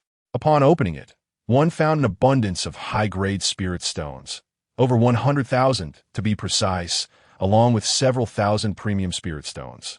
Additionally, there were some weapons and armor, all of commendable quality. However, what truly captivated Li Xiuyuan was a letter.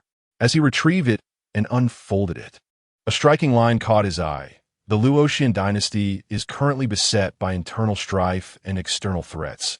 It is indeed an opportune moment for our uprising. At this juncture, Li Xiuyuan furrowed his brows. The Luoxian dynasty? Why did that sound so familiar? Wasn't it the dynasty of Luo Qingxuang? He had nearly forgotten that she was an empress. Master, the solution has presented itself. Just as Li Xiuyuan was about to continue reading the letter, Shen Linxue returned. Bloodied from battle, surveying the scene, the entire sect had transformed into a veritable hell's cape in an instant. Corpses lay strewn haphazardly across the cold ground. Some were still exuding warmth, evidently having been slain moments prior. Excellent work. Come, let us return to the sect. Li Xiuyuan cast a detached glance at the chaos before gently patting Shen Linxue on the shoulder. Yes, master. Shen Linxue was equally curious about her master's sect. If he was this formidable, surely his sect must be even more powerful. It had to be a grand sect, far surpassing the likes of the Zixiao Palace. With such thoughts occupying her mind, the journey passed swiftly. Upon their arrival at the window cliff of the Jingyang sect, Li Xiuyuan promptly established a cave dwelling for his young disciple to cultivate in. My dear disciple, are you satisfied with this cave? After creating the dwelling, Li Xiuyuan took out some spirit stones, declaring, "This is a medium-grade spirit stone. Take it and make use of it." These were accumulated by the master of the Zixiao Palace, who had been reluctant to part with them. Yet, Li Xiuyuan offered 1,000 without a hint of regret. "Master, no merit, no reward. I cannot accept this." Shen Linxue was quite forthright. In the past, acquiring such resources had required arduous tasks. Now, receiving so much without effort left her feeling uneasy. "Take it. Accept it without further politeness. Otherwise, Master might become angry." Li Xiuyuan insisted, feigning a display of displeasure, compelling Shen Linxue to accept the spirit stones. "Thank you, Master." Shen Linxue expressed her heartfelt gratitude, kneeling in reverence. "Li Xiuyuan, I heard you have taken on a disciple." Just then, a familiar voice echoed from the foot of the mountain. Chapter 55. The transfer of the sect master's order before Jiang Qingyu arrived. Her voice echoed through the air. By the time Li Xiuyuan reached the entrance of the cave dwelling, he found her standing before the door. "You've been away for days without a word. Not even a response to my messages. What does this mean? Am I to be at your beck and call for a lifetime after just a few days of defeat?" Anger radiated from her face, unleashing the grievances of the past few days. "I was busy recruiting disciples. I was not neglecting my duties." Li Xiuyuan retorted defiantly, gesturing behind him. "Disciple, greet the acting sect master. Coming." A melodious voice soon rang out from within the cave, and shortly thereafter, Shen Linxue hurriedly joined them. Jiang Qingyu's captivating eyes scrutinized the young girl before her, a flicker of surprise crossing her features. What intense aura! She observed Shen Linxue with keen interest, feeling an unfamiliar sense of trepidation that compelled her to channel her inner energy to withstand the sensation. "Disciple, Shen Linxue, I pay my respects to the sect master." Shen Linxue, too, sensed Jiang Qingyu's formidable presence. Compared to her previous master, this one was vastly superior. Their strengths were not even remotely comparable. "Excellent. You understand the protocols. Much better than your previous master." Jiang Qingyu expressed her admiration for Shen Linxue. "Thank you for your kind words, sect master. All credit goes to my master's teachings. I vow to cultivate diligently and live up to the expectations of both my master and the sect master." Shen Linxue's face took on a serious expression as she spoke earnestly. "Good. Your determination is commendable. Remember, she will be your sect master moving forward. Should you need anything within the main sect, do not hesitate to inform her." Though Li Xiuyuan's words were directed at Shen Linxue, they were truly meant for Jiang Qingyu. "Do not be shy." After his remarks, Jiang Qingyu seized the opportunity to interject. "It is a pleasure to meet you. I have nothing of great value to offer, but here are 2 spirit-gathering pills. They will prove invaluable for your cultivation in the future." However, Shen Linxue hesitated to accept them, her gaze shifting to Li Xiuyuan. "Accept what the sect master offers." Li Xiuyuan gently urged Shen Linxue, encouraging her to step forward. "Disciple, I express my gratitude to the sect master." Shen Linxue bowed respectfully before accepting the spirit-gathering pills with both hands. Such high-quality elixirs were previously only obtainable through considerable sacrifice in her former sect, yet here she received them effortlessly. This disparity further solidified her resolve to embody her master's ideals wholeheartedly. "Sect master, have you seen the celestial realm? Have you been to the heavenly court?" Once she had stored the pills, Shen Linxue regarded Jiang Qingyu with utmost seriousness. "The celestial realm? The heavenly court?" Jiang Qingyu furrowed her brows. This was the first time she had heard of such places. Li Xiuyuan, upon hearing Shen Linxue's inquiry, cleared his throat and transmitted a message. "Linxue, your innate constitution allows you to sense those in need of guidance. Encountering them is your karmic reward. We cannot impose our will upon ordinary individuals. Do you understand?" "Yes, master, I comprehend." Shen Linxue pondered earnestly for a moment before feeling a sense of relief. There must be a rationale behind her master's words. Thus, should she encounter such individuals in the future, she would undoubtedly enlighten them, revealing the true essence of the celestial realm. You may withdraw now. Continue refining the malevolent energy within you. Strive for a breakthrough soon. Li Xiuyuan waved his hand, signaling her departure. Yes, master. Sect leader, I take my leave.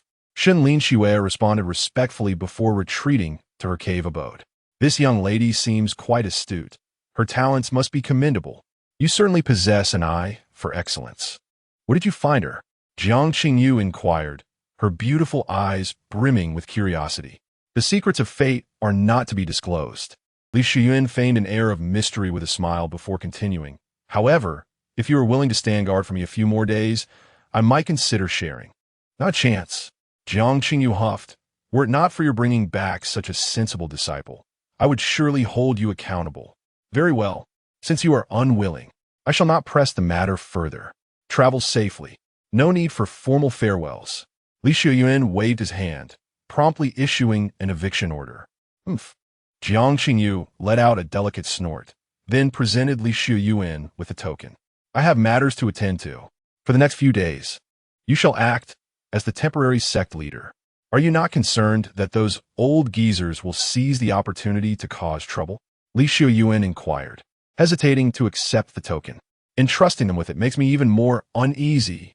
Jiang Qingyu sighed and added, consider my service as a guardian of the mountain gate, compensating for my efforts. Very well. You may enjoy your leisure.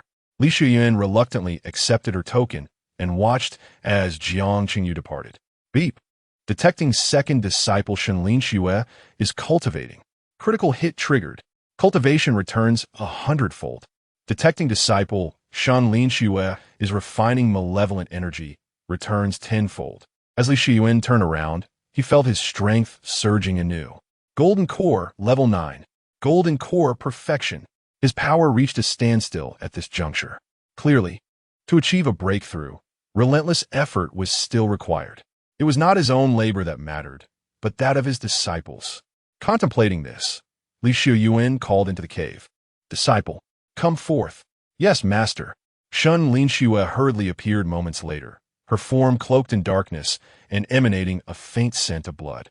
Use the purity talisman to cleanse yourself, Li Xiuyuan instructed, producing a talisman and handing it to Shen Linxue. Upon receiving the talisman, she recited an incantation. As the talisman soared into the sky, a stream of water descended, washing over her completely. Thus, the lingering scent of refined malevolent energy and the dark residue dissipated. Thank you, master. Shen Linxue expressed her gratitude hurriedly, preparing to return to her cultivation. Come back. Li Xiuyuan, noticing her intent to leave, called out urgently. Master, is there anything else you wish to command? Upon her return, Shen Linxue wore a visage full of curiosity as she gazed at Li Xiuyuan. I shall take you to discover something extraordinary. Li Xiuyuan grinned widely and patted Shen Linxue, urging her, let us go. I shall broaden your horizons. All right. Shen Linxue replied calmly, not overly excited, and then proceeded to follow Li Xiuyuan down the mountain. They arrived at the summit of Zhenyang Sect and continued their ascent along the mountain path. Along the way, they encountered several disciples and elders, all of whom regarded them with cold disdain. Master, why do they look at you in such a manner? Shen Linxue inquired, somewhat displeased. It is due to their jealousy of my talent, Li Xiuyuan sighed. The more capable one is, the more envy one attracts. My dear apprentice, remember this. Regardless of the treasures you possess or the number of spirit stones you carry, no one should speak frivolously about them. You must maintain the utmost discretion. Understood. Your teachings are invaluable, master. Shen Linxue's eyes reflected a serious demeanor. She dared not forget Li Xiuyuan's admonitions for even a moment. Soon, they reached the apex. Before them stood a grand hall adorned with intricate beams and painted rafters, while to one side lay another large hall, its entrance inscribed with the 3 prominent characters treasure pavilion. Chapter 56. Why was Zhuge Liang born when he was already here?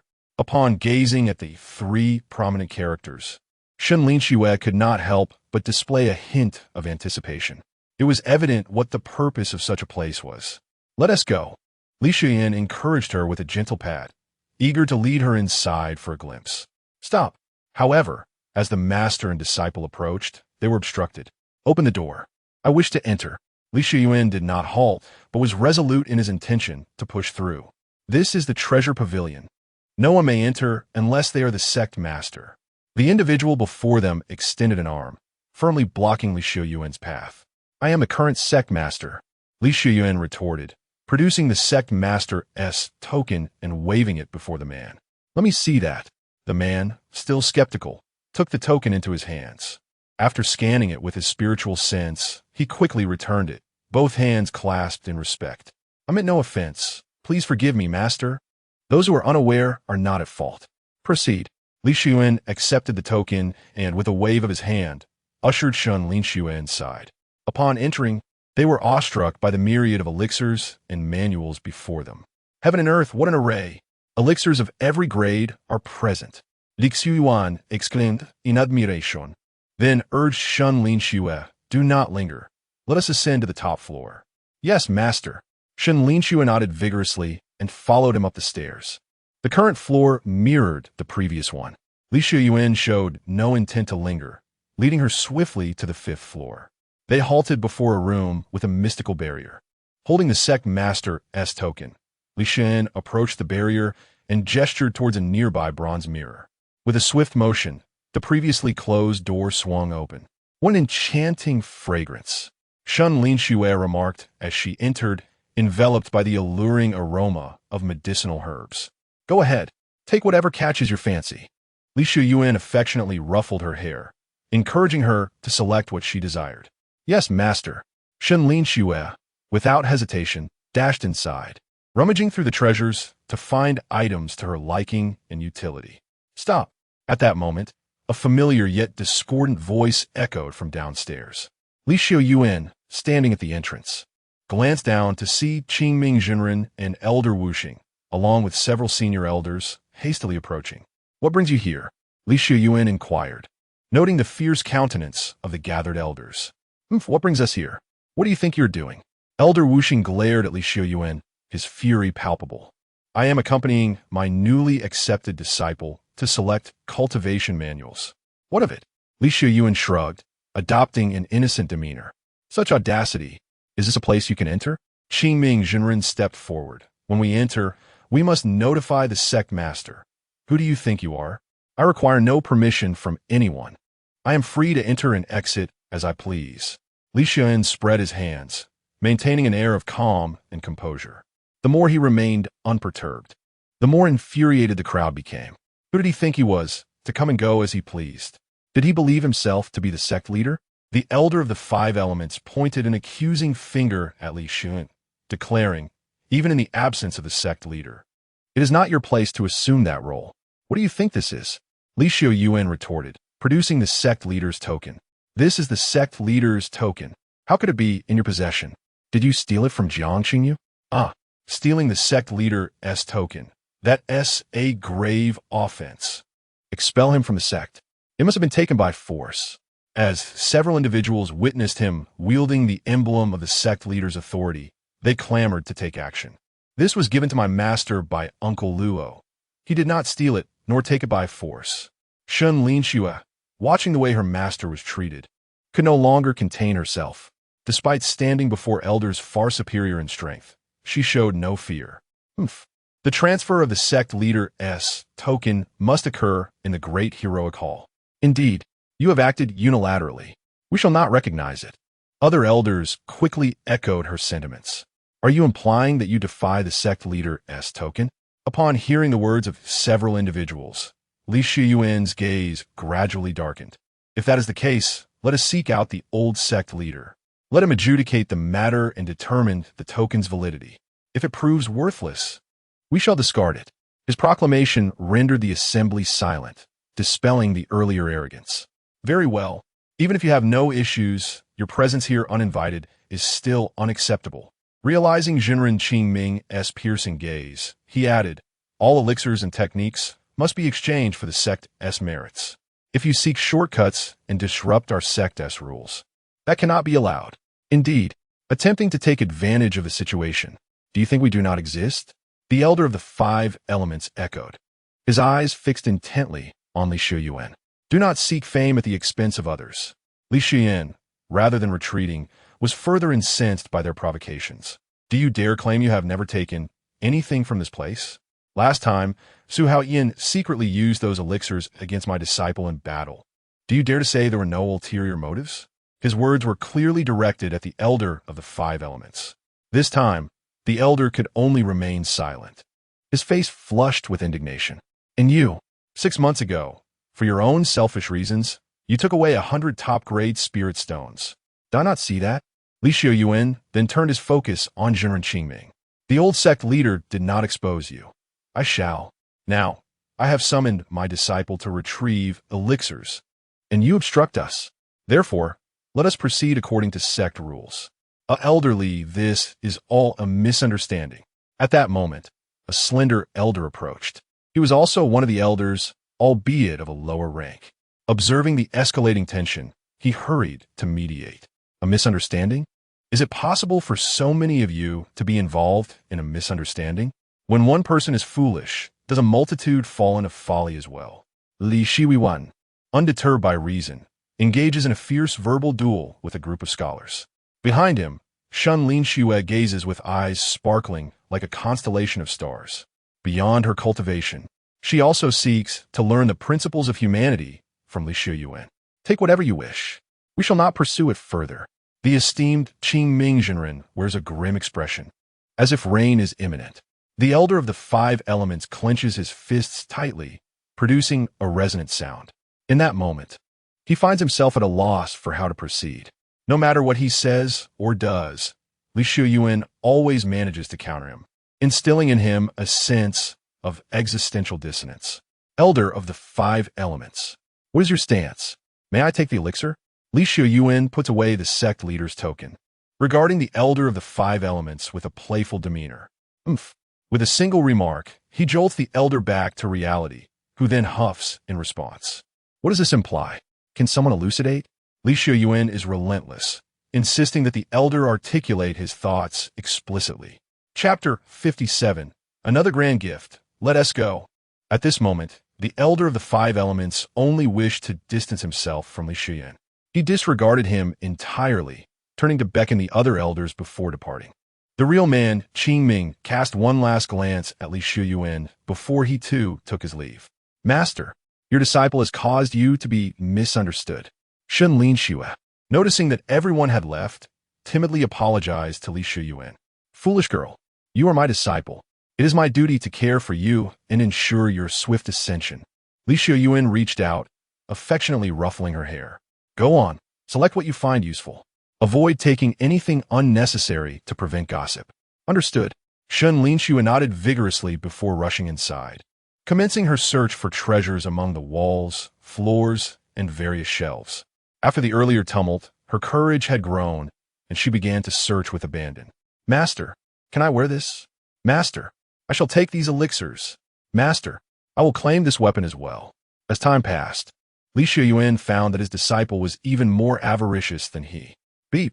Detecting that the host's eldest disciple is under the host's protection and acquiring treasures, rewarding the host with a grand gift package. While Li Xiuyuan was still musing, he heard the system's notification sound. Another grand gift? He promptly chose to open the package. Congratulations to the host for obtaining Heavenly Evil Technique, Heavenly Prison Earthnet. Heavenly Evil Technique, capable of refining the malevolent energy of the world. When mastered, one can scorch the heavens and boil the seas. Heavenly Prison Earthnet creates a realm of its own. Once cast, it can ensnare enemies, limited to those of equal cultivation to the host. When perfected, it can trap ascended cultivators. Upon hearing the explanations of these 2 skills, Li Xiuyuan couldn't help but feel a surge of joy. The Heavenly Evil Technique was tailor-made for his disciple. The other skill allowed him to trap enemies and unleash a barrage of attacks upon them. Master, I have made my selections. We can leave now. At that moment, Shen Linxue emerged. All done. Let us go then. He finally snapped back to reality from his previous delight and led Shen Linxue out of the treasure chamber. Master, I acquired elixirs capable of refining malevolent energy. I must return and test them thoroughly. Shen Linxue exclaimed joyfully, bouncing alongside Li Xiuyuan as they headed back to their window cliff. Upon returning to the mountain, as they prepared to part ways, Li Xiuyuan handed her the 2 skill manuals. "Master, what are these?" Shen Linxue inquired, her expression tinged with curiosity as she gazed at the 2 books. Heavenly Evil Technique is understandable, but Heavenly Prison Earth Net sounds strange. Is it a technique? It encompasses both a technique and a formation. Take them and cultivate diligently. They will greatly benefit your cultivation. Li Xiuyuan offered no further explanation and, after a brief instruction, returned to his cave dwelling. At that moment, it was the perfect time as the sun dipped low in the sky.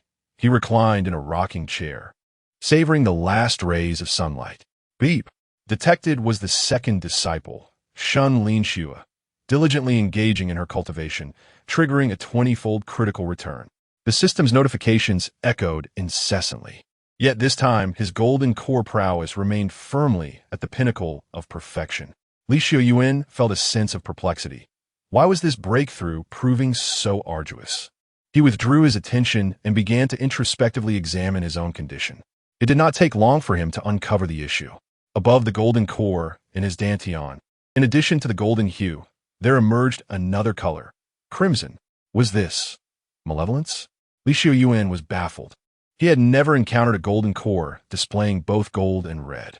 The system chimed again, announcing the 10-fold return triggered by Shen Linxue's focus training. Meanwhile, she continued her practice.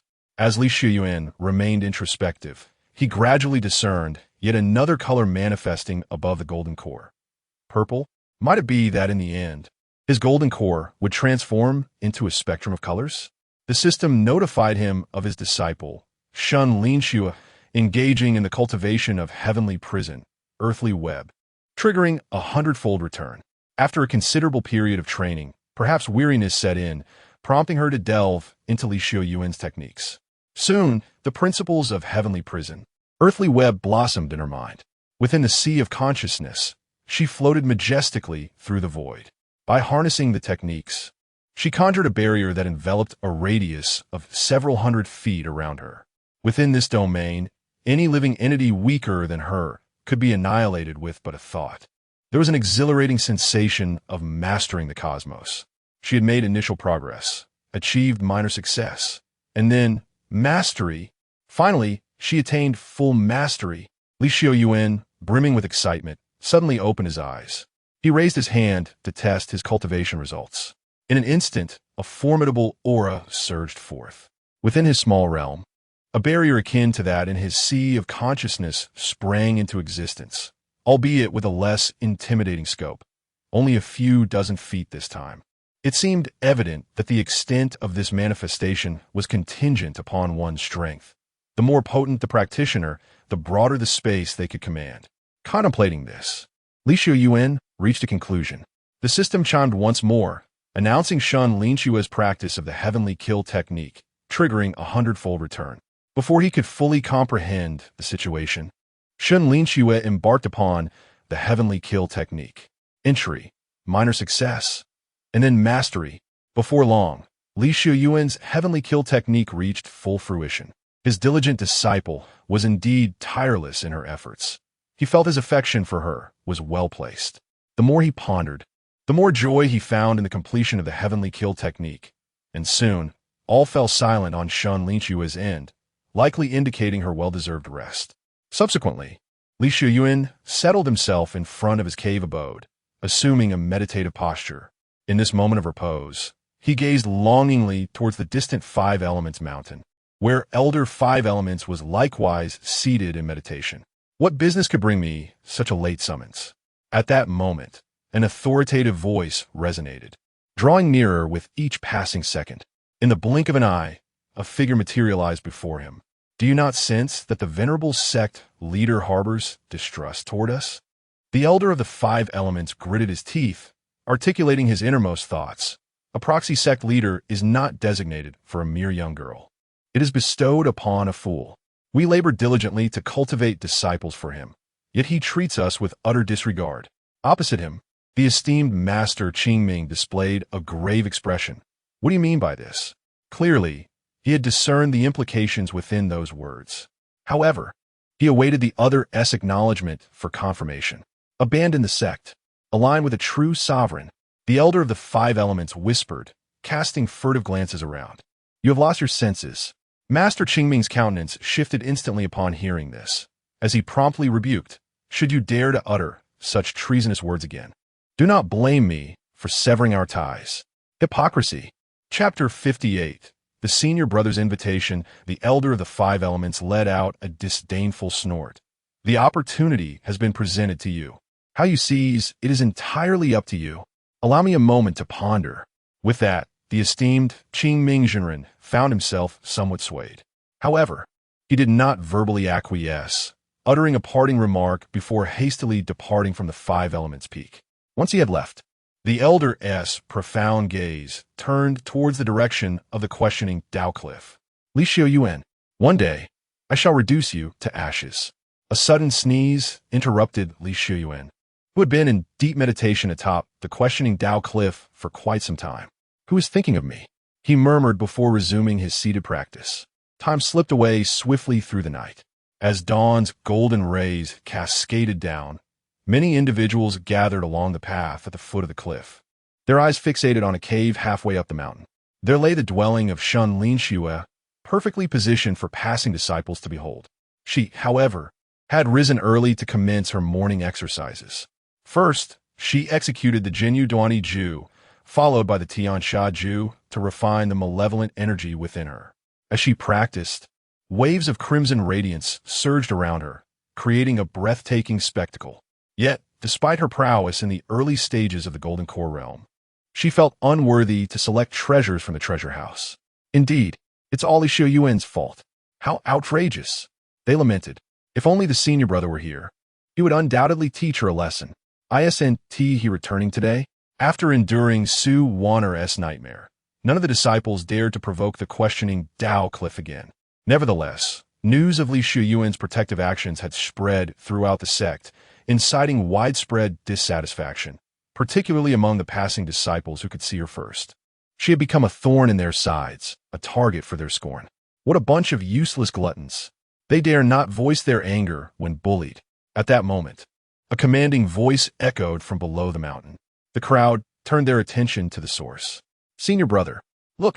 Many recognized him as Su Jingtai, one of the prideful talents of Xingyang's sect, now at the pinnacle of the Golden Core stage, poised for breakthrough. With such prowess, he was on the verge of becoming an elder of the sect. Compared to Shen Linxue, there was no basis for comparison. All of you disperse. You are a hindrance. Su Jingtai glared at the assembly before striding towards the questioning Dao cliff. After a few steps, he arrived at the entrance of Shen Linxue's cave. Junior sister, you must be new. Su Jingtai greeted her with a beaming smile. Yes, senior brother. I look forward to your guidance. Shen Linxue responded, a bit taken aback by his approach, though she quickly regained her composure. I've heard your strength is commendable. I happen to have a task at hand, and would like you to accompany me, if you are willing. Su Jingtai maintained his warm smile, extending a friendly invitation to Shen Linxue. Ah, is that true? Upon hearing his words, Shen Linxue could not help but point to herself. Just a day or two after her arrival, someone was already inviting her to undertake a task. Truly, she wondered if her junior sister would be willing to join. Su Jingtai nodded, then continued, the reward from this task will be shared equally. Do not worry, your elder brother will surely yield to you. Then I shall inform my master. After Shen Linxue agreed, she prepared to head further up the mountain to greet Li Xiuyuan, to avoid him becoming anxious if he came down and could not find her. No need for that, you may go. However, it seemed Li Xiuyuan had been eavesdropping. Just as Shen Linxue finished her sentence, his authoritative voice resonated. Yes, master. With her concerns alleviated, Shen Linxue felt remarkably at ease. Elder brother, when shall we depart? If junior sister has no other matters, we can set off right now. I shall take you to complete the task. Su Jingtai said, making way for her. Very well. I look forward to your guidance. Shen Linxue, trusting him, agreed and left her cave dwelling with him. Upon descending the mountain, they hurried towards the gate. Upon seeing the closeness between Su Jingtai and Shen Linxue, the onlookers could not help but sigh. By this time, they had already arrived at the foot of the mountain. We shall use the teleportation array. Otherwise, the journey will be too arduous. Su Zhengtai gently patted Shen Linxue, signaling her to follow him. He then produced a spirit stone and placed it in the central groove. Buzz! As Su Zhengtai channeled his spiritual energy, the teleportation array emitted a resonant hum. The entire array was enveloped in streams of radiant light. Finally, it suddenly contracted, completely engulfing the two before expanding abruptly. Bang! With a surge of energy, the two vanished. When they reappeared, they found themselves within a dense forest. Elder brother, have you found reinforcements? How splendid! Suddenly, several disciples emerged in the jungle. As they rushed over and saw the forest, disappointment flickered across their faces.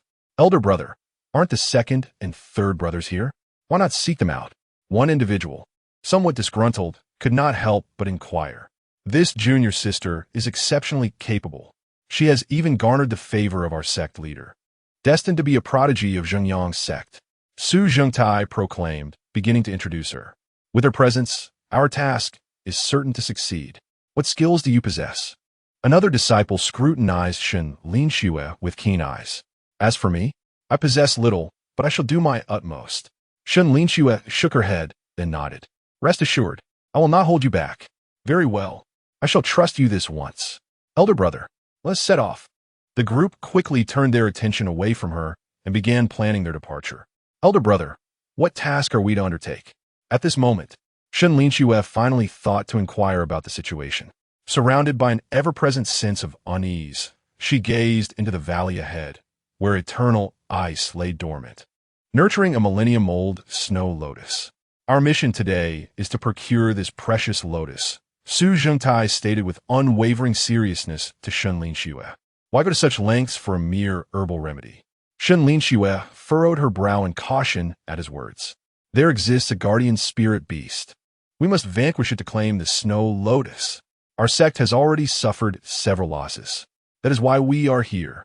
Su Zhengtai's expression turned grave as he recalled the matter. The spirit beast must be slain. Amidst their conversation, the transmission array rippled unnoticed. At that moment, Li Xiuyuan stealthily followed behind, having concealed himself and quietly advancing with the group. For a fleeting moment, even Shen Linxue remained oblivious, her thoughts solely fixated on the snow lotus. Chapter 59. You shall serve as bait. Be cautious, everyone. This spirit beast is formidable. Ahead, Su Zhengtai cautioned the group. His piercing gaze scrutinized Shen Linxue's delicate form before he resumed, leading the way. Li Xiuyuan, however, lingered at the rear of the party. In Su Zhengtai's eyes, a ruthless glint was unmistakable. Not long after, a wave of chill surged from the depths of his heart. Li Xiuyuan looked up to behold a breathtaking spectacle. The once lush valley had transformed into a realm of ice and snow. The biting wind struck his face with a sensation akin to being sliced by daggers. Kulme, utilize the fire talismans. It shall prevent us from feeling excessively cold. Su Zhengtai proclaimed as he produced several talismans, activating them to envelop their surroundings. Shen Linxue was also shielded within this protective aura, and with the enhancement of the fire talismans, a comforting warmth enveloped them. Li Xiuyuan summoned the spiritual energy within him to safeguard against frostbite before rejoining the group on their journey. Gradually, the surrounding environment shifted from an initial chill to a thickening frost, eventually solidifying into ice several feet deep. Even under the bright sun, the landscape remained a frozen expanse, completely shrouding the depths of the valley. Friends, approximately 3 miles ahead lies the location of the Millennium Snow Lotus, and the spirit beast is near the lotus. Su Zhengtai suddenly halted, turning to the group. Let us discuss our strategy to avoid being slain. Senior brother, please take charge. We shall follow your lead.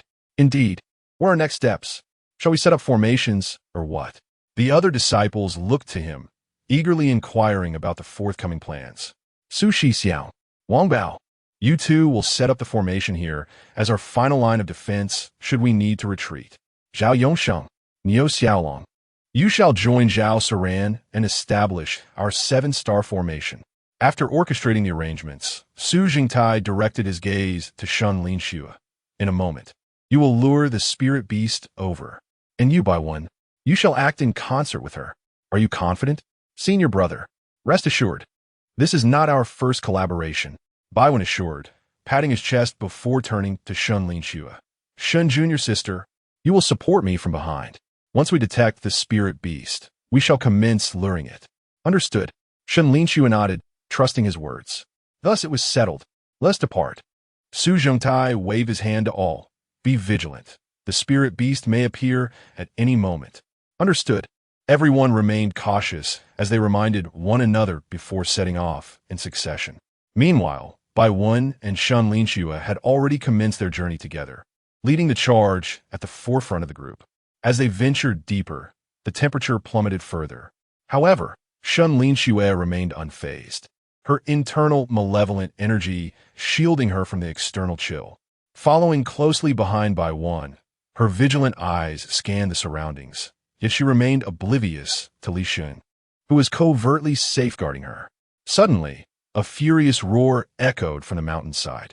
Instantly, a chilling wind surged down from the heights. The crowd turned to witness a magnificent snow leopard, its fur as white as the driven snow, stretching an impressive 3 zhang in length. Its coat was not composed of mere fur, but rather sharp icicles that adorned its body. This was the ice leopard. Its strength likely resided in the early stages of the Golden Core realm. If we unite against it, it should pose no challenge. Su Zengai's squeak, a glimmer of greed flickering in his eyes. Junior sister, I will divert its attention. You focus on protecting me.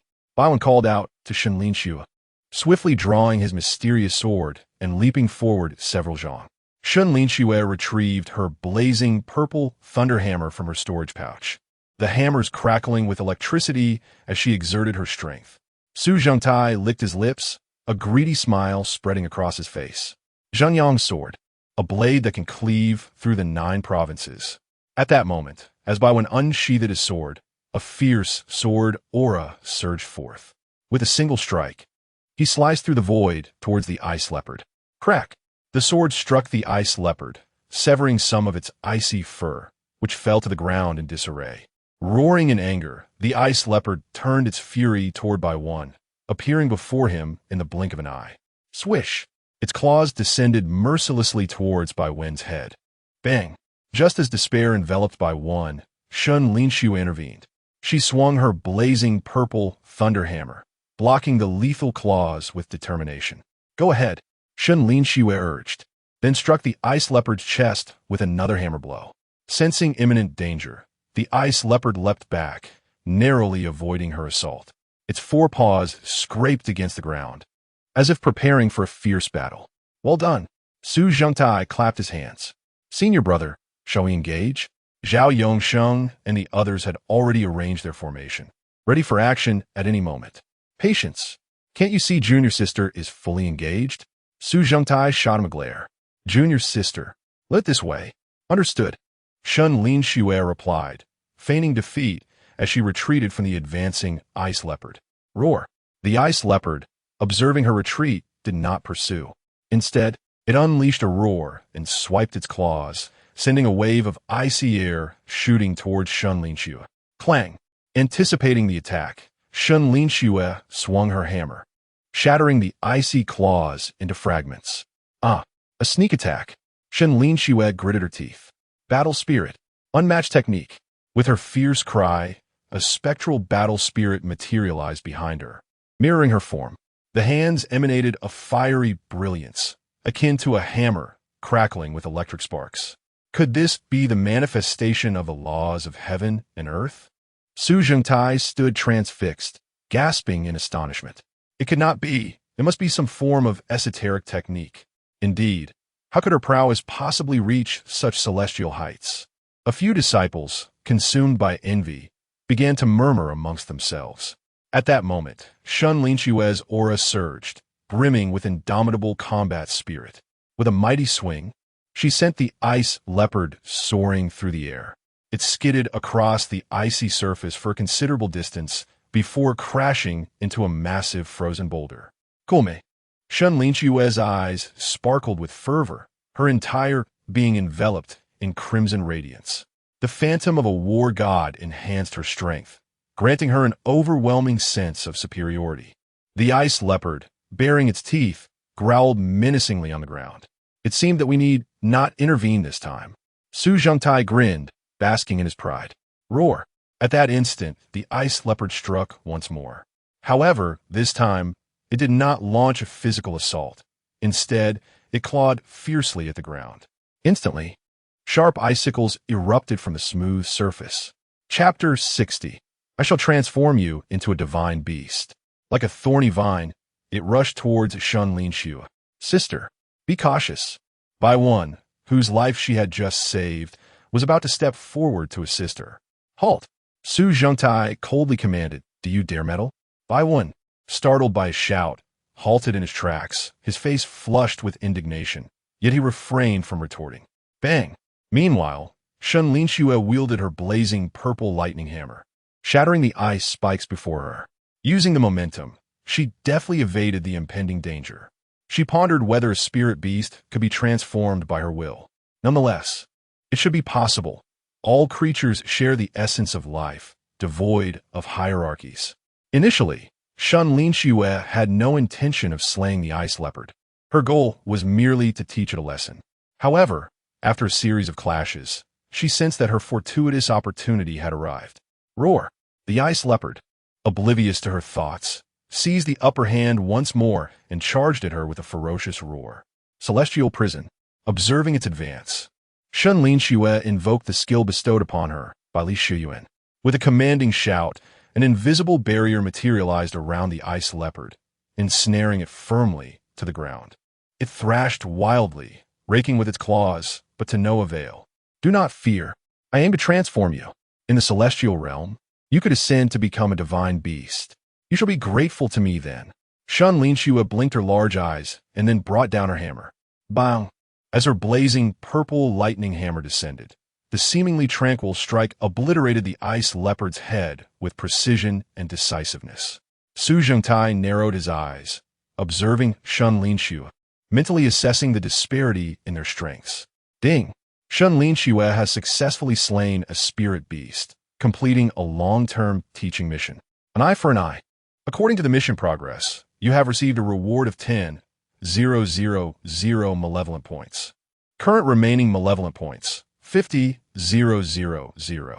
From a distance, Li Xiuyuan remained unconcerned about Shen Linxue's predicament. However, after her victory over the ice leopard, the system chimed with another reward notification. Excellent. The previous 100 consecutive draws had been exhilarating. With such a multitude of points, it would be a shame not to draw. He wondered if he could continue with another 100 consecutive draws. Ding! 100 consecutive draws are still available. Would the host like to proceed with the draws? Draw. Deducting malevolent points. Congratulations, host.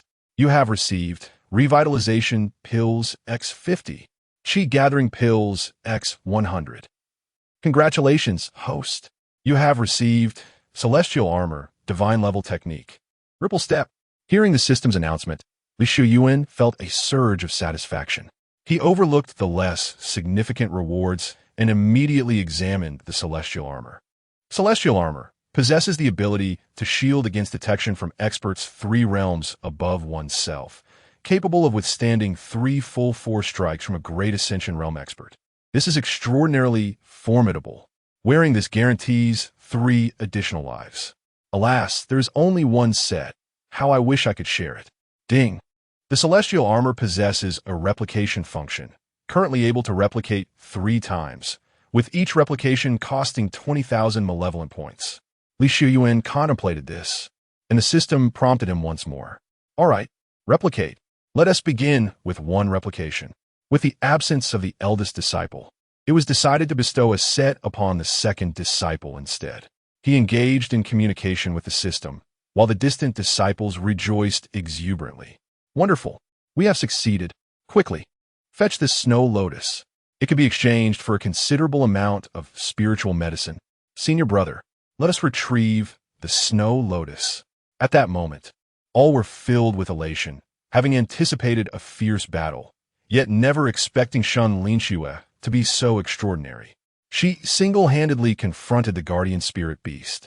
However, Just as the group was about to rush to the mountainside where the snow leopard had recently been, a cold arrow shot towards them with great speed. Thud! The foremost among them, Niu Xiaolong, was pierced through the chest. Turning to look back, he beheld a dozen youths, both male and female, approaching them with bright smiles. He then fell to the ground, blood gushing from his wound, only to be frozen in an instant. Lingxiao sect. Su Zhengtai surveyed the scene before him, a hint of amusement in his gaze. Nangong Yun, Mo Yunhao, two of the top 10 prodigies from Lingxiao sect have arrived. Senior brother, what shall we do? Zhao Yongsheng and the others were instantly thrown into disarray. Leave your belongings, take your people, and get lost. We may spare your lives. A burly man with a chiseled face stepped forward, looking disdainfully at the group. Montak Yunhao, do you think you can do anything to us with just a few of you? As Su Zhengtai spoke, he had already drawn his mystical sword from his waist. Su Zhengtai, today you stand alone. We will surely ensure your demise. Another man, his countenance dark, declared, Attack! Do not waste words with them. Zhao Yongsheng shouted in fury, drawing his sword and charging forward. Yet before he could make his move, he was struck by a blade. The onlookers turned in shock to see Su Zhengtai slay his own comrade. Senior brother, why have you killed a fellow disciple? Several individuals recoiled in horror, their faces etched with indignation. They could hardly fathom that the esteemed senior they revered would betray them so treacherously. Do not blame me, dear brothers. If blame is to be assigned, direct it towards her and her master. Su Zhengtai replied coldly, gesturing towards Shen Linxue in the distance. Today, you shall surely perish. Leave her to us. Nangong Yun sneered, drawing his long sword and slowly advancing towards Shen Linxue, followed closely by his disciples. At this moment, Su Zhengtai began to ruthlessly slaughter his own brethren. Why do you wish to harm me? Shen Linxue's eyes blazed crimson as she glared at the crowd. Why? Await your fate in the underworld. Let me clear my doubts. Mo Yunhao, blushing with embarrassment, conjured a long spear from thin air. Heavenly strike, he roared, soaring into the air like a majestic eagle, aiming his attack at Shen Linxue below. Dragon's sword. Immediately, Nangong Yun joined the fray. The two coordinated their assault from above and below, intent on cornering Shen Linxue. She, too, was unwilling to concede, raising her dual hammers high. Aimed directly at the spear, she struck with fervor. Simultaneously, the other hammer was not idle, crashing against Nangong Yun's mysterious sword. Bang! Clang! Their combined might collided at that moment, all converging upon Shen Linxue's blazing purple electric hammer. In an instant, arcs of electricity surged forth, producing a cacophony of crackling sounds. The electric light swiftly enveloped the spear, instantaneously consuming Mo Yunhao. He felt as though his hands were no longer his own, relinquishing the spear and retreating in panic. Nangong Yun fared little better. His entire form trembled violently upon the icy surface, as if he were but chaff in the wind. Seizing the opportunity, Shen Linxue brought down her other hammer. Bang! Nangong Yun was crushed into a pulp. On the icy expanse, a spray of blood erupted. Ding! Shen Linxue has achieved a kill, completing a long-term teaching task, an eye for an eye. Based on task progress, a reward of 1,000 malevolence points has been granted. Current remaining malevolence points, 21,000. Chapter 61, Brothers. Shall we line up? Li Xiuyuan felt a wave of anxiety for her second disciple, who had just faced a daunting challenge. Initially, she had intended to intervene, but fortunately, her disciple proved formidable enough to withstand the onslaught. Excellent. Continue. Annihilate these scoundrels. In the shadows, Li Xiuyuan silently cheered on her apprentice. Meanwhile, Shen Linxue did not disappoint before the watchful eyes of the crowd. She dispatched several members of the Lingxiao sect with ruthless efficiency. Notification. Shen Linxue has completed a kill, fulfilling a long-term teaching task, 12 consecutive kills. Eye for an eye. According to task progress, reward, 12,000 points of malevolence. Remaining malevolence points, 33,000. Li Xiuyuan graciously accepted these points of malevolence. Now wielding her twin hammers, Shen Linxue approached Su Zhengtai. At this moment, Only Su Shixiang and Wang Bao remained among their disciples. Su Zhongtai, why have you conspired against me? Shen Linxue's eyes brimmed with murderous intent. Having just absorbed the malice of the crowd, she resembled a vengeful spirit risen from the depths of the underworld, drenched in blood, her killing aura almost palpable. Do not think that you can vanquish these worthless fools and dare to challenge me. Su Zhong scoffed, gesturing dismissively. Junior brother, form a sword array.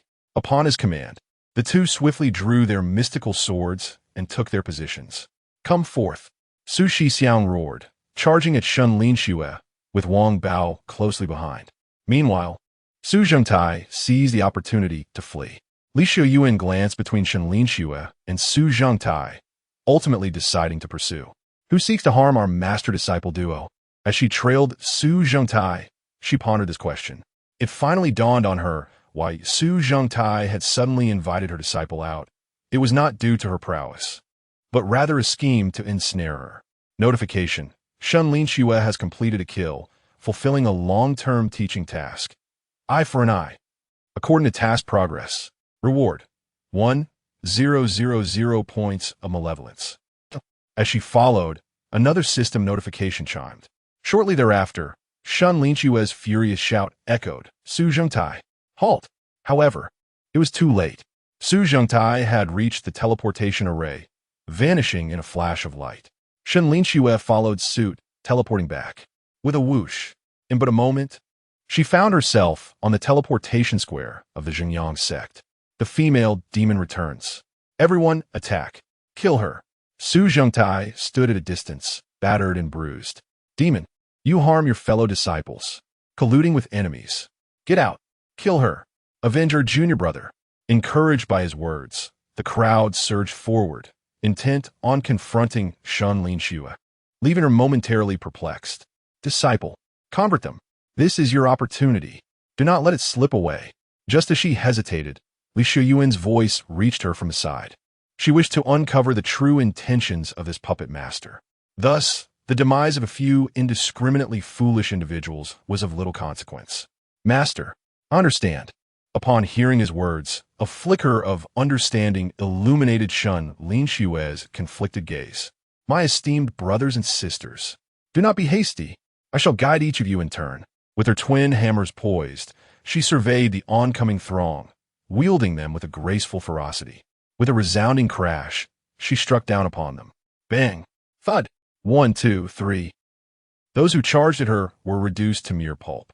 The square quickly became suffused with the stench of blood. Brothers, sisters, please remain calm. Let's line up and proceed one by one. Yet this was the Jingyang sect. Their resolve to ascend to the celestial realm was astonishingly steadfast. As Shen Linxue wreaked havoc, she observed the relentless disciples rushing forth and suggested they form an orderly queue. Who is this female fiend brought back here? She was just returned by Li Xiuyuan. Damn it, she is no human but a demon cultivator. Many disciples began to realize that Shen Linxue was not merely defending herself. She was reveling in the carnage, fully indulging in the thrill of slaughter. The whispers began to label her as a demoness, a practitioner of dark arts. What is happening? Brothers, what ails you? Continue. Our determination to seek the Tao must not waver. Otherwise, how shall we ascend to the celestial realm? Shen Linxue, noticing their reluctance to charge, displayed a hint of disappointment. You wouldn't doubt my sincerity, would you? How could someone as genuine as I deceive you? Silence. At that moment, an authoritative voice resonated from afar. Almost instantly, a spectral claw materialized in the void, reaching for Shen Linxue's crown. This strike bore the strength of a nascent soul cultivator. Oh, that old fool of the 5 elements actually broke through. Li Xiuyuan sensed a surge of power. If that claw were to connect, his second disciple would meet her demise here. Such a fate was unacceptable to him. Thus, in that fleeting moment, he donned his star armor. Alas, I can only squander one of my 3 chances. He sighed, stepping forward under Shen Linxue's despairing gaze. Boom! A thunderous sound erupted as the claw collided with Li Xiuyuan. It exploded violently. Mystical runes suddenly emerged upon the star armor, shimmering with golden light, absorbing the force of the blow. As the claw was consumed, the anguished scream of Elder Five Elements echoed. Shortly thereafter, his apparition manifested before the gathered disciples, eyes narrowing at the sight of the fallen bodies. Li Xiuyuan, how dare you permit your disciples to commit murder here? Do you still deserve to be the acting patriarch of the Zhengyang sect? Which of your eyes perceived my indulgence? Li Xiuyuan retorted with a disdainful smile, his gaze icy as he met Elder Five Elements. They were overwhelmed by numbers. Their lack of strength led to their demise. They have no one but themselves to blame. The Zhengyang sect seeks men of great stature, not mere insects. Absurd. Who among us has not traversed this path? The hand of the Elder of the Five Elements still throbbed with lingering pain. However, a single remark from Li Xiuyuan ignited his fury, prompting him to retort directly. When your junior engages in combat, you employ the strength of your nascent soul to suppress my disciple. What can be said of that? Your own hands are not clean. Do you still begrudge others for their ruthless actions? Li Xiuyuan spoke with eloquence, countering each of the elder's points, leaving him speechless. Master, Shen Linxue, standing behind him, expressed her concern. Disciple, you performed splendidly just now. Do not harbor any feelings of guilt. In their eyes, you are guiding them towards enlightenment. They will be grateful to you in the future. After offering her quiet reassurance, Li Xiuyuan turned to her, revealing a look of unwavering resolve. Li Xiuyuan, you condone your disciples in their indiscriminate slaughter of fellow sect members. What punishment do you deserve? At that moment, another figure soared through the air towards them. Chapter 62. A Protective Parent. Qingming Zhenren. Your arrival is most timely. This young man is about to defy the heavens. Elder of the Five Elements. Upon seeing Qingming Zhenren, felt as though he had found a reliable ally. Qingming Zhenren merely nodded slightly, then turned to Li Xiuyuan. Our Zhengyang sect shall never harbor a demonic cultivator. Take your disciple and leave our sect at once. Which of your eyes perceived a demonic cultivator here? Li Xiuyuan, with a raised brow, declared with righteous indignation. Point her out for me to see. Her. She is a demonic cultivator, in league with the Linxue sect. She has betrayed our fellow disciples. If I had fled swiftly, she would have slain me. Su Zhangtai, standing at a distance, glared at Shen Linxue. Such cruelty. Our junior disciples regarded her as a little sister, yet she betrays us to monopolize the Snow Lotus. She colluded with those from the Linxue sect. You speak nonsense. It is you who conspired with them to murder Neo Xiaolong. By one and the others. They were slain by you as well. Shen Linxue's eyes blazed with fury. Wronged, she felt an overwhelming urge to flay her accuser alive. How dare you still argue? Seeing this, the Elder of the Five Elements prepared to strike again. With me here, I challenge anyone who dares to act. Li Xiuyuan stepped forward once more, shielding Shen Linxue. Power surged around her, intimidating all present. Shen Linxue gazed at her master with deep gratitude. He truly was her reborn parent. She vowed to repay him well in the future. Today, if she were not to be expelled from the sect, it would be a disservice to the many deceased disciples. Qingming Zhenren's eyes were filled with fury as he coldly regarded the master and disciple. If you protect her, all the elders shall act in unison to subdue you. I am the acting master of Zhengyang sect. Who dares to lay a hand upon me? At this moment, Li Xiuyuan suddenly recalled her own status. She produced her token. Instantly, the crowd fell silent. Holding the token meant the master had arrived in person. Dare to act against me? You are the true traitors. I possess the authority to expel you from a sect. Li Xiuyuan glared at the assembly. Zhengyang sect shall inevitably fall into ruin under your hands. The Elder of the Five Elements glanced around at the others before finally fixing his gaze upon Qingming Zhenren. Noting his trembling figure from rage, he felt a surge of satisfaction. Li Xiuyuan, you have done well. You have incited everyone's wrath, granting me the opportunity. I shall seek out the old master and report the situation here. As Qingming Zhenren turned to depart, he was suddenly halted by the Elder of the Five Elements. The master is in seclusion. At such a critical moment, he will not emerge. Moreover, should you disturb him, the consequences will be dire. But we cannot allow a demon to roam within Zhengyang sect. Qingming Zhenren's voice was frigid, his eyes brimming with murderous intent. Were it not for Li Xiuyuan's token, he would have already acted. This matter. In due time, there shall be retribution. Let us await the Master's emergence. The elder of the 5 elements shook his head with a sigh, addressing the assembly. We must not allow this incident to fracture the unity of the Zhengyang sect. All matters shall be decided once the sect master returns. Li Xiuyuan, do not be so arrogant. Sooner or later, you and your disciple shall face retribution. Let us depart. Upon hearing the elder's words, the other elders relinquished their grievances and followed suit. Shen Linxue scanned the crowd for Su Zhongtai, only to find that he had long since fled with his master. Master, will we be cast out from the sect? Shen Linxue could not help but ask Li Xiuyuan. Not at all. With your master here, no one dares to lay a hand on you. Li Xiuyuan gently ruffled her hair. Come, let us return to the mountain. Master, we are merely guiding them towards ascension. Why can they not comprehend our intentions? Instead, they label me a demon. Shen Linxue lamented as she walked alongside Li Xiuyuan. I believe their own inner demons cloud their judgment. Indeed, this is the greatest obstacle we encounter in our quest for justice. Therefore, my dear disciple, you must remain true to your original intention. Always approach them with a heart full of compassion. Pay no heed to the opinions of others. They are but mortals. How could they grasp the profound path we pursue? Li Xiuyuan affirmed, nodding with conviction before sighing. You must steadfastly uphold your resolve. Do you understand? Master, your disciple will remember. Shen Linxue replied respectfully, her expression turning serious. The malevolent aura surrounding them is overwhelming. To guide them, I must also purify their dark energy. No one understands the struggles we face. Purifying such energy is a formidable task. Indeed, do not be disheartened, my disciple. The more diligently you refine, the faster your strength will grow. Did you not witness that great hand earlier? If your power is sufficient, there is nothing to fear. Li Xiuyuan continued to instill his philosophy into Shen Linxue, who became increasingly captivated by his words. Master, I understand your meaning. I shall strive to do my best. Excellent. Your affirmation brings me peace of mind. Li Xiuyuan responded with a slight nod.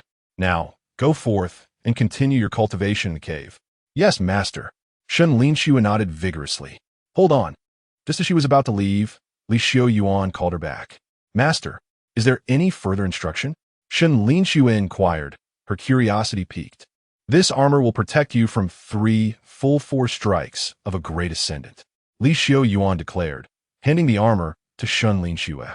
Ah, master, I cannot accept this. Shen Linxue exclaimed, shaking her head repeatedly in refusal. What I give you, you must take. Do not hesitate. Li Xiuyuan shot her a stern look and forcefully placed the armor into her hands. Thank you, master. Shen Linxue could only acquiesce, bowing respectfully. Also, take this set of movement techniques. Li Xiuyuan subsequently took out the Lingbo Weibu and handed it to Shen Linxue. Master, I am profoundly grateful for your generous gift. Your care for me shall forever be etched in my heart. Shen Linxue expressed her heartfelt thanks, repeatedly assuring him of her gratitude. Very well, return and devote yourself to your cultivation. Li Xiuyuan chuckled as he affectionately ruffled her hair. Yes, master. Shen Linxue nodded vigorously before swiftly returning to her secluded chamber. She sat cross-legged, beginning to refine the malevolent energy she had previously absorbed. Upon returning to his own chamber, Li Xiuyuan began to ponder. Su Zhongtai had never been acquainted with his disciple. Why would he resort to the treachery of ensnaring her, and in turn implicating himself? There must be a deeper issue at play. Is there someone manipulating events from the shadows? Li Xiuyuan found himself perplexed, ultimately deciding to set aside his thoughts.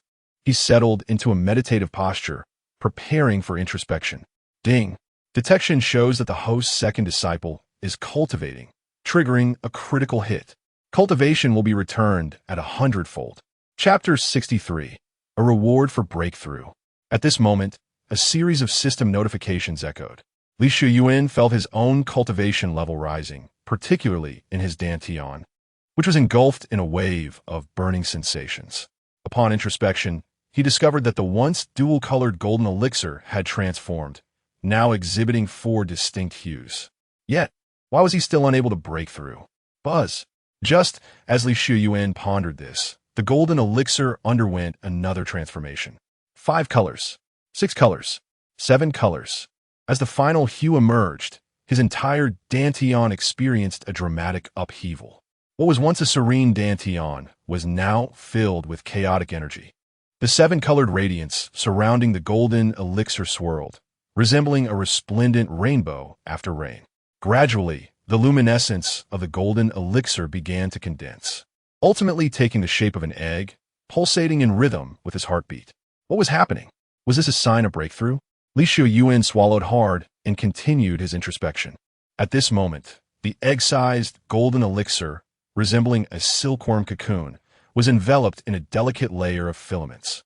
This was a manifestation of layers of bloodlines, continuously radiating light from within the golden elixir. These bloodlines unfurled into countless tendrils, connecting with his Dantian. The life force within the Dantian began to pour in ceaselessly, synchronized with the steady rhythm of his heartbeat. Upon examining the golden elixir again, Li Xiuyuan was astonished to find a nascent form resembling an infant within it. Was he truly on the verge of reaching the Yuanying stage? He struggled to calm himself, captivated by the scene before him. However, it was still insufficient. Come on, disciple. Push further. Li Xiuyuan retracted his consciousness and spread it towards Shen Linxue's dwelling. At that moment, she was sitting cross-legged, beads of sweat cascading down her forehead, evidently engaged in arduous cultivation. Yet, she too had reached a bottleneck. Was her malevolent energy lacking? Li Xiuyuan discerned the issue immediately. He could not force her progress. That would lead to complications. She must rely on herself. The death energy from the slain sect leader of Zhixiao Palace was indeed sufficient for her to break through. Yet she had yet to discover the right method. Was it due to inner demons? Disciple, calm your mind. Do not be distracted. You are at a critical juncture for breakthrough. Li Xiuyuan perceived the signs and solemnly reminded her. Yes, master. Shen Linxue suddenly opened her eyes, which were now ablaze with captivating malevolent energy. Clearly, she was grappling with her own inner turmoil. Thanks to Li Xiuyuan's words, she gradually began to still her heart. Meanwhile, Li Xiuyuan withdrew his consciousness. Ding! Congratulations to the host. Your second disciple has broken through to the Jiedan stage. Cultivation returns 1,000-fold. Congratulations, host. You have received an additional reward of 20,000 points for malevolent deeds. At that moment, with the system's notification, Li Xiuyuan felt his Dantian begin to swell. He quickly observed the situation. The egg-sized golden core had begun to crack, and within, a pair of small hands emerged, eagerly exploring. Following this, the flesh cocoon was torn apart. A sharp intake of breath escaped Li Xiuyuan as the connection to his bloodline was disrupted. Gritting his teeth, he continued to delve within. In that fleeting moment, the original flesh cocoon was swiftly consumed by the infant within his Dantian, vanishing without a trace. He had broken through to the Yuanying realm. Li Xiuyuan felt the profound connection with the infant, brimming with excitement. His heart pulsed vigorously, synchronizing perfectly with the infant's rhythm. Suddenly, he opened his eyes, and a tempest brewed within the cave, waves of energy swirling around him with immense force. Fortunately, the cave, being the residence of a pulse master, was extraordinary, fortified by arrays of suppression. Otherwise, the recent breakthrough would undoubtedly have caused a commotion. Even so, as Li Xiuyuan stepped outside, he beheld the tumultuous sky above, with winds howling and clouds swirling, encircling him like a misty veil. Ding! Congratulations, host, for breaking through to the Yuanying realm. The system has awarded a lottery upgrade.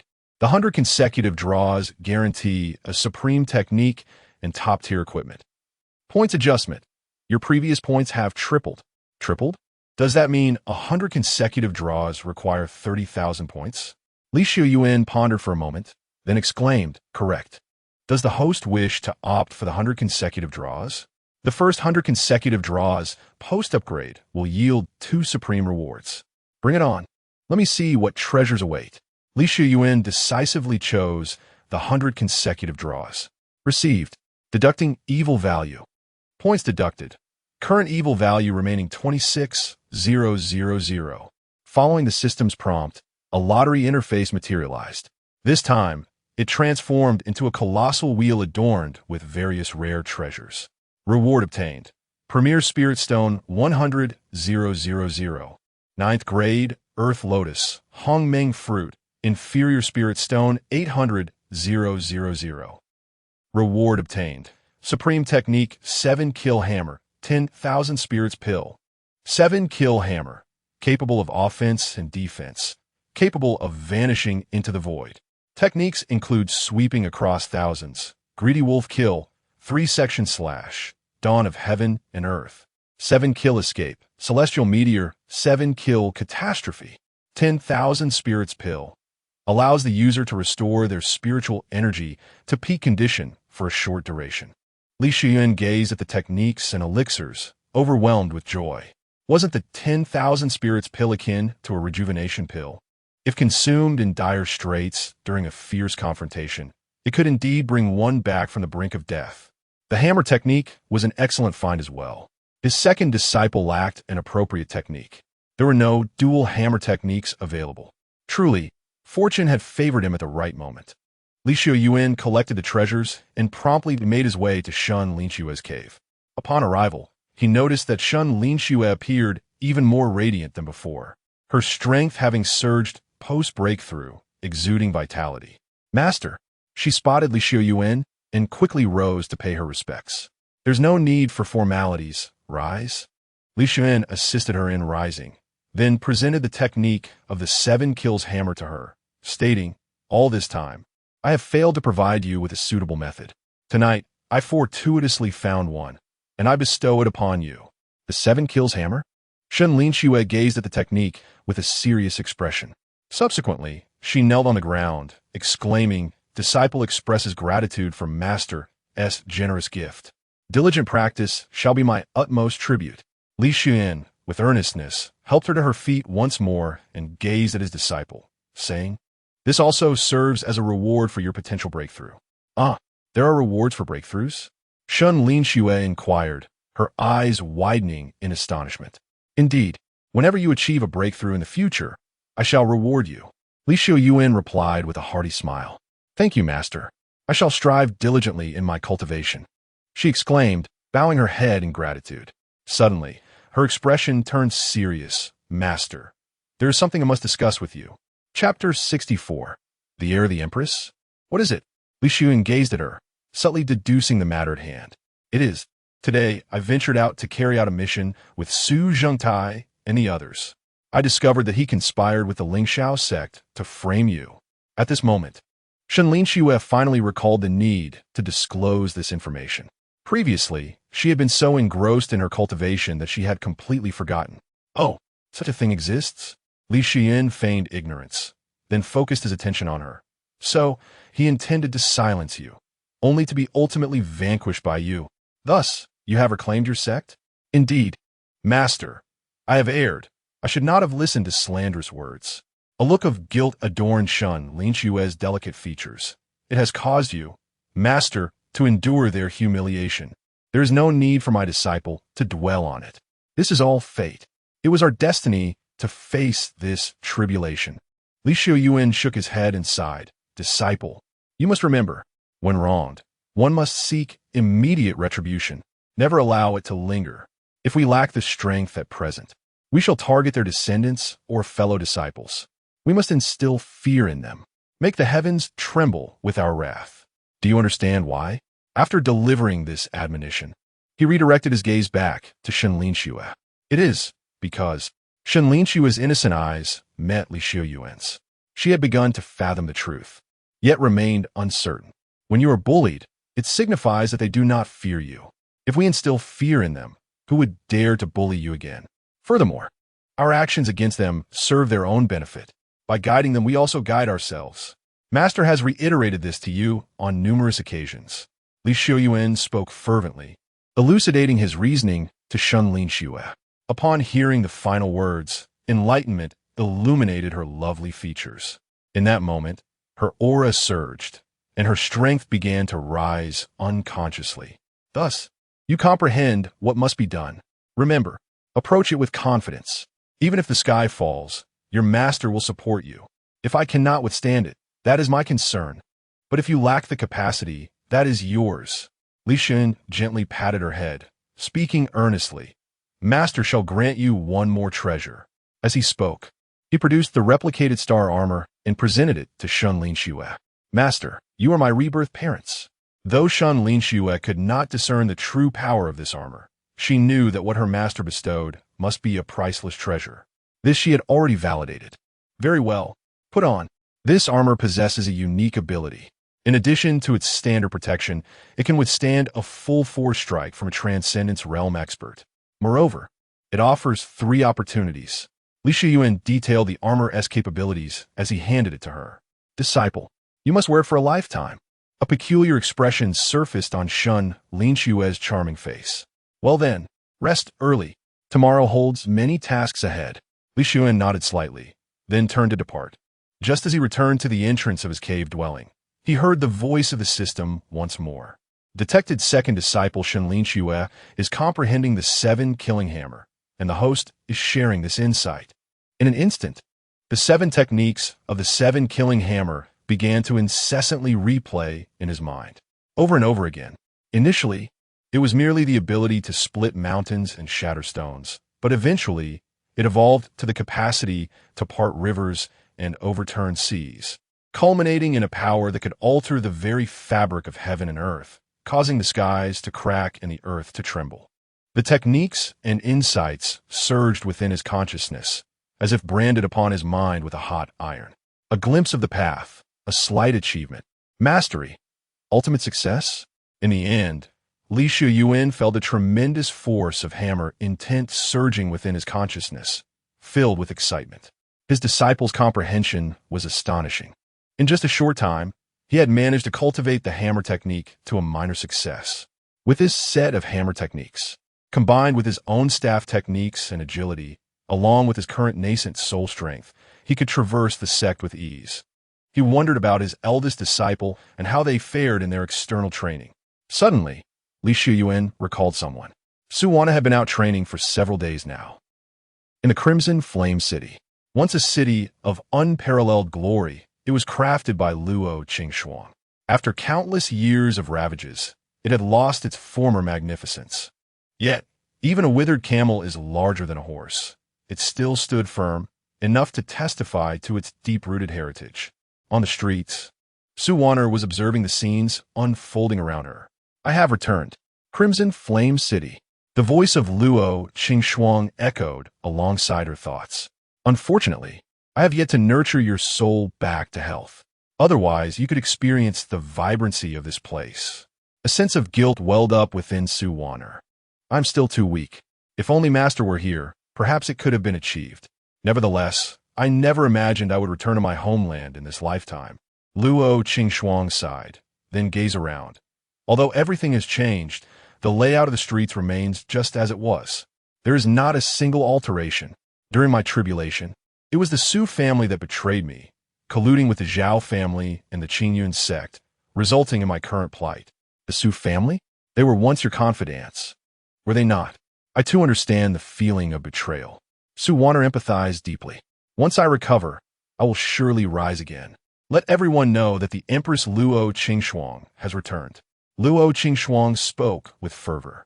This was the most exhilarating moment in an eternity. What is happening up ahead? Such commotion. Shall we take a closer look? At that moment, Wan'er lifted her gaze. In the distance, a crowd had gathered, and she was unaware of their purpose. Let us go. Y senza familiaura. We must investigate. The cautious voice of Luo Qingxuang resonated within her consciousness. All right, Wan'er readily agreed. After promising, she dashed toward the crowd. Familiar. It feels so incredibly familiar. Luo Qingxuang murmured repeatedly. You are bullying someone. Get away. A youthful voice, filled with indignation, rang out. Before her stood a group of men, brandishing their daggers with menacing intent. Behind her lay a motionless figure, evidently lifeless. Beyond that, a maiden of unparalleled beauty trembled in fear. Luo, swear, you shall obediently accompany my young master back. I assure you, you will not be mistreated. One of the men, with a rat-like face, bared his teeth as he approached. He reached out, dismissively swatting aside the dagger held by the young maid. "Little girl, step aside. Do not interfere with my young master's enjoyment. Xianqing, you shall not prevail. Even if it means my demise, I will not return with you."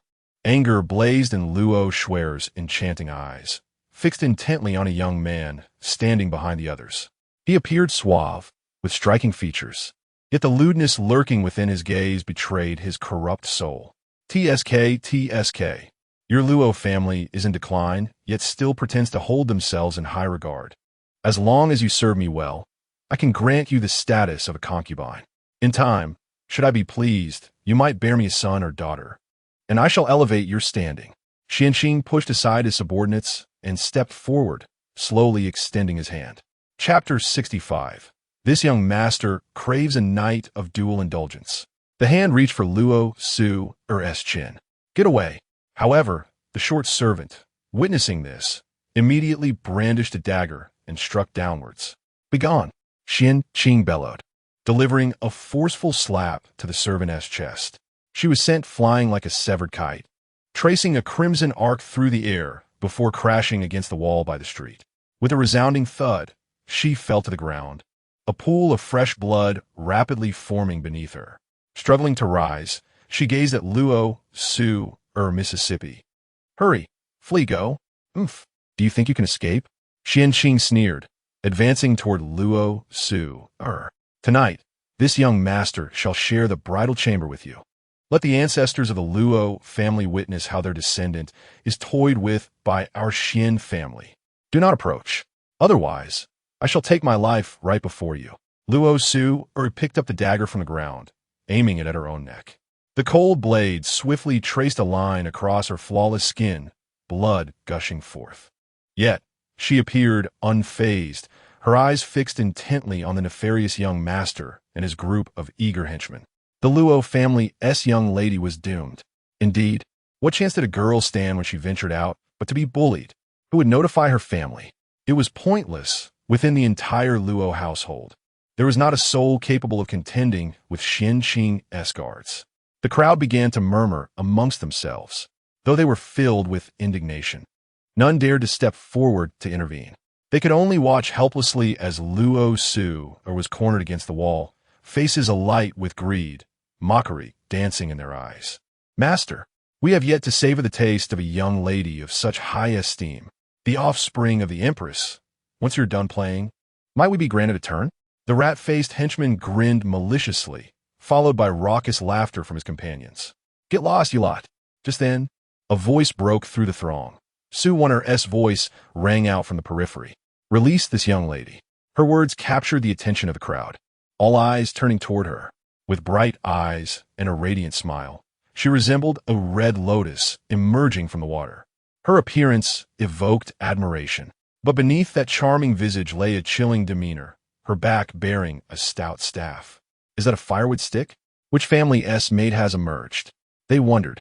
Yet, she bore herself not like a maid, but rather like a young mistress. A young lady wielding a staff? Shouldn't they be adorned with swords instead? In an instant, the onlookers began to speculate, their focus never straying from the spectacle at hand.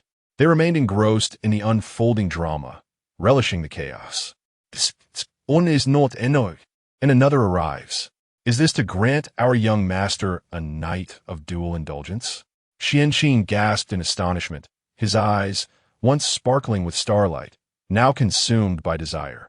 He began to envision the enchanting scene of tonight's wedding night with the two celestial maidens, indulging in unrestrained fantasies. "Young master, I told you today would bring you fortune, and it seems I was right." The rat-faced sycophant grinned, his eyes nearly popping out of their sockets. "This young lady, you have come to serve my young master, haven't you? Fear not, for he is exceedingly gentle. He will surely make you feel as if you are in paradise. Indeed, come, let us escort my young master home. Since you are here, do not leave. Young master, why not summon a grand palanquin?" The group of subordinates began to shower lewd remarks upon Wan'er. Yet, within her heart, a tempest of rage had already ignited. "You ruffians bullying the weak in the streets. You treat human lives as mere fodder. Tonight, I shall act as the avenger of heaven. Although the words came from Wan'er, the tone was unmistakably that of Li Xiuyuan. Is he the one who harmed you from the Xian family? Within her consciousness, Wan'er was acutely aware of her surroundings, though the control of her body was surrendered to Li Xiuyuan. Indeed, this young girl feels strikingly familiar. She is a descendant of my Luo family, sharing the same bloodline. Naturally, I would recognize her. Luo Xiuyuan's beautiful eyes glimmered as she regarded the crowd before her. Kill him. Let's collect some interest first. Wan'er clenched her silver teeth. None of you present tonight shall escape from here. With a cold huff, Luo Xiuyuan's eyes shimmered with murderous intent, erupting with a glimmer of lethal brilliance.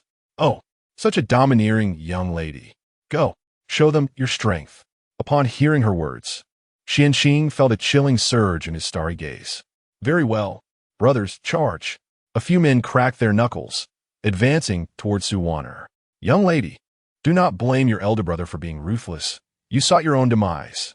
As the rat-faced man spoke, he reached out once more. Miss, do not mind me. Hurry and leave. Seeing the imminent danger, Luo Xiuyuan quickly urged, but Wan'er, witnessing the rat-faced man strike, tightly closed her eyes, bracing herself for the impending violence. Bang!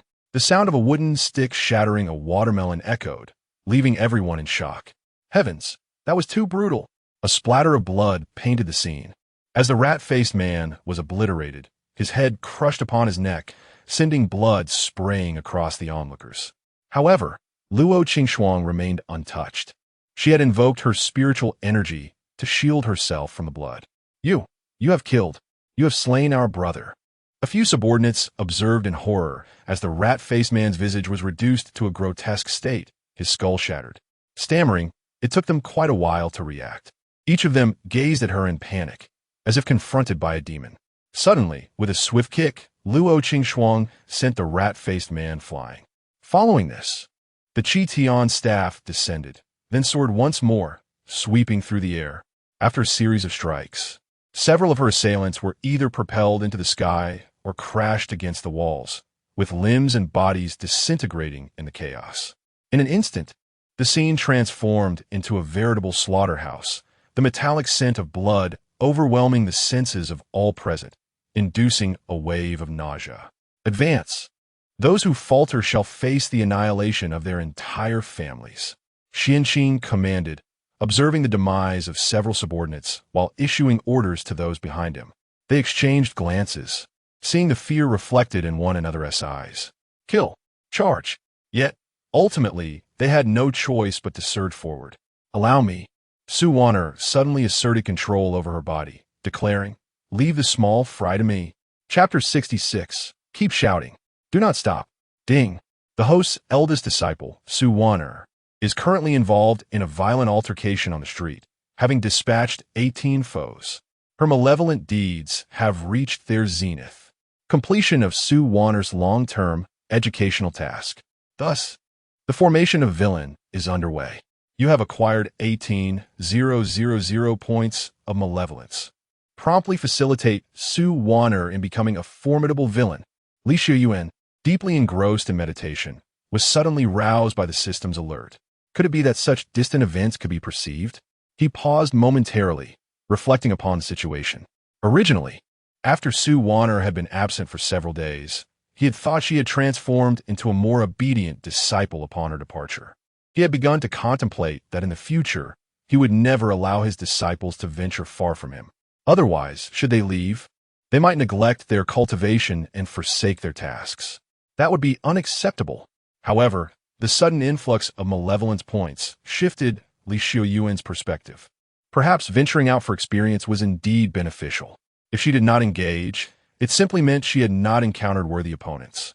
Ding! As he pondered, another alert chimed in. The malevolence points had increased once more. Excellent. My dear disciple, you truly are a treasure. Li Xiuyuan marveled, his eyes gleaming with delight. In Qian City, on the bustling streets, Wan'er was drenched in blood. It felt as though she had inadvertently provoked a hornet's nest. After dispatching a few subordinates, she had expected the chaos to subside, yet the number of foes continued to swell. The onlookers had long dispersed, but the members of the Xian family only multiplied. Were we too reckless? Wan'er wiped the blood from her forehead and exhaled deeply. At that moment, her thoughts turned to her master. If he were present, he would surely assist her in this predicament. Fear not, for I am here to ensure your safety. Luo Qingxuang sneered disdainfully. Here, I am a master. These outsiders are of no consequence. Who are you? Why have you slain my Xian family members? At that moment, a bald elder emerged from the crowd, his hawk-like eyes coldly scrutinizing Wan'er, attempting to glean some insight from her demeanor. Indeed, he discerned the truth. The green-clad Shen Linxue's token. You are a disciple of the Xinjiang sect. And so what? Whether I am or not, I shall assist those in need. Wan'er scoffed, her gaze brimming with contempt. Your Xian family bullies the weak and murders in broad daylight. I am merely executing celestial justice. What a noble pursuit of justice. But do you comprehend that in this domain, the heaven is embodied by our Xian family? The bald elder scoffed repeatedly, then directed his gaze upon her. Even should your sect leader arrive, they would show us deference. What makes you think you can lecture me here? Let alone a mere individual, even if the entire city were slaughtered. What of it? How Shu? Do not waste your breath on her. She has severed my tendons. I demand you reduce her to ashes to placate my wrath. Xianqing clutched his wrist, glaring furiously at Wan'er. It was with that very hand that you took lives. It is only fitting that I have rendered it useless. Wan'er cast a sharp glare at him before turning to the balding elder. If you wish to strike, then do so promptly. I have other matters to attend to. Very well. Since you have said so, I shall not hold back. Uncle Hao nodded, drawing a long sword from his waist. With a swift leap, he proclaimed, Meteor Sword. As he shouted, the sword was raised high above his head, and with a downward swing, the sword energy surged forth. Like a cascade of stars, it poured down upon Wan'er under the moonlight. Dodge! Do not harm the innocent. Others hastily moved aside, not wanting to be turned into a sieve. Qitian staff technique. Wan'er stood undaunted. The staff in her hand whirled with an impenetrable ferocity, deflecting the sword's brilliance. Sparks flew, and the metallic clang echoed, causing ears to ring. With a single move, Wan'er found herself gasping for breath. He is a peak golden core master. You are no match for him. Leave it to me. At that moment, Luo Qingxuang spoke up. All right, I shall do my utmost.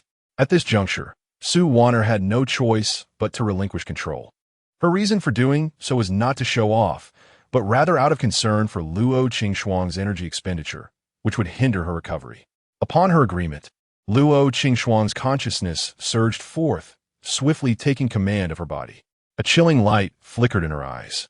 This gaze elicited a startled reaction from Uncle Hao, who felt an impending sense of danger from Wan'er, as if she had transformed into a different being compared to moments before. Who are you? He swallowed hard, struggling to inquire. Me? I am the one who shall take your life. Luo Qingxuang scoffed coldly, then sheathed the Qitian staff. With a flick of her fingers, a crimson light surged forth. Whoosh! It raced towards Uncle Hao's brow. Realizing it was too late to evade, he could only watch helplessly as his forehead was pierced. Instantly, he lost consciousness. When he next opened his eyes, Wan'er was looming over him, looking down with disdain. Aunt, she remarked icily, before striding toward Xianqing. Today, I shall collect some interest from you. With that, she pressed a hand down upon his head. No please, came Xuanqing's desperate cries, his earlier charm now reduced to utter disarray. Yes, keep pleading for mercy, and I may spare you. Wan'er's voice was cold, urging him to continue. Please, no. Xianqing complied, repeatedly begging. Good, but alas, I am not satisfied. A murderous intent surged in Wan'er's beautiful eyes. With a sudden, forceful grip, crack, Xuanqing's head was crushed in her grasp, and she callously tore the skin from his face, discarding it in disgust. She had killed the young master. Quick, return and report to the family head. A group of guards, upon witnessing the scene, were rendered pale with fear. With so many present, if even the young master could not be protected, their own fates were intertwined. Yet, if they could subdue Wan'er, they would have an achievement to report. Form a formation. Do not let her escape. The tiger formation. They roared in unison, assembling the tactical arrangement. With the formation established, a deafening howl erupted, chilling the entire street. An aura of solemnity enveloped the surroundings. Kill! Kill! The crowd shouted in fury as they charged towards Wan'er. This band numbered not less than 80. The formation they had conjured was one of fierce power. To confront them head-on would be folly. Retreat. Realizing the peril, Wan'er swiftly fell back. Boom! Just as she withdrew, the spot she had vacated was struck by the tiger formation, resulting in a thunderous explosion. Instantly, a pit over a foot deep appeared in the ground. Chapter 67. 200 consecutive draws. A surge of intense energy suddenly erupted from this location. Wan'er's figure came to a halt 20 paces away, her beautiful eyes fixed on the crowd before her. The formation was intricately linked, with each individual playing a critical role. It was a perfect blend of offense and defense. What should we do? This formation is formidable. A direct confrontation is certainly futile. Wan'er, observing the unfolding battle, was filled with worry. Her strength seemed inadequate against them, even with Li Xiuyuan by her side. Little girl, dare you to harm a member of the Shen family?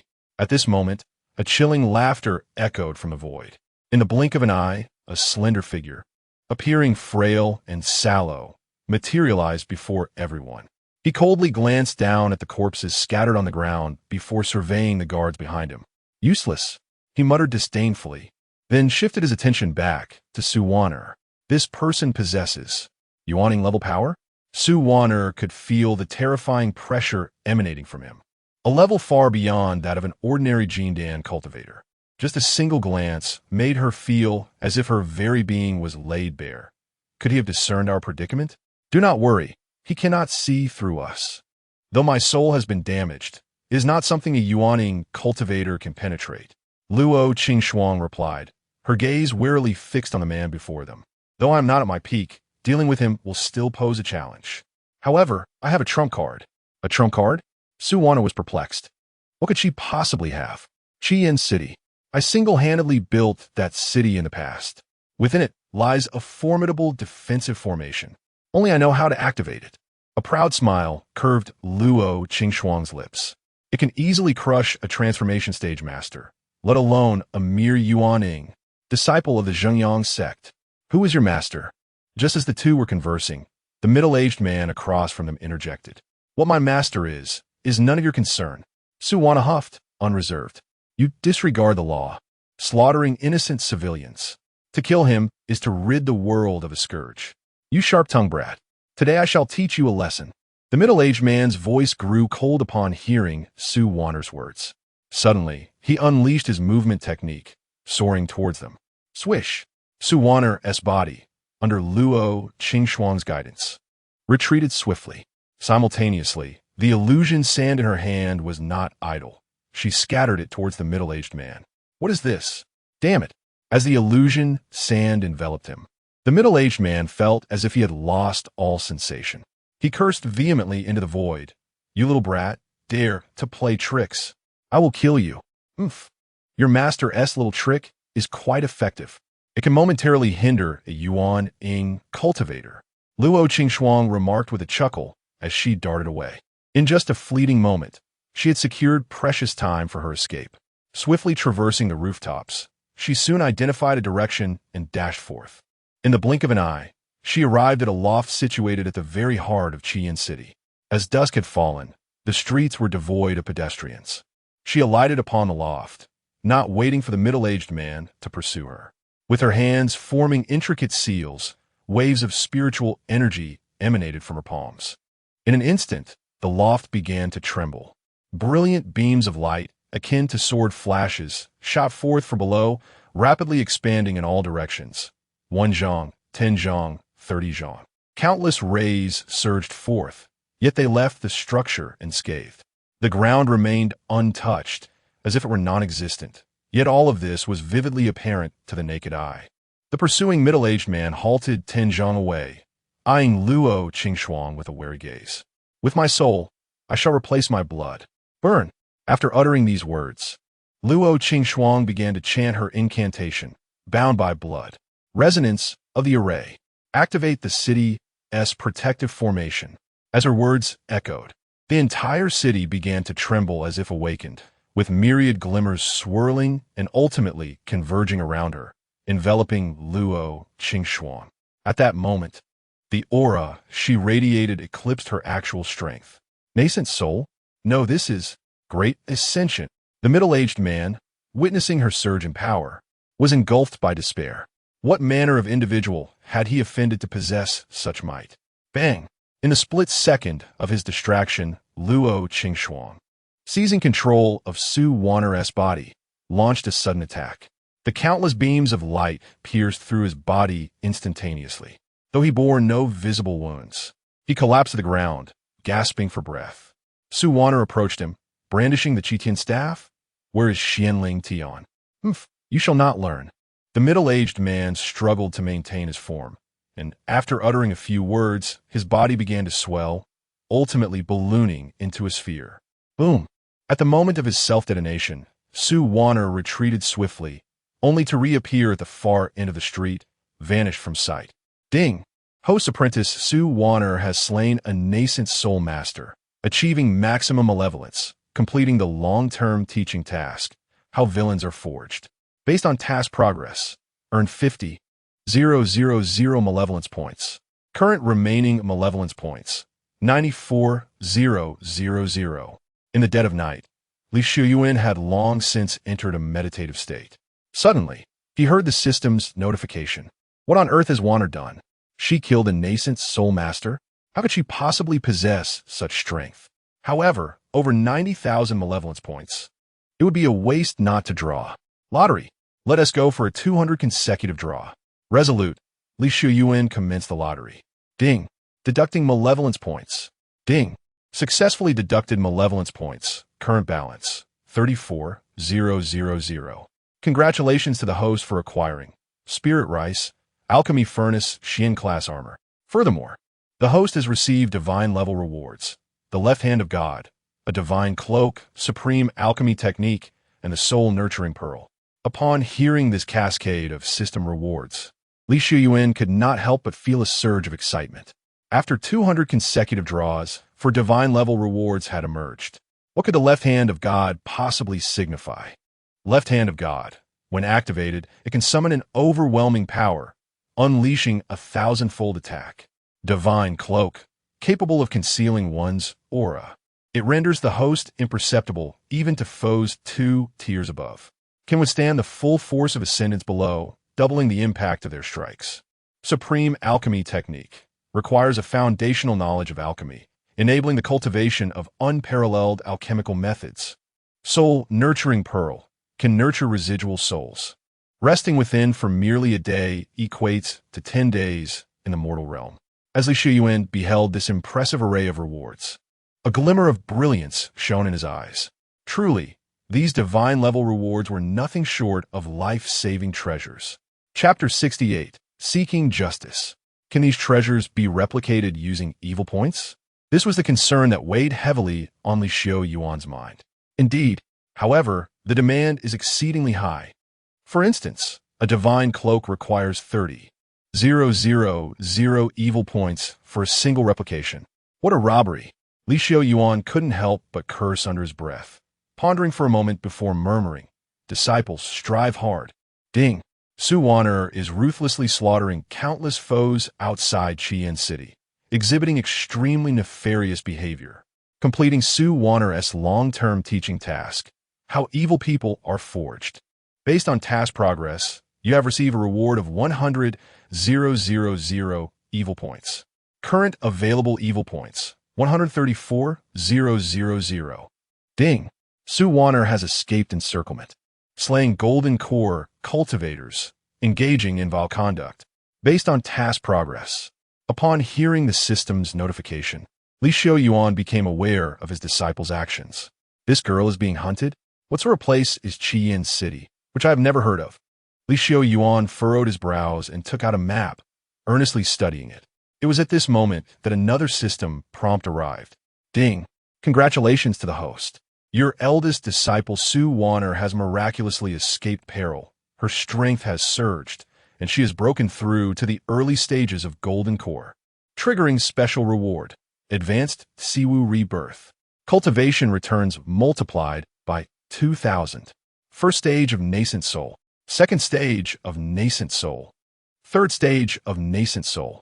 As the rewards were dispensed, Li Xiuyuan's cultivation suddenly began to skyrocket, ultimately halting at the fifth stage of nascent soul. Relishing in his newfound prowess, Li Xiuyuan spread his hands wide, a gleam of satisfaction in his eyes. Regaining his composure, he resumed his examination of the map. The former capital of the Jinluo Xian dynasty? Over 5,000 miles away from here. This foolish girl. Why she ventured so far? I am powerless to assist her. All I can do is pray for her safety.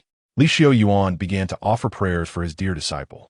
After quite a tumultuous night, his evil points had surged past the 100,000 mark. After tossing and turning for most of the night, he eventually drifted into slumber. The night passed swiftly. Master, Master, wake up. Someone is looking for you. Just as he was still lost in dreams, he heard Shen Linxue's urgent voice calling. Rubbing his eyes, he emerged from his dwelling. What is the matter that requires such haste? Master, in the great magnificent hall, someone is seeking you. The elders are all present, waiting for you. Shen Linxue, with a worried expression, urged Li Xiuyuan. Seeking me? Who? The remnants of the Zhixiao palace? Li Xiuyuan pondered seriously, but chose to proceed outside. No, it seems to be someone from the Xian family. Shen Linxue shook her head, thinking deeply before explaining. The Xian family? I have never heard of them. Did you provoke them? Li Xiuyuan, still groggy, felt somewhat bewildered by her words. I did not. I have never heard of them. How could I know? Master, you should go quickly. They are all waiting for you. Shen Linxue shook her head and began to lead the way. Very well.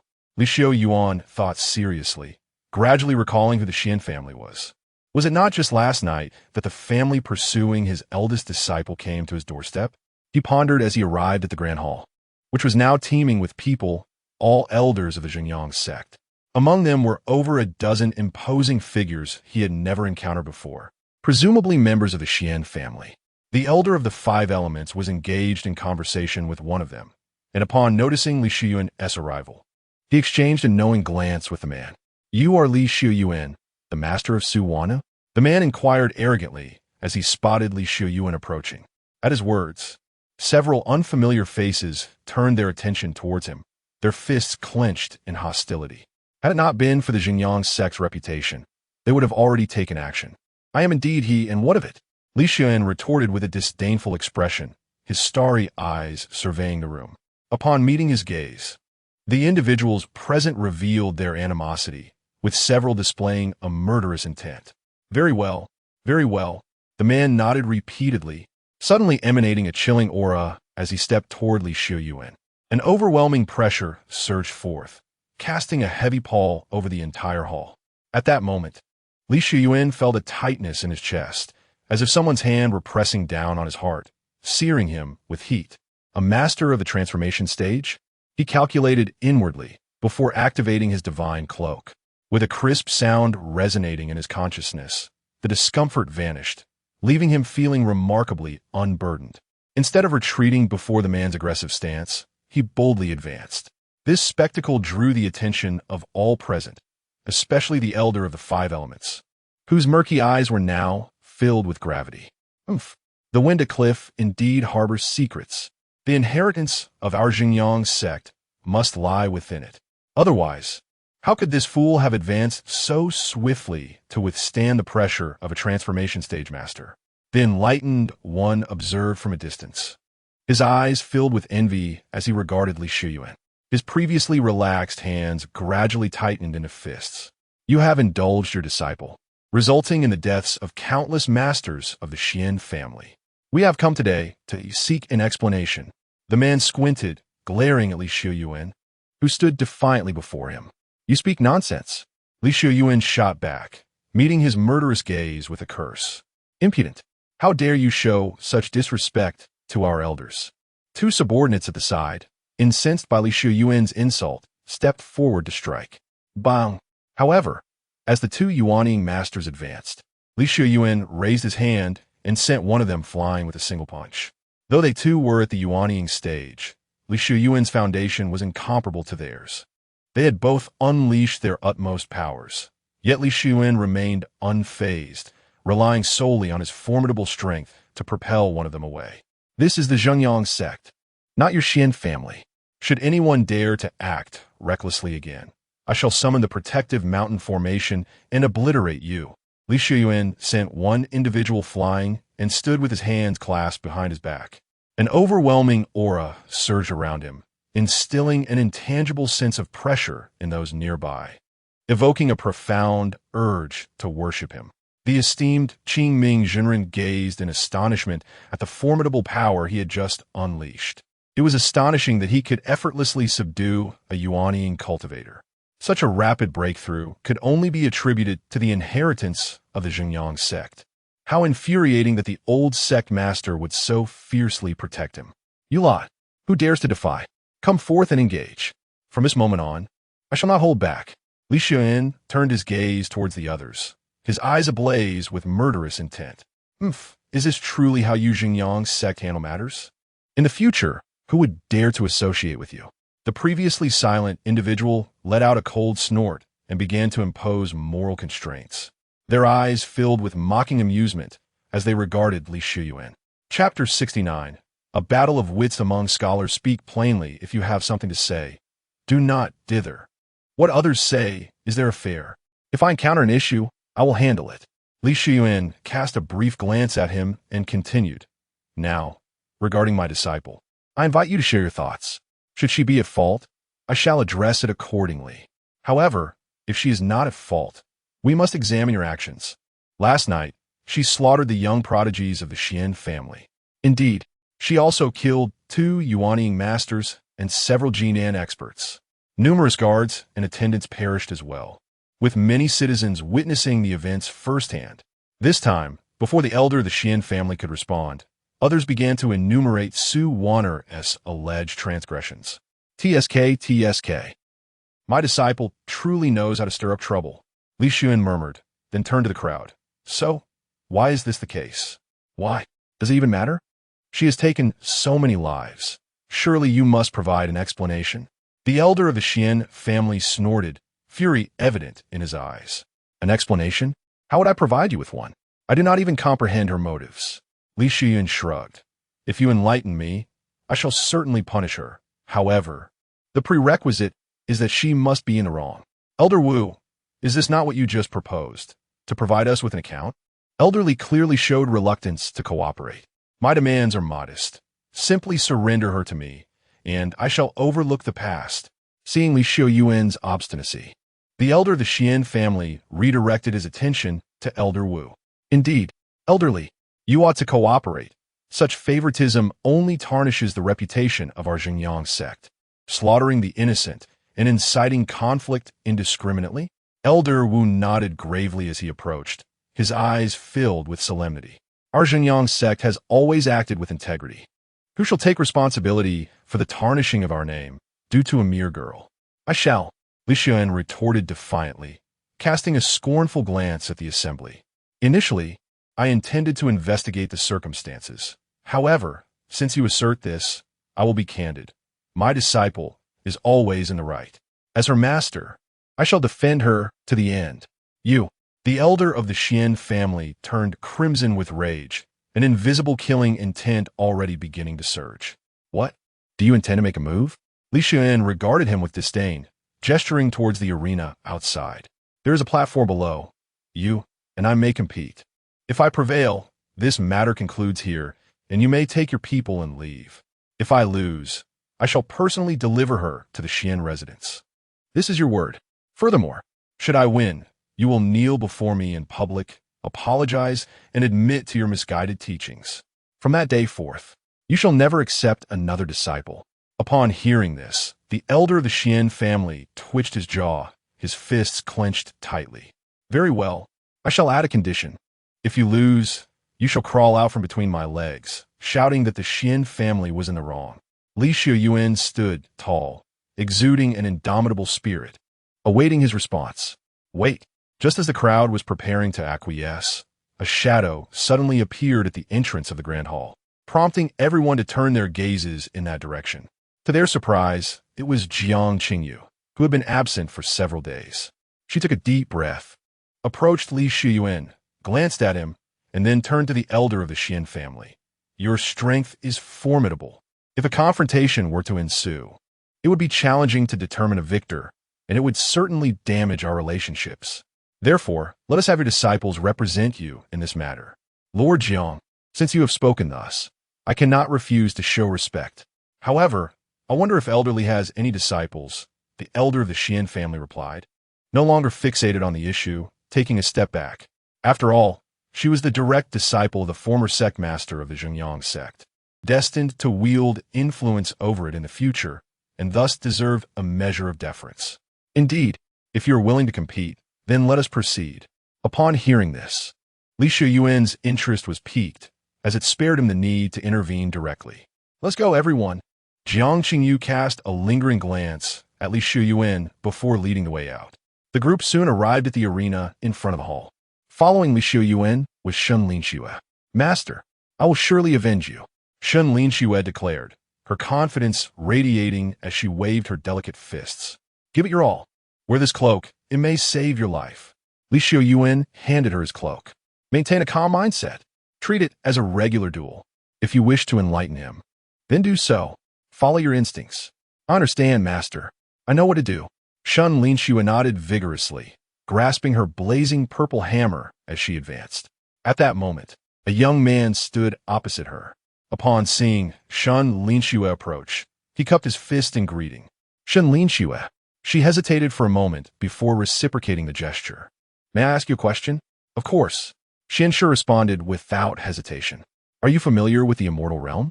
Do you wish to ascend to the heavenly court? Shen Linxue inquired, her eyes sparkling with innocence as she regarded him. Not at all. I have no desire to go. The Shen family is quite satisfactory. Shen Shi shook his head. Young lady, I will not hold back. Let's begin. Shen Linxue assumed her stance and swung her blazing purple hammer in a wide arc. Earth spikes. Without waiting for her to react, Shen Shi cast his spell. With a fierce shout, spikes erupted from the ground, towering a full yard high, instantly ensnaring Shen Linxue. Ha! You have lost, Shen Shi declared triumphantly, his eyes gleaming with arrogance. You are far too weak. Is that so? A disdainful voice emerged from within the entrapment of spikes. Suddenly, a bolt of purple lightning pierced through, hurtling toward him. Crack! Realizing the lightning was about to strike him, Shen Shi dared not be reckless and swiftly retreated. Nowhere to escape. Shen Linxue's voice unexpectedly resonated from behind him. Unbeknownst to him, she had already positioned herself at his rear. As he approached, the twin hammers descended with a sudden ferocity. Damn it! The Xuanwu shield.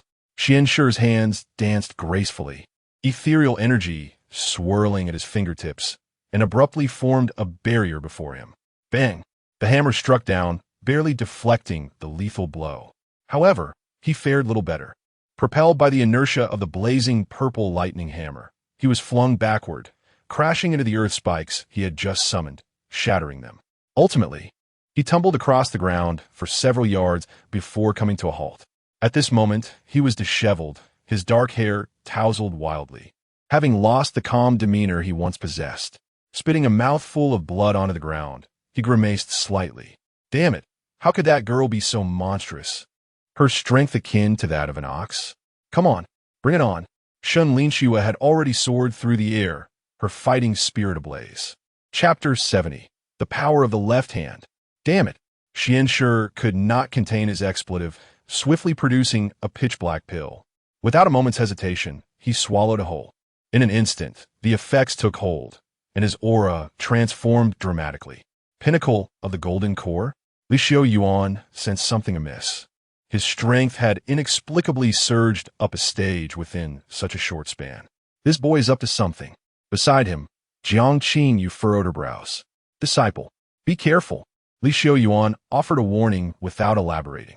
Upon hearing this, Shen Linxue did not hold back and continued her assault. Meteor sword, Shen Shi roared, and his long sword danced in the air. A chilling sword energy surged forth, causing a tempest to rise around them, with the very fabric of the void appearing to tear apart. Battle soul, unparalleled technique. Shen Linxue felt her own power ascending in the air. Simultaneously, she unleashed the battle soul unparalleled technique. The phantom behind her materialized and fused with her, causing her aura to swell. In that moment, her dual hammers, glimmering under the blinding sunlight, descended like celestial meteors. The fierce sword energies were shattered into fragments beneath the weight of her hammers, creating a chaotic backlash. Thoof! Below, Xianxue was instantly struck by the recoil. Damn it! He gritted his teeth and unleashed another strike, Sword 12 style. Annihilation. As he executed this move, a gale swirled around him, his own sword's radiance beginning to slice into his flesh. It was evident that using this technique at his current strength would have repercussions. However, in such dire circumstances, he had no time to ponder. I cannot lose. I must not. Clenching his teeth, Xianxue summoned more strength. Bones began to show deep cuts from the sword's fury. In the end, Xianxue swung his sword with all his might. Whoosh!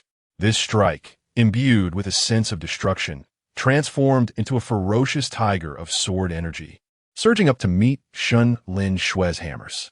Break! Shen Linxue poured all her power into the twin hammers, and under the enhancement of the Battle Soul's phantom, the hammers descended with a thunderous crash. In the void, they traced a fiery arc, producing an overwhelming impact that ignited the very air around them. Shen Linxue's garments were charred and tattered, but fortunately, she wore the celestial armor gifted by Li Xiuyuan, which shielded her from the flames. Boom! Crack! At that moment, the sword energy of the dark blade collided with the blazing purple thunderhammers. The sword light was shredded like silk, piece by piece. The severed sword beams crashed to the ground, leaving countless gashes on the arena's surface. Meanwhile, Shen Linxue's hammers drew near to Xianxue. No! Xianxue gazed at the dual hammers looming ominously close, instinctively seeking salvation. Outrageous! The elder of the Xian family bellowed, extending his hand into the void. Forming it into a claw, he aimed for Shen Linxue's head, declaring, "Only I am permitted to touch her." Li Xiuyuan, having sensed the impending danger early on, promptly invoked the divine left hand. The elder of the Xian family possessed a power surpassing his own realm, making him an adversary Li could not confront lightly. Thus, leveraging the system's rewards became indispensable. The only maneuver he could execute with ease was this one. To the onlookers, the elder's claw suddenly materialized above Shen Linxue, resembling a cataclysmic talon descending upon her. At that moment, Li Xiuyuan's claw rose from below, enveloping Shen Linxue protectively, his fist clenched tightly. Boom!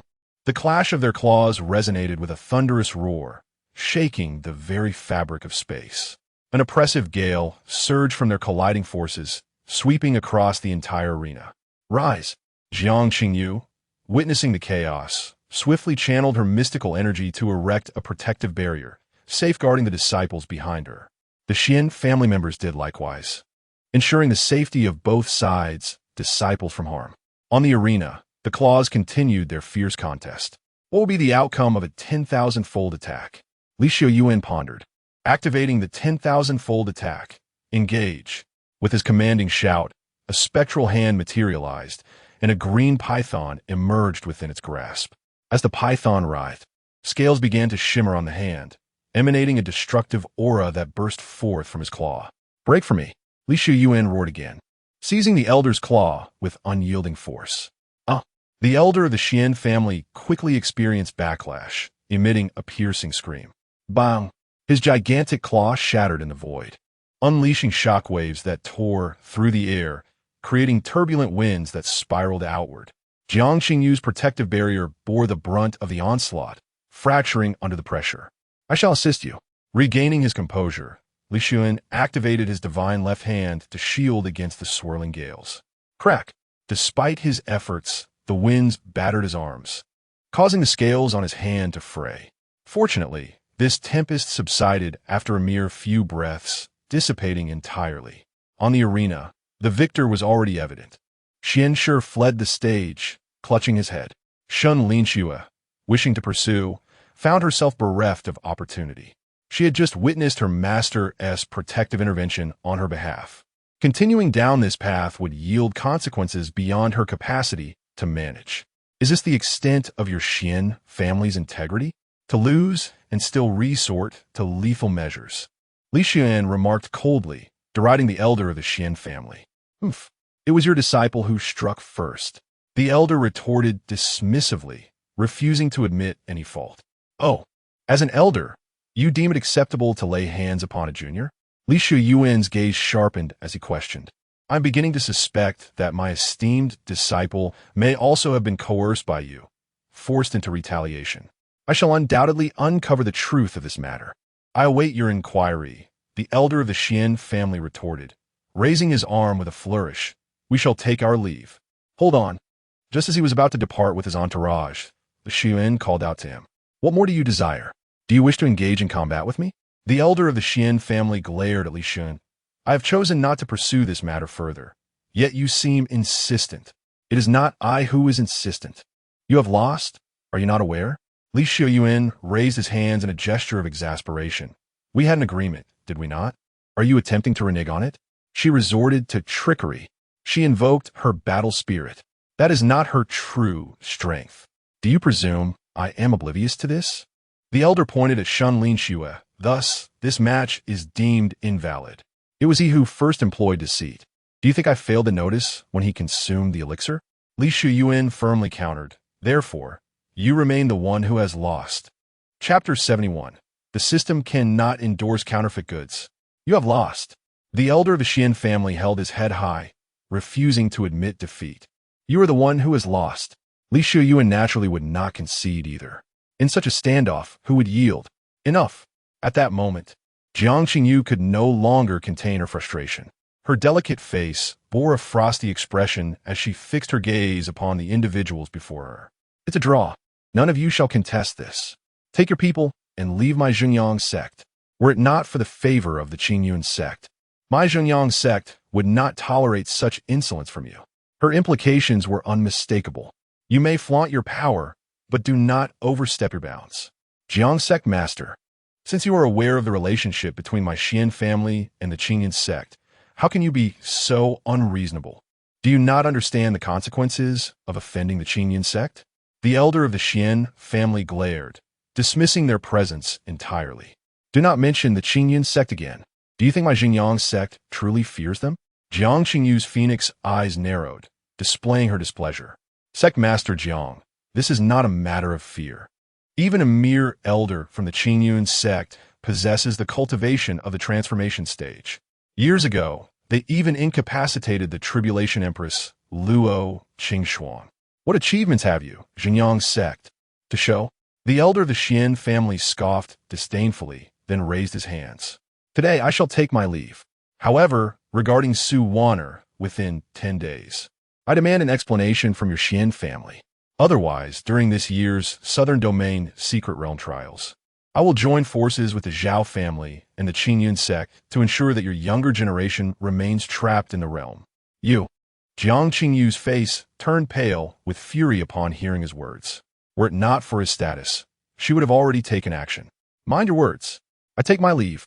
The elder of the Xian family clasped his hands, then waved his arm decisively. With that utterance, he flicked his wrist, launching a flying sword that soared into the sky, suddenly extending to several dozen feet in length. The members of the Xian family leapt aboard. The elder cast one last deep glance at Li Xiuyuan, rubbed his numb palm, and then urged the flying sword, disappearing into the void with a whoosh. Sect Master, this matter cannot be shielded any longer. Qingming Jinren did not utter any disparaging remarks about Li Xiuyuan, only offering a calm reminder. If this issue remains unresolved, our Zhenyang sect will undoubtedly face total annihilation in the secret realm trials. This would mean the end of an entire generation. Indeed, Sect Master, this matter must not be tolerated any longer. Elder Wuxing also stepped forward, his expression grim. We cannot allow a single rotten apple to spoil the whole barrel.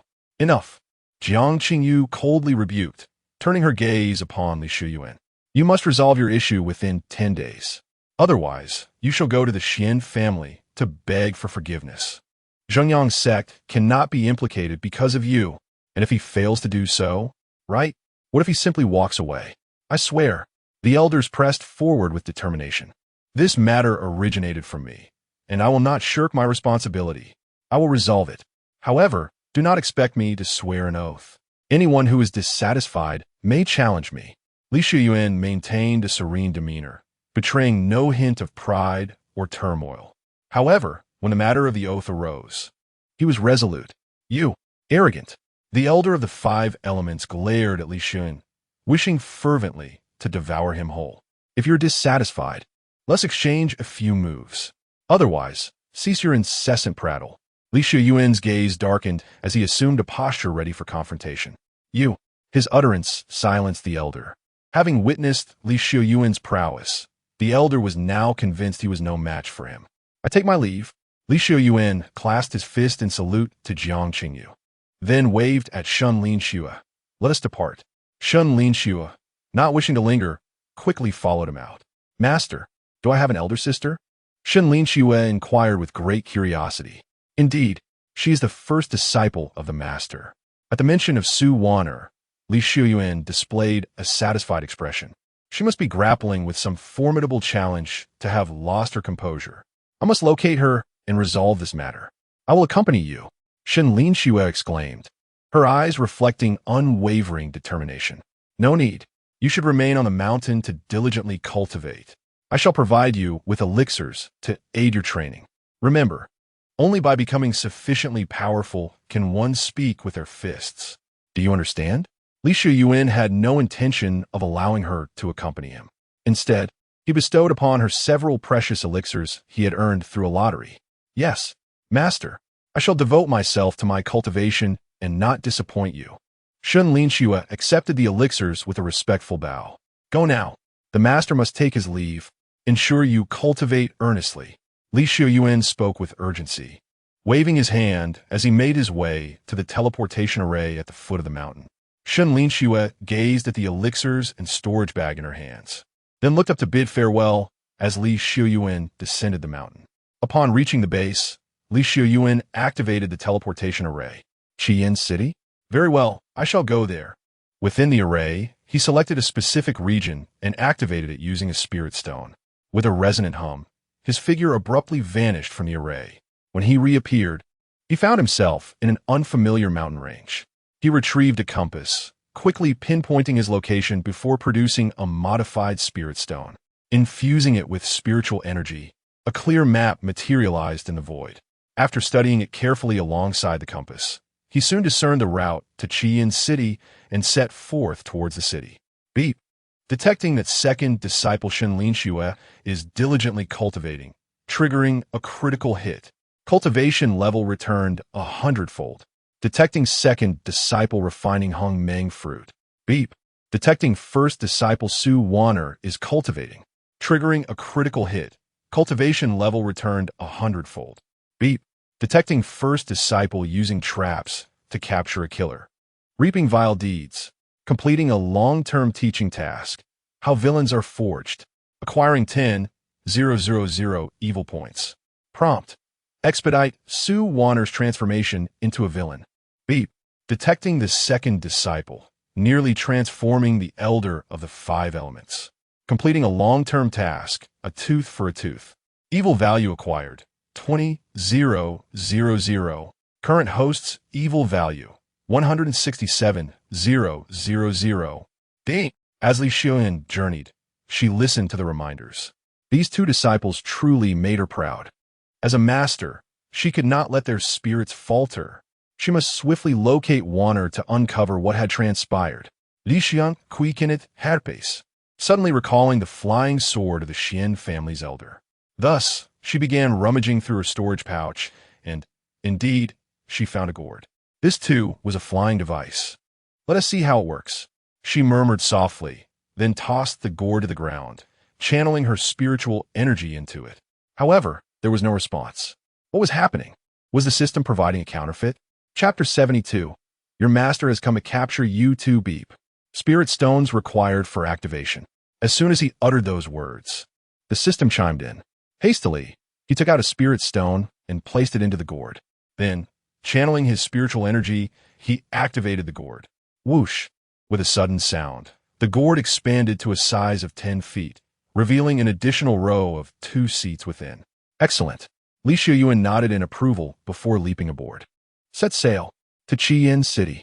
Upon his command, the gourd emitted a slight tremor and then surged forward in a specific direction. Whoosh! Whoosh! The howling wind rushed past his ears, making for an unpleasant experience. Is it impossible to block out the sound of the wind? Li Xiuyuan questioned once more. Beep. System reminder. The shielding of spiritual energy can be activated at will. With the system's prompt, Li Xiuyuan once again channeled his spiritual energy. Swish! The gourd was instantly enveloped in a protective barrier. Only then did he smile broadly and continue on his journey. After approximately half an hour, the towering walls of Qian City became visible on the map displayed by the Spirit Stone. Descend. Throughout the journey, Li Xiuyuan had been experimenting with controlling the gourd. By now, navigating it was merely a matter of thought. The gourd descended to the ground and swiftly shrank in size. He summoned it to his hand with a gesture and proceeded into Qian City. Once inside the city, he surveyed his surroundings. Truly, as a secondary capital, it exuded grandeur. Li Xiuyuan marveled, then resumed his search for clues. Upon arriving at the largest tavern, he prepared to listen to the discussions of the patrons. Have you heard?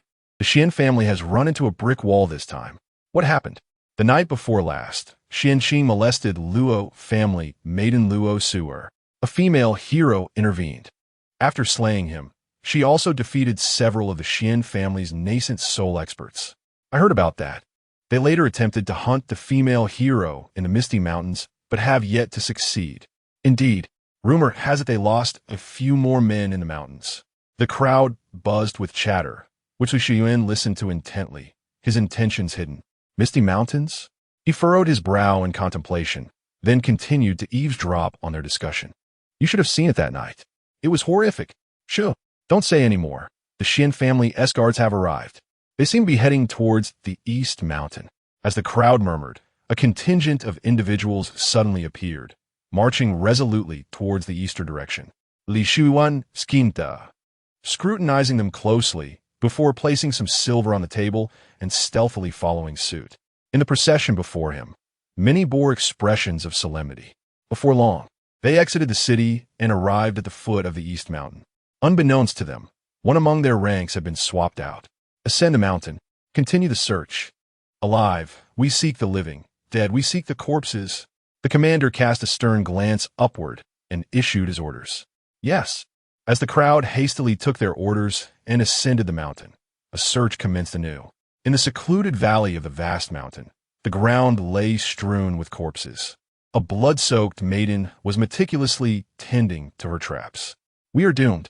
The Shen family has surrounded the entire mountain, exclaimed Wan'er, her complexion wan after 2 days of relentless pursuit, appearing utterly dispirited. Do not lose heart. There is always a way out. We will escape. Resonated the voice of Luo Qingxuang from the depths of her consciousness. Regrettably, it was too late to bid farewell to her master. At this moment, her thoughts lingered on her mentor.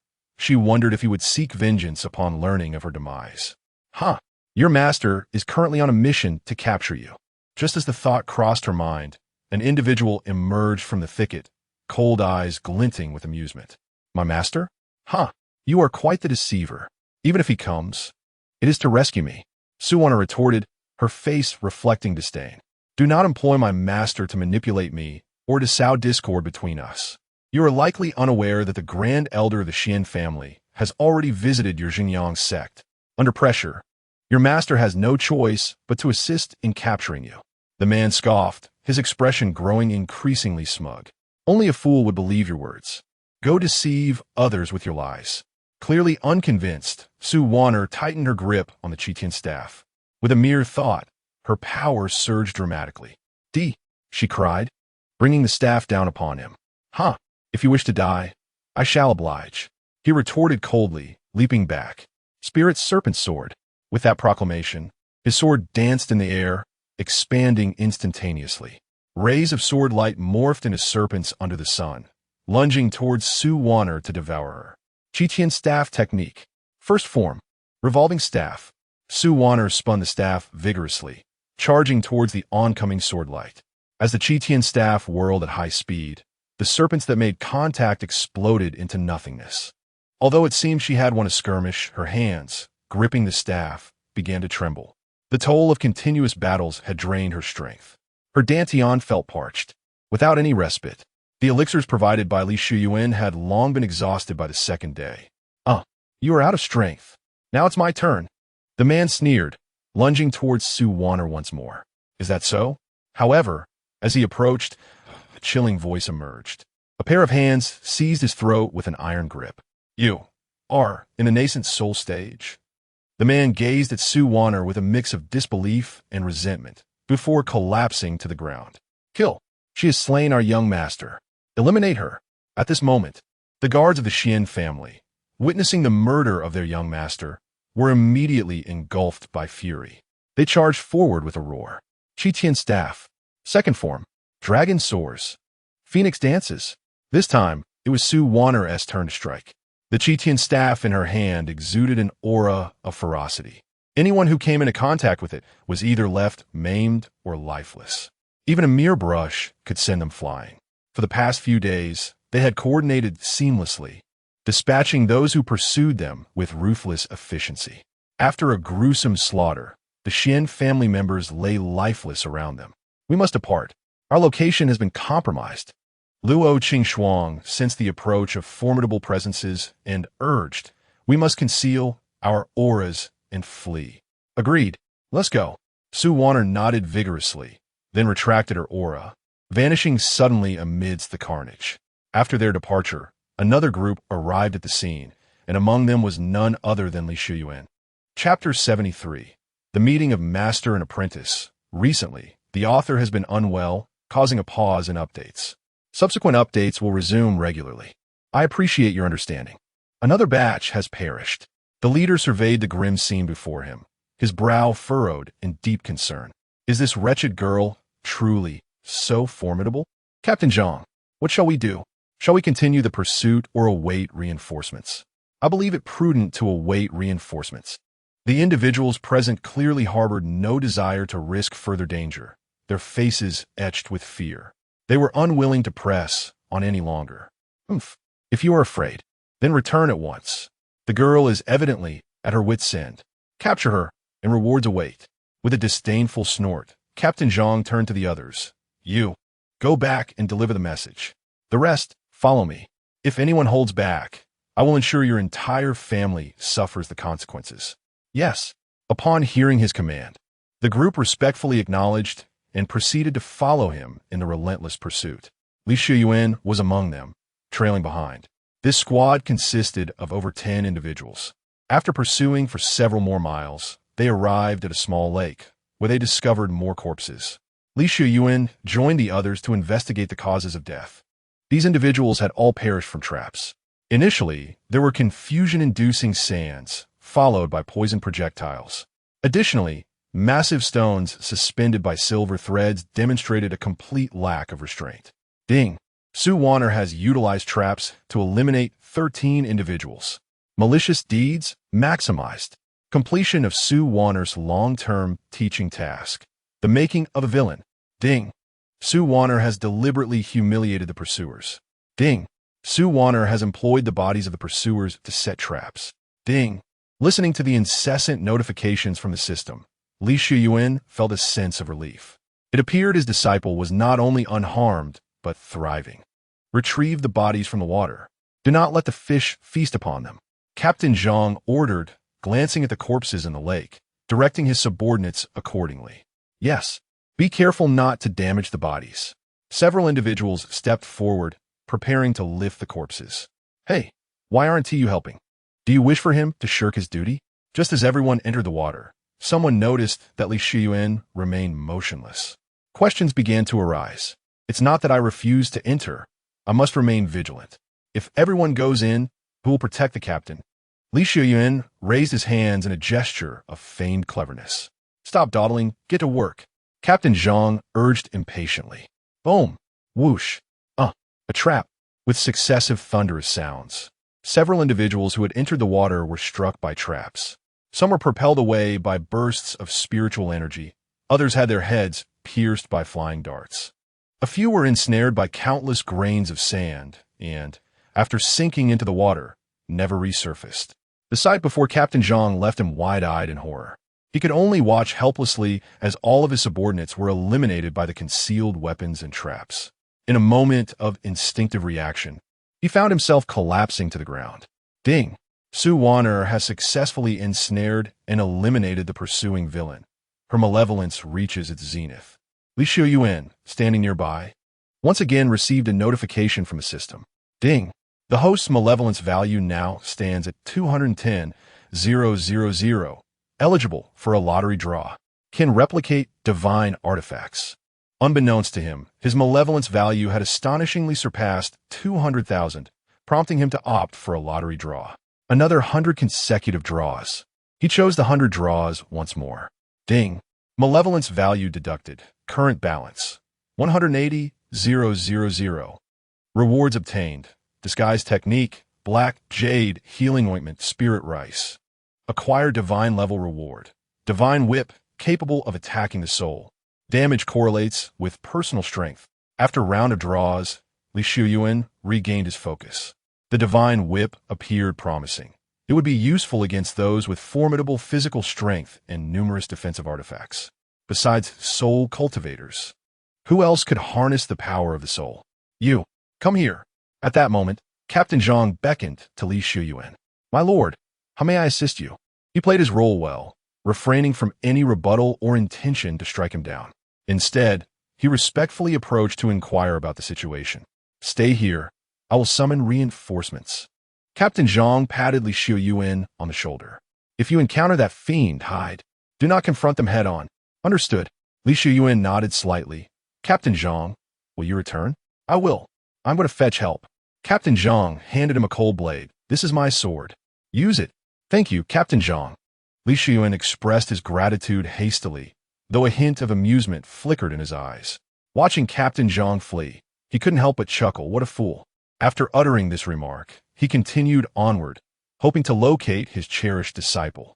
After traversing several more miles, he stumbled upon a small stream once again. Near the water, there lay numerous corpses deliberately arranged.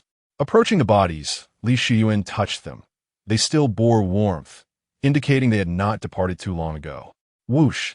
Just as he stood up, intent on resuming his search, he felt a cold arrow whizzing towards him from behind. Sensing the threat, he vanished from sight. Come out.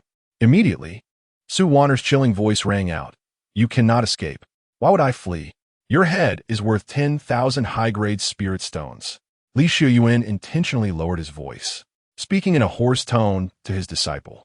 Before I die, I will drag you down with me. Determination filled Wan'er's beautiful eyes. Her once rosy complexion had drained of color, and her body trembled, clearly exhausted. Yet, with unwavering willpower, she persisted. You're already on your last legs. Engage me. Your only fate is death. Li Xiuyuan let out a cold laugh, unleashing his primordial infant cultivation. Primordial infant. In that moment, a cry of astonishment escaped from Luo Qingxuang's lips. They have actually dispatched a Yuanying master again, and so swiftly. How can this be? Logically, it should take at least 4 or 5 days to arrive from the nearest city. Regardless, she resolved to fight, even if it meant death. She would take someone down with her. Inside, Wan'er felt a surge of despair, her eyes devoid of any hope. To slay a Yuanying master was beyond her capabilities, even with Luo Qingxuang's assistance. I was too reckless, and I have brought harm upon you. Fear not. When I discover a new extraordinary talent in the future, I shall ensure they avenge you. She knew she would perish, yet Luo Qingxuang would undoubtedly survive. Otherwise, it would be impossible for her to find her again a millennium later. What is the matter? Are you afraid? Come on, show me what you're made of. Li Xiuyuan, noticing Wan'er's silence, decided to taunt her deliberately. Do not be so smug. With Yuanying cultivation, I can still defeat you. Wan'er retorted, gripping her Qitian staff tightly. Oh, if you intend to kill me, do you fear the scorn of others for betraying your master and ancestors?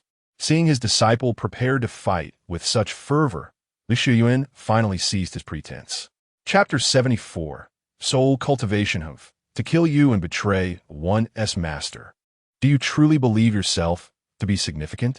Wan'er let out a delicate huff, her cultivation at the core formation stage surging forth.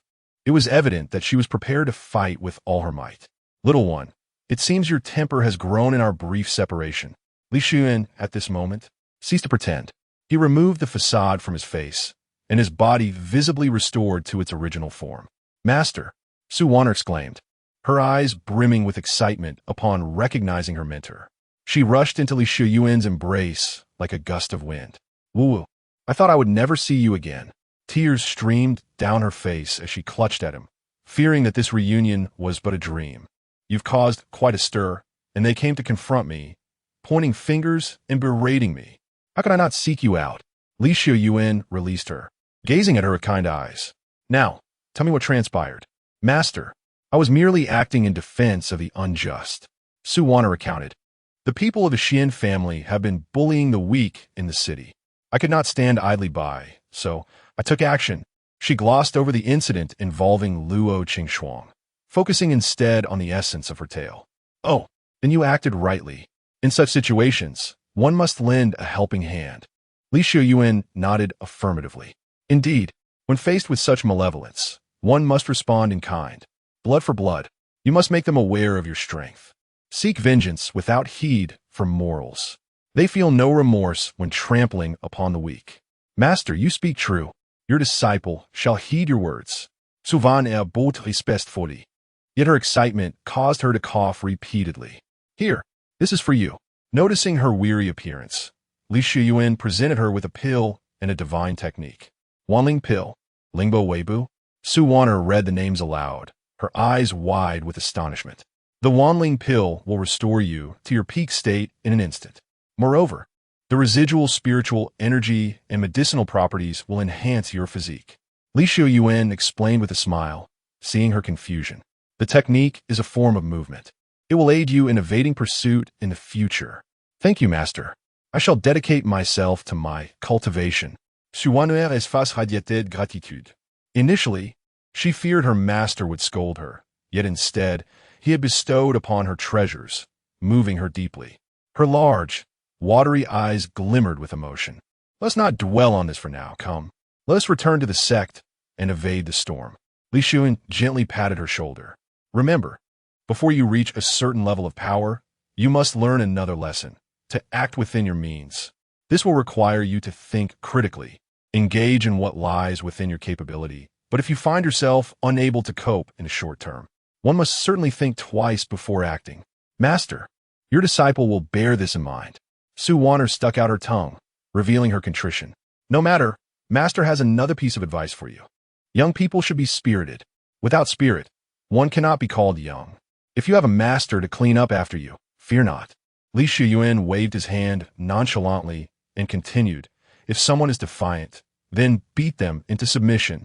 Do not wait for them to resort to underhanded tactics. Be the first to employ them. Very well. With Li Xiuyuan's incessant guidance, Wan'er regained her confidence. Go ahead. First, take the universal elixir. Once you have restored your vitality, we shall continue our journey. Li Xiuyuan glanced around, then pointed to a nearby slab of azure stone, instructing her to meditate and recuperate. Yes, Master. Wan'er nodded, then leapt gracefully onto the stone slab, consuming the universal elixir. To her astonishment, as soon as the elixir reached her lips, it transformed into a stream of ethereal light, surging into her body. This universal elixir is remarkable. It can even mend the soul. Within her consciousness, Luo Qingxuang also sensed this immense medicinal power and exclaimed, such formidable vitality. This is a divine medicine. Divine medicine? Wan'er was somewhat perplexed. Indeed, elixirs are categorized into 4 levels: heaven, earth, profound, and yellow. Beyond these are celestial elixirs and divine medicines. This one is a legendary divine medicine that emerges but once in 10,000 years. Luo Qingxuang was filled with excitement, simultaneously utilizing the universal elixir to restore her own soul. I will assist you in absorbing its medicinal potency. The remainder will be sufficient for you to return to your peak condition. Excellent. Wan'er was unaware of how greatly she benefited from this arrangement. However, as long as it proved useful to her, that sufficed. Thus, the two began to mutually absorb and refine the universal elixir. In an instant, Wan'er's body became light. The overwhelming vitality began to swirl around her. Simultaneously, within her consciousness, Luo Qingxuan was also absorbing and refining her soul power. Her actions inadvertently aided Wan'er, strengthening her soul power. Ding! Detected that the senior disciple Wan'er is refining the universal elixir to enhance her soul power. Critical hit triggered. Cultivation returns 100-fold. Soul power cultivation elevated. Opening of the spirit, first layer. Opening of the spirit, second layer. Opening of the spirit, fifth layer. Opening of the spirit, ninth layer. Meanwhile, Li Xiuyuan also received a system notification. He felt his own soul continuously strengthening. The power of his soul surged through his shoulders and the crown of his head, akin to flames being stoked with countless logs, giving him the illusion that his soul was about to transcend. With this enhancement to his soul power, he experienced an overwhelming urge to unleash his strength. The realm of opening the spirit? Is this the realm of soul cultivation? Once the surge of soul power subsided, Li Xiuyuan regained clarity. It seemed necessary for him to return to the sect and investigate how the realms of soul cultivation are delineated and how they differ from those of ordinary cultivators. Li Xiuyuan opened his eyes and gazed at Wan'er. At this moment, her complexion was flushed and an overwhelming vitality surged around her. The once frail aura had transformed into a robust and formidable presence. Indeed, he nodded with satisfaction. A product of the system must be of exquisite quality. At this point, Wan'er had nearly refined the medicinal effects. However, Luo Qingxuan within her sea of consciousness was still engaged in the process of harnessing the medicinal power, leaving her with little attention for anything else. Here, found it. How infuriating. Where could she escape to? It was at this moment that the members of the Shen family located her once more. Yet this time, her master was present. Wan'er silently opened her eyes, and a flicker of brilliance surged within her gaze as she looked toward the members of the Shen family not far away. Oh, there's another one. Boy, why haven't you captured him? At this moment, Li Xiuyuan was still clad in the attire of their guards, so naturally, no one recognized who he was. Chapter 75. Shall I avoid his brilliance? At this moment, Li Xiuyuan faced Wan'er, with his back turned to the members of the Shen family. Upon hearing the approaching footsteps of the Shen family's pursuers, he signaled Wan'er with a glance. He then struck his palm against his chest, a trickle of blood oozing from the corner of his mouth as he turned around with an expression of trepidation. Brothers, this wretched girl has exhausted her spiritual power. Her flame is extinguished. I am gravely injured and cannot fight any longer. You must subdue her. Wan'er was momentarily bewildered, lost in confusion. However, Luo Qingxuan instantly grasped Li Xiuyuan's intent and urged, quickly, cooperate with your master. Without hesitation, Wan'er knelt on one knee, feigning weakness and trembling all over. The members of the Shen family, upon witnessing this scene, were elated. They had originally come with the mission to hunt down Wan'er, their hearts filled with trepidation. After all, this female demon had already slain countless members of their clan, proving herself to be a ruthless expert. To their astonishment, fate had granted them such a tremendous opportunity. Wan'er had reached her limit. It was as if a reward of 10,000 high-grade spirit stones had been handed to them on a silver platter. Rest assured, brothers, the next part is in our hands. What a fine opportunity. Let's all attack together. The members of the Shen family summoned their magical artifacts, their faces alight with excitement as they charged towards Wan'er. Just as they closed in, Wan'er abruptly lifted her head, displaying an innocuous smile. I truly did not foresee that you would fall for this so easily. What? The Shen family members were momentarily taken aback, their faces now etched with fear. Before they could regain their composure, Wan'er unleashed the Qi Tian stick. Qi Tian stick technique, 5th form, great havoc in heaven. The newly arrived pursuers were of mediocre strength, with the most formidable among them merely at the early foundation establishment stage. Faced with Wan'er, whose spiritual power had been restored after consuming the universal pill. They were no match for her. The Chi Tian stick radiated a golden light, sweeping through like a tempest. Accompanied by anguished cries, several Xian family cultivators were reduced to nothing but powder by the force of the stick. Ding! Wan'er successfully toyed with and killed 15 members of the Xian family, completing her long-term teaching task. How is a villain cultivated? Based on the progress of the task completion, a reward of 30,000 malevolent points has been granted. Please expedite Wan'er's transformation into a great villain. Wan'er skipped joyfully to Li Xiuyuan's side, pride radiating from her face as she exclaimed, "Master, how was that? Was my reaction swift?" "Indeed, you remain as clever as ever," Li Xiuyuan replied with a smile of approval, ruffling Wan'er's hair. Just as Wan'er reveled in her triumph, Luo Qingxuang's expression suddenly turned grave within her sea of consciousness. "An expert approaches us. We must leave immediately." Startled, Wan'er felt a rush of anxiety and was about to alert Li Xiuyuan, but he had already turned around, gazing towards the horizon with a hint of a smile playing on his lips. "It was worth my investment in a treasure of a disciple to lure out such a significant catch." Wan'er looked skyward, her expression shifting dramatically. The once gentle and clear sky was now shrouded in a thick layer of ominous clouds. Amidst the rolling thunder and fierce winds, a chilling aura enveloped the atmosphere. It was over. In the depths of her consciousness, Luo Qingxuang's face betrayed a look of despair.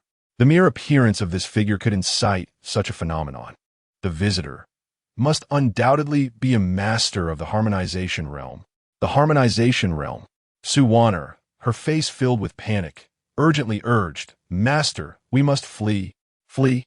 Li Xiuyuan replied with a calm smile. "Why should we run?" Wan'er, anxious, retorted, "The newcomer is a powerful being of the harmonization realm. We're no match for him. We must avoid his might." Upon hearing this, a confident smile crept onto Li Xiuyuan's lips. "Avoid his might? Wan'er, today I shall impart another lesson to you.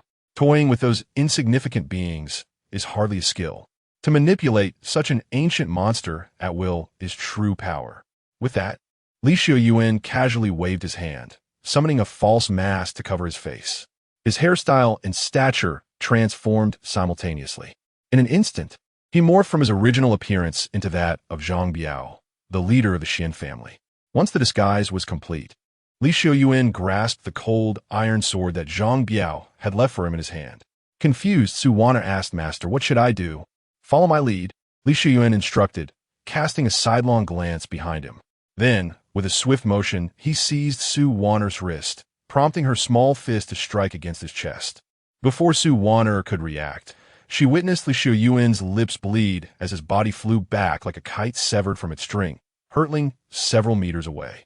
Just as Li Xiuyuan was about to crash into the unyielding rock wall, a powerful hand caught him from behind. "Isu Wan'er focused here, gaze," revealing an elderly man with hair and beard as white as snow, clad in a python robe, with a beard reaching his chest and eyes sharp as a wolf's. He emanated an aura of authority that instilled a sense of dread, even from a distance of several meters. "So this is the pressure of a harmonization realm, master?" "Indeed, it is terrifying." Li Xiuyuan feigned trepidation, rasping, "Thank you for saving me, esteemed ancestor." "Fool," the elder replied coldly, casting a disdainful glance at Li Xiuyuan. "You still have not retreated." With that, he withdrew his hand, disregarding Li Xiuyuan, and leisurely approached Wan'er. "To think that the ruffian who has turned my Xian family upside down is merely a young girl, still reeking of immaturity. For me to personally intervene is indeed a testament to your honor, little girl." Wan'er, unable to suppress her fear, took a step back and demanded, "Who are you?" "I am the ancestor of the Xian family's shield hall, Xianlei." As Xianlei advanced towards Wan'er, a cold smile graced his lips. At the same time, with just a thought, 3 bolts of thunder coalesced beside him. At such a tender age, possessing such prowess is indeed a rarity in the world. But alas, to dare oppose my Xian family is to seek your own demise. I shall now obliterate your physical form and refine your soul with the annihilation thunder, rendering you unable to live or die. Confronted with the terrifying pressure emanating from Xianlei and the piercing, murderous intent of the thunderous arrows, Wan'er's complexion turned pale, compelling her to retreat repeatedly. Just as Xianlei closed in, poised to strike, a hand as sharp as a dragon's claw suddenly launched from behind, piercing through Xianlei's dantian. What? Xianlei's face drained of color, his pupils constricting abruptly as he whirled around to glare at Li Xiuyuan. Zhang Biao, are you attempting to rebel? Old fool, do you still consider me your lackey? Li Xiuyuan replied, speechless. Do you truly comprehend the extent of your own lackey's capabilities?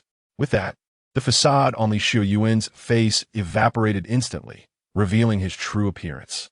You dare to mock me? Chapter 76. You truly lack martial virtue. Xianlei finally awoke from his stupor, his face pale with rage, trembling uncontrollably. Of course, Li Xiuyuan offered no further opportunity for retaliation. With the divine left hand, a tenfold enhancement surged forth. The wild surge of spiritual power magnified the might of Li Xiuyuan's left hand 1,000-fold, directly shattering Xianlei's dantian, causing blood to flow from his 7 orifices as he collapsed to the ground, utterly incapacitated. Wow, Master is amazing, Wan'er exclaimed, her eyes sparkling with excitement as she clapped her hands enthusiastically. Even an old monster at the fusion realm could be dispatched with such ease. Indeed, Master is unrivaled in the world. Xianlei's face turned a deep shade of indigo as he howled. Nonsense. Had it not been for your underhanded tactics, I would not have been your match. My disciple is speaking with me. When did it become your turn to interject? Li Xiuyuan, raplia honorably, striding towards Wan'er and stepping over the prostrate Xianlei. His large foot, size 43, came down heavily upon Xianlei's head, embedding his face into the ground. Disciple, do you now comprehend? Li Xiuyuan grinned. This fellow is an old monster of the fusion realm. Had we engaged him in a frontal confrontation, we might not have emerged victorious. Thus, I disguised myself as someone he trusts, taking him by surprise to swiftly resolve the matter. When confronted with foes who cannot be easily vanquished, one must resort to clever strategies to navigate the situation. The means are inconsequential as long as victory is secured. When faced with adversaries you cannot defeat, do not engage in a direct confrontation. If the issue can be resolved with intellect, then do so. If intellect fails, seek alternative methods. Ultimately, the outcome is what matters. The process is of little importance. Wan'er tilted her head, nodding in a manner that suggested partial understanding. Li Xiuyuan continued to guide her. Now, I pose a question. If today I were absent and you found yourself facing this old monster of the fusion realm, how would you respond? Wan'er pondered seriously for a moment, then tentatively suggested, I would first pretend to be gravely injured, lying on the ground as if dead. Once Master arrives, I would then rise and strike him with a stick. Perfect. Li Xiuyuan ruffled Wan'er's hair, nodding in approval. Wan'er beamed with pride, a radiant smile adorning her face. In the sea of consciousness, Luo Qingxuang wore an expression of exasperation. After several days of isolated interaction, she had labored to recalibrate Wan'er's mindset, only for it to regress upon encountering Li Xiuyuan. How could such a despicable tactic as feigning death be so brazenly uttered? Never mind, it is of little consequence. Imparting the ways of the wicked to Wan'er has deepened her understanding of villainy. Completion of Wan'er's long-term educational task. How is a villain cultivated? Based on task progress, you have gained 10,000 points of malevolence. Please expedite Wan'er's transformation into a great villain. Nearby, Xianlei, upon overhearing Li Xiuyuan's remarks, was incensed, his face shifting through shades of green and purple. You despicable scoundrel, shameless wretch, in the illustrious lineage of Xingyang, how could such a cunning and treacherous scoundrel emerge? With a master like you, it is no wonder that such malevolent disciples are produced. Wan'er furrowed her brows, indignantly exclaiming, You, old fool, dare to speak ill of my master. Li Xiuyuan merely smiled and gestured for his disciple to remain calm. Having been reduced to the status of a foolish pig, gravely injured yet still daring to utter such brash words, truly, a testament to the audacity of one who has lived for over a millennium, reveling in the role of a moralizer. Luo Qingxuang interjected, feeling somewhat offended. Pray tell, are not the members of the Shen family, who brazenly seize maidens in the streets and bully the weak, not despicable villains? Is it not a breach of martial ethics for your Shen family to dispatch over 100 masters to gang up on my disciple? Particularly you, an ancient spirit of the harmonization realm, personally confronting my disciple of the foundation establishment realm. Are you not merely using your age to oppress the young? Our combined ages do not even match a fraction of yours. You, this unyielding old wretch, still dare to preach about righteousness and morality? Faced with Li Xiuyuan's tempestuous verbal onslaught, Xian Lei's countenance turned ashen, yet he found himself unable to retort. As the ancestor of the Shen family, he had always been an unquestioned authority at home, with no one daring to oppose him. The art of cursing paled in comparison to that of a common ruffian. Yet today, he had fallen victim to the very hands of this ruffian, unable to strike back or articulate a defense. The overwhelming shame and frustration nearly drove Xian Lei to the brink of apoplexy. Wan'er stood behind, gazing at Li Xiuyuan with admiration. Master is so formidable. He can render even an ancient being of the harmonization realm speechless. I must learn diligently from him. Luo Qingxuang could not help but interject, Child, I fear you cannot emulate everything your master does. The words of your master are hardly commendable. If a young lady were to adopt Li Xiuyuan's manner of speaking, replete with vulgarities and barbed jibes, the imagery is simply too disconcerting for Luo Qingxuang to contemplate. No way, Sister Luo. I want to learn, Wan'er declared with a smile. Besides, Master does not insult everyone indiscriminately. For such a shameless old thief who refuses to die and is indeed a villain, why should we spare him any leniency? Seeing Wan'er beginning to imitate her master, Luo Qingxuang could only sigh in resignation. As long as you are happy. Suddenly, Li Xiuyuan had a thought and smiled.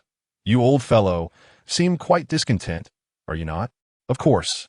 Xuan Lai retorte d'angridi. How could I possibly be satisfied when you resort to such despicable means to scheme against me? If you possess any skill, release me, and once I recover, I shall ensure that you and your thieving disciple meet a fate of utter destruction. Li Xiuyuan, at a loss for words, replied, Given your threats, do you think I would let you go?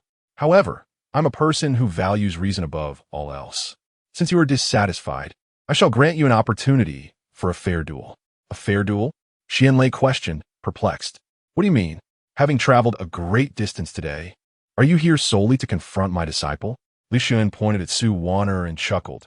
At this moment, you may engage in a one-on-one fair duel with my disciple. Should you emerge victorious, I shall grant you your freedom. Are you truly serious? Xian Lei narrowed his eyes slightly, suspicion evident in his gaze. I have always been a man of my word. Would I deceive you? Li Xiuyuan replied with a broad smile. Of course, as a formidable practitioner at the integration stage, you must afford my disciple a modicum of leniency. To ensure fairness, neither of you shall employ spiritual power to prevent any breach of martial ethics. I must first neutralize your spiritual energy, lest you resort to unfair tactics. Chapter 77. Not perfect enough? Master, I understand. Before Xian Lei could react, Li Xiuyuan unleashed a powerful strike, shattering Xuan Lei's dantian and reducing his millennia of cultivation to nothingness. Hiss! Xuan Lei's features contorted in agony as he spewed forth a mouthful of blood, not from grievous injury, but purely from the fury ignited within him. He distinctly recalled that the Zhengyang sect was a prestigious and honorable lineage for centuries. How could such a pair of chaotic fiends emerge from it? You first crippled me, and then expect to duel your disciple fairly? How utterly preposterous. Old man, do you have any objections? Li Xiuyuan chuckled, since you remain silent. I shall take that as your consent. Xuan Lei's lips twitched in frustration, causing yet another spurt of old blood to escape him. Am I not speaking? It is you who, with that recent strike, has shattered my dantian and, incidentally, my vocal cords as well. At this moment, I am unable to retaliate or even utter a single word. Indeed, one must commend the courage of the ancient ancestor of the Shen family. Li Xiuyuan turned to Su Wan'er with a smile. Now it is your turn, my disciple. Yes. Su Wan'er nodded earnestly, gripping tightly the demon-sealing staff in her hands. Shen Linxue, enduring excruciating pain, staggered to his feet. His eyes locked onto Su Wan'er, brimming with a chilling, murderous intent. Not only had he lost his dignity today, but he had also been rendered powerless. Regardless of the outcome, he could never return to the Shen family. Given Li Xiuyuan's nature, Shen Linxue did not believe that even if he defeated Su Wan'er, the promise of mercy would be upheld. In light of this, even in the face of death, he resolved to take this troublesome young girl down with him. Even if he were to descend into the netherworld, he would ensure someone else would bear the burden. Su Wan'er approached Shen Linxue, the demon-sealing staff firmly in her grasp. Luo Qingxuan cautioned, "Child, do not underestimate him.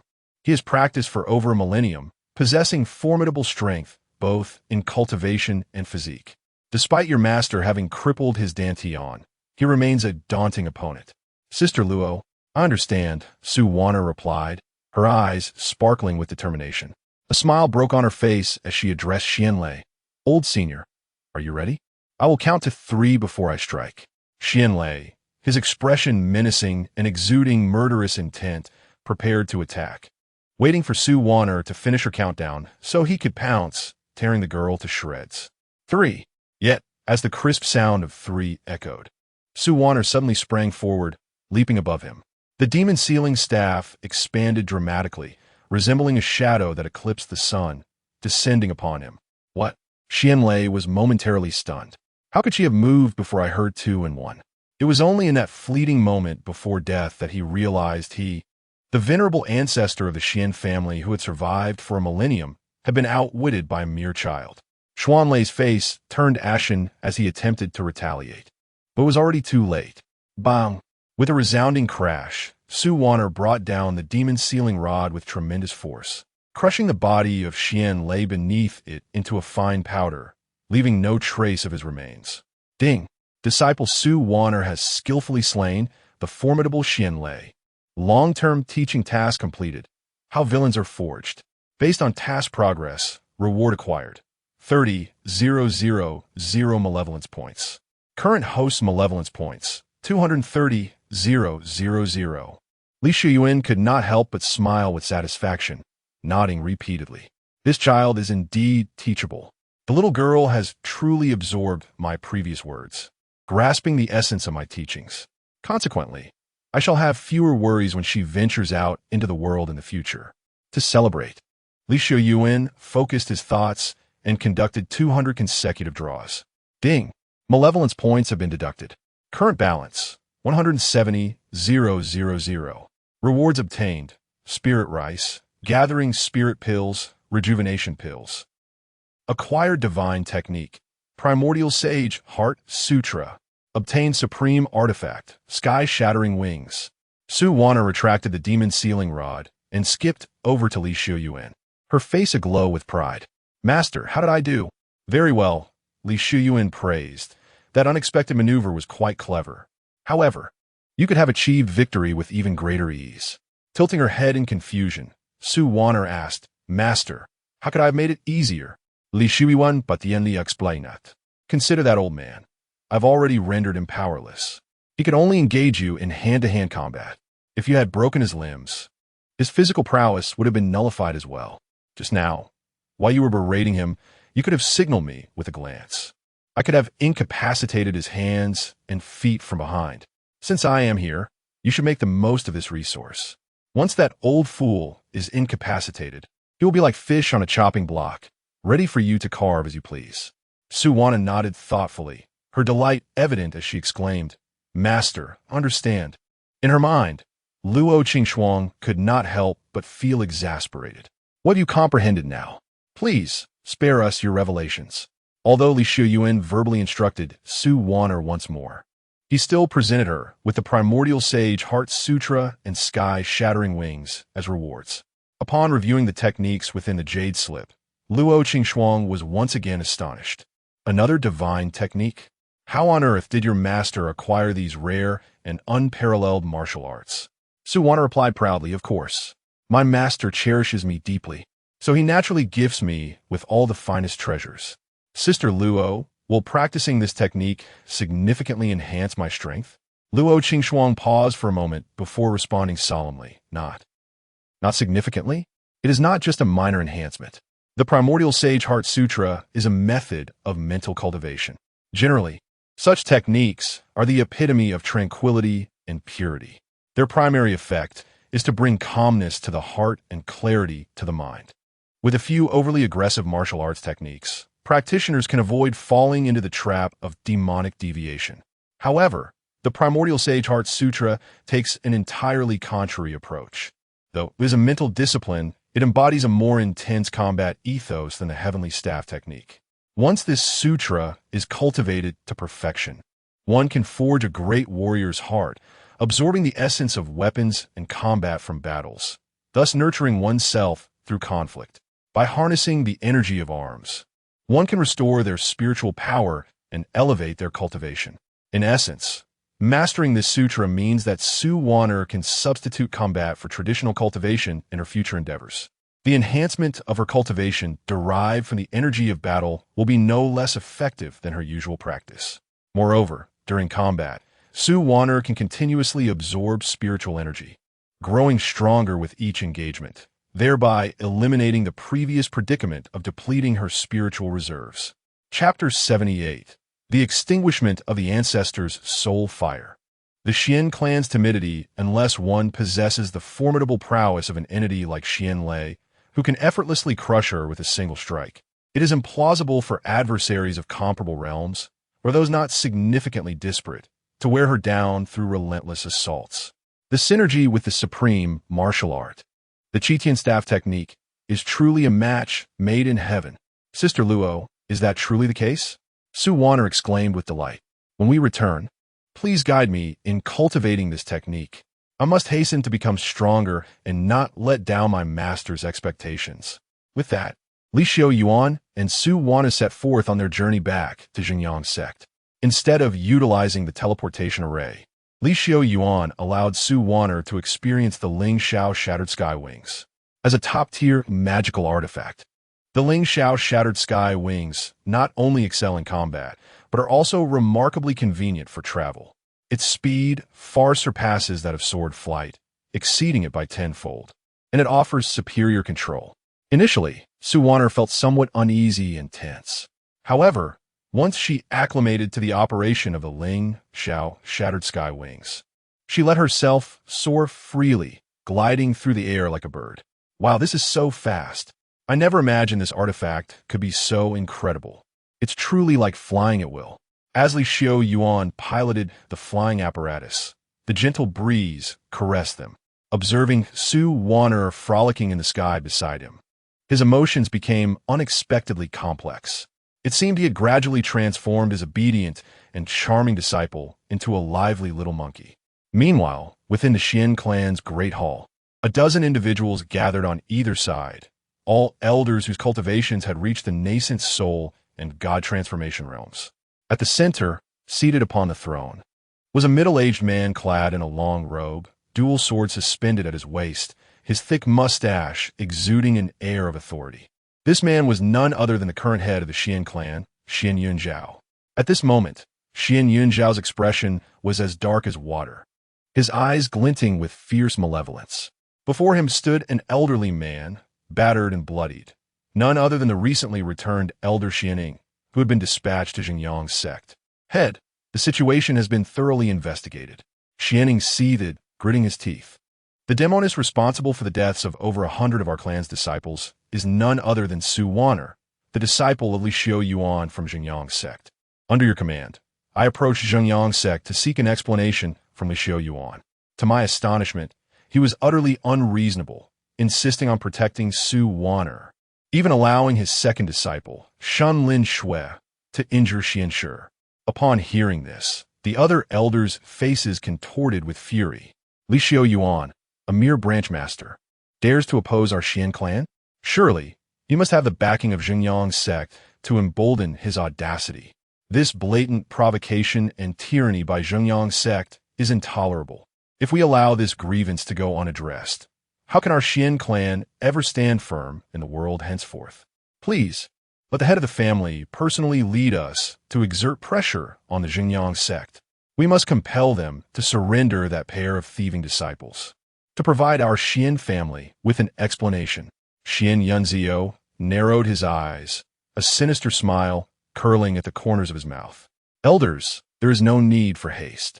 The Thunder Ancestor has taken the initiative to venture to Mangdang Mountain to capture that enchantress. Once we have seized her, we shall flay her alive and dismember her, to alleviate our pin-up resentment. Then, I will bring her severed head and lead you all to the Xinjiang sect. Xianing, I shall reclaim the dignity you have lost. I will ensure that the Xinjiang sect understands the consequences of offending our Xian family. Upon hearing these words, the elders' faces lit up with delight. Who would have thought that the ancestor would personally intervene? However, is it not an overestimation of the Xinjiang sect? The ancestor is a formidable powerhouse at the fusion realm, one of the top experts in the entire Luoxian dynasty. With the ancestor personally taking action, the enchantress is undoubtedly doomed. When the time comes, we shall toss her head into the grand hall of the Xinjiang sect. The expression on Li Xiuyuan's face will surely be splendid. Ha ha ha! As the crowd laughed and discussed how best to humiliate the Xinjiang sect, a chilling gust of wind suddenly swept into the hall. The powerful beings of the transformation realm shuddered at the sensation. Within the Xian family's grand hall, 4 stone pillars stood tall at the corners. Above each pillar, a vibrant flame flickered. These flames represented the soul fires of the 4 ancestors of the Xian family. The more vigorous the flames burned, the stronger the ancestors' cultivation. However, as the icy wind passed, the flame encircled by thunder on the eastern pillar extinguished in an instant. Witnessing this scene, Shen Linxue and the elders turned pale, their eyes wide in disbelief. How is this possible? The soul fire of the Thunder Ancestor. Has it truly been extinguished? Could it be that the Thunder Ancestor was defeated by that enchantress? Moreover, was he? Even though they dared not believe it, the irrefutable evidence lay before them. With the extinguishing of the soul fire, the soul dissipated. The once lively Xian family members fell into an eerie silence, the hall now resembling a funeral parlor. Shen Linxue and the others felt a chill run down their spines, trembling uncontrollably. One elder weakly suggested, "Head of the family, I think we should refrain from going to the Xinjiang sect for now.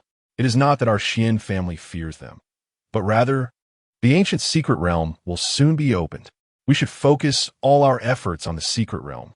Upon hearing this elder's sudden inspiration, the others breathed a sigh of relief, quickly nodding in agreement. Head of the family, the 5th elder is right. For the secret realm, we have made thorough preparations. How can we let a minor sect like Xinjiang delay the significant affairs of our Xian family? As long as our esteemed Xian family can obtain the sacred inheritance within the secret realm, we shall ascend effortlessly to great heights. In the future, even the Qingyun sect will have to rely on us. Annihilating the insignificant Xinjiang sect is no different from crushing an ant. The elders hastily sought a graceful exit, refraining from mentioning their fears stemming from the demise of our ancestor. Shen Yunzhao's expression was intricate. After a moment of silence, he could only acquiesce, nodding in agreement. Since the elders have expressed their sentiments, let this matter rest for now. Once we enter the secret realm, we shall gradually settle the grievances between the Xian family and the Xinjiang sect. Chapter 79. Senior Sister, are you aware of the celestial realm? As dusk fell, Li Xiuyuan returned to Wan'er with Su Wan'er. On their way back, they chanced upon Shen Linxue practicing at the cliff's edge. Upon seeing Li Xiuyuan's return, Shen Linxue greeted him with uncontainable joy. "Master, you have returned. While you were away, your disciple has diligently practiced without a moment's respite." Li Xiuyuan nodded, a smile gracing his lips. "I am aware. Your efforts have not gone unnoticed, my dear disciple." Though he had not installed celestial eyes at Wan'er to monitor Shen Linxue's every move, the system had been assisting him in overseeing her progress. During his absence, Shen Linxue had not only refined the primordial fruit, but had also nearly enlightened the elder of the 5 elements, demonstrating her unwavering dedication. Shen Linxue blinked curiously at Wan'er, who mirrored her confusion with a curious glance towards Li Xiuyuan. "Wan'er, allow me to introduce you," he said with a gentle smile. "This is your junior sister, Shen Linxue. Linxue, this is your senior sister, Wan'er, whom I often speak of." Suddenly enlightened, Shen Linxue offered a slight nod to Wan'er. "Greetings, senior sister Wan'er." Hello, junior sister," Wan'er stammered, still captivated by the joy of her time with her master. She hadn't anticipated the emergence of a junior sister upon returning to Wan'er. Had she known, she would have flown back more slowly. Although she recognized that for Wan'er to flourish, her master had to accept more disciples. The thought of sharing her master's affection with another stirred a pang of jealousy within her. "By the way, senior sister," Shen Linxue suddenly inquired earnestly, "are you familiar with the celestial realm? Do you wish to visit the heavenly court?" "The celestial realm? The heavenly court?" Wan'er was perplexed and shook her head. "I know not of such places, nor do I desire to go. I simply wish to stay with master. Wherever he goes, I shall follow." Shen Linxue was about to press further, but Li Xiuyuan quickly interjected. "Linxue, Wan'er is also my disciple. In due course, I shall naturally guide her to the heavenly court. Do not entertain the notion of enlightening her. Goodness, this girl is far too brash. What if one day, under the cover of night, she attempts to enlighten Wan'er while she sleeps?" At the same time, Li Xiuyuan recognized a pressing concern. Although his earlier teachings had enabled Shen Linxue to pursue her cultivation without burden, he had neglected to instruct her on differentiating between friend and foe. He would need to devise a comprehensive explanation upon his return. In summary, from now on, you are all family. Cherish and support one another in your cultivation, and refrain from quarrels, he advised languidly. Li Xiuyuan yawned, feeling fatigued. "All right, I'm a bit weary and shall take a brief rest. Please call me when it's time for dinner." Returning to his recliner, he swayed gently before drifting into slumber, engaging in dreams with the god of sleep. Wan'er carefully stored the treasure she had gathered during this journey back in her cave dwelling. After taking a refreshing bath to cleanse away the stains of blood and donning a new outfit, she eagerly rushed to the kitchen, intent on personally preparing a meal for her master. To her surprise, upon her arrival, she found Shen Linxue already at the chopping board, one hand wielding a knife and the other holding the exquisite ice phoenix jade, rhythmically chopping away. "Linxue," Wan'er was momentarily taken aback, her expression a blend of confusion and complexity. "You can cook?" "Indeed," Shen Linxue replied with a smile. "During the days you were away, I took it upon myself to cook for master."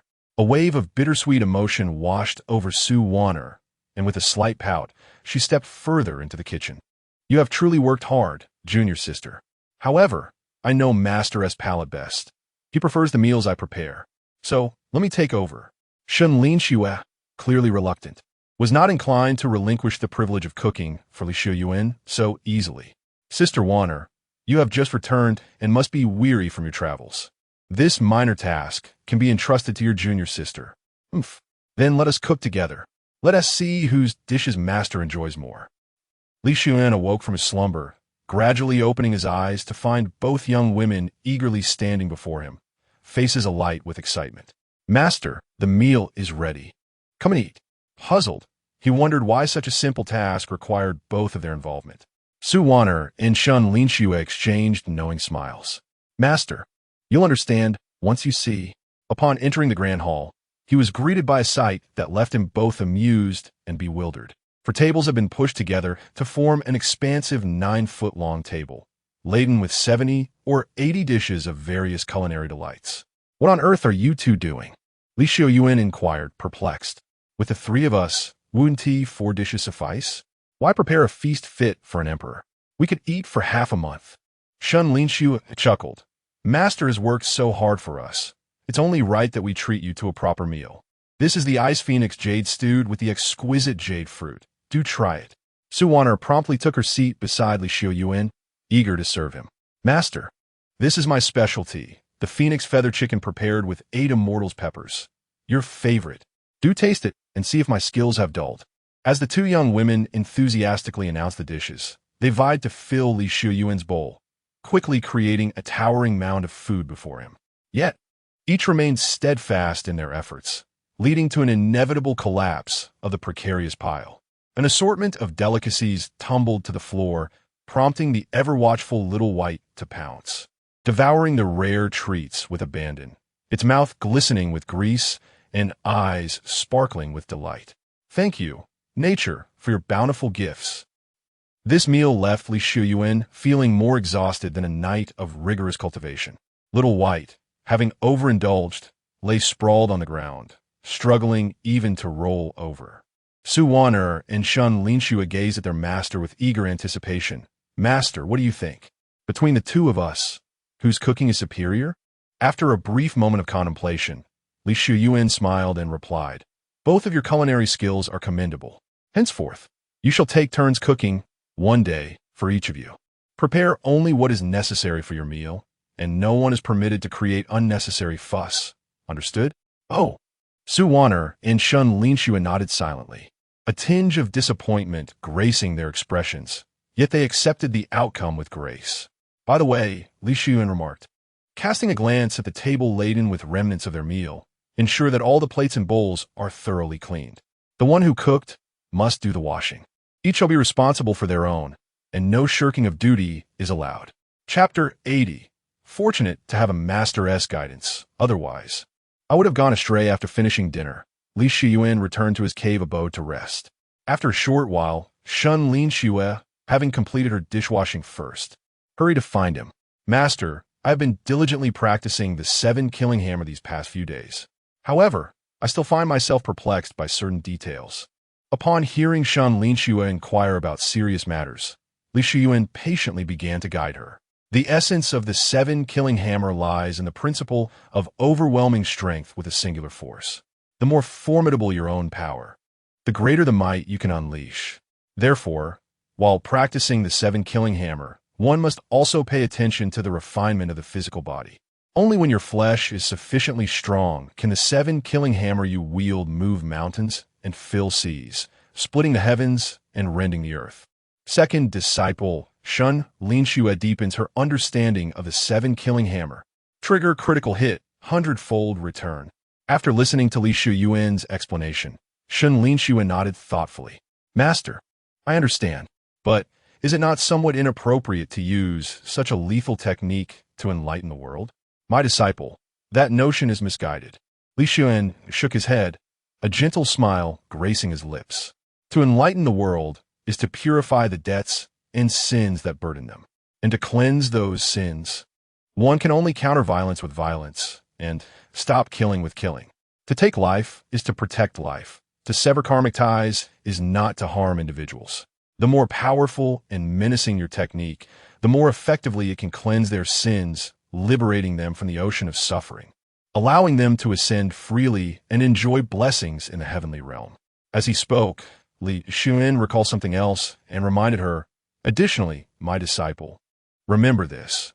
Some individuals carry not only sins but also unfulfilled missions bestowed by the heavens. For instance, your senior sister is the reincarnation of a moral celestial being sent to assist me in enlightening sentient beings. If you inadvertently enlighten such individuals, it would not merely be an act of virtue, but rather, it could entangle you in karmic retribution, affecting your own fortunes. Shen Linxue appeared somewhat puzzled. Master, how am I to distinguish between them? At your current level of understanding, you are not yet capable of making that distinction.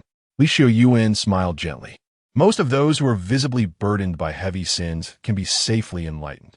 When you encounter uncertainty, use a sound transmission talisman to consult me. I will provide you with guidance. Shen Linxue nodded earnestly. Master, I shall remember your teachings. Although Wan'er and Shen Linxue had not engaged in direct conflict or discord, as fellow disciples of Li Xiuyuan, they found themselves in subtle competition. This situation caused Li Xiuyuan some concern. These two young women exerted their utmost creativity in seeking his favor, yet their preoccupation with such trivial matters hindered their serious cultivation. Their lack of focus on their practice stunted their progress, preventing them from enjoying the carefree days of their past. As a master, he could not indulge in this misguided behavior. On this day, after dinner, Li Xiuyuan summoned Wan'er and Shen Linxue together. Wan'er, Linxue. You are undoubtedly aware that the ancient secret realm of the Luo Xin dynasty has recently exhibited frequent anomalies, indicating that it will soon be opened. We, at the Dao Cliff, must seize the opportunity to partake in this secret realm. Wan'er and Shen Linxue nodded earnestly, replying, Master, rest assured, we shall devote ourselves wholeheartedly. Merely giving your all is insufficient, Li Xiuyuan replied solemnly. The resources within this secret realm are extraordinarily abundant, unparalleled in history. Various factions are watching with keen interest, and countless prodigies will compete for their share. Given your current strength, you are ill-equipped to navigate the hidden dangers that await within. Thus, he declared from this day forth, I require you both to immerse yourselves entirely in your cultivation. At this point, a mysterious smile graced Li Xiuyuan's lips. To motivate and encourage you, I have prepared a reward. From now until the opening of the secret realm, whoever among you achieves greater advancement in cultivation shall receive this reward. Upon hearing this, Wan'er and Shen Linxue's eyes sparkled with excitement. Master, what is the reward? Li Xiuyuan replied with an enigmatic smile. The secrets of the heavens must remain undisclosed. You shall know in due time. Such a reward, which piqued their master's curiosity, was undoubtedly a remarkable treasure. More importantly, it was a gift that Li Xiuyuan had meticulously prepared, imbued with profound significance. Once they left the cave, Wan'er and Shen Linxue cast aside any jealousy or rivalry. One retreated to the back mountain, while the other ventured to the front mountain, both resolved to pursue even more diligent practice than before. In the back mountain, Wan'er contemplated the Hunyuan Great Sage Heart Sutra, deepening her understanding of the Qitian staff technique. Each strike of her staff sent gusts of wind, causing the myriad of spiritual birds and beasts to tremble in fear. Meanwhile, Shen Linxue, on the front mountain, honed her physical form with the Jinyu body refinement technique and diligently studied the 7 killing hammer. Like a piece of mysterious iron, she relentlessly forged herself into a sharp sword through countless trials. Ding! Detecting that the eldest disciple Wan'er is practicing the Hunyuan Great Sage Heart Sutra, triggering a critical hit, yielding a 200-fold return. Detecting that the second disciple Shen Linxue has deepened her comprehension of the 7 killing hammer, triggering a critical hit, yielding a 300-fold return. Eldest disciple Wan'er has mastered the Hunyuan Great Sage Heart Sutra, achieving a breakthrough in cultivation, triggering a critical hit. Cultivation returns 300-fold, based on task progress, earning 10,000 malevolent points. Second disciple, Shen Linxue, has successfully refined her body, achieving a breakthrough in cultivation, triggering a critical hit. Cultivation returns 500-fold. 6th stage of the nascent soul. 7th stage of the nascent soul. 8th stage of the nascent soul. Li Xiuyuan sat in a rocking chair, listening to the continuous notifications from the system. His mind was abuzz with various cultivation techniques, leaving behind profound insights of mastery. His cultivation surged from the 5th stage of the nascent soul to the pinnacle of the nascent soul. Excellent, Li Xiuyuan remarked, nodding with satisfaction as he waved his folding fan. It seems that having both disciples cultivate together indeed accelerates their progress significantly. With such immense potential, why squander it on petty rivalries and trivial grievances? Fortunately, a master guides them onto the right path. Otherwise, they would surely have strayed. The so-called secret realm is merely a pretext. Li Xiuyuan is utterly indifferent to the concept of secret realm and dismisses its meager opportunities as inconsequential. In comparison to his own system, any chance offered by secret realm is nothing more than a mere fly's leg. He simply requires a catalyst to inspire Wan'er and Shen Linxue to diligently pursue their cultivation. This will foster a harmonious coexistence between the two, cultivating their individual dedication to practice. Meanwhile, he can continue to elevate his own cultivation at a rocket-like pace, all while joyfully indulging in a carefree existence. Chapter 81. No good person except the master. After settling his 2 disciples, Li Xiuyuan took the rare opportunity to leave the Winda Cliff and visited the main peak. During his rescue of Wan'er at Mangdang Mountain, Li Xiuyuan received feedback from the system regarding his soul power cultivation, allowing him to break through to the 9th layer of opening the spirit. At that moment, he pondered returning to the sect to investigate the classification of soul cultivation and how it differed from that of ordinary cultivators. Upon arriving at the treasure pavilion, the disciples on guard recognized Li Xiuyuan and greeted him with utmost respect, exclaiming, "Greetings, sect master." Li Xiuyuan waved his hand dismissively, stating, "I was merely acting as the sect master temporarily. Now that sect master Jiang has returned, I shall naturally return the authority. Simply call me Elderly." Understood. The guarding disciple nodded and inquired, "May I ask, Elderly, what brings you here today?" "I seek a book," Li Xiuyuan replied with a faint smile. "Do you have any literature regarding soul cultivation?" "Indeed, Elderly, we do." The disciple quickly directed another to fetch the book.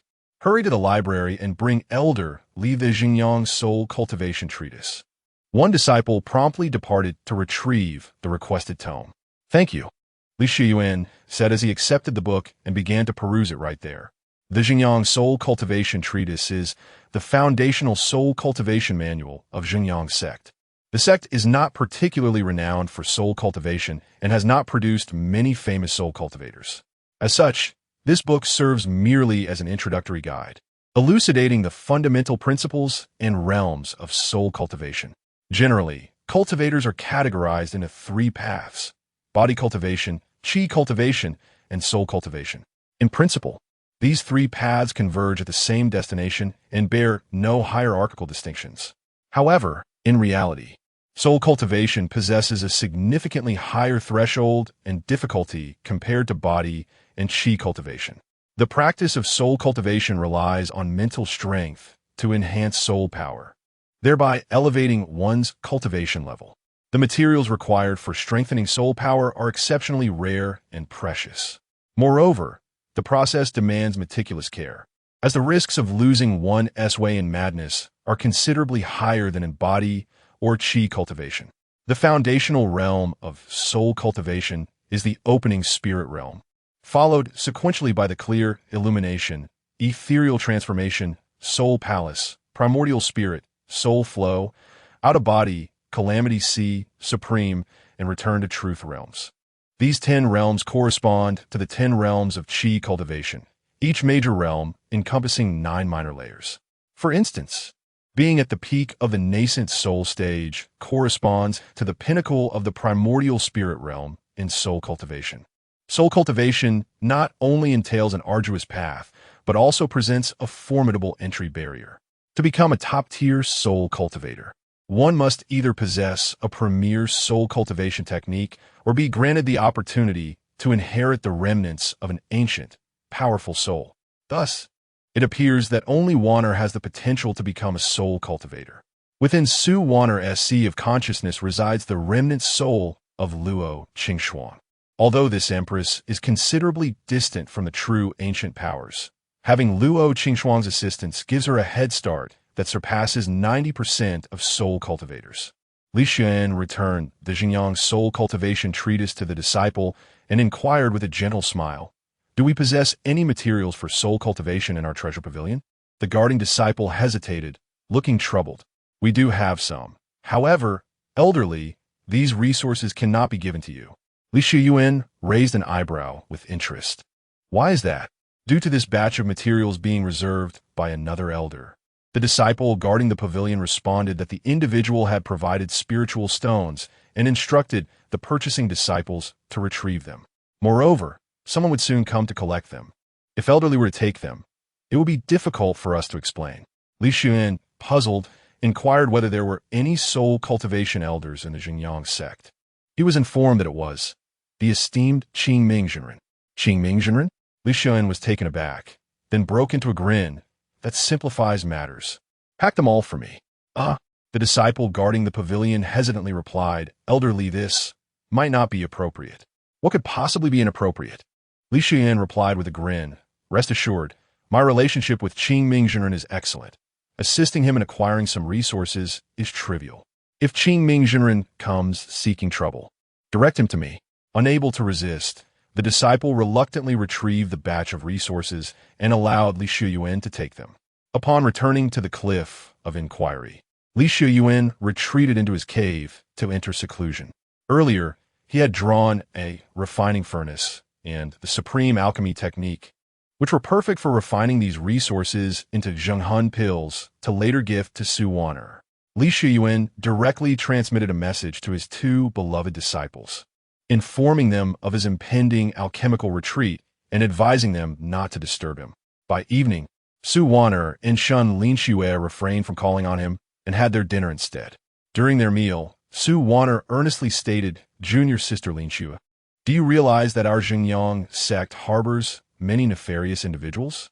To be precise, aside from our master, there isn't a single good person." Shen Linxue nodded in agreement. Replying Zobali, Zistavania, Iam Avara. There was a fellow named Su Zhangtai who once plotted against me. Suvania exclaimed in indignation. Those vile individuals are merely targeting us out of jealousy for our master's talent. The two worst offenders are Elder Wuxing and Qingming Jinren. Ever since I joined, Elder Wuxing has been a constant source of trouble for my master and me, devising various schemes. As for Qingming Jinren, he is nothing but a hypocritical charlatan. Wan'er recounted Qingming Jinren's various misdeeds in detail to Shen Linxue. Upon hearing this, Shen Linxue could not help but feel a surge of righteous anger. How can these people be so wicked? They are a disgrace to the righteous path of elders. They must be deeply corrupted by the debts and sins of the mortal realm. I must redeem them of their transgressions and send them to the heavenly court.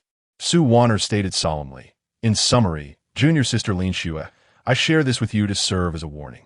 In our Zhengyang sect, aside from our master, no one else's words can be trusted. Oh wait, we do have a mistress. Have you met her? I don't believe I've met her yet. Our mistress is also a good person. When she returns, I will introduce her to you. After dinner, Shen Linxue and Wan'er each returned to their respective mountains to cultivate. In the deep of night, the bright moon hung high in the sky. A figure emerged amidst the mountains, exuding an imposing aura as he approached the cliff of inquiry. It was none other than the esteemed Qingming Jinren. He had just dispatched his disciples to the treasure pavilion to collect a batch of soul-repairing resources he had reserved. To his dismay, the disciples of the pavilion informed him that the resources had already been claimed by Elder Li of the Cliff of Inquiry. Having expended a significant sum of 100,000 high-grade spirit stones for this procurement, Qingming Jinren was understandably incensed at the thought of the young rascal, Li Xiuyuan, benefiting from his efforts. Arriving at the front of the mountain, he stood with his hands clasped behind his back and bellowed, "Li Xiuyuan, come forth." Startled from her meditation, Shen Linxue rose to her feet and, upon recognizing Qingming Jinren, furrowed her brow in concern. "Is there something you wish to discuss with our master?" she inquired. Chapter 82. The Clear Bright Sage, are you aware of the heavenly court? Upon encountering Shen Linxue, the Clear Bright Sage was instantly reminded of the tumultuous scene when she had once wreaked havoc in the sect, a flicker of animosity gleaming in his eyes. "You little girl, I did not come here to seek you out. Summon Li Xiuyuan at once. Last time, he brazenly trespassed into the treasure pavilion under the authority of the sect leader's decree, and we chose not to hold him accountable. Yet this time, he has audaciously escalated his wrongdoing by stealing the resources I had reserved with spirit stones. His actions are nothing short of thievery. If my resources are not returned today, along with a bow of apology, I will not let this matter rest. I refuse to believe that the sect leader would tolerate such a treacherous disciple." Witnessing such disrespect towards her master ignited a flicker of rage in Shen Linxue's eyes. Coupled with Wan'er's recent words, her feelings towards the Clear Bright Sage were far from favorable. "Clear Bright Sage, I implore you to show some respect. Our master is a person of great virtue, upright and honest, and would never engage in thievery." "Virtuous?" The Clear Bright Sage scoffed in fury, grinding his teeth. "A disciple from the treasure pavilion has spoken directly to me. Can there be any doubt? I have no desire to waste words with a mere child like you. Quickly summon Li Xiuyuan." "Enough," Shen Linxue retorted coldly. "Clear Bright Sage, you have crossed the line. I am well aware of the clandestine dealings you and Elder Wuxing have been engaging in. Even if this were to be brought before the sect leader, he would never side with you." "What? What did you say?" The Clear Bright Sage's complexion paled dramatically, beads of cold sweat forming on his forehead. His secretive plot with Elder wishing to betray the sect had been executed with utmost caution, sealed tight. How could this young girl know? It was evident that Li Xiuyuan had informed her. If this matter reached Li Xiuyuan, would it not spell disaster for him? You foolish girl. What nonsense are you spouting? I cannot be bothered to argue with you. Inform your master to seek me at Clear Bright Cliff. The Clear Bright sage, suddenly flustered, momentarily disregarded his own resources and turned to leave. However, before he could escape, Shen Linxue called out to him, "Clear Bright sage, halt." Upon turning, he saw Shen Linxue wielding the crimson flame purple lightning hammer, causing him to shudder with trepidation. What do you intend to do? With a smile, Shen Linxue inquired, "Clear Bright sage, do you know of the heavenly court? I understand that your true nature is not as such, merely tainted by the debts of the mortal realm.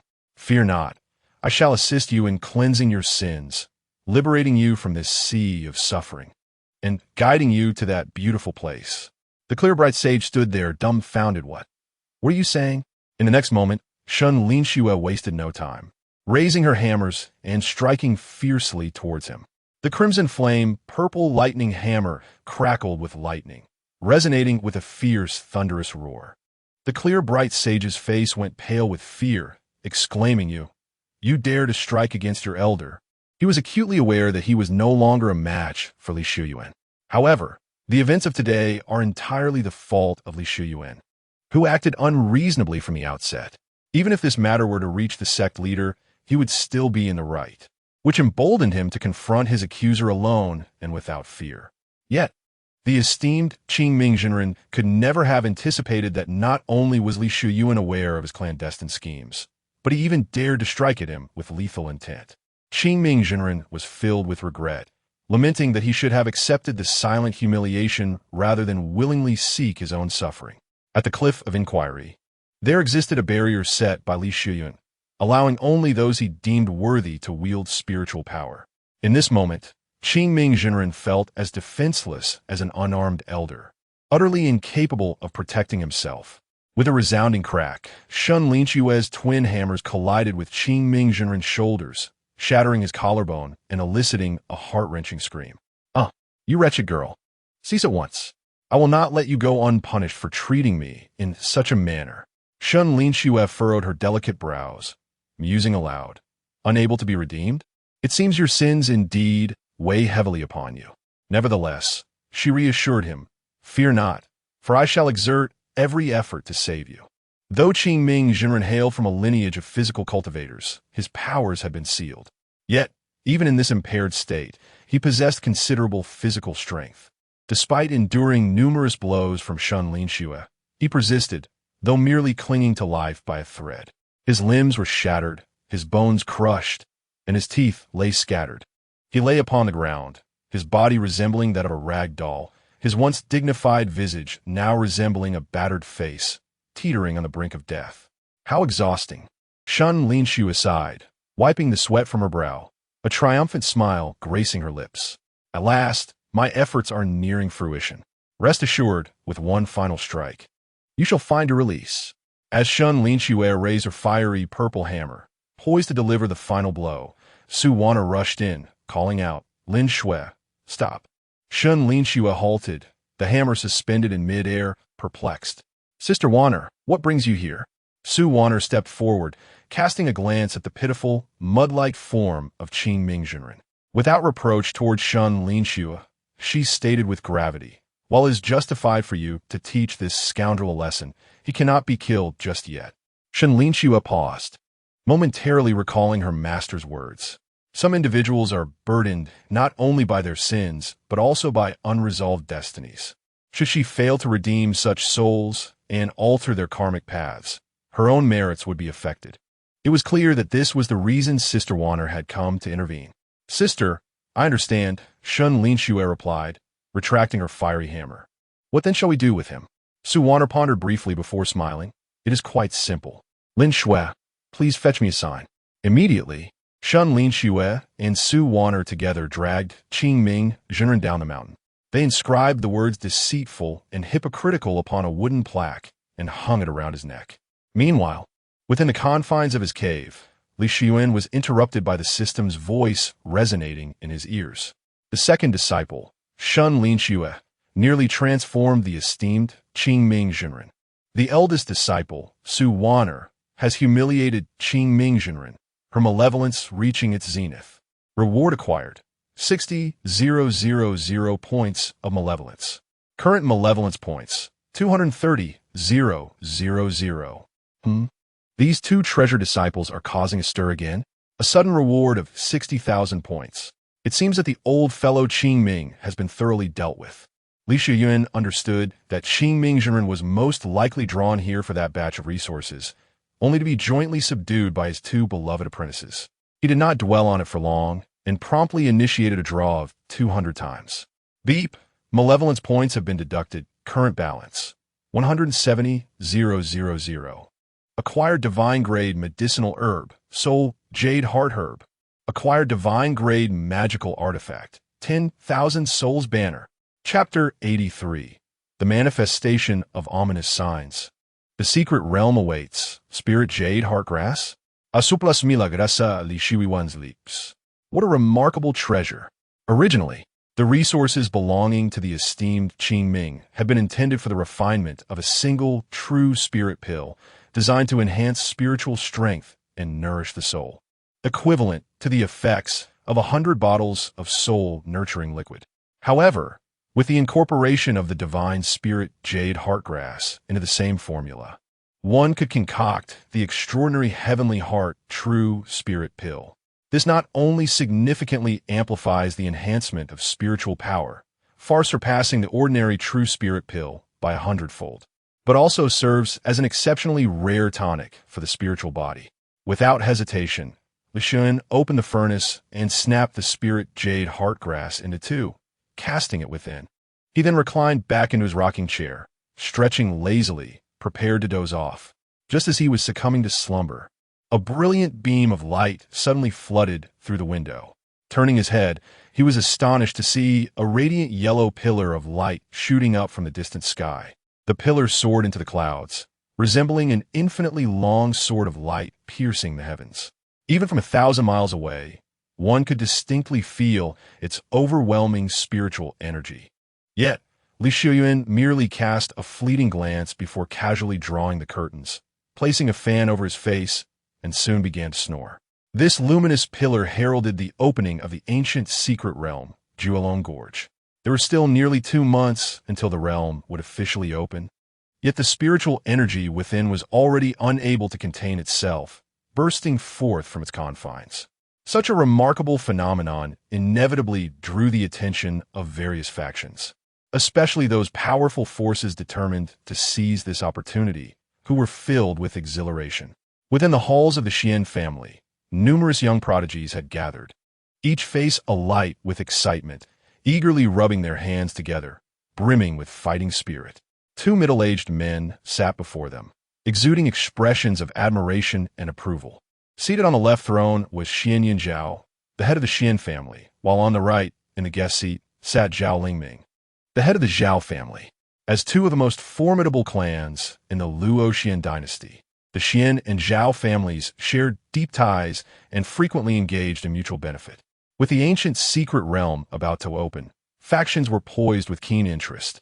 To secure a substantial share of the spoils, the 2 families promptly decided to unite their young elites, forming a coalition to navigate the secret realm together. The assembly comprised the finest young talents from both families, all possessing cultivation levels typically above the core formation stage, averaging at mid-golden core stage. Among them stood 2 youthful leaders, the most distinguished among their peers, Xian Jinglin, the young master of the Xian family, and Zhao Yin, the young master of the Zhao family. With nearly 2 months remaining until the opening of the Juelong Gorge secret realm, Xian Yinzhao smiled and explained that the reason for convening them early was to prepare them for the impending challenges. To the north of Qian City, 300 miles away, lay Xianming Mountain, home to various rare treasures and formidable beasts. Though less illustrious than the Juelong Gorge secret realm, it still harbored numerous high-quality resources. This Xianming Mountain was originally under the jurisdiction of the Xian family, yet they had not dispatched any disciples to explore its depths. To demonstrate the sincerity of our collaboration in this mystical venture, my esteemed Xian family is willing to share the opportunities of this place with the Zhao family. You shall set forth immediately to explore Xianming Mountain.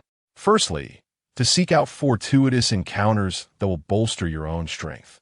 Secondly, to prepare yourselves adequately for the trials that await in the Juelong Gorge. The young prodigies of both families nodded in agreement, their spirits invigorated, and promptly departed. Zhao Lingming could not restrain his admiration, exclaiming, "Xian family head, you truly are magnanimous. To share the resources of an entire mountain with my Zhao family. I am indeed indebted to you." Xian Yunzha chuckled. "Lord Zhao, we both understand that compared to the opportunities within the Juelong Gorge, the resources of Xianming Mountain are but a mere trifle, especially considering the legends that speak of a sage's legacy manifesting in this upcoming secret realm. Should this sage's inheritance come to us, our two families shall no longer be beholden to anyone. Even the Qingyun sect would have to regard our wishes." Laughter echoed around them. In the southern region of the Luo Xian dynasty, at the Qingyun sect, over 100 core disciples gathered within the Grand Hall. Kneeling on one knee, they proclaimed in unison, "We pay our respects to the sect master." The sect master, Lin Wuji, sat regally upon his throne, smiling as he nodded in acknowledgement. "Rise," he commanded. "Surely, you all are aware that in just 2 months, the highly anticipated Juelong Gorge secret realm will be unveiled. The magnitude of this event is unprecedented in a millennium and will undoubtedly incite fierce competition among the various sections. However, that legendary sage's inheritance must belong to our Qingyun sect. Yes, we shall undoubtedly retrieve the sage's legacy and will not disappoint the sect master's expectations." The disciples replied in unison, their faces alight with excitement and eagerness. Lin Wuji responded with a satisfied smile, "Excellent. Although our Qingyun sect possesses sufficient strength to stand above others, it is prudent to prepare thoroughly. Half a month ago, we discovered a valley in the Nanli Mountain. This valley is brimming with spiritual energy, making it exceptionally conducive for cultivation. However, this abundance of energy has also attracted numerous demonic beasts. This task has lingered unaddressed, and it is now entrusted to you. Elder San, you shall lead all disciples to the Nanli Valley tomorrow morning to eradicate the demonic beasts therein. This will serve as a warm-up, ensuring you are not unaccustomed to the intensity of the secret realm after such a long absence from combat." Elder Mo Xiuyuan clasped his fists and bowed respectfully. "As you command." The disciples dispersed to prepare, leaving only one girl standing at the forefront, lingering with a slight tremor. She was tall and graceful, her skin fair.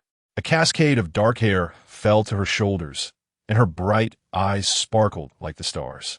Though her face bore no embellishment, her beauty was undeniable. This girl was Lin Qingyin, the eldest disciple of the Qingyun sect. Lin Wuji, with a gentle smile, inquired, "Qingyin, do you have something to discuss?" Lin Qingyin hesitated briefly before asking, "Sect Master, are we truly to compete for the sage's inheritance in this secret realm?" "Certainly," he affirmed. Lin Wuji, without a moment's hesitation, solemnly stated, "Qingyin, you are undoubtedly aware of the immense significance that a saint's legacy holds for our Qingyun sect. Should this legacy fall into the hands of another sect, particularly one that stands in opposition to us, it would spell endless calamity." Lin Qingyin hesitated and replied, "However, did you not already deduce that the saint's inheritance within this secret realm is concealed within a sacred ground of the saints? To unlock the seal of this ground, it necessitates a willing sacrifice of a living being. How can we risk the lives of our own disciples to seize the saint's legacy?" Chapter 84, The Gathering of Prodigies. Preparing for the secret realm upon hearing these words, Lin Wuji's lips curled into a barely perceptible, cunning smile. He then let out a heavy sigh, expressing his bitterness. "Qingyin, what you speak of is also a deep wound for me. The disciples attending the secret realm this time are all prodigies of our sect. However, this inheritance of the saint is a rare opportunity that comes once in a millennium. If our Qingyun sect fails to obtain it this time, we may never rise again. If possible, I would sacrifice my own life to procure this chance for the sect. Yet, alas, I must also tend to my brother's soul," as he spoke. Lin Wuji feigned sorrow and took out a transparent jade slip from his bosom. Inside the slip lay several translucent feathers, their colors remarkably dim, nearly dissolving. Upon seeing the jade slip, Lin Xiuyuan's delicate body trembled, and she bitterly inquired, "Sect Master, how is my father's condition recently?" "Not very optimistic," Lin Wuji sighed. "Xiuyuan, you know well that when my brother fell into madness, he perished violently. I expended all my efforts to preserve his soul. Over the years, I have drained an unfathomable amount of my cultivation to keep his soul intact. However, protecting a remnant soul is no easy task. If we obtain the saintess inheritance this time, I may successfully break through to the integration realm. Perhaps then, there may be hope for my brother." Lin Xiuyuan wrestled with her inner turmoil for quite some time before finally steeling her resolve, a flicker of determination shining in her beautiful eyes. "Sect Master, I am willing to become a living sacrifice to assist you in acquiring the saintess inheritance. However, I implore you, once you obtain the inheritance and break through to the integration realm, you must save my father. Even if he cannot be reborn, you must protect his soul." Lin Wuji's heart surged with joy, though he maintained an appearance of deep sorrow and helplessness. "Xiuyuan, you are my beloved niece. If it were not for dire circumstances, I would truly be loath to see you sacrifice yourself. Rest assured, if I truly acquire the saintess inheritance, I shall spare no effort to resurrect my brother and will not betray your trust. However, before that, you should return and rest well. Tomorrow, bring your junior disciples to the Nanli Valley." "Understood." Lin Xiuyuan nodded and turned to leave. Once she had departed, Lin Wuji shed his facade. The third elder, Li Xiuyuan, wore a disdainful smile. Who would have thought she would accept such a fate? Truly hopelessly foolish. He then turned to Lin Wuji, bowing and flattering, "Of course. It is primarily due to the sect master's astuteness. I recall when you added the blood of magical bees to the elixirs crafted by Li Xiuyuan, leading him to madness and death, effortlessly seizing the position of sect master. Moreover, you deceived Lin Xiuyuan with mere fragments of spirit beast souls, manipulating her like a puppet. Over the years, this girl has contributed immensely to our sect, securing untold resources for us. Now, by using her life as a living sacrifice, once we obtain the saintess inheritance, the sect master will undoubtedly break through to the integration realm with ease, becoming invincible in the world." Lin Wuji narrowed his eyes, a smirk of mockery curling at the corners of his mouth. "Yuqing, when you venture into the Nanli Valley tomorrow, should you encounter any perilous and formidable beasts, feel free to charge forth without hesitation. Such a controllable fool must be exploited to the fullest extent of her utility. As long as she retains a single breath of life, she will serve to unlock the sacred realm for us." Meanwhile, at the Zhengyang sect, the leaders of the various branches gathered in the grand hall at the summons of Jiang Qingyu. Even Li Xiuyuan, who typically abstained from meetings, took a seat at the back. With his hands cradling the back of his head and his legs propped up on the chair of a nearby elder, he dozed lightly, emitting soft snores. Although the elder in front bore an expression of discontent, he dared not voice his grievances. After all, Li Xiuyuan had been personally invited by Jiang Qingyu after she visited the Cliff of Inquiry. Her decision to summon him indicated that today's meeting was indeed pertinent to him. Better to endure than to stir trouble. It would pass in due time. Watching Li Xiuyuan's nonchalant demeanor, Jiang Qingyu felt a surge of frustration. Though it was she who had forcibly dragged him to the meeting while he was asleep, she expected a modicum of decorum now that he was present. How could he display such a lackadaisical attitude at such a significant gathering of branch leaders? What would this reflect upon her position as the acting sect leader? After much deliberation, she ultimately refrained from interrupting Li Xiuyuan's peaceful slumber. Once everyone had arrived, she cleared her throat and spoke. "Esteemed elders, I have gathered you here today to discuss the matter of the Zholong Gorge's secret realm. Last night, an extraordinary phenomenon was observed, signaling not only the opening of the secret realm, but also indicating that it will undoubtedly harbor exceptional legacies. Each branch of our Zhengyang sect is entitled to nominate one disciple to participate in this secret realm. I kindly request that each elder report their chosen disciple to me. Tomorrow morning, I shall personally lead them to the Zhengyang Taoist Hall for intensive training, ensuring they are thoroughly prepared for the secret realm. Upon hearing her words, the elders immediately adopted solemn expressions. They had long been aware of the impending Juelong Gorge secret realm, which was rumored to be rich in resources and opportunities, with whispers of a potential saintly legacy. Each elder had already made meticulous preparations. Should any disciple be fortunate enough to acquire the saintly legacy, it would elevate their entire branch to unprecedented heights. The Qingming sect's master, filled with enthusiasm, exclaimed, "Sect leader, I propose we send our foremost disciple, Su Zhengtai.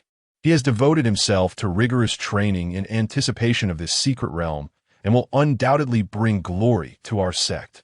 With the Qingming master leading the charge, the remaining elders quickly followed suit, voicing their choices. The nominees from each branch were predictably their top disciples, all of whom stood with their respective elders at the meeting. Among them were Duan Hong from Keidashan, Miao Ruyu from Ziying Peak, and Duan Meng from Longwu Peak. These individuals were the pride of the younger generation within the Zhengyang sect and had previously made a name for themselves at the Disciples' Convention. Under the diligent guidance of their elders, their abilities had seen notable advancements compared to their earlier selves. Certainly, the sole exception lies with the Five Elements Peak. Su Haoyan, as the focus of attention and a rapidly advancing prodigy, could have originally replaced Xie Ping in the role of apprentice. However, due to the elder of the Five Elements awarding the quota for the secret realm to Li Xiuyuan during the disciple conference, he finds himself absent from today's meeting. In his cavern, Su Haoyan can only pound his chest in frustration, helpless in his fury. Once the elders have completed their registrations, the list of 28 individuals is compiled. Jiang Qingyu cast her gaze upon the last entry, Li Xiuyuan, and lets out a resigned sigh. "Elderly, you are the only one left." Chapter 85.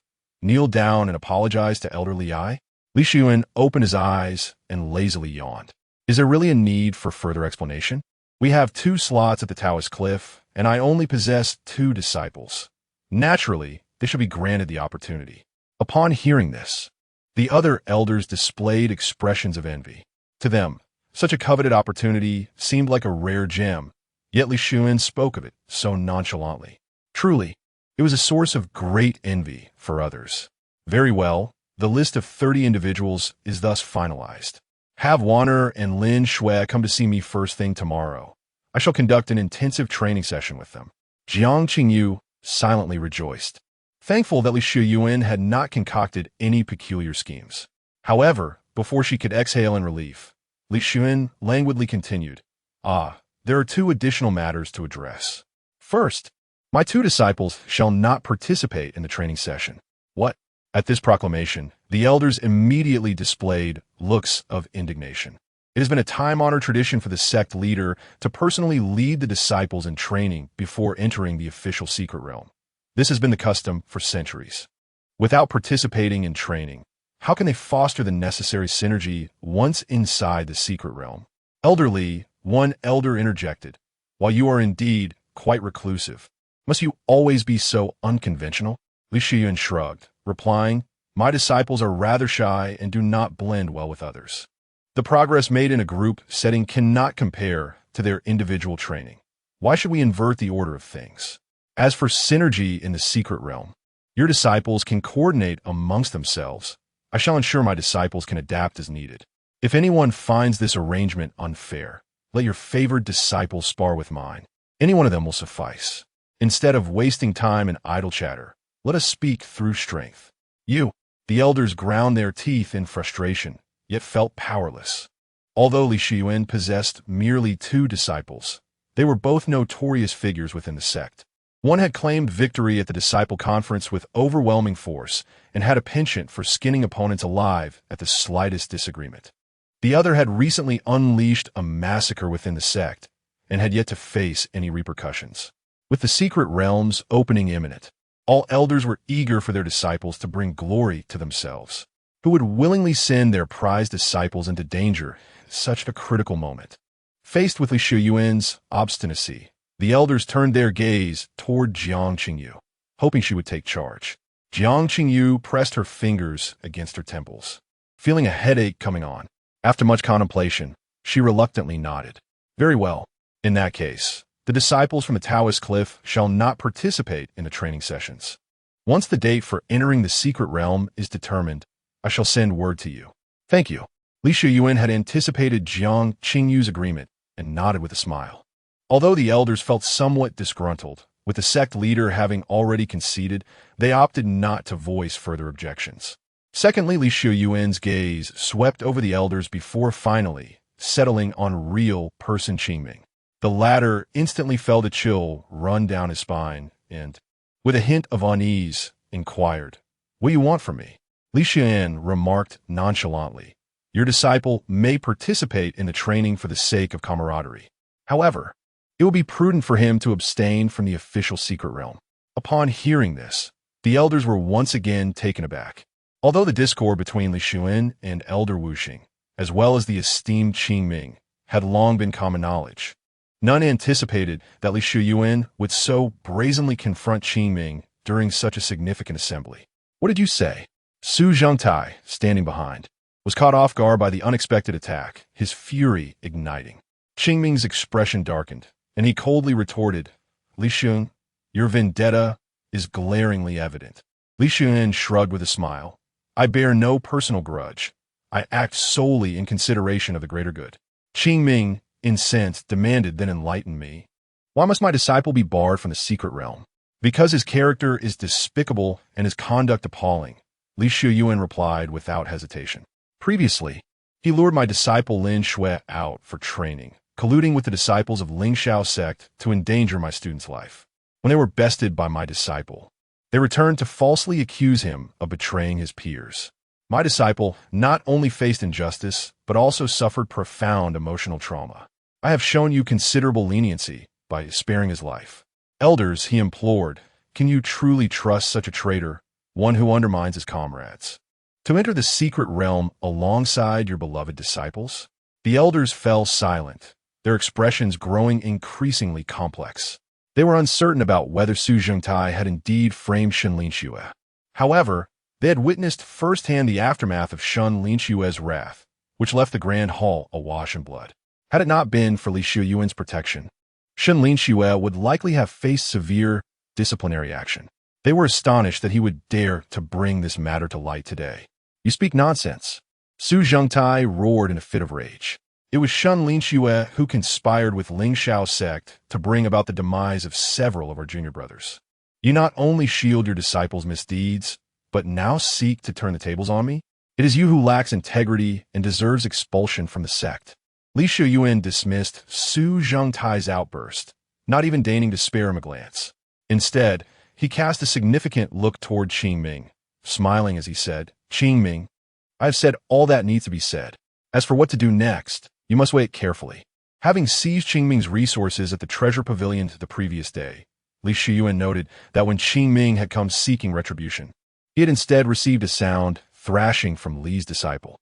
Remarkably, Qingming had refrained from reporting this incident to Jiang Qingyu, choosing instead to endure the humiliation without complaint. Li Xiuyuan surmised that Qingming might be embroiled in some unsavory dealings. A mere hint of intimidation from him, and Qingming would likely grow anxious. Indeed, as Li Xiuyuan had anticipated, Qingming's countenance shifted dramatically upon hearing his words, beads of cold sweat forming on his brow. In an instant, he retaliated, delivering a resounding slap to Su Zhengtai's face. Su Zhengtai was bewildered, exclaiming, "Master, why are you hitting me?" "What do you think?" replied Qingming Zhenren coldly. "Elder Li is your senior. How dare you show such disrespect? Kneel and apologize to Elder Li."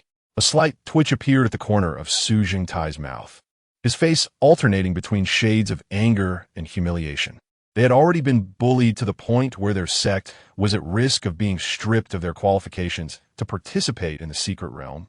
Yet his master was siding with the oppressor. Had his master's mind been clouded? "What, are you deaf?" Seeing Su Zhengtai lost in thought, Qingming Zhenren delivered another slap, leaving his cheeks symmetrically reddened. "Kneel and apologize to Elder Li." Chapter 86. It is time to let them venture out despite Su Zhengtai's humiliation and fury. He found himself kneeling before Li Xiuyuan with a thud. His forehead touched the ground deeply as he grit his teeth and uttered, "Disciple has been disrespectful. I humbly apologized to elderly Li Xiuyuan, however, remained indifferent to Su Zhengtai, instead observing the Qingming true man with keen interest. The Qingming true man wrestled internally for a long while before finally gritting his teeth and rising, bowing deeply. Elder Li is right. The previous incident is entirely my fault for failing to guide my disciples properly. Upon returning, I shall investigate this matter thoroughly and impose strict discipline upon my students. As for this secret realm, my Qingming lineage shall not partake." Upon hearing this declaration, the elders present were taken aback. The Qingming true man had actually yielded to Li Xiuyuan. He even chose to forsake this rare opportunity of the secret realm. What methods had elderly employed to bring the Qingming true man to such a state? Was the earlier incident of being beaten and hung from a tree so deeply impactful? Well then, if there is nothing else, I shall take my leave, Li Xiuyuan said lazily as he stretched and then strode away, seemingly unconcerned. Watching him depart, the Qingming true man maintained a smile on his face. Though his eyes held a fierce and sinister glint, his teeth grinding audibly. Clearly, his clandestine schemes with Elder Wuxing had been discovered by Li Xiuyuan. Yet, he could not fathom why Li Xiuyuan had not disclosed this matter to Jiang Qingyu or made it public. What were the ulterior motives brewing within that man? Did he, too, harbor thoughts of leaving the Zhenyang sect? On the return journey to the Winda Cliff, news of triumph from the two disciples arrived once more. Ding! Detecting that the eldest disciple Su Wan'er has perfected the Hongyuan Great Sage Heart Sutra. Triggered critical hit, 100-fold return. Detecting that the second disciple Shen Linxue has perfected the 7-killing hammer. Triggered critical hit, 50-fold return. The supreme battle intent of the Hongyuan Great Sage Heart Sutra and the chilling aura of the 7-killing hammer surged into Li Xiuyuan's consciousness. His eyes suddenly radiated a sharp brilliance. In his left hand, an intense and proud battle spirit flowed through his fingers, reminiscent of a great sage reborn, treading upon the southern heavens and shattering the skies. His right hand was engulfed in a dense and ruthless murderous intent. With a mere flick of his palm, he instantly commanded life and death. Minor completion, major completion, perfection. In an instant, Li Xiuyuan fully comprehended the nuances of these two martial arts, both stepping into a realm of completeness. Even he, typically languid by nature, felt an overwhelming surge of ambition and fighting spirit. He yearned to find a group of unparalleled masters and engage in a grand battle. The progress of these two young women in their cultivation was indeed astonishing. Li Xiuyuan could not help but smile knowingly, nodding in satisfaction. This was far more effective than gathering a multitude for collective training. However, solely focusing on closed-door cultivation without accumulating practical experience was not advisable. It was about time to let them venture out and explore. Li Xiuyuan checked his malevolent deeds value and proceeded with another 100 draws. With a gentle chime, the malevolent deeds value was deducted, leaving a current balance of 140,000. A divine-level technique, Transformations Beyond Comprehension, was acquired, along with another divine-level technique, Divine Vision and Soul Perception. Upon returning to the Cliff of Inquiry, Li Xiuyuan summoned Su Wan'er and Shen Linxue to the cave dwelling. "Wan'er, Linxue, I have just returned from a meeting," Li Xiuyuan remarked with a serene smile. "The highly anticipated secret realm of the Absolute Dragon Gorge will open in less than 2 months. We have 2 slots available at the Cliff of Inquiry, so both of you are naturally eligible to participate." Upon hearing this, Shen Linxue's face lit up with excitement, while Su Wan'er lowered her head, feeling a twinge of anxiety.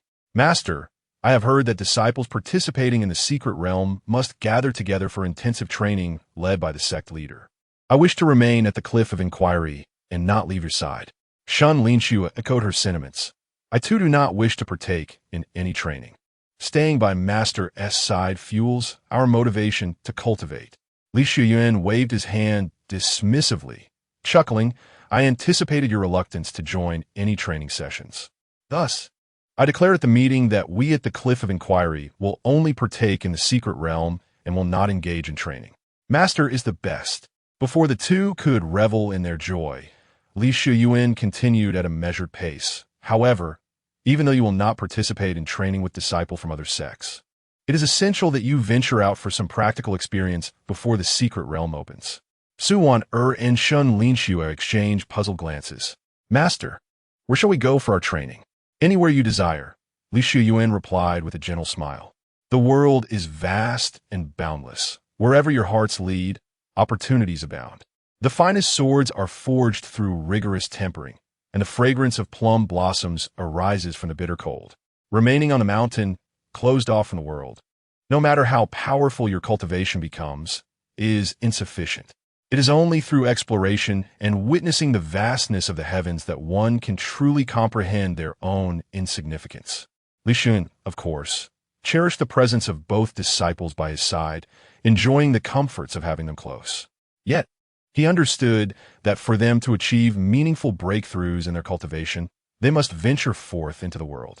Wan'er had cultivated the primordial Great Sage Heart Sutra to perfection. The quickest way to enhance our cultivation lay in battling formidable foes, absorbing spiritual energy, and gaining insights through combat. As for Shen Linxue, as a fearsome embodiment of the infernal Buddha, her strength grew with each fierce encounter. Thus, despite his reluctance, Li Xiuyuan knew he must allow them to go forth and make their mark. Master, I understand. Though both Wan'er and Shen Linxue were loath to part from Li Xiuyuan, they recognized his good intentions and could only nod in resignation. Seeing their spirits dampened, Li Xiuyuan flashed a smile. Why the long faces? I am merely sending you out into the world to explore. I am not casting you out for my teachings. By the way, the rewards I promised you are already prepared. Since you are about to embark on your journey, I shall present them to you in advance. At this, Wan'er and Shen Linxue finally lifted their spirits. Master, did you not say earlier that you would reward only the one among us who cultivates the fastest? Wan'er inquired. So it turns out that both of us are to receive rewards? Indeed, Li Xiuyuan replied with a broad smile. Both of you are my beloved disciples. How could I possibly favor one over the other? These rewards have long been prepared, tailored specifically for you. With that, Li Xiuyuan first retrieved a flag from his bosom, followed by a jade slip, which he handed to Shen Linxue. The flag was entirely black as ink, emanating a potent aura of malevolence. Shen Linxue hesitated to accept it, timidly asking, Master, what is this? Li Xiuyuan paused briefly before replying with a grave expression. This is called the merit flag. It is a treasure I crafted specifically for you after much contemplation. Chapter 87 Master, why is the merit flag emitting black smoke? Li Xiuyuan, earnestly, as you descend the mountain, you must engage in acts of kindness, striving to enlighten as many souls as possible. This merit flag will greatly assist you in your benevolent endeavors. Shen Linxue timidly inquired, Master, why does this merit flag perpetually emit black smoke? Moreover, I do not comprehend how this merit flag can aid me in my virtuous actions. With a profound expression, Li Xiuyuan responded, My dear disciple, your perception is not yet keen enough to discern the burdens of sin that each individual bears. Some carry light transgressions, and you can directly guide them to ascend to the heavenly realms. However, others may be steeped in grave sins, rendering them unworthy of immediate passage to paradise. In such cases, you must first gather them within the merit flag, allowing them to undergo trials. As he spoke, Li Xiuyuan let out a soft sigh and, with a wry smile, added, To save humanity is a formidable task, fraught with challenges. There are no shortcuts. The weighty responsibility of enlightening the world rests upon our shoulders. Shen Linxue, deeply moved, replied earnestly, Master, I understand. Rest assured, I shall not shy away from hardship and will devote myself entirely to the redemption of those burdened by sin. Li Xiuyuan continued, Within this jade slip lies a technique known as divine vision of the soul, which enables one to assess a person as strength and memories, thus determining the extent of their sins. Generally, those of lesser strength possess lighter transgressions and can be directly enlightened. Conversely, those of greater power are often burdened by deeper sins. In such instances, simply gather them within the merit flag and allow them to undergo trials. Shen Linxue accepted the myriad soul's flag and the jade slip, nodding resolutely, her face filled with righteous determination to accumulate merit for herself. Her master's intentions were truly heartfelt. She vowed to diligently enlighten the world, never allowing her master's efforts to go in vain. Shen Linxue departed to gather her belongings in preparation for her journey of trials. Li Xiuyuan then retrieved another jade slip and handed it to Wan'er. Wan'er. This technique is called metamorphosis. Once mastered, it allows you to assume the appearance of others or transform into any entity at will. I have previously taught you this during our time at Mangdang Mountain. When faced with foes you cannot overpower, you must employ your intellect to overcome them. The outcome is what matters, not the means by which it is achieved. This metamorphosis can serve as your secret weapon in times of need, enabling you to triumph over adversaries far stronger than yourself. Wan'er obediently replied, Master's teachings are etched in my heart. On this descent, should I encounter formidable foes, I will not engage in a direct confrontation, but will instead heed your guidance and use my wits to find a solution. Excellent, Li Xiuyuan said with a satisfied nod. Ah, and there is one more thing for you. He then presented the refined elixir and the soul-nourishing pearl to Wan'er. Master, this is before Wan'er could inquire further. Luo Qingxuang in her sea of consciousness gasped in astonishment. Could this be the legendary Tianxin Jinghandan? And such a remarkably exquisite, soul-nourishing pearl, truly unprecedented. The astonishment of Luo Qingxuang made Wan'er acutely aware of the exceptional value of these two items, leaving her momentarily overwhelmed. Master, such precious treasures, are they truly meant for me? Of course, you are my beloved disciple. Who else would I bestow them upon? Li Xiuyuan gently ruffled Wan'er's hair, smiling softly as the foremost disciple of the Tao Summit. You must present yourself as a senior sister during this journey down the mountain with Linxue. When opportunities for combat arise, do not shy away. Do not disappoint your master's trust and high expectations of you. With that, Li Xiuyuan offered no further explanation and leisurely departed with his hands clasped behind his back. Wan'er radiated delight, still basking in the happiness of her master's affectionate gesture. However, Luo Qingxuang's expression was intricate as she solemnly remarked, Child, your master may have already sensed my presence. What? Wan'er paused, perplexed. Sister Luo, why do you say that? Luo Qingxuang elucidated. This Tianxin Jinghandan is a nourishing elixir specifically for the soul.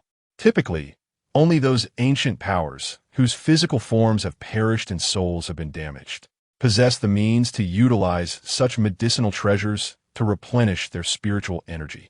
The soul-nourishing pearl, on the other hand, is designed to nurture the soul's essence.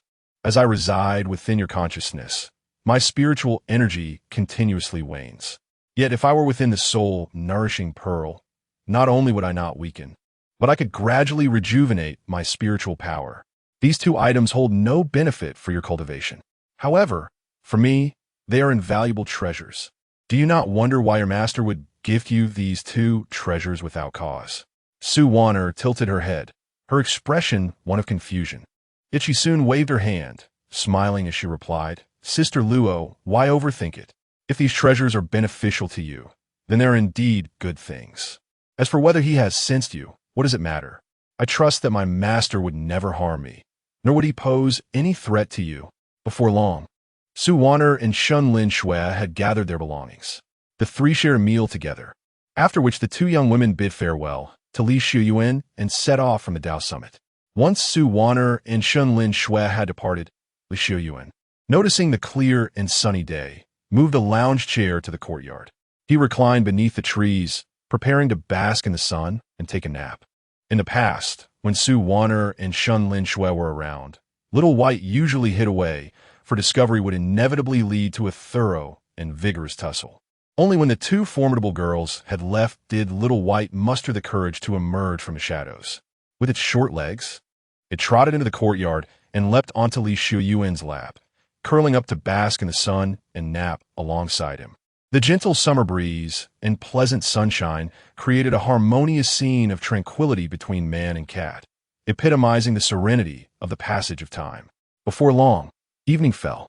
Li Xiuyuan was lost in dreams, cradling Little White while engaged in an intense game of strategy with the god of dreams, Zhougong.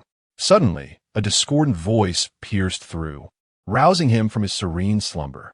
"Elderly, awaken. I have matters to discuss with you." Li Xiuyuan opened his eyes to behold Jiang Qingyu before him, and with a hint of irritation, he stifled a yawn. The small white creature perched on his lap was likewise disturbed, leaping from him and vanishing in an instant. "You, woman, seem to have an insatiable penchant for disrupting my sleep," Li Xiuyuan remarked, vexation evident in his tone. "Awakening me at the crack of dawn for a meeting, only to return and shatter my dreams once more. I do not share my bed with you. Does the sight of me indulging in a brief slumber incite your ire? It appears I shall need to acquire another dog to spare myself from the incessant interruptions by uninvited guests." Chapter 88. The apprentice has grown up and can be set free. You.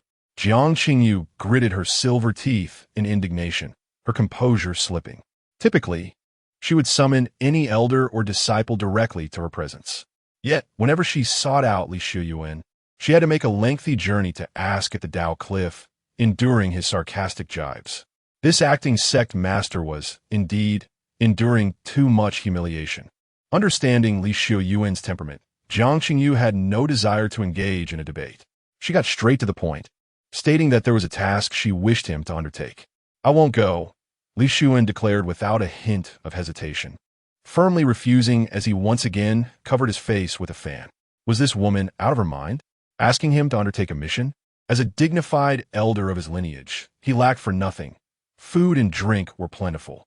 Why should he venture forth into the wilderness for a mere handful of spirit stones and rewards? Clearly, this woman was not thinking straight. Jiang Qingyu, maintaining her patience, explained. "A few days ago, a disciple discovered a spiritual vein in the Nanli Valley. It is not far from our Zhengyang sect, and if we could claim it as a blessed ground, it would greatly aid our disciples' cultivation. I hope you can make the journey to explore the environment and the distribution of nearby forces." Li Xiuyuan, growing increasingly impatient, retorted, "Sister, are your ears malfunctioning? I just said I won't go. With so many elders and disciples under your command, why not send a few of them?" Sighing in resignation, Jiang Qingyu replied, "If I could handle it myself, I would not seek you out. However, tomorrow morning, I must lead the disciples participating in the secret realm for intensive training. According to tradition, each lineage's elders must attend the dojo to guide the disciples in their cultivation. Moreover, the Nanli Valley is rife with ferocious beasts and perilous dangers. Sending ordinary disciples there could result in dire consequences. Hence, you're the only one suited for this task." Li Xiuyuan, overwhelmed with annoyance, lamented, "Jiang sect master, you know my temperament all too well. I never engage in endeavors devoid of benefit. Do you truly think I would undertake such a burdensome and thankless task?" Had anyone else uttered such words, Jiang Qingyu would have surely reprimanded them. As a member of the Zhengyang sect, one should prioritize the sect's interests over personal gain. However, lecturing Li Xiuyuan would only serve to deepen his aversion. After a moment's hesitation, Jiang Qingyu reluctantly said, "However, this spiritual vein holds immense significance for our Zhengyang sect. If we delay, it is quite possible that other forces will seize the opportunity first. Here's the deal. If you agree to undertake this journey, I can offer you a benefit." Li Xiuyuan lifted his eyelids to glance at Jiang Qingyu, asking nonchalantly, "What benefit?" Jiang Qingyu replied earnestly, "The sole position of leading elder for the upcoming Absolute Dragon Gorge secret realm. According to the rules, each sect may only dispatch one elder to lead during treasure hunts in secret realms. Initially, I had intended to go in my capacity as an elder. As long as you are willing to venture to the South Li Valley, this opportunity shall be bestowed upon you." Li Xiuyuan initially regarded Jiang Qingyu's proposition with disdain. However, upon further reflection, a hint of intrigue flickered in his eyes. Although his two disciples had made remarkable progress in their abilities, they were still relatively inexperienced in the martial world. Fame can be a double-edged sword, and should they inadvertently attract the ire of rival sects, they might find themselves in peril. Having painstakingly acquired these two precious disciples, Li Xiuyuan hoped they would diligently cultivate their skills in return. If they could enter the secret realm under his protection, It would indeed grant him considerable peace of mind. After a moment of contemplation, Li Xiuyuan rose leisurely, stretching his limbs. Since the esteemed sect leader Jiang has issued a command, I shall embark on this journey. Jiang Qingyu cautioned him, stating that his mission to Southly Valley did not require combat or treasure hunting. The primary task was to investigate and document the distribution of demonic beasts and the surrounding power dynamics. Enough, enough, I understand. Li Xiuyuan waved his hand dismissively and chuckled. I am not an ignorant apprentice. Do I really need such reminders for trivial matters? Sect leader Jiang, I advise you to worry less and rest more, lest you age prematurely. With that, he retrieved his flying apparatus and soared into the sky. Truly a sharp tongue, Jiang Qingyu thought with a complex expression, as she quietly took out a bronze mirror from her robe to inspect her reflection. Am I growing old? The Southly Valley was merely a few hundred miles from the Zhengyang sect, so there was no need to squander spirit stones on teleportation. Li Xiuyuan resolved to fly directly, seizing the opportunity to catch some rest along the way. Halfway through his journey, he received cheerful news from the system. Ding! Detection of the eldest disciple Su Wan'er engaged in a fierce battle with a great demon. Her cultivation has advanced, gaining combat insights. Critical hit triggered. Cultivation returns 100-fold. Ding! Detection of the second disciple Shen Linxue, utilizing the Wandering Soul's banner to capture the soul of a great demon. Her cultivation has advanced. Critical hit triggered. Cultivation returns 150-fold. Li Xiuyuan stroked his chin, a satisfied smile gracing his face. These two girls are quite swift in their actions.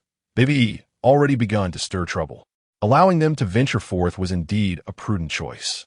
Hunting demonic beasts does not fall within the realm of malevolent deeds as defined by the system. Moreover, it significantly contributes to their cultivation. With the primordial sage Heart Sutra, Su Wan'er could enhance her strength by battling any foe. Meanwhile, Shen Linxue's merit banner was, in fact, the Wandering Soul's banner that Li Xiuyuan had previously acquired.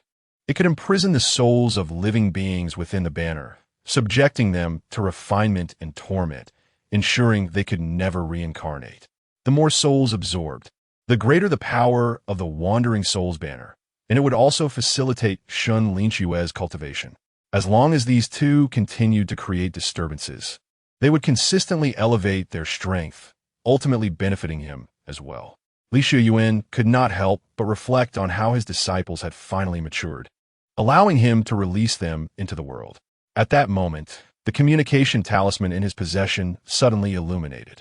Upon retrieving it, he heard Su Wan'er's voice from the other end. Master, we have now arrived at the Xianming Mountain, just outside the Luo Xian dynasty. Junior sister Lin Xiuyuan captured several prey using the soul banner, yet she was uncertain how to proceed. Li Xiuyuan found it perplexing. After all, they had just vanquished a formidable demon, and now they were deliberating over a few lesser demons. Nevertheless, since his disciple had reached out, he took the opportunity to impart some earnest advice. Once the prey is within reach, it is imperative to act swiftly to eliminate them, lest prolonged delays lead to unforeseen complications. Remember, the execution must be decisive and thorough, ensuring that no trace remains, thereby preventing any potential retaliation from their kin. Ultimately, the purpose of your current endeavor is to prepare for the impending secret realm. The more adversaries you defeat along the way, the more adeptly you shall navigate the challenges that await you within the secret realm. Chapter 89.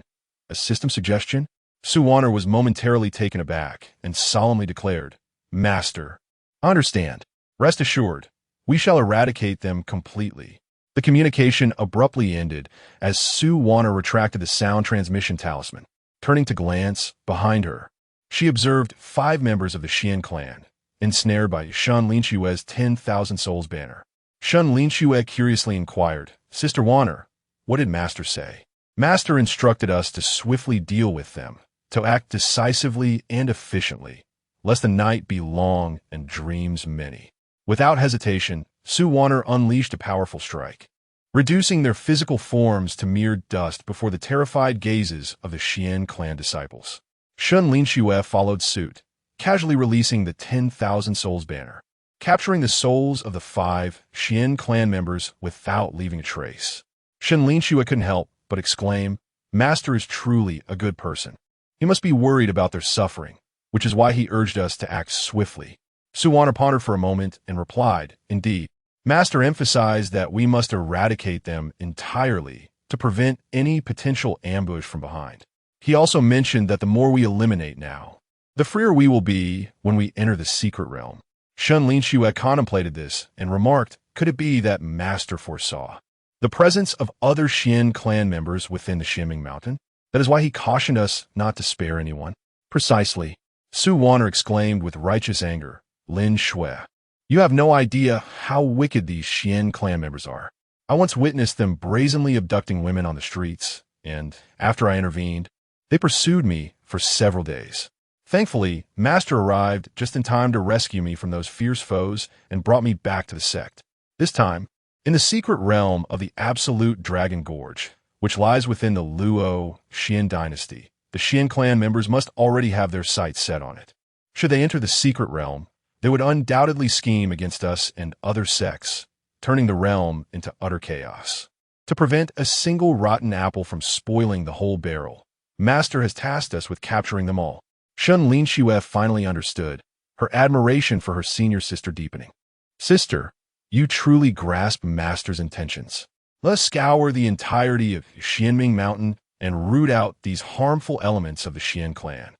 Ding. Detecting that the eldest disciple Wan'er has slain 5 members of the Xian clan, evil points accumulated. Completed Wan'er's long-term task. How villains are forged, earning 15,000 evil points. Detecting that the second disciple Shen Linxue has imprisoned the souls of 5 Xian clan members using the 10,000 souls banner. Completed Shen Linxue's long-term task. An eye for an eye, a tooth for a tooth, earning 15,000 evil points. Upon hearing the system's notification, Li Xiuyuan found himself momentarily bewildered. What is happening? Were we not hunting monstrous beasts? How do we suddenly eliminate a few members of the Xian clan? Li Xiuyuan did not dwell on it for long. Stifling a yawn, he continued to rest on the flying vessel. Whatever it is, it matters not. After all, the Xian clan members are no different from those monstrous beasts.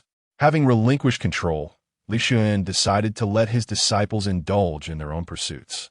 Feeling a sense of ennui, he decided to utilize the recently acquired 30,000 points of malevolent energy for another round of 100 consecutive draws. Beep, malevolent energy